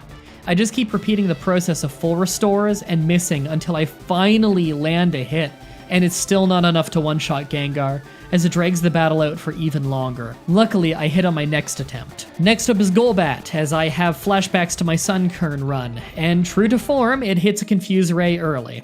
2 struggles and it goes down. Next up is Arbok, who has Intimidate, cutting my attack. Man, I hate stuff that has Intimidate. I'm weak enough as is. Thankfully, it misses its Screech and goes down in 2 struggles. Next up is a second Gengar, and this time it didn't have a chance to use Double Team, as I one-shot it with a critical struggle. Last up is Haunter, who survives struggle with a sliver of health and puts me to sleep as we both use full restores. My second struggle crits, winning the battle. If Haunter had come out earlier in the battle and cursed me, I'd have very little chance of winning this one. Thankfully, those are the last ghost Pokemon in the game, so before Lance I use Max Ethers to get all my power points back. Now it's time for the semi-final boss, Dragon Trainer Lance. He opens with Gyarados, who intimidates to make me weaker, so that I have to use extra X attacks. Annoyingly, Dark type is always dictated by Special Attack in Gen 3, so Bite never stops being dangerous. I spam out my usual items and start flailing. Even after a crit at below half health, I don't do much. I can only get the real insane power from Flail if I'm in a red health. Next up is Dragonair, who I thankfully one-shot with a critical hit. I hope that was the Thunder Wave one. Next up is the other Dragonair, who I get less lucky on, not one-shotting. I also get less lucky because it crits with an Outrage and kills me. Dragon moves are special attack, by the way, so awful for me to deal with. Many tries later and I'm back at the same Dragonair and get a lucky crit, killing it. When I say many tries later, I mean it. Gyarados crits me with Bite all the damn time. Next up is Dragonite and I heal. No way Flail kills it at half of my health, and Outrage would totally kill me. He outrages me when I have full health and I'm left in red. One Flail and I get insanely lucky, critical hitting him. I can all but promise that he would not have died if I didn't crit. Last is his Aerodactyl. I flail and it doesn't kill him as my heart drops, but the idiot uses Scary Face when he could have finished me off. I heal for safety and decide to just whittle him down with tackles. A few minutes later, and I finally beat Lance. Now it's on to the final boss of the game, our rival. I used to dread him using his Pidgeot because of Sand Attack, but now that I have Guard Spec and X Accuracy, Pidgeot's a blessing. It can hardly hurt me, and it gives me a chance that I need to spam out my battle items. My insane amount of battle items later, and weirdly enough, Pidgeot just spams out Sand Attacks even though he knows it won't work on me. I assumed the AI would actually be smarter than this. I tackle him a bit, and thankfully he uses a full restore early so that it doesn't happen on a more dangerous Pokemon. I forget to use a Guard Spec and he slips a Sand Attack in, but I do 2 X accuracies just to make sure that I'm okay. Next out is Venusaur, who uses Growth and one-shots me with Solar Beam. I should have seen that coming. I guess no leftovers for this fight. Second attempt, and I'm at much lower health, powering up Flail. 2 Flails takes out Venusaur as he charges up his Solar Beam. Next up is Alakazam, and I take the chance and use a Guard Spec so that Intimidate won't hit me when I take him out. He lets out a Future Sight that I have to dread for 2 more turns. 1 Flail and he's down. Rhydon comes out and I heal up as the Future Sight hits me, nearly taking me out. Flail hardly hurts Rhydon as he uses Scary Face like an idiot. Like 4 times in a row. I don't get it. Then he missed with Rock Tomb and did Scary Face again. This Rhydon is the dumbest Pokemon I've seen all game. Brandon healed him though, so I guess I can be happy he's wasting full restores early. I wish he wouldn't use Scary Face this much though. I actually want to get into red health for Gyarados and Arcanine. Eventually I take him out. Second from last is Gyarados, and Guard Spec keeps my attack power in check. That said, there's no way 1 Flail would kill him at this health, so I heal and crit with a Tackle as he Hydro Pumps me twice, bringing me to red health. Exactly what I needed. 1 Flail and he's down. Last is Arcanine, whose Intimidate works since I didn't have a chance to refresh Guard Spec. My health is low, but not under 5%, so I heal rather than attacking. 1 Bite does more damage than Hydro Pump did to me. I take my chance and Flail, hoping he doesn't crit me as he uses Flamethrower. I'm left with 11 health. Absolutely perfect. 1 200 power Flail, I crit, and it's all over. I actually did it. I beat Pokemon Fire Red with a 1 Magikarp. Much like the Sunkern challenge, I genuinely didn't think I was good enough to do this. It's crazy to think that the hardest boss fights in the entire game were probably Brock, Misty, Erica, and a few random hikers in Rock Tunnel. The real boss of this challenge was the insane grinding that I had to do. More than anything, this challenge was just about an inhuman amount of grinding, patience, and a few smart tricks. For my next challenge, I think I'm gonna do one that's a lot more strange. Less grinding than Magikarp, and less creative tactics than Sunkern.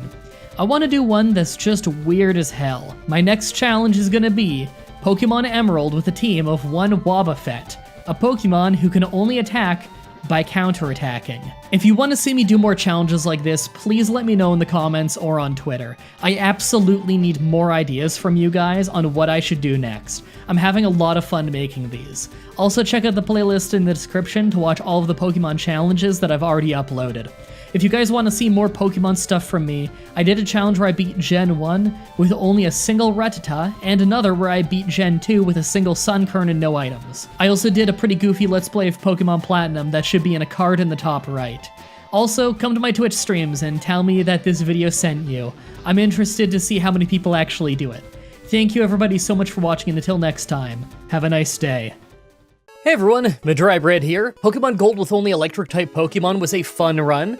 Let's follow that up with a solo run with a starter. Today's the day that we figure out, would I be able to beat Pokemon Fire Red with a team of only one Chikorita? This should be fun. I always enjoy using a starter from the wrong game. Chikorita is a pretty weak one too. It's a solo grass type with better defense and special defense than anything else. We're slow, we don't hit hard, and our health isn't very high, and in a solo run, that's a horrible combo. Plus, being solo grass type, it's not that strong in general, but in Kanto, that's really dangerous. Kanto is the region that had more poison types than any other region. By level up, we don't really learn much that we care about. Reflect and Light Screen might have some niche use while we're getting through the run, and Body Slam could save us in a few fights, but Razor Leaf is our only move that we learn that's pretty good. I guess we could argue that Solar Beam could be good with Sunny Day, but overall this moveset is really not that strong.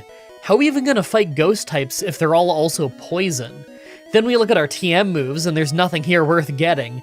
I guess maybe Giga Drain, but it's only 60 power and 5 power points in this generation. This is brutal. I don't see any way that we could win this run just by looking at these moves. Like always, I'm writing this script as I go through the challenge, so this part is being written before I've started. Everyone comment down below and guess if I can win or not. I think it's pretty likely that I won't win this one. The real question is, will I get brickwalled at Agatha, Lance, or the Pokemon Champion? Let's explain the rules. In combat, I can only use Chikorita. I'll need other Pokemon to use HM, so I won't be allowed to use any of those Pokemon in battle. No glitches or exploits, no items in battle, only Pokeballs, held items, and items outside of combat are allowed.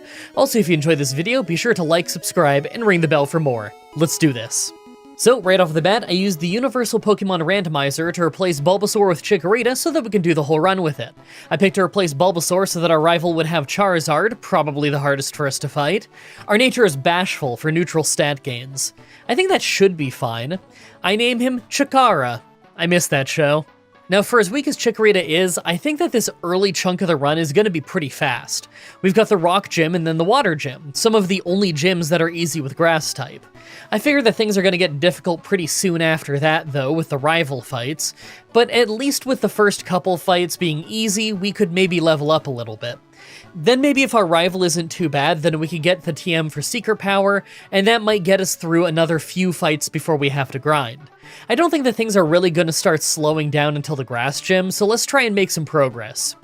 Alright, so Brock was a sweep, obviously, but something way more interesting happened right before I started recording for this fight. Against a trainer in Brock's gym, I missed 3 Razor Leaves in a row. I really wish I got that on camera, but it was just a tiny little bit of travel, so I didn't bother recording it. That's a 5% chance 3 times in a row. I googled it, and apparently that's a 1 in 8,000 chance, so a little less rare than finding a shiny in this game. So I really do wish I got that on screen. Mind you, missing 3 times in a row is not nearly as cool as finding a shiny either. Anyway, we need to get to the Water Gym. On our way there, I took the Helix Fossil. I knew that if I didn't say what I took, you'd all ask. Actually, now that I think about it, everyone ask anyway. Comments are good for the YouTube algorithm. Now, the Water Gym actually took 3 tries. Water Pulse can confuse us, and we take quite a bit of damage from Starmie using Swift, so it's easy to lose this fight. But even without a crit, we eventually won. I gotta say, we feel really weak for a level 21 Pokemon right now. I don't really think that I'm ready for this rival fight. Yeah, that's what I thought might happen. We got to Pidgeotto just to instantly get Sand attacked. Not only that, but we do almost no damage with either Tackle or Razor Leaf. I figure the rival is going to be pretty difficult this whole run, and that's not good since this is the game where a rival is also the final boss. We can't get our hands on any good TMs right now, so I'm going to have to just grind for a long while before I can win this one. So I grinded to level 28 and things go a little bit better since Pidgeotto doesn't seem to use Sand Attack anymore. We can hardly get a 3-shot on it, but then we always go down to Ember from Charmander right after. I could see us winning soon though. I bet in just a few levels we could take out Charmander in 2 hits, and that would probably get us a win. I figure that Rattata should be easy, and obviously Abra isn't gonna hurt us. Well, just 2 levels later and we actually won pretty easily. I forgot that at level 29 we learned Body Slam. I didn't think it'd be strong enough to get us a win, but it actually was. Alright, that means we have a bunch of trainers between us and the next few fights. I'm hoping that we're gonna get enough levels before that next rival fight so it won't be a problem. After that is the Electric Gym that I don't think will be too bad, although Paralysis might give us a loss or two. After that, things open up a bit, but I figure that going after Giovanni first makes the most sense, since he has some rock and ground types. Plus, it's more trainer fights. Then maybe our rival again, and we leave the Grass Gym for last, since that likely won't be very easy. I'm really not looking forward to anything from the Grass Gym onwards, because you know the Poison Gym and Fire Gym are going to be big problems this run. The next 3 major fights might not be bad, but just about everything outside of the Ground Gym after that is probably going to be awful. And of course, while I traveled, now's a good time to remind you that if you want to see these Pokemon challenges the moment I get them edited instead of their usual Saturday time slot, then check out my YouTube memberships page or my Patreon. You can get all kinds of perks, but the early viewing one on these challenges is probably the coolest. Thanks. Well, the SSN rival actually ended up being an easy first try, and that's with us getting Sand Attacked. Mind you, it's just because we never missed, but we were getting 2 shots, so it wasn't all that bad. I don't look forward to the Pokemon Tower rival fight later, though. Next, I fought my way through Rock Tunnel for levels, and then cut back through Saffron City to get to the Electric Gym, and we took no damage the whole fight. Mind you, it's only because he used Double Team while we were paralyzed, but I still thought we'd get hit at least once. Next, I went after Giovanni, and it was actually closer than most of these early game fights have been. Obviously, the rock types were easy, but the Kangaskhan wasn't taking much damage. If it wasn't for Razor Leaf critting, I think we could have fainted here. I think the easy times might be over now, though. It's time for our rival and the Grass Gym. Now, much to my surprise, but the Pokemon Tower rival fight actually wasn't that bad. It's mostly because Execute could hardly hurt us, so it was easy to heal back up with Synthesis against it to prepare for the rest of the fight. I'm gonna be honest, I didn't think that I'd get much use out of Synthesis, but maybe as this run goes on, using it and maybe Reflect could be what helps us survive. Or maybe even Synthesis and Substitute. It's hard to say, but I'm thinking that might be the combo that saves us on the effect-heavy fights like Agatha deep in the run.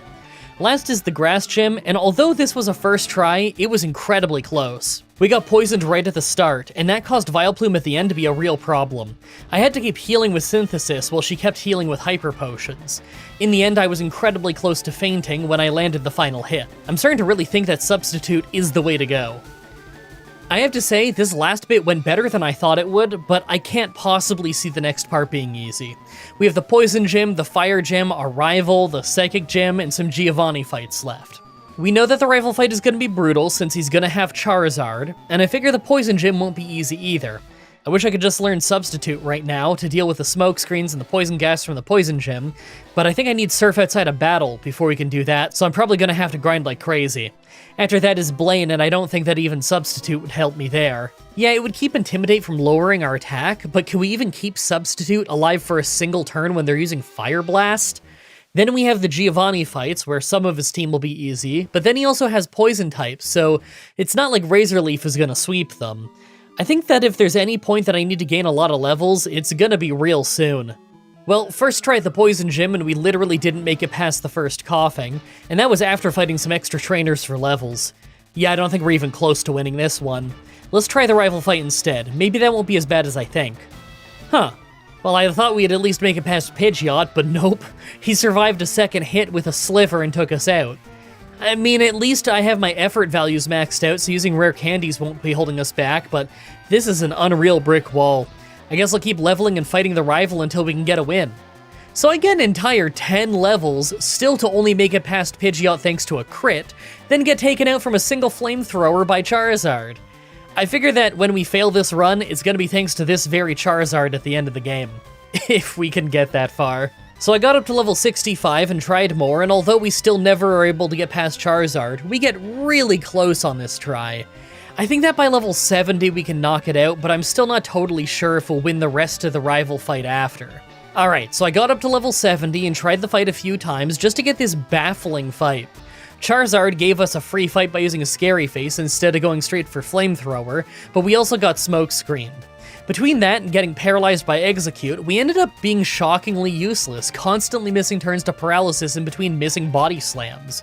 Like, the amount of wasted turns we got against Alakazam was unreal, but he was spamming Combine, so not much happened. In the end, we somehow won despite the unreal amount of wasted turns. I have no idea how I survived that, but it didn't really take that many tries. The Giovanni fight right after wasn't horrible, but wasn't exactly easy either, because we kept getting poisoned off Poison Point. It took 4 tries before that didn't happen, but we still easily could have lost thanks to how much Nidoqueen was body slamming us. Getting paralyzed easily could have made us lose. We won, but I still don't feel great about the Poison Gym.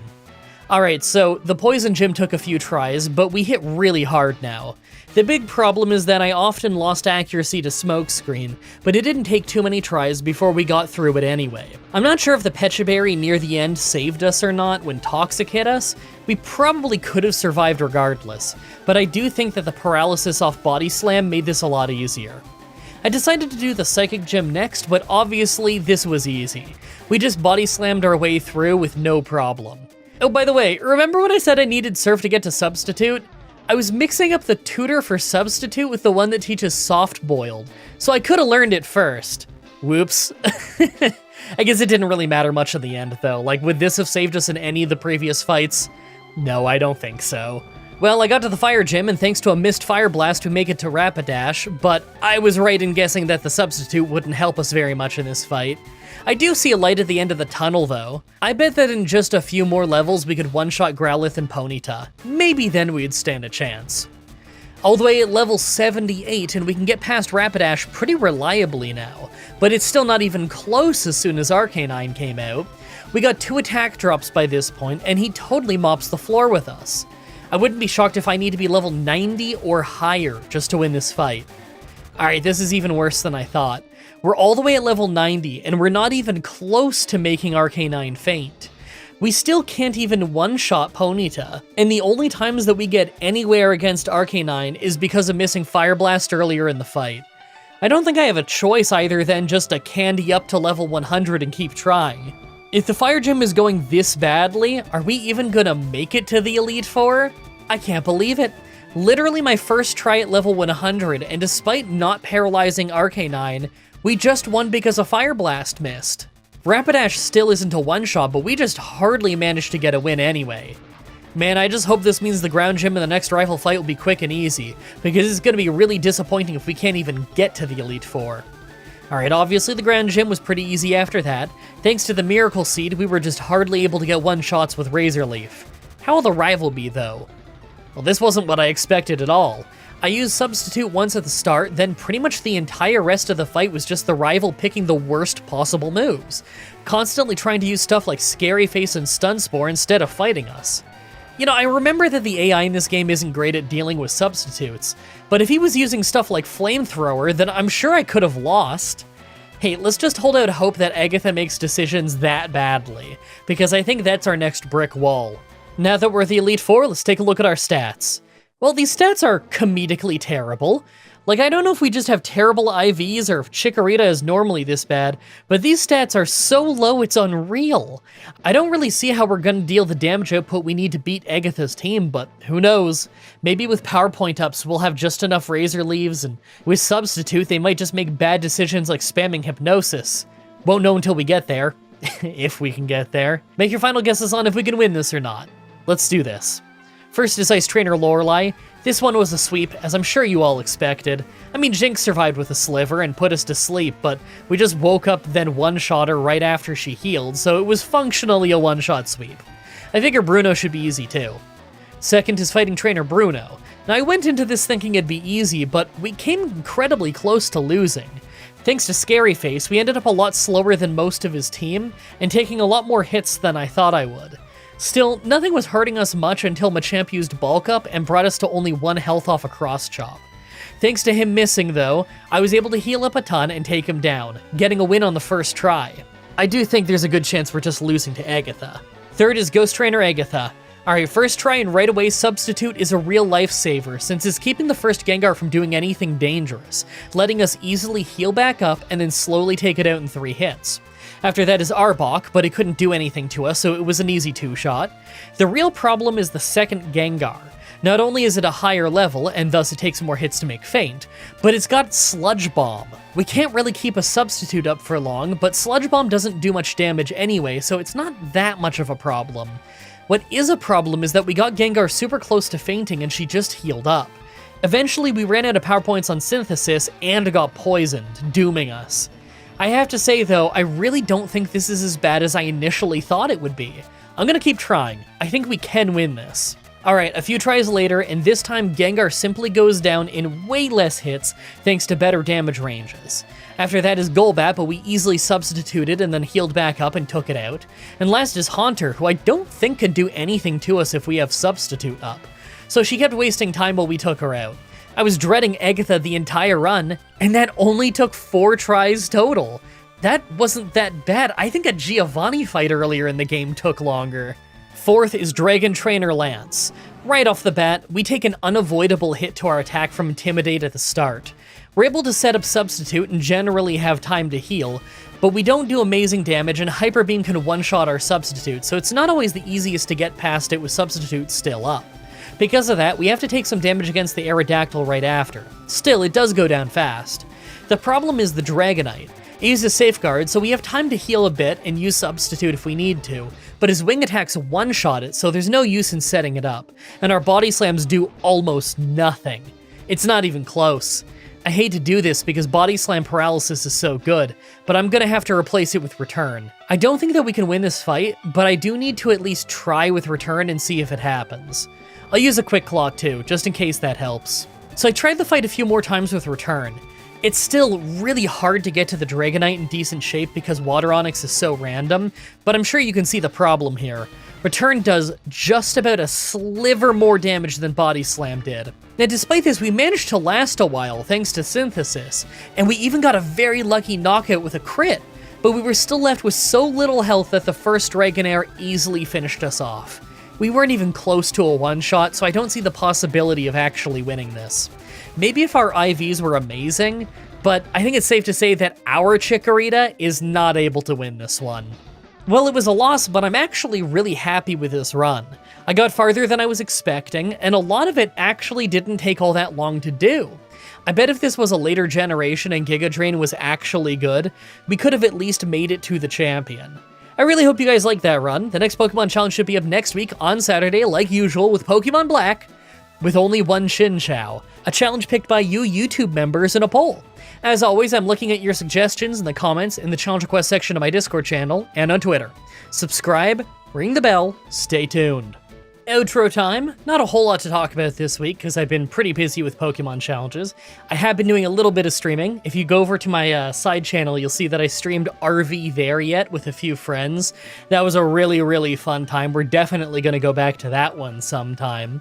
Also, I streamed a little bit more RimWorld. That's obviously uploaded over there as well. I always love RimWorld. It's really fun naming all the colonists after the people in the chat and seeing what happens to everyone. That game was just always a great time. I'm thinking I'll probably have more time to stream next week, but we'll see. We'll see what happens. I mean, next week at the time I'm recording this voiceover, obviously, which is the very end of January. It is the 30th today. I do believe January has 31 days, so I guess it's not the very, very end, but you know. $50 supporter shout-out tier, Jacob Busby, Javid Khusro, Grayson Fitz, Tara Louise, Alessandra Hedgeblog, Joel Mann, Dark Soul, Young Smoky VP, Cal Anderson, and Crystal Sunrise. Thank you again so much for your continued support, everybody. It means a lot to me, and it means a lot to affording my cat's dental surgery. I think I already talked in one of these outros about how that got pushed back, right? You know that big snowstorm that hit like half the United States? Well, it hit up here in eastern Canada as well, and it hit on the day of the dental appointment. And so I was out there shoveling at like 7 in the morning, and it was very obvious everybody was snowed in. Like, even though I was out there shoveling the driveway, come on, the roads were useless. Like, my neighborhood didn't even get plowed day of. It got plowed the day after, and they did a terrible job. It's still bad out there. But no, I ended up getting a call from my vet, and she let me know that most people couldn't even make it to the vet office, so we rescheduled. I didn't get charged a rescheduling fee, which is nice, although I need to go pick up I think it's called gabapentin. It's like the pills that you have to give Sabu the night before and then the night of the surgery, so that he, like, it's like sedative. So I need to go pick up more of that before the next appointment, which is very early in March, so it got pushed off pretty far. That's just what they offered to me. That's the next time that they would have the person in to do it, was the beginning of March, because yeah, it's cleaning like gingivitis out of the gums, which doesn't sound like surgery, but it's surgery when it's a cat. You gotta knock them unconscious for it. They bring in like a pet surgeon or someone for it. They need like a specialty person there for it, so the dates for it are pretty limited. So I just hope that Sabu's oral health is doing okay till then. I try to brush his teeth the best I can, but he is not the kind of cat who puts up with that. Still, I try my best to be a good cat dad. Anyway, I'm sure it's not the last time he's gonna need this in his life. This is the 3rd time that he's had to get this, because he's a breed that has chronic dental issues. It's just very common with him. But still, the dental food does a pretty good job. He didn't end up needing the dental cleaning stuff last year, so that's great. The dental food has been doing something for him. And hopefully he's not going to continue to need this every year of his life. Hopefully he's only going to need this once every few years, because it's very expensive, but it's also very necessary. I really don't want him to have teeth rot out of his mouth, you know? Although, if his teeth do go bad one day and they do have to be pulled, I know it's not the end of the world. Rocky, my other cat, used to be a stray cat for years before he was given to me, and he only had like 5 teeth by the time I got him. Took him into the vet, and it was pretty clear that the teeth needed to be pulled, so we scheduled a surgery. I paid for it. They pulled all of his teeth, and he was way happier after. And so to this day, yeah, is almost the entire time I've owned Rocky, he's had no teeth, and he's had no problems eating. He's just a bit of a drooly boy. When cats don't have their teeth, they get a little drooly. But that's okay, Sabu's a drooly boy in general. Alright, I gotta get this edited. The sooner I get this edited, the sooner those of you with the YouTube memberships and the Patreon memberships can watch this early. Thank you everybody so much for watching, and until next time, have a nice day. Hey everyone, Mah-Dry-Bread here. Pokemon Black with only 1 Vanillite was a pretty hard solo run.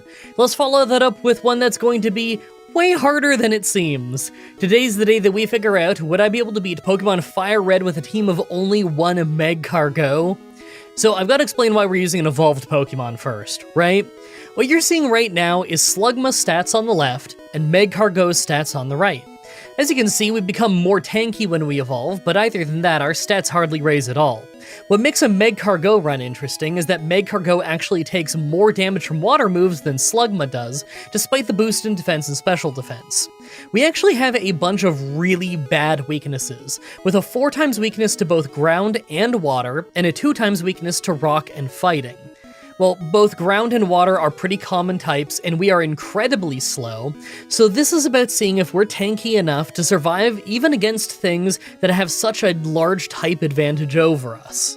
By level up, our moveset isn't great, but it's not totally horrible. Ember and Rock Throw early on are decent, and I could see Amnesia saving us at some point. Flamethrower and Rock Slide are obvious upgrades from Ember and Rock Throw, and getting Body Slam eventually isn't a bad idea. By TM, we could add Sunny Day to that lineup of moves, but other than that, I'm not very interested in the TMs. Maybe Rest could work for healing back up in between Pokemon that are super effective against us, but it's hard to say how necessary that's gonna be. Maybe a moveset of Flamethrower, Rock Slide, Body Slam, and Amnesia is what I'll end up with, although I could see Sunny Day helping more than Amnesia. It's hard to say, we'll see how things go. Like always, I'm writing the script as I go through with the challenge, so this part is being written before I've started. Everyone comment down below and guess if I can win or not. I figure that I'll win, but I think I'm gonna need to be level 100. I remember how hard this was in Emerald. I hardly survived that one. Let's see how it goes in Fire Red. Let's explain the rules. In combat, I can only use Magcargo and Slugma. I'll need other Pokemon to use HMs, but I won't be allowed to use any of those Pokemon in battle. No glitches or exploits, no items in battle, only Pokeballs, Hell items, and items outside of combat are allowed. Also, if you enjoy this video, be sure to like, subscribe, and ring the bell for more. Let's do this. So, right off the bat, I use the Universal Pokemon Randomizer to replace Charmander with Slugma so that we can do the whole run with it.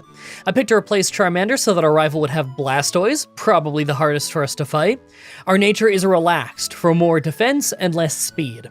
I mean, I would have preferred Special Attack, but if our defense is already our best stat, and speed is already our worst, you could argue that this would give us the best net gain of stat points total, so I'm gonna stick with it and see what happens. I name him Mah-Cargo, like last time.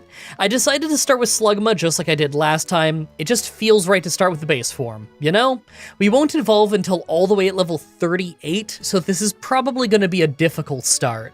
Okay, so first I had to grind outside of the forest for a little while because all we start with is Yawn and Smog, so we're pretty much useless. I was routinely losing fights to level 2 Pidgeys and Rattata just because Smog would miss a lot and hardly do any damage even when it did hit.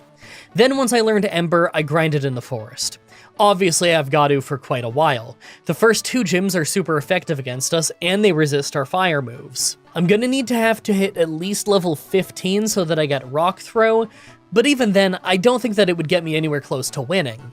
I think that this is one of those runs where I'm gonna need to hit something like level 20 before I even stand a chance, but I can imagine that the water gym is gonna be much harder than even that. I'm just hoping that the rock gym isn't too horrible, then at least I can fight every single trainer but the hikers in Mount Moon to prepare myself for that rival fight.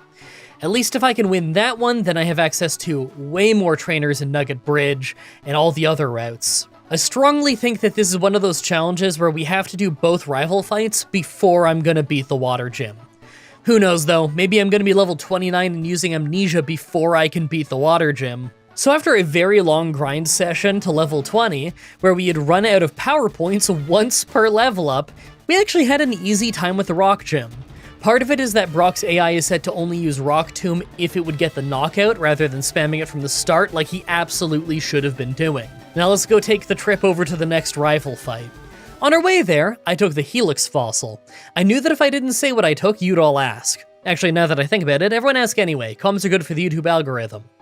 So I got to the rival fight at level 25, and I had to take a few tries of this because Pidgeotto often used Sand Attack right at the start. Well, this time he didn't, so we got to fight Squirtle on even footing, but we weren't hitting very hard, and he definitely was. We got him pretty close to fainting, but by the end, of course we didn't win. I really don't think I'm that many levels away from a victory, though. I bet I'd be strong enough to win at level 28. If not, 29 would get me Amnesia, and that'll save us. Alright, level 28 did the trick. We're faster than Pidgeotto, so we take less damage, and although Squirtle could still have beaten us if he kept using Water Gun, he wasted a turn boosting his defense instead. The rest of his team was so easy that it looks like we didn't even need Amnesia. Now that doesn't mean that we're past the hard part. Here's what I'm worried about. At level 38, we evolve into Magcargo, and that's really not far away. I'm worried though that we're going to be better at the water gym before we evolve, not right after it. The moment we evolve, we're going to start taking crazy damage from water moves.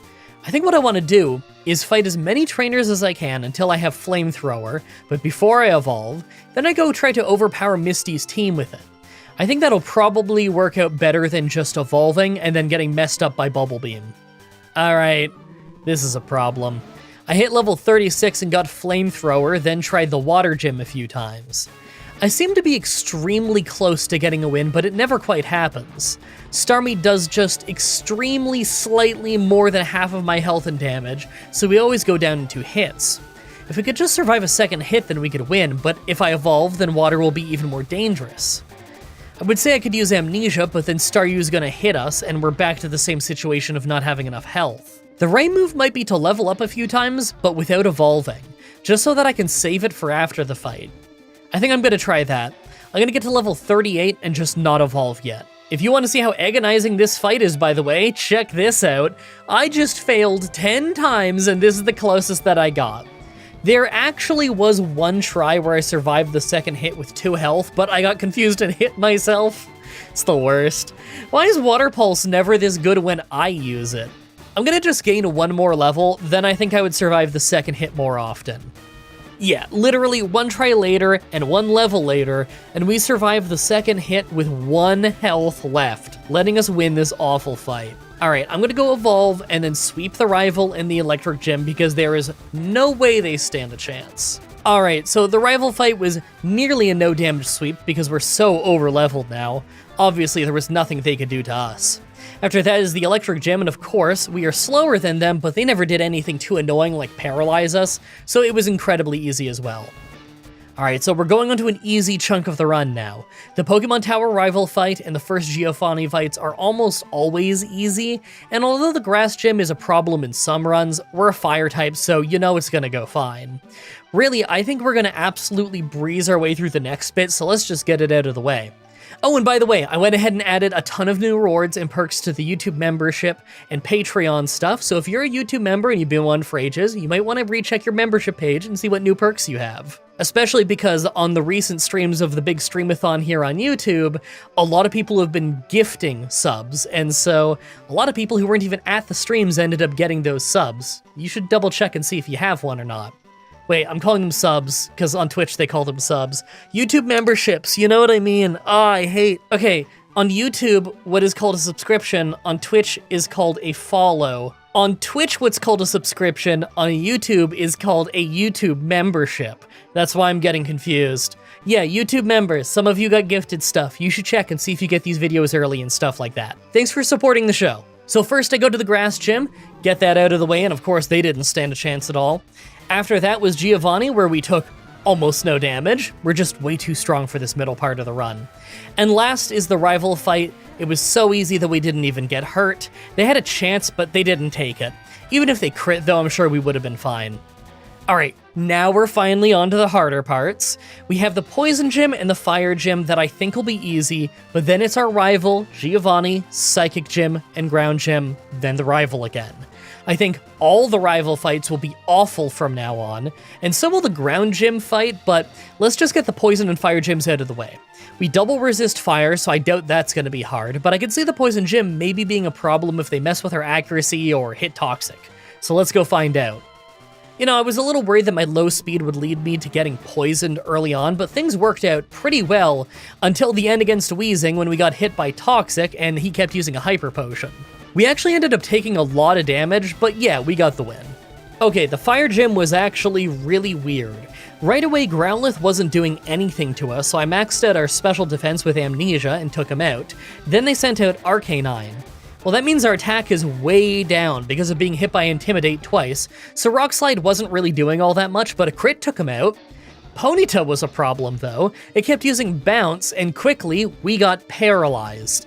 I got hit quite a few times before I eventually took it out. Just for Rapidash, just spam Stomp and Bounce. So we're missing and flinching constantly. It took forever thanks to that and his Hyper Potions, but eventually, we won with about a third of our health left. I didn't think I would take this much damage when I double resist fire, but paralysis and flinches are a nightmare combo. We have a defense nature too, and we took that much damage. Alright, it's time for the actually hard fights. We have the Silphco rival fight, Giovanni, the Psychic Gym, the Ground Gym, and the rival again. I think the Ground Gym could be hard because we're double weak to ground, and the rival fights are probably going to be brutal. I expect to be slower than most of their team, so I figure Amnesia is going to be what gets us through. I just hope that I can set up enough against Pidgeot without running the risk of getting hurt too much. I can't really remember if he has Sand Attack this late in the game or not, but if he does, that could be a huge problem for us. I'm not really worried about the Silphco Giovanni fight or the Psychic Gym though. I think both of those will be easy first tries. Let's see how the rival goes. Alright, rival time. Right away, Pidgeot is doing almost nothing to us, so I took the chance to max out our special defense. He hit a Feather Dance, so our attack is way down, but that's okay. I think Flamethrower is going to carry us through just fine. Once we maxed out, we just hit him to make him faint. Second is of course Blastoise, and I'm really happy I used Amnesia first, because his Water Gun was doing a lot of damage. If he had held on to that Hyper Potion or had a stronger water move, then I would have lost, but we took him out with only 52 health left. Third is Execute, who's a one-shot, but fourth is Alakazam. He used Combine, so our first hit didn't make him faint, and on the second turn, he let off a Future Sight. I took him out, but there's a ticking time bomb now. Last is Growlithe, and I couldn't one-shot it with Flamethrower. I was worried that Future Sight was going to finish me off, but we hit another Flamethrower to take him out right before. I'm not sure if Future Sight is affected by our special defense buffs or not, but if not, then I think it would have taken us out.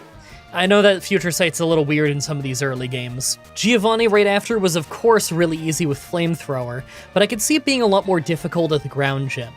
That Dugtrio could really mess us up, and all ground moves are physical in this game, so we can't save ourselves with Amnesia. I just have to hope that our super high defense carries us through. I'll slap on a Quick Claw, and that might help us against the Dugtrio. Hey, at the Psychic Gym we got our answer as to if Future Sight bypasses special defense buffs or not. Looks like it doesn't. The whole Psychic Gym was really easy thanks to Amnesia making us way too tanky for them to hurt. I was kind of thinking that Future Sight might bypass stat changes because I know in these early games it bypasses type effectiveness, but it looks like it still takes your special defense buffs into account. Alright, so the first try at the ground gym, and it's clearly not great. Rhyhorn is easy, but Dugtrio takes out half of our health with Earthquake, then Nidoqueen takes out the other half. Well, even if we had gone first against Dugtrio to take one less hit, then Nidoking would have just Earthquaked us as well. We're actually pretty close to a one-shot on Nidoqueen though. I think that we might just need a few more levels before we could win this one pretty easily. So I come back 5 levels higher, and this was wild.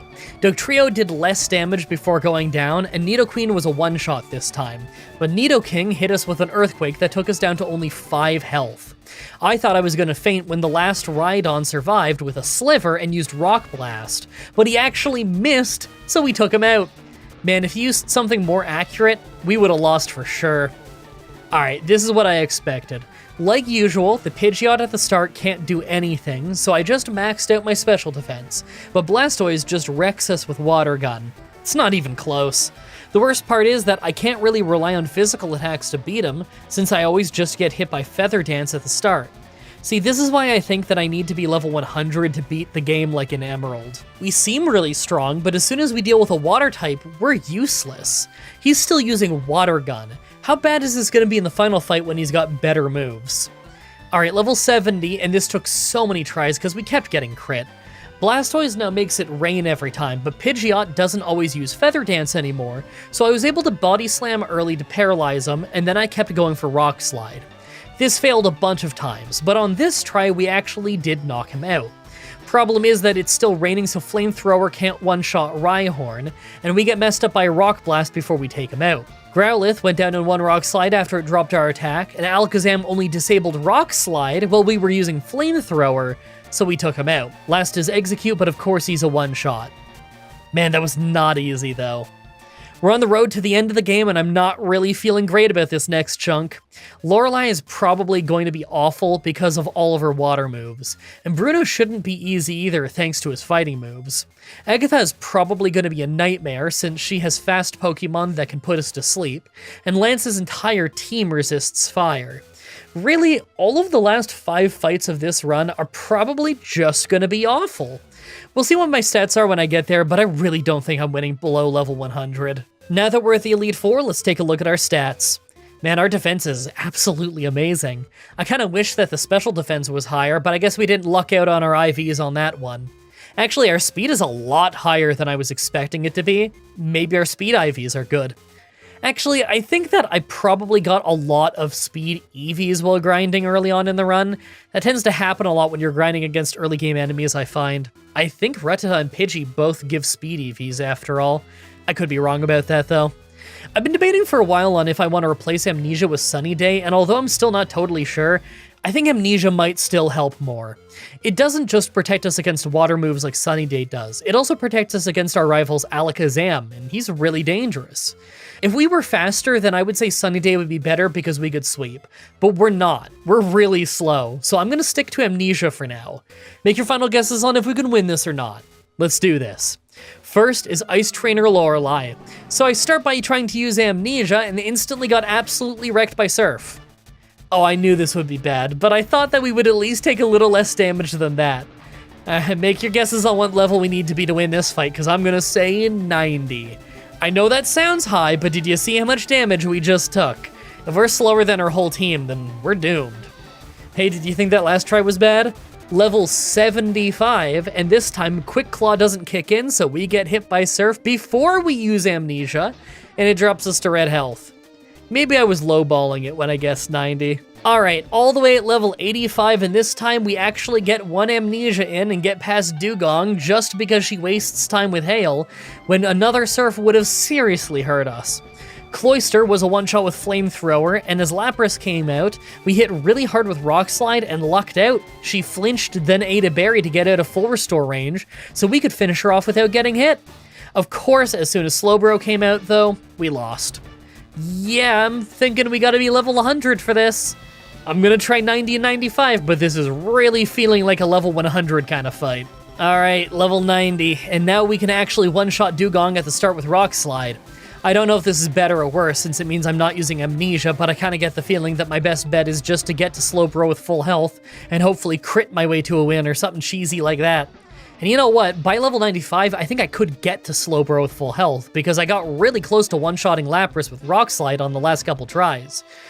Maybe I can win at 95, but I'm still thinking level 100. So I take a crack at this a solid 4 times at level 95, and although we never got our one-shot on Lapras, we did luck out on one try, and all she did was confuse us. We never hit ourselves, so we got a knockout. But then Slowbro comes out, and even with a paralysis, we lose. The worst part is that I know that I could beat Jinx in one Flamethrower if we could just get past Slowbro. Maybe if I hit level 100 so that Lapras is a one-shot and I built up Amnesia a little bit against something a bit weaker like Cloyster, then maybe we could win this without needing lucky crits. Anything I can do to cut down on random chance is a good thing. Wow, this was just insane. So Cloyster picks the absolute most useless moves it could, letting us easily build up 3 Amnesia. Slowbro starts by doing way less damage with Surf, but then we still find a way to lose because she has full restores and Yawn puts us to sleep. This is a nightmare fight. This has to be possible. I'm gonna keep trying. Alright, 4 tries later, and despite being put to sleep for ages, we finally got past Slowbro, and Jinx was a one-shot. You want to know how we got past Slowbro? Lorelei took pity on us and started using Yawn while we were already asleep. If she stuck to Surf, we would have lost. Look, I knew that Lorelei would be bad, but I didn't think it would be more than one entire page of this script. More than one page ended up being just describing how bad the Lorelei fight is. I guess I'm not worried about Bruno or Agatha anymore because we're such a high level, but I could still see Lance and our rival being quite awful. Second is fighting trainer Bruno. Obviously, his team is a sweep with Flamethrower with no issue. Third is Ghost Trainer Agatha. We ended up getting confused in this fight and wasted a bit of time, but we're so tanky that stuff like Golbat just isn't going to do much damage to us. As soon as we were past the confusion, we had a really easy time in the fight. Fourth is Dragon Trainer Lance. Right away, I built up one Amnesia as Water Onix uses Bite, then I hit a huge Rock Slide. He uses Bite again, then a full Restore as we Rock Slide, then finish him off with a Body Slam. I'm happy he didn't just do a water move. Aerodactyl hits an Ancient Power right away but ends up burning himself, and we take him out in one Rock Slide. I didn't even know Ancient Power was a contact move. Dragonair is a problem because it hits Dragon Rage before we take it out, but second one is worse because it gets us with Thunder Wave. Plus, it lands with a Sliver, so we end up taking an extra hit from a critical outrage. We're fully paralyzed, then we hardly took it out after we got hit again. Last is Dragonite, and our health is low and we're paralyzed. Outrage does big damage to us and we drop him to low health with a Rock Slide. Then we go first on the next round thanks to our Quick Claw, and it ended up taking him out. That was way too close. Finally, the Pokemon Champion. Alright, after 5 tries where I got Sand Attacked or Feather Danced right away, I realized the only way to get past Pidgeot without being totally useless is to Rock Slide and hope Quick Claw lets me go first. The problem is, even when that happens, Blastoise has Hydro Pump. I was hoping that maybe if it missed, I could do decent damage, but nope. It missed, we did almost nothing, then we went down on the next round. I think it's safe to say I'm not gonna win this one. I got past Lorelei, but there's no way I'm getting past Blastoise spamming Hydro Pump. Well, that was brutal, but I still had a really fun time. Make Her Go is just a fun Pokemon, and I'm happy I get to use it, even if I end up losing. As long as I get to the ending, then at least I get to make a full video, and that's a fun time. I got to do a full run. I really hope you guys like that run. The next Pokemon Challenge should be up next Saturday, like usual, with Pokemon Red, with only Poison-type Pokemon. This one got picked by you guys on the Patreon poll, and is very near and dear to my heart, because it's a throwback to a Pokemon Challenge that I did 14 years ago. I'll tell you about it next week on that video, though. As always, I'm looking at your suggestions in the comments section, in the challenge request section of my Discord channel, and on Twitter. Subscribe, ring the bell, stay tuned. Outro time. Okay, you'll notice that last week, there was not a Patreon or YouTube membership credit sequence on screen. And there isn't one this week either. Probably. There's probably not one this week either. So here's the problem I ran into. The problem that I thought I would run into is that it would be very hard to get the full list of names.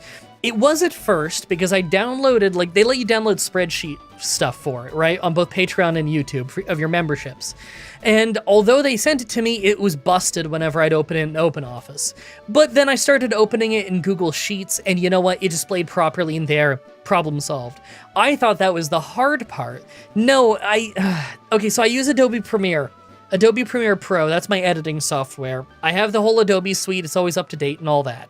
And their stuff, oh man, they've been changing their text editor stuff in Premiere so much over the years. And the old one was so good for so long, and then they replaced it with a trash one, and then they replaced it again the next year with another trash one. So what happened was, I got the list of names. It's 497 names. All right, I copy it, I paste it in, and then the whole program is chugging.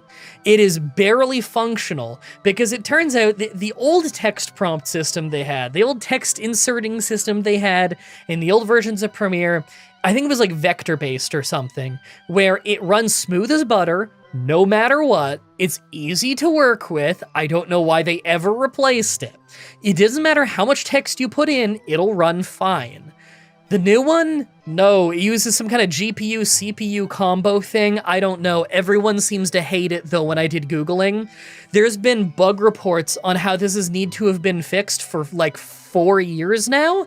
It's maddening. This is on the Adobe community pages, where, like, people are reporting that this has not been fixed for 4 years.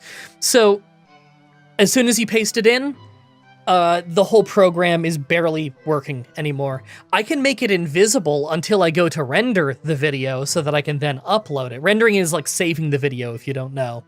I can do that and the program is fine, but as soon as I, turn that visual back on so that I can render it, the render will be fine. It's going at a normal pace. Usually I render these videos really fast and easy. If it's like a 30-minute video, it takes like 15 to 18 minutes to render. Real snappy. It's not like the old days. But I see the preview image, and as soon as the preview image hits the credits, it stops, and the estimated timer goes up and up and up and up and up, and it's not making any progress. And I left it alone for a couple hours. It's not rendering. Oh, that's not good. So I tried to find a workaround. I brainstormed with you guys on Twitter. Someone suggested the idea of, why don't you make the whole credit sequence an image file in Photoshop, and then you just have the image scroll from like from top to bottom. I'm like, okay, that's a good idea. So I make it into a text, or I make it into an image file on Photoshop, and I save it as a PNG, so it's got that transparent background. It still runs not the best in the world, but it runs a million times better. I know I could render it, but the quality is horrendous. It looks great on Photoshop, but the thing is, you have to export it as a PNG. It's not save as, it's export on modern versions of Premiere. And the image file is so large because it's 500 names in a row. It's somewhere in the tens or hundreds of thousands of pixels long for the vertical length of the image file. When I go to export it, it says scale 33% with a warning symbol next to it. And when I hover over, it explains to me it can't do higher than 33%. It has to scale the image down to export it. And if I export it that way, even if it's in full quality, it scales it down 33% because that's the requirement. I put it in Photoshop, I adjust it to the right size. It looks terrible. It being at 33% quality makes it such bad quality, it's kind of hard to read. It looks horrendous. I don't know how YouTubers right now do credit sequences. Now, I know a lot of them. Just pirate old versions of Premiere. And honestly, I don't blame them because the price is extortionary. So a lot of them are using the old text system that still works for these things.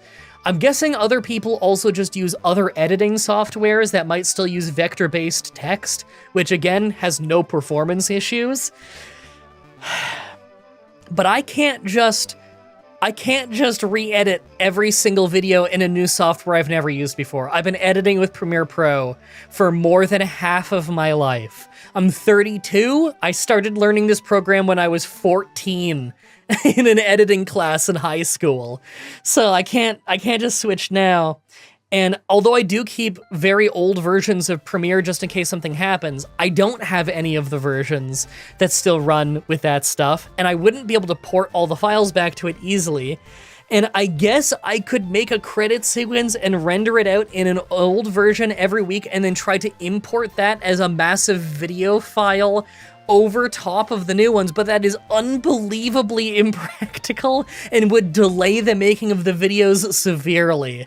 And I feel like delaying the videos is the opposite of what you guys on the YouTube memberships and the Patreon want. You guys probably do not want the videos to be late because you're supporting me. That would be insane. So this is an open call to all editors currently watching this who have Premiere Pro. If you have the most recent version of Adobe Premiere Pro, go into your software and try to make a credit sequence that is 500 names long. And if you can figure out how to do it and actually have it like rendering and everything proper, please contact me. Either email me, you know my email, it's on my YouTube thing. Please only serious inquiries, and please only contact me after you've successfully rendered it out, because I need to know that this actually for sure works. Not just you found a post on Reddit and it said, try this. Actually try it yourself and let me know if it works. If you can find a way to make this work, I would really appreciate that, because I would feel really bad if I have to take the credits thing off of the things that I am promising to people, because I really do want to provide that for you guys. I think it's the least I could do, and I hate that this technical problem is getting in the way, but none of my Googling is getting me to a solution here. It's really disappointing. I really want to solve this, but I can't figure it out, and all I'm finding are other people reporting the same issue and spitballing ideas, and no one seems to have a solution. Oh yeah, I almost forgot, I have to do Patreon shoutouts now. I'm still so not used to this yet. It's only my second time ever doing it.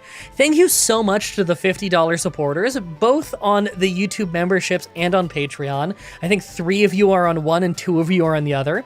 Thank you so much, Jacob Busby, Javid Kusro, George Chaos, Sonlin, and Andy's My Legs In. Thank you so much for the continued support. I very much appreciate that. Now, if you'll excuse me, is there a day this summer in which there has not been a heat wave warning in Canada? I swear, I need to get out of this room. I'm getting drenched in sweat. I'm not even sitting down, and I'm getting drenched in sweat. I got a fan on me and everything. I'm wearing a tank top. I'm just boiling alive in here. The room is... My temperature thing doesn't even work anymore. Well, it's probably high 30s right now for Celsius. Probably. I know it is outside, and it gets hot and humid in here. It's brutal, man.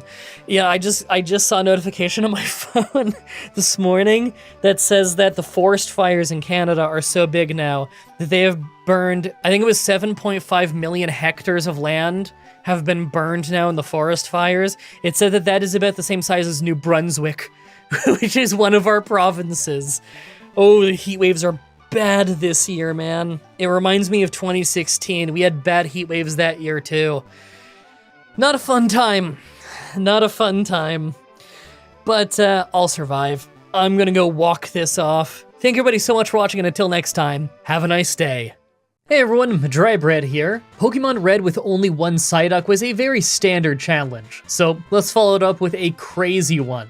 Today's the day that we figure out, would I be able to beat Pokemon Fire Red with a team of only one Cyberman? So a Cyberman is about as weak as it gets.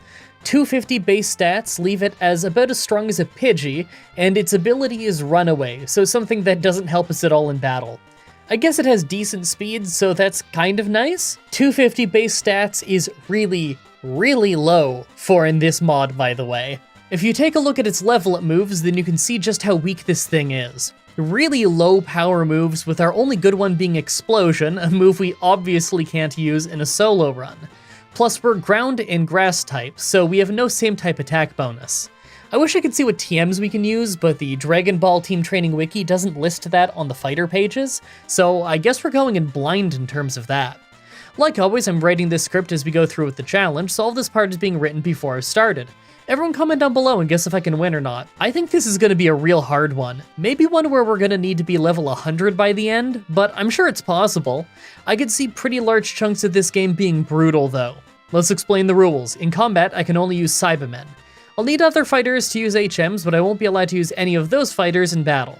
No glitches or exploits, no items in battle, only capsules, held items, and items outside of combat are allowed. Also, if you enjoyed this video, be sure to like, subscribe, and ring the bell for more. Let's do this. No need for the randomizer on this one, since we can just go ahead and catch Cybermen on the first round of the game. Looks like our nature is brave, so more attack and less speed. I'm cool with that. Speed is our best stat anyway, so I don't mind going lower on that. And all of our attacks are going to use our attack stat, not special attack, so I'd like to maximize that. So the start of the grind here is really brutal.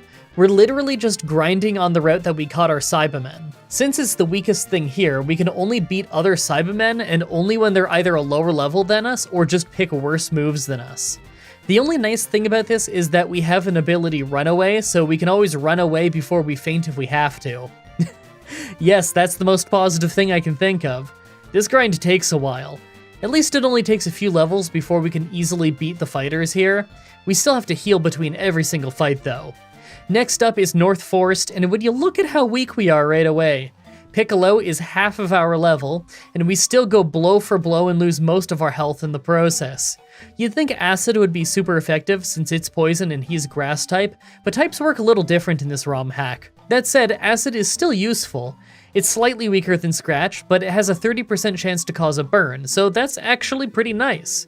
As far as I can tell, status effects work the same as they would in regular Pokemon, so we can use this to cut the attack stat of whoever we're fighting. It's not super reliable, but I bet this will save us in quite a few fights. By the way, if this ROM hack looks fun to you, then check out our Let's Play that we did of it. It's quite a few years old now, and the first bit of the game was done on an older version of the ROM hack, but it was a super fun time and one of my favorite Let's Plays that we've done. And I've done hundreds of Let's Plays. I'll have a link on screen and in the description. Anyway, looks like I'm gonna have to grind more before I fight the first gym leader, Yajirobe, since the trainer in the gym nearly beats us. Would you look at how badly he's picking his moves and we still almost faint? Seriously, he had so many chances to finish us off. I'm gonna need to get stronger for sure. Cyberman is crazy weak. So first try Yajirobe, and we're level 15, so we have Headbutt, a move with double the power of Scratch. Well, not only did it still not do great damage, but we took tons from every hit, with us quickly going down to a crit. That's not good. Maybe if I try a few more times until we get a flinch? On the next try, things went better as we didn't get crit, letting us take down Raditz, but Nappa was too much for us. He's got Headbutt as well, and although we got a flinch, we still just lost. Okay, that's not great. But I bet a few more levels would get us the win. Okay, a few more levels and many tries later. Raditz goes the best he has just because he used Saiyan power to power up twice, then flinched before he could hurt us, so we took him down without getting hurt. For Nappa, he started powering up right away too, so I used Acid to burn him, but it didn't work and he was hurting us too much. I switched right back to Headbutt and I thought I was going down for sure, but we got brought to 2 health, he flinched, then we were able to finish him off. That was way too close. The next bit of travel is a lot easier than the start, mostly because we have a better move now. We can take out about 2 or 3 trainers between trips back to the heal center. You better believe I'm fighting every last trainer I can in this run. We're using one of the weakest fighters in the game. Honestly, it might be the weakest fighter in the game. Not only do we have some of the lowest stats, but we also have a lot worse moves than most. I hope we can find a decent TM that we can use soon. Mount Moon was pretty slow to get through. I had to take trips back to the heal center outside all the time. It probably didn't help that I was exploring the place a lot more than I normally would, since I want to find TMs.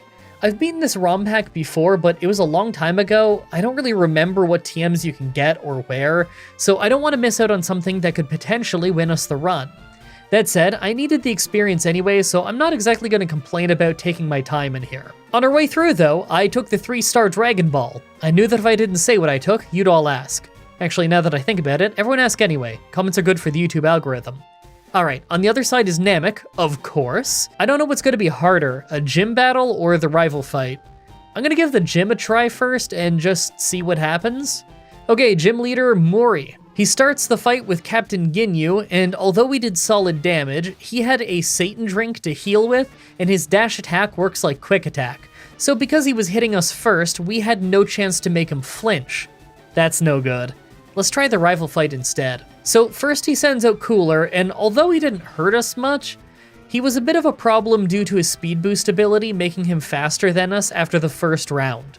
We took him out, but second was Zarbon, who was easily able to finish us off. Man, that's only his second to 4 fighters. We don't stand a chance. You know what that means? It's back to the grind. This area isn't too bad to grind in, and it's at least worth more experience than Mount Moon or anywhere before that, but I'm getting the feeling that I'm gonna need a lot more levels before we stand a chance. I figured that we'll beat the gym before we beat the rival, so maybe we'll luck out and get a TM for a good move at the gym. Failing that, though, we just have to level up until we win. The only moves we learn by level up now are Explosion and Speed Up.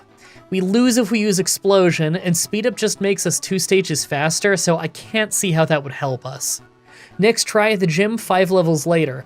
This time we beat Ginyu in 2 hits, but his dash attack still hurts us a lot.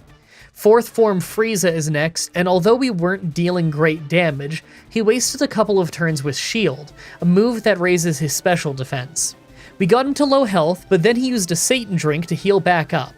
His I-beam really messed us up, and although we got a flinch, he finished us off with his Kinesis. So close. Maybe I can try the rival fight?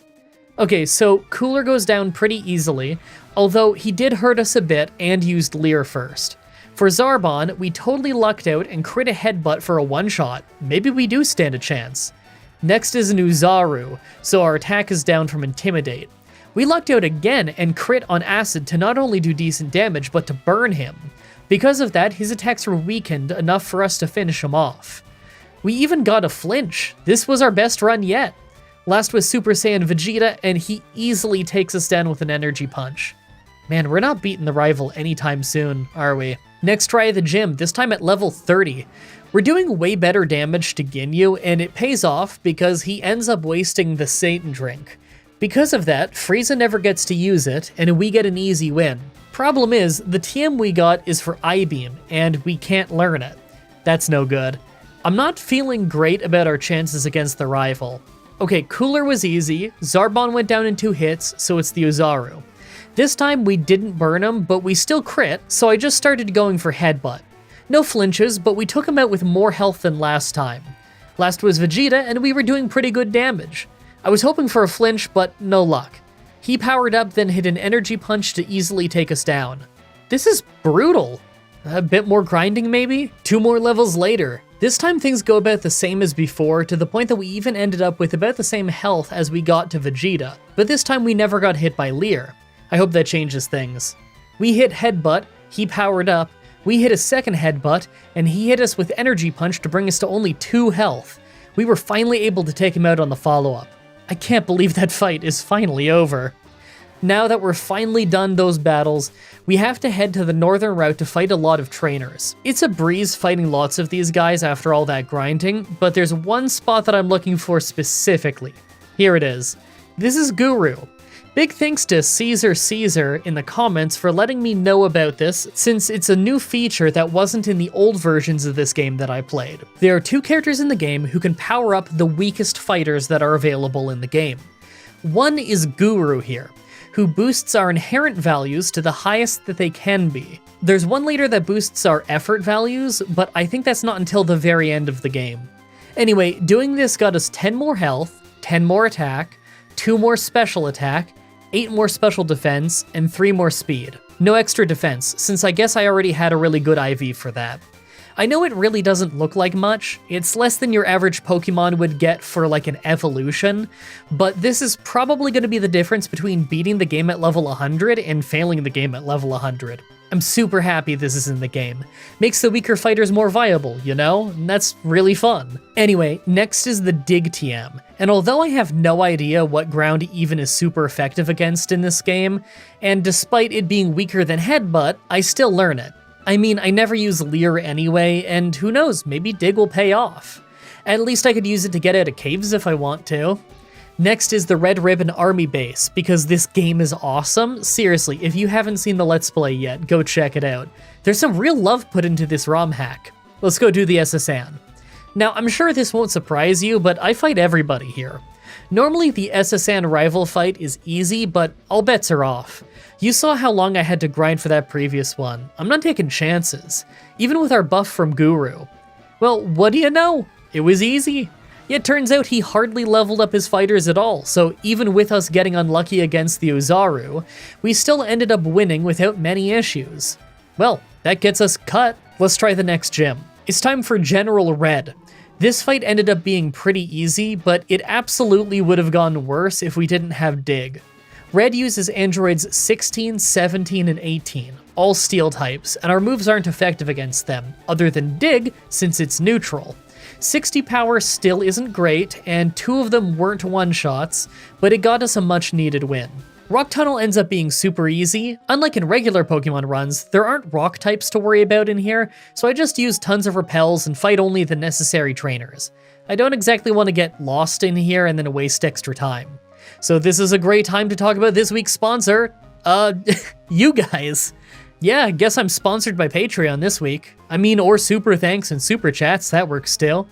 I wasn't exactly gonna go asking a sponsor of mine to sponsor this video, considering I really couldn't guarantee anyone would watch this, but I knew that even if less of you watched it, those of you did would probably really enjoy it. So if you want to see more fun stuff like this and support the show, then you can chip in on Patreon or through super thanks. You don't have to, the show will always be free. I don't use a paywall or anything like that. Patreon's basically just a tip jar for me. Thanks for considering it though, let's get back to the run. On the other side of Rock Tunnel, I go straight for Pilaf's hideout, mostly because I figure it'll be easier than the local gym. Like usual, I clean out most of the trainers, but mostly I'm just hunting for items in case there's a TM I can use. Still no luck on that front, by the way. The only TM I found other than Dig that I can learn is Guard, and that's just Harden. No point in learning that.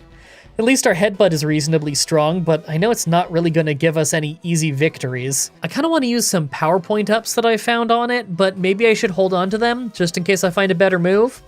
Pilaf himself was actually super easy, to the point that I never took a hit.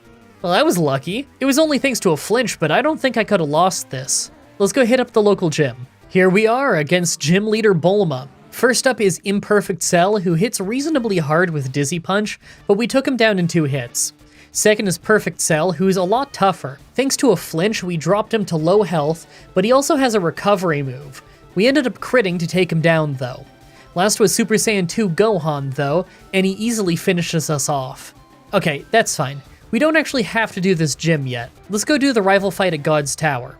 First was Cooler, who was a 2-shot, but he dropped us by a 5th of our health with the Death Beam. Zarbon was nearly a 1-shot, but managed to get a kick in before going down. Next is Uzaru, so our attack is down, and he dealt some decent damage. We got him to flinch, but we're still at half health. Next is his new Android 13, but we took him out with a few hits of Dig without taking any damage thanks to him wasting time with Lock-On. Last was Vegeta, who hit us with a big bang, but 2 headbutts took him down. We won, but it wasn't as easy as the Pokemon Tower rival fight normally is. Kinda has me worried. Time for more travel. So things are actually really open at this point in the game. We could go back and do the 4th gym, we could go do the 5th gym here in Ginger Town, or we could go do Capsule Corp, this game's equivalent of Silph Co. Personally, I think Capsule Corp will be the hardest, but I also think it gives us some chances to level up. So I'm gonna fight a few trainers in there for experience, then I'll go try the 4th gym again. Oh, and while I was in the Safari Zone, I picked up Battle Boots, this game's Quick Claw. I doubt I'll need it, but it could help. Okay, so this time we had a really easy time with Imperfect Cell, and we even managed to beat Perfect Cell due to some very lucky crits. But against Super Saiyan 2 Gohan, we went down to Dragon Rush despite having almost all of our health. Okay, this isn't happening yet. Maybe I should just try the 5th gym first. Gym Leader Bobbity. Pui Pui, or Pui Pui, I don't know how to pronounce it, was first, and although he did a little bit of damage, he was pretty easy. Yakon was a bit more of an issue, dealing a lot more damage before fainting. The real issue here was Deborah, who took way less damage and easily made us faint. That's not even the last fighter here, we don't stand a chance yet. Let's try the rival fight in Capsule Corp, I guess? Nope, didn't even beat Cooler, who is now evolved. We did great damage, but he did way more than us. How are we this badly outclassed again? This came out of nowhere. So I guess it's time for Capsule Corp. I go around slowly and clear out the entire place, as if I had a choice. We need levels pretty badly. Easy Street is over. I ended up eventually finding a page on the Dragon Ball Team Training Wiki that lists TMs and who can learn what, but no luck. The only decent moves we can learn are Dash Attack and After Image. After Image is Double Team, if I remember right, and as awesome as that would be, we can't get it until we can use Surf outside of battle, so not until after we beat Bobbity. Right now, I'm just desperately trying to remember where I found the turtle suit last time I played this game, since it's this game's equivalent of the Lucky Egg. It's a held item that gets you extra experience, and man, that would help us so much right now. Let's hope I can find it soon, because grinding is getting really slow. After clearing the place out, as well as a few trainers on Cycling Road, I came back to the Bulma fight. Yet again at Gohan, we took massive damage from Dragon Rush, but this time we survived. I thought we'd win because of a flinch, but he just healed back up and finished us off. This is brutal. I guess I'll try Bobbity again? Okay, against Bobbity's team, we get to Deborah and actually end up taking him out pretty easily this time thanks to him using Bounce, and we used Dig so he'd miss, just to end up critting him to knock him out. Problem is, last is Kid Buu, and not only is he faster than us, so we only go first if the battle boots activate, but he hits us incredibly hard, and we hardly hit him. I have no choice but to grind more, then I guess try the Bulma fight again. At this point, I'm grinding by using the Versus Seeker at the top of Cycling Road. It's not the fastest grinding spot in the world, but it's what we've got. I also use all of the PowerPoint ups that I could find on Headbutt, now that I know for sure that it's the strongest move that we can learn. I tried Googling around to see where I could find the turtle suit, but I wasn't finding anything. I have a vague memory of it being in the mansion on Roshi's Island, though, and we can't get there until after we beat Bobbity, and that's not happening for a while. So until then, I may as well just stick with the battle boots. I gotta say, this is much harder than when I did this ROM hack with only Yamcha and only Krillin a few years ago. It's not even close. It is insane how weak Cyberman is. Okay, after getting all the way to level 60, we finally have a great attempt at Bulma where Imperfect Cell uses the healing item, Perfect Cell gets crit down before he can hurt us, and although Gohan still does tons of damage to us, we can at least take him down in 2 shots. That's great, but now we have to fight Bobbity. Think we're ready? I'm skeptical. Okay, short version. First half of the fight was easy, but Deborah paralyzed us. We still go first sometimes thanks to our battle boots, but as soon as we get to Kid Buu, we do almost no damage and he mops the floor with us. I guess we try the rival fight again? Alright, after a couple of failed attempts, we got this really good one where Cooler didn't hurt us thanks to powering up instead of attacking, so we two-shot him. Zarbon only hit double kick before he went down, and third was Uzaru. The lowering of our attack was rough, and we took some decent damage, but we got him to flinch twice, so we took him out with about half of our health left. Second from last is Super Android 13, and although Dig did decent damage, his dynamite kicks were a lot stronger. We went down. Honestly, if we had crit to take him out, Vegeta would have finished us off. I do think I might stand more of a chance against our rival than Bobbity, though. Let's go back to the grind. Bobbity, 5 levels later, we totally mopped the floor with his first 2 fighters, and Deborah got instantly taken out with a crit. Last was Kid Boo, and right away we made him flinch. Thanks to that, he only hit 1 Wrath. We still took tons of damage, but we were able to take him out on the follow-up. Finally, we can do something new. Right away, I start hunting through Enigma Mansion, this game's Pokemon Mansion. This place has the TM for After Image, and although I typically avoid using Double Team, I think it could be required this run. I don't think I'll use it until I hit level 100 and then hit a brick wall, but I want to at least grab it while I'm here. Oh, and I found the turtle suit here, so that means that I can get some more experience. Hey, I may as well try the 7th gym while I'm on Roshi's Island, right? I mean, it started pretty well with us easily taking down Krillin. Gotenks 2 hit us incredibly hard, but at least he went down in 2 hits. But as soon as Buhan came out, we were doomed. We hardly hurt him, and he's got Dragon Rush. Alright, rival fight it is then. This time, thanks to some great luck, I went into the Uzaru fight with no damage, but we couldn't make him flinch twice this time, so we got crushed 2 times before taking him down. Super Android 13 still just beat us though. Those dynamite kicks are crazy. Back to the grind. 5 levels later, this one was crazy. Okay, so we got Uzaru to flinch, so he went down easier, and then we got a lucky crit with Dig to one-shot Android 13 to get him to faint for the first time. Last was Vegeta, and this was insane. I headbutt him, he cut his health to raise his attack belly drum style, then we just headbutt him again for the win. I can't believe he just threw the fight like that. Guess it's time for Pilaf then. Alright, this fight was a joke. Much like the Giovanni fight that he replaces, this Pilaf fight is insanely easy, to the point that we just didn't take damage. That means that there's just the 6th gym, 7th gym, 8th gym, and a rival fight, then the Elite Four. I guess I'll go try the local gym. Alright, Gym Leader Satan. Yes, that's actually Hercule's name in the Japanese version of Dragon Ball. Anyway, Goten, Trunks, and Majin Buu were all super easy, but last was Boo-Tanks, who should have been easy thanks to a crit, but he used healing items, and then his Ghost Kamikaze was way too strong for us, so we went down. And here I was thinking we could go without grinding for a while. Man, we're level 76 and we can't beat the 6th gym. We're often at level 76 when we get to the Elite Four. How are we gonna win this run? Okay, next try, 5 levels later, and this was all luck.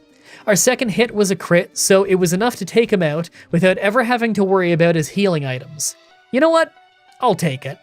Back to Roshi's gym. So next time at Roshi's gym goes great as Gotenks just powered up, so we were able to 2-shot him. Second from last was Buhan, who really messed us up last time, but this time we crit on the second headbutt to take him down. Last was Super Saiyan 3 Goku, but he just used full power and we took him out in 2 headbutts. Finally, some progress. Let's go hit up that final gym. Time for Pilaf's gym. Things start great with Piccolo and Garlic going down easy. It even goes great against Kid Buu as he flinched so he never hit us. That's when it goes downhill. Hirudegarn is a ghost, so no more headbutt. Not only that, but he has Intimidate so our attack goes down. We have to dig, then use Acid, then use Dig again to take him down without him using a healing item. In that time he hurts us a ton. What makes it worse is that Pilaf's last fighter is the evolved form of Hirudegarn, who also has Intimidate, so our attack goes down again. We dealt a bit of damage, but honestly not much. We only brought him to half health. I wouldn't be shocked if we had to be level 100 just for this one fight. I'll come back in a few more levels. Next try at level 91. Hirudegarn goes much better this time since we landed a burn and his phantom attack is physical, but he just removes it quickly with a full heal. Doesn't matter, we still took him out. Problem is, Hirudegarn 2 still hits like a freight train and took us out easily. Alright, I think we might need to be max level. So I actually have quite a few holy waters, this mod's version of rare candy. They aren't that hard to find, most of them are in the same spots as in regular Fire Red.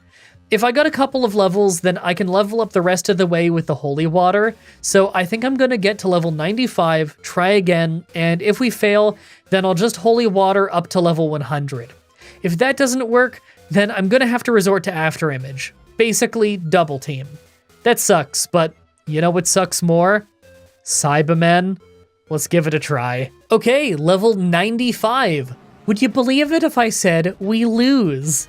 At least against Harudegarn, it's only a 2-shot now, so I don't need to take that extra hit, but I still just lose against the second one. We get really close to winning though. Honestly, I think 5 more levels might do the trick. Here's our stats at level 100, by the way. Honestly, a lot of these stats aren't even that horrible, by Pokemon standards at least. It's just that some fighters in this mod are really, really strong. Normally these kinds of stats would easily give us a win in a solo Pokemon run, but fighters in this mod have way better stats than most Pokemon do. This Cyberman has literally some of the worst stats in the entire game, and it's really not helping us that our defense is so terrible, considering these Harudegarn are using physical moves. I hope that this is enough. Okay, this is hilarious.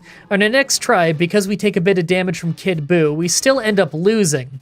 We left Harudegarn 2 with a sliver of health in the end. He's 50 levels lower than us, and we still can't win. There's gotta be a damage range going on. I'm gonna keep trying. An insane 6 tries later, and we finally get this one where the damage range works out, and Dig was enough to get us the win. I can't believe we had to be level 100, and we're not even at Victory Road. I really hope that the rival fight is a breeze compared to this. Rival fight. He opens with a Golden Uzaru, so our attack is down from Intimidate.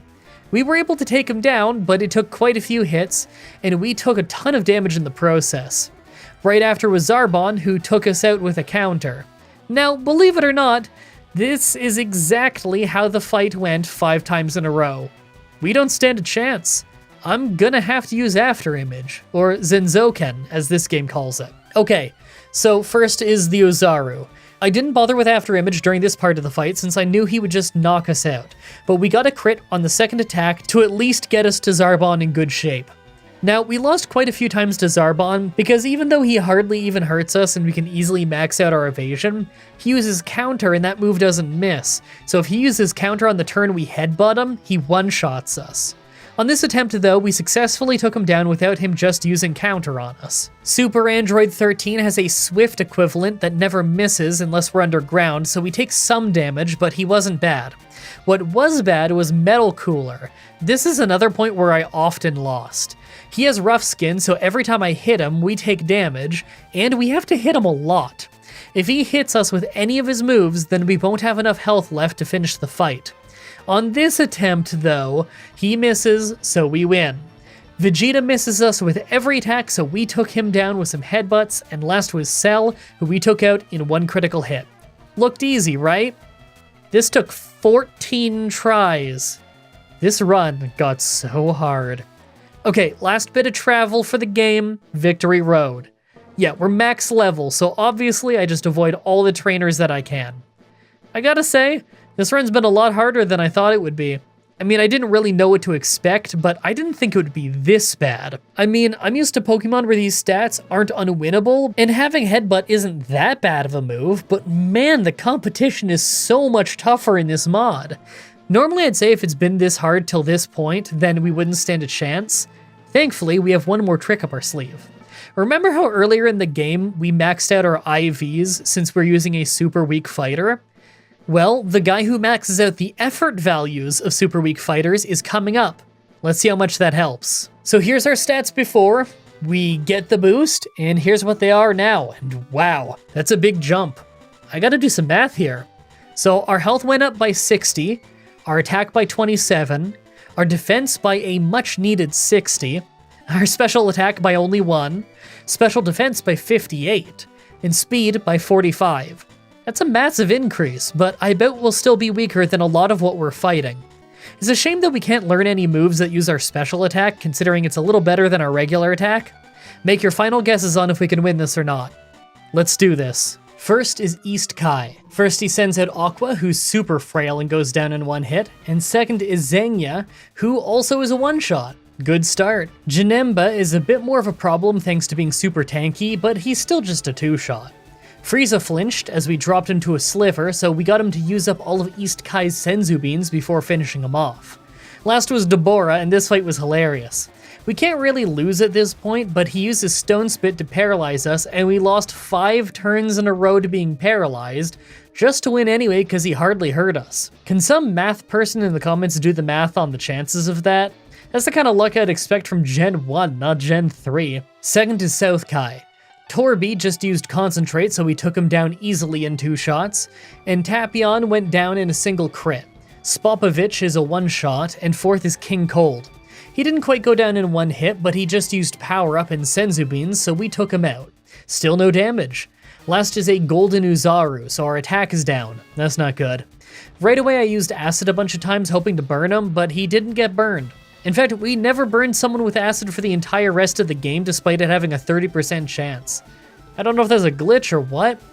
Maybe it's because all the Golden or Super Saiyan creatures are Fire type, at least I think they are. Anyway, we crit with a headbutt for the win. That wasn't too bad. Took a couple of tries, but I'm not going to complain. Third is West Kai. Pecan only powered up, so we just 2-shot him with headbutt, and Piccolo is just too weak for this point in the game and went down in a single crit. Garlic flinched, so he never hit us, although he did eat a Senzu Bean. Kid Buu had me worried, but his wrath actually didn't do much, so he went down. Now that's when it gets dangerous though. Hirudegarn 2 comes out, so it's back to using Dig. We didn't really do much damage, and he did quite a bit. I was hoping we could take him down, but after his health dropped into red, he used a Senzu Bean. That's no good. We went down pretty shortly after that.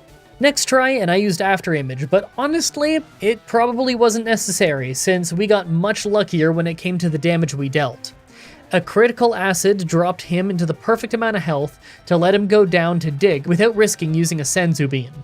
Fourth is North Kai. Olabu flinched, so it was a 2-shot, and next is Super Saiyan 2 Goku, who got crit down in 1 hit. Super Saiyan 3 Gotenks missed his first dynamite kick, so we had pretty good health as he went down. Super Saiyan Gogeta took a decent chunk out of us with a few Dragon Rushes before he went down, so we're only at 108 health. Last was Super Saiyan Vegito, and although we made him flinch on the first headbutt, his energy punch hit hard. I tried to burn him, but no luck. Again, probably because Fire type. We went down. Next try, this time with After Image. I built it up against Olabu at the start since he likes to use Counter, and it gives us a lot of chances to build up without him hitting us. He also uses Dizzy Punch. Seems like a lot of people in this game who have Dizzy Punch also have Counter. Anyway, once we have High Evasion, we have a pretty easy time taking down his team until we're at Gogeta again. He lands 2 Dragon Rushes despite our evasion to take us down to only 67 health, but Vegeta was the real problem. He missed a few times and we were doing alright damage till his 3rd Dragon Rush brought us to only 3 health. We were able to finish him off right after, but I really don't like how close that was. Finally, the Dragon League champion. Right away he opens with a Golden Uzaru, so I start with After Image. I'll obviously need it. I got all 6 in right away, but we were already down to only 130 health by the time we took him down. And that's partially because I took him out early with a crit. Zarbon was easy, like always, and third is Super Android 13, who landed a dynamite kick to drop us to only 64 health before we finished him off. Problem is, next is Metal Cooler with Rough Skin. He keeps buffing his defense and we keep losing health as we attack, eventually leading to us fainting. Okay, maybe if I rushed down the Uzaru and used After Image against Zarbon it would go better? This time I just opened with Headbutt a bunch. I lost a lot of attempts to doing this, but on one, I managed to beat him way faster than usual thanks to him getting confused and hitting himself before he could have a Senzu Bean. Problem is, we're still at 130 health like last time, so I'll need to make up the difference in the other fights. We got crazy lucky against Zarbon on this attempt, as he usually hits us at least once, but this time he didn't hit us at all as we built up our After Image. Problem is, against Super Android 13, he has that move that never misses, so he ended up using that the whole time. That took us all the way down to 68 health, almost the same as last time. And of course, in the end, we just go down to Rough Skin. This took 43 tries just to get this lucky. I don't think we can win this battle unless I critically hit the Uzaru at the start. I wish I had leftovers so badly. Oh, wait a minute. Maybe there's a way. Okay, one way to get the leftovers is the same way you would do in the base game of Fire Red, by using an item finder where the Snorlaxes would normally be. That does work in this, but we need 30 fighters for that and we're not even close to that. But Majin Buu can sometimes be found holding one. Okay, let's find Buu.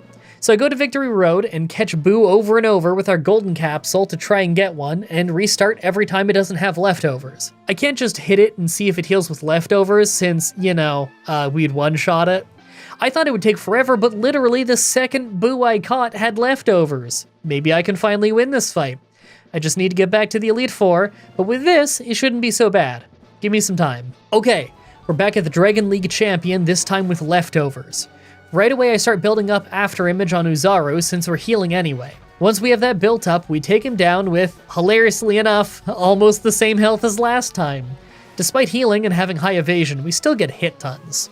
Zarbon was easy like usual, and Super Android 13 can hit us but hardly does anything, so we heal a bit.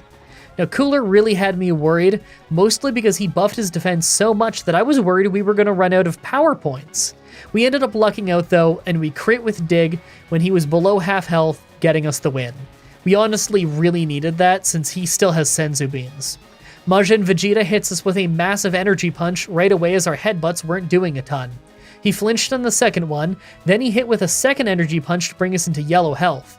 He used a Senzu Bean, but he didn't hit us again, so we were able to take him down. Last was Perfect Cell, and although he hit us with Kamehameha, our special defense is great, so it didn't do much. He held on for ages thanks to a Senzu Bean, but eventually, we got a much-needed victory. Well, that was way more brutal than I was ready for. Man, when I heard that they added those stat boosts to the game, I thought that this would maybe be a little too easy. But it turned out to be harder than 95% of the Pokemon challenges that I've ever done. I've been doing this for like 3 years now. This would have been impossible without those power-ups, without a doubt. Really hope you guys like that run. The next Pokemon challenge should be up next week on Saturday like usual, with Pokemon Emerald with only one snow run. As always, I'm looking forward to your suggestions in the comments, in the challenge request section of my Discord channel, and on Twitter. Subscribe, ring the bell, stay tuned. Outro time! Thank you for watching this video, I really appreciate it. I have no idea how many people are actually gonna watch this one. Probably not a ton, cause I get it, some people might just click off because even if they know Pokemon, they don't know Dragon Ball and whatever. But I thought it was a fun run. Really brutally hard though. Oh my god, I don't know if I properly put over just how hard this one was and how much time it took. But it was worth doing. It was a fun time. It's a change of pace. But more importantly, I'm all excited because of the day that I'm doing this voiceover, it's at nighttime. It's like 8:40 at night. And the next day at 10:20 in the morning, I have my MRI on my neck. I'm really excited for that because, I probably have disc problems in my neck. The cardiologist was saying that it's probably cervical radicalopathy, and yeah, that makes sense. It seems like my median nerve is getting pinched. I know that because I ended up looking up chiropractor videos for how you stretch a pinched nerve in your neck. And there's 3 different nerves in your neck, and you do different exercises for each one. And as you do the exercise, you'll get more of the symptoms, the tingling, stuff like that, if that's the nerve getting pinched. And it's the median nerve ones that make my left hand start going really tingly and numb and stuff. So, there's that. I doubt that's the only problem in my neck, but those will come out in the MRI, I guess. Although, to be honest, chances are I'm going to be sent in for another MRI for the rest of my back, because it's looking like there's more issues than just my neck. But that's probably going to take over a month, and this whole thing's a mess, and man, let's just hope that the MRI shows something that we can fix. That'll be nice. But, soon as I'm done that MRI, I'm just coming back straight home, working on editing this video, and then whenever that's done, I start on that snow run, because January is all about trying to get my backlog back so that you can watch this in February. Thank you everybody so much for watching, and until next time, have a nice day. Pokemon Platinum with one Pikachu was a bit of a break, so let's get back into the hardcore challenges you guys love. Today is the day that we figure out, would I be able to beat Pokemon Fire Red with only a single Yamcha? Stats-wise, Yamcha is all-around weak with no strong advantages in any stat. By level up, he learned some passable moves, but nothing with any serious power. Thankfully, he can learn quite a few TMs, so I'll need to hunt around if I want to get a good moveset. He also has the ability Own Tempo so that he can't get confused, a pretty solid ability. Just like last time, I'll be writing this script as I go through with the challenge, so all of this part is being written before I've started. Everyone comment down below and guess if you think I can win or not. I bet that I can do it, but that is going to take a long time. Honestly, I'm really pumped to see what battles are unexpectedly hard. Let's explain the rules. In combat, you can only use Yamcha. I'll need other fighters to use HMs, but I won't be able to use any of those fighters in battle. I won't use glitches or exploits. No using the items menu in battle. Only held items and items outside of combat are allowed. Let's do this. Normally I'd use the universal Pokemon randomizer to start with the Pokemon I need, but for whatever reason the program doesn't seem to be accepting the ROM. But thankfully, Yamcha can be found very early on Route 22 anyway. So I pick Goku as my starter so that my rival will have Vegeta. I figure Yamcha will want some revenge on him. I do the usual, get the parcel for Dr. Brief in Aru Village, go back to Mount Paozu, get the capsules from him, then I go to Route 22 and catch a Yamcha. I name my Yamcha Joey and start on my journey. Ours is a lonely nature, so he has extra attack and less defense. I'm cool with that. It thematically fits Yamcha pretty well actually, and this'll help his Wolf Fang Fist later. First thing I do is head to North Forest to train. This place is great because the demons here are dark type, so my fighting type kicks are super effective. Piccolo can be an issue though, as he's grass and fighting rather than dark. Thankfully, Cybermen of this low a level don't know self-destruct yet. We all know how Yamcha feels about them. After battling our first trainer, we hit level 7 and learn Guard, so let's go over our moves. Kick is a 50 power, 95 accuracy fighting type attack, and Guard raises our defense by 1 stage. Pretty basic stuff. Yamcha doesn't learn anything too fancy by level up. After North Forest, we're on to the Saiyan Realm and go to Yajirobe's gym, but I hardly managed to survive the trainer in there, so I decide to train more before I tackle Yajirobe himself. On my way back to Aru Village, I hit level 12 and learn Roga Fufuken, or Wolf Fang Fist in English. It's a 100 accuracy, 60 power fighting move that builds power every time we get hit after we activate it. Great for long battles.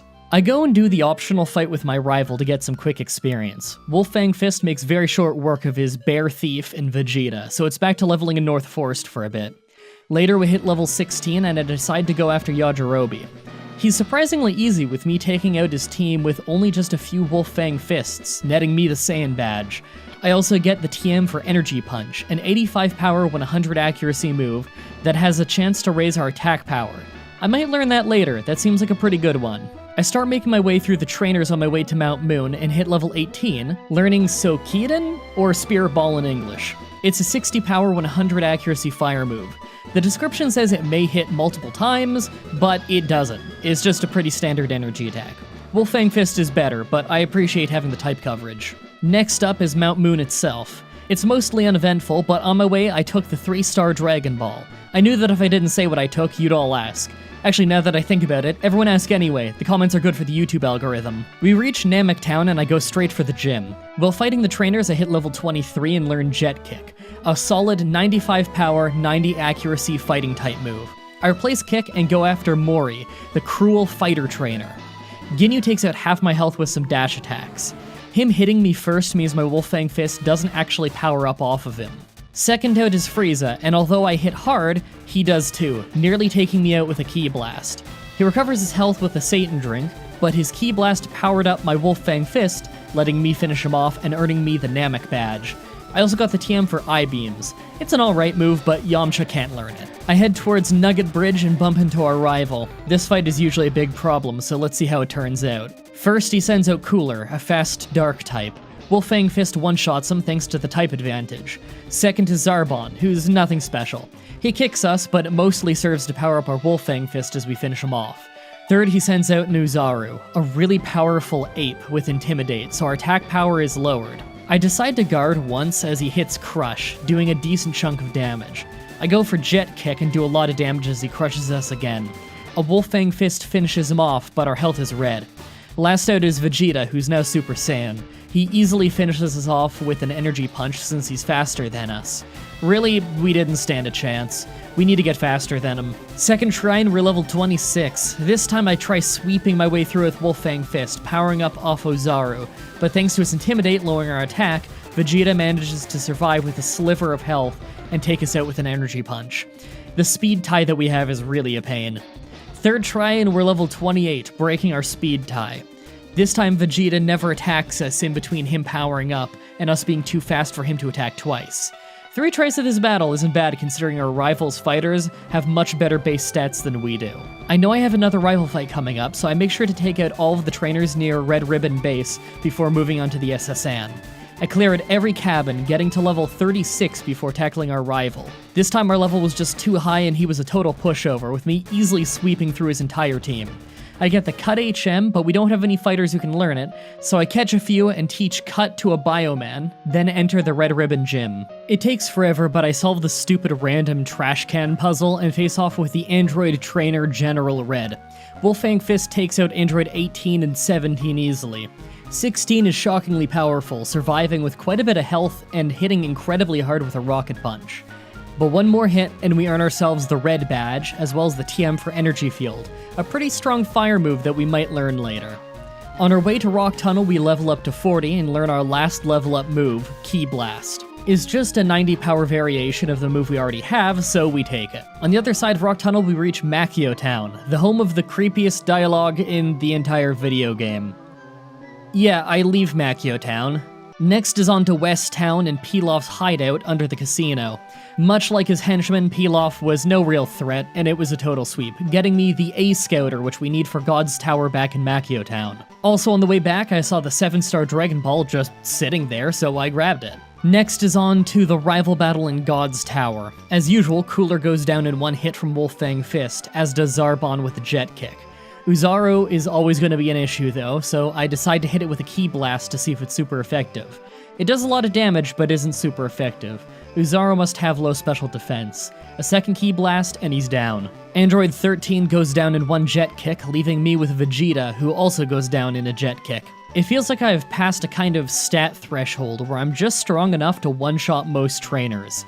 This usually means that I should mop up the plot for the area fast and move on to a higher level place, so I rush my way through God's Tower. I get to the top, exorcise the ghost that's haunting it, it's Garlic Jr., spoilers, and rescue Kami to get the Ocarina. Before we head to Capsule Corp though, it's back to West City to fight Bulma, the Biofighter trainer. She uses First Form, Second Form, and Perfect Form Cell, but I sweep the whole thing easily with Jet Kick, getting the Bio Badge and a TM for Shield, a move raising our special defense. Doesn't seem that useful. Before we can hit up Satan City, we have to clear out the Team Pilaf takeover of Capsule Corp. If I wanted, I could easily grab the keycard and go straight for the boss fights, but since there's no such thing as too many experience points, I clear the place out first. Before we can confront Pilaf himself, we have another rival fight. I Jet Kick Super Cooler to take him out instantly since his Death Ball would probably do massive damage. I guard against Zarbon to get a bit of defense and start using Wolfang Fist. A second guard as he jumps up for a diving kick, then I finish him off with Wolfang Fist. Uzaro is out and I get insanely lucky, critting him for a one-shot. Next is Super C13, who has a terrifying ability that boosts his attack power. He crits with a dynamite kick, taking me out. Even without the crit, I probably would have fainted, so I decided to go to Cycling Road to fight more trainers. While I'm down there, I decide to hit up the Bobbity Zone in Ginger Town to get the Shell Bell, more on that later. I decide to go straight for the 6th gym, Bobbity's Magen Gym, and, doesn't feel like this should be here for some reason. Anyway, on to Bobbity. His team is all dark type, so I plow through like it's nothing with Wolfang Fist. Kid Buu hits really hard, but fighting type attacks are super effective, so it wasn't too tough. With the 6th gym defeated, I can now use my Shell Bell to call Turtle from Mount Paozu to surf to Master Roshi's island. Enigma's mansion was simple as always, but finding a turtle suit to hold for extra experience was a really nice find. Onto the 7th gym with Master Roshi's Z Fighter team. He's yet another pushover. His Super Saiyan 3 Goku's Kamehameha hits like a bulldozer, but I survive and finish him off, earning me the Roshi badge and TM20 for Kamehameha. It's literally just a slightly stronger Key Blast, so I learn it. Finally, we're onto our rival again. This time with some fantastic crit luck, we managed to push through the fight. Kamehameha really helped us cope with our attack being cut by Intimidate. Vegeta still hits damn hard though. After that we fight Pilaf at the top of Capsule Corp, but since he just has a bunch of dark types, Wolfang Fist makes short work of his entire team. Before we can go on to the 8th gym though, we need to catch up on the 5th gym, Satan's Gym. We enter and... I don't feel like this should be here either. Anyway, leader Satan's team is obviously way too low level to be a threat at this point, considering we've already done the 6th and 7th gyms. I got the TM for Dynamite Kick. is tempting due to being a fighting move with tons of power, but I'm really not feeling its 80 accuracy. On to Pilaf, the 8th and final gym leader way back in Aru Village from the start. Again, he heavily uses dark types, so he's a cakewalk. He gives us the TM for Thief, an appropriate move for Yamcha, but not a very strong one. Last before Victory Road, we have to fight our rival again, but we don't really stand a chance. I need to go level up more. I also catch 30 fighters so that Dr. Brief's aid will give me a dragon radar, letting me get the leftovers from this tile that in an alternate universe may have made sense. Leftovers are a held item that let you regain 1/16 of your max health every turn, so it's a great way of staying a bit more healthy without using any battle items. Perfect for us, since the rules say we can't use items in battle, but we can use held items. You did read the rules at the start, right? I get comments about that all the time. I hit level 83 and learn Zenzoken? Afterimage technique. It raises our dodge chance so that we can survive in spite of having about the quarter of the stats of some of the tougher opponents that we're gonna face. Time for the rival. First he sends out his Golden Uzaru, cutting our attack with Intimidate. I can't handle many of his attacks, so I go for Kamehameha right away. Wrath hits us hard, but leftovers get us 11 health a turn. A second Kamehameha takes him out. Out second is by far his weakest fighter, Zarbon 2. This is my chance to spam some after images, so that I can survive his ridiculously overpowered Majin Vegeta.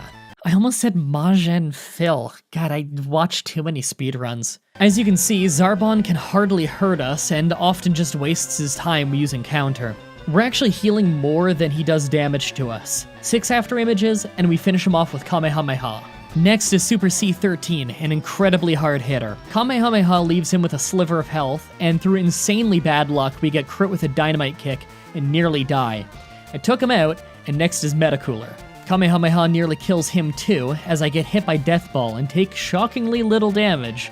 I have to say, my dodge luck is insanely bad to be getting hit this much right now. I take him out, and next is Majin Vegeta, who could probably one-shot us from full health if he wants to. He hits with Final Impact, finishing us off. Good God, the chances of getting hit 3 times in a row with full dodge chance is insanely low.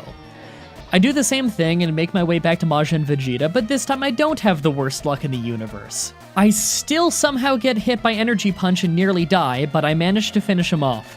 It seems like Afterimage doesn't actually raise my defense chance even half as much as Double Team does. Probably for good balancing reasons. Last out is Perfect Cell, and I nearly had a heart attack as he tried to Kamehameha me. Thankfully, I managed to dodge. 2 Kamehamehas, and I managed to win. The last big challenge before the Hall of Fame is the Dragon League itself and the Fighter Champion, so I take this opportunity to do the final grind to level 100. Some of the fighters I'll be up against have moves with 250 power and 3 times higher base stats than me, so I'm gonna need every last level that I can get. We end up with pretty solid stats, although from my past experience playing this game, I can tell you that this is about the same as a level 50 Super Saiyan Gogeta, but with way less defense. So trust me when I say that we're still weaker than most of what we'll be fighting. I'm far from new to challenges though. Make your last guesses on if I'll be able to beat the Dragon League or not. Let's do this. First is East Kai, who opens with Aqua. Right off the bat, I take him out with a Jet Kick. He's a pretty weak fighter. Zengia also goes down with 1 kick. Janemba has a lot of health, but thankfully he's Dark type, so I easily take him out with Wolfang Fist. Speaking of Dark types, so is Frieza 4, who probably could have really hurt me if he survived. Last is Deborah, who's also Dark type and goes down instantly. East Kai is by far the weakest of the Kais, mostly using low-powered Dark type fighters. Second is South Kai, who starts with Torby, a character who I don't even remotely remember existing. 1 jet kick and he's down. Tapion goes out in 1 hit too, so does Spopovich thanks to him being Dark type. King Cold is Dark type, so he goes down easily, but last is a Golden Uzaru. I go for Kamehameha due to lowered attack. He crits with Crush for massive damage. Thanks to his berry, he survives Kamehameha, and I just hardly survive his second Crush, but he uses a Senzu Bean to heal. Thankfully, that lets me get a free hit in, and I'm faster, so my second Kamehameha takes him out, winning me a close battle. This is the last of the easy Kais, though. West Kai is next, and he opens with Pecan. He's the first guy to survive a jet kick, but that just means they'll waste a Senzu Bean on him. A few Kamehamehas finish him off. Piccolo is out next, who's pretty weak by this point in the game, so 1 jet kick does the trick. I miss my jet kick on Garlic 2, but he counters, so nothing happens. Garlic 2 has awful stats, so the second kick ends him. Kid Buu is out, and this one is scary because he hits hard, but his health is low, so I managed to finish him off before he gets a chance to attack. He would have one-shot me for sure. Last is Hirudegan's second form. He's a ghost, so I have to use Kamehameha, but I after-image once for safety. He takes out half my health in one hit, so this could go poorly. Kamehameha takes him to half health, and I hardly survive a second Phantom. Thanks to his berry, he survives my second Kamehameha and ends me with Fire Breath. I'll need to change my strategy. Second try, and I use 6 after images against Garlic 2 since he's hardly a threat anyway. This time, Hirudegan misses enough times that I managed to win with a few Kamehameha waves. Last for the Dragon League is North Kai, who opens with Olabu. He's a pretty weak fighter, so I take the chance to open with my usual 6 after images. I'll need it considering the other fighters that North Kai has. He survives a jet kick, but that just makes him waste a Senzu Bean, so I'm happy with that. A few Wolfang Fists and he goes down, as Super Saiyan 3 Goku comes out. A massive threat.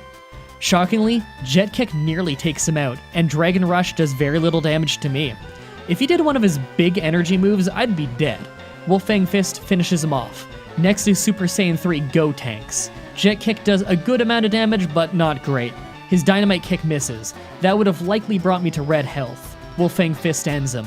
Super Saiyan Gogeta is next, an insanely overpowered fighter. Jet Kick only brings him to just below half health, as he does an insane 170 power Stardust. I hang on with half health and finish him with a second Jet Kick. Thank God he didn't use his overpowered 250 power Big Bang Kamehameha. But speaking of, last is Super Saiyan Vegeta, who misses with the Big Bang Kamehameha. That would have taken me out, no doubt. He's actually faster than me for once, so this is really threatening. Jet Kick hits for a ton of damage as he eats a berry. He misses again with the Big Bang Kamehameha, and through crazy luck, my second Jet Kick does just enough damage to score the victory. Now we're on to the last battle of the game, the Dragon League champion, our rival. As usual, he opens with Golden Uzaru, cutting our attack and making our Jet Kick weak for the entire fight. Kamehameha hardly does half his health and damage, as Wrath does almost half of mine. A second Kamehameha takes him out, and thank God, his weak Zarbon 2 is out second. I take the chance to use 6 after images. He powers up his special attack, but it doesn't really do him any good. All he has is Ki Bomber and Ki Blast, and neither would be that bad. He manages to hit me with Ki Blast once, but it only does a third of my health. Not too bad considering how buffed he is. Our rival also wastes a Senzu Bean on him, so that's pretty good for us. Eventually we take him out. Third out is Super C13, who might one-shot us due to our low defense. Kamehameha takes him to just above red health as he instantly hits us with a really weak SSD bomber. Good thing he didn't go for a physical move, because that's what his ability actually powers up. Second Kamehameha ends him. Next is Metacooler, and Kamehameha brings him to about the same point. Somehow, he hit with a death ball, but it didn't do much damage. Even with 6 after images, we still get hit a lot. Majin Vegeta is the same speed as us, so it's random who goes first between us. He misses his Dragon Rush, and our Kamehameha takes out half his health. He eats a berry though, so it'll take more than 1 extra Kamehameha to end him. He eats a Senzu Bean after missing a second Dragon Rush. This is really tense. Majin Vegeta has an ability that powers up his attack power, so Dragon Rush hits really hard. Through sheer luck, he misses yet another Dragon Rush, and I finish him off with Kamehameha. Last out is Perfect Cell. 2 Kamehamehas, and it's all over. We've beaten the Dragon League and gotten Yamcha into the Hall of Fame. Considering After Image raises our evasion less than Double Team, and our stats are lower than a level 50 Gogeta, I'm really surprised I was able to beat the Dragon League on so few tries. Oh, by the way, I forgot to mention, this is a mod of Pokemon Fire Red called Dragon Ball Z Team Training. I don't know if you noticed that anything was different. You're probably wondering tons about the game, though. What are the legendaries? What are the other things that were changed that weren't in the video? What are the Sevi Islands like? What do the Scouters say? What happens when you get all the Dragon Balls? Well, you're in luck, because myself and some friends have a Let's Play series of this very game, where we're in the process of catching them all. That's right, we're filling the entire Scouter to see what happens. These videos are all uploaded in a playlist in the description and in a card in the top right, and I'll be streaming sessions of myself leveling up the fighters to evolve them on my Twitch TV account. Shout out to Prophet Caleb, by the way, for accidentally predicting this video. Follow me on Twitter, by the way, you might just make it in the video. For my next challenge, we're going on to Generation 5 with Pokemon Black. This is actually the first Pokemon game that I've played on the show, but never beaten. So doing it in a challenge will be a hell of a learning experience for me. For our Pokemon, let's go with the one that you guys have requested by far the most in the YouTube comments. My next challenge is going to be Pokemon Black with a team of 1 Bidoof. If you want to see me do more challenges like this, please let me know in the comments or on Twitter. I absolutely need more ideas from you guys on what I should do next, and I'm having a lot of fun making these. Also, check out the playlist in the description to watch all the Pokemon challenges that I've already uploaded. If you guys want to see more Pokemon stuff from me, I'm doing a Let's Play of Pokemon Sun.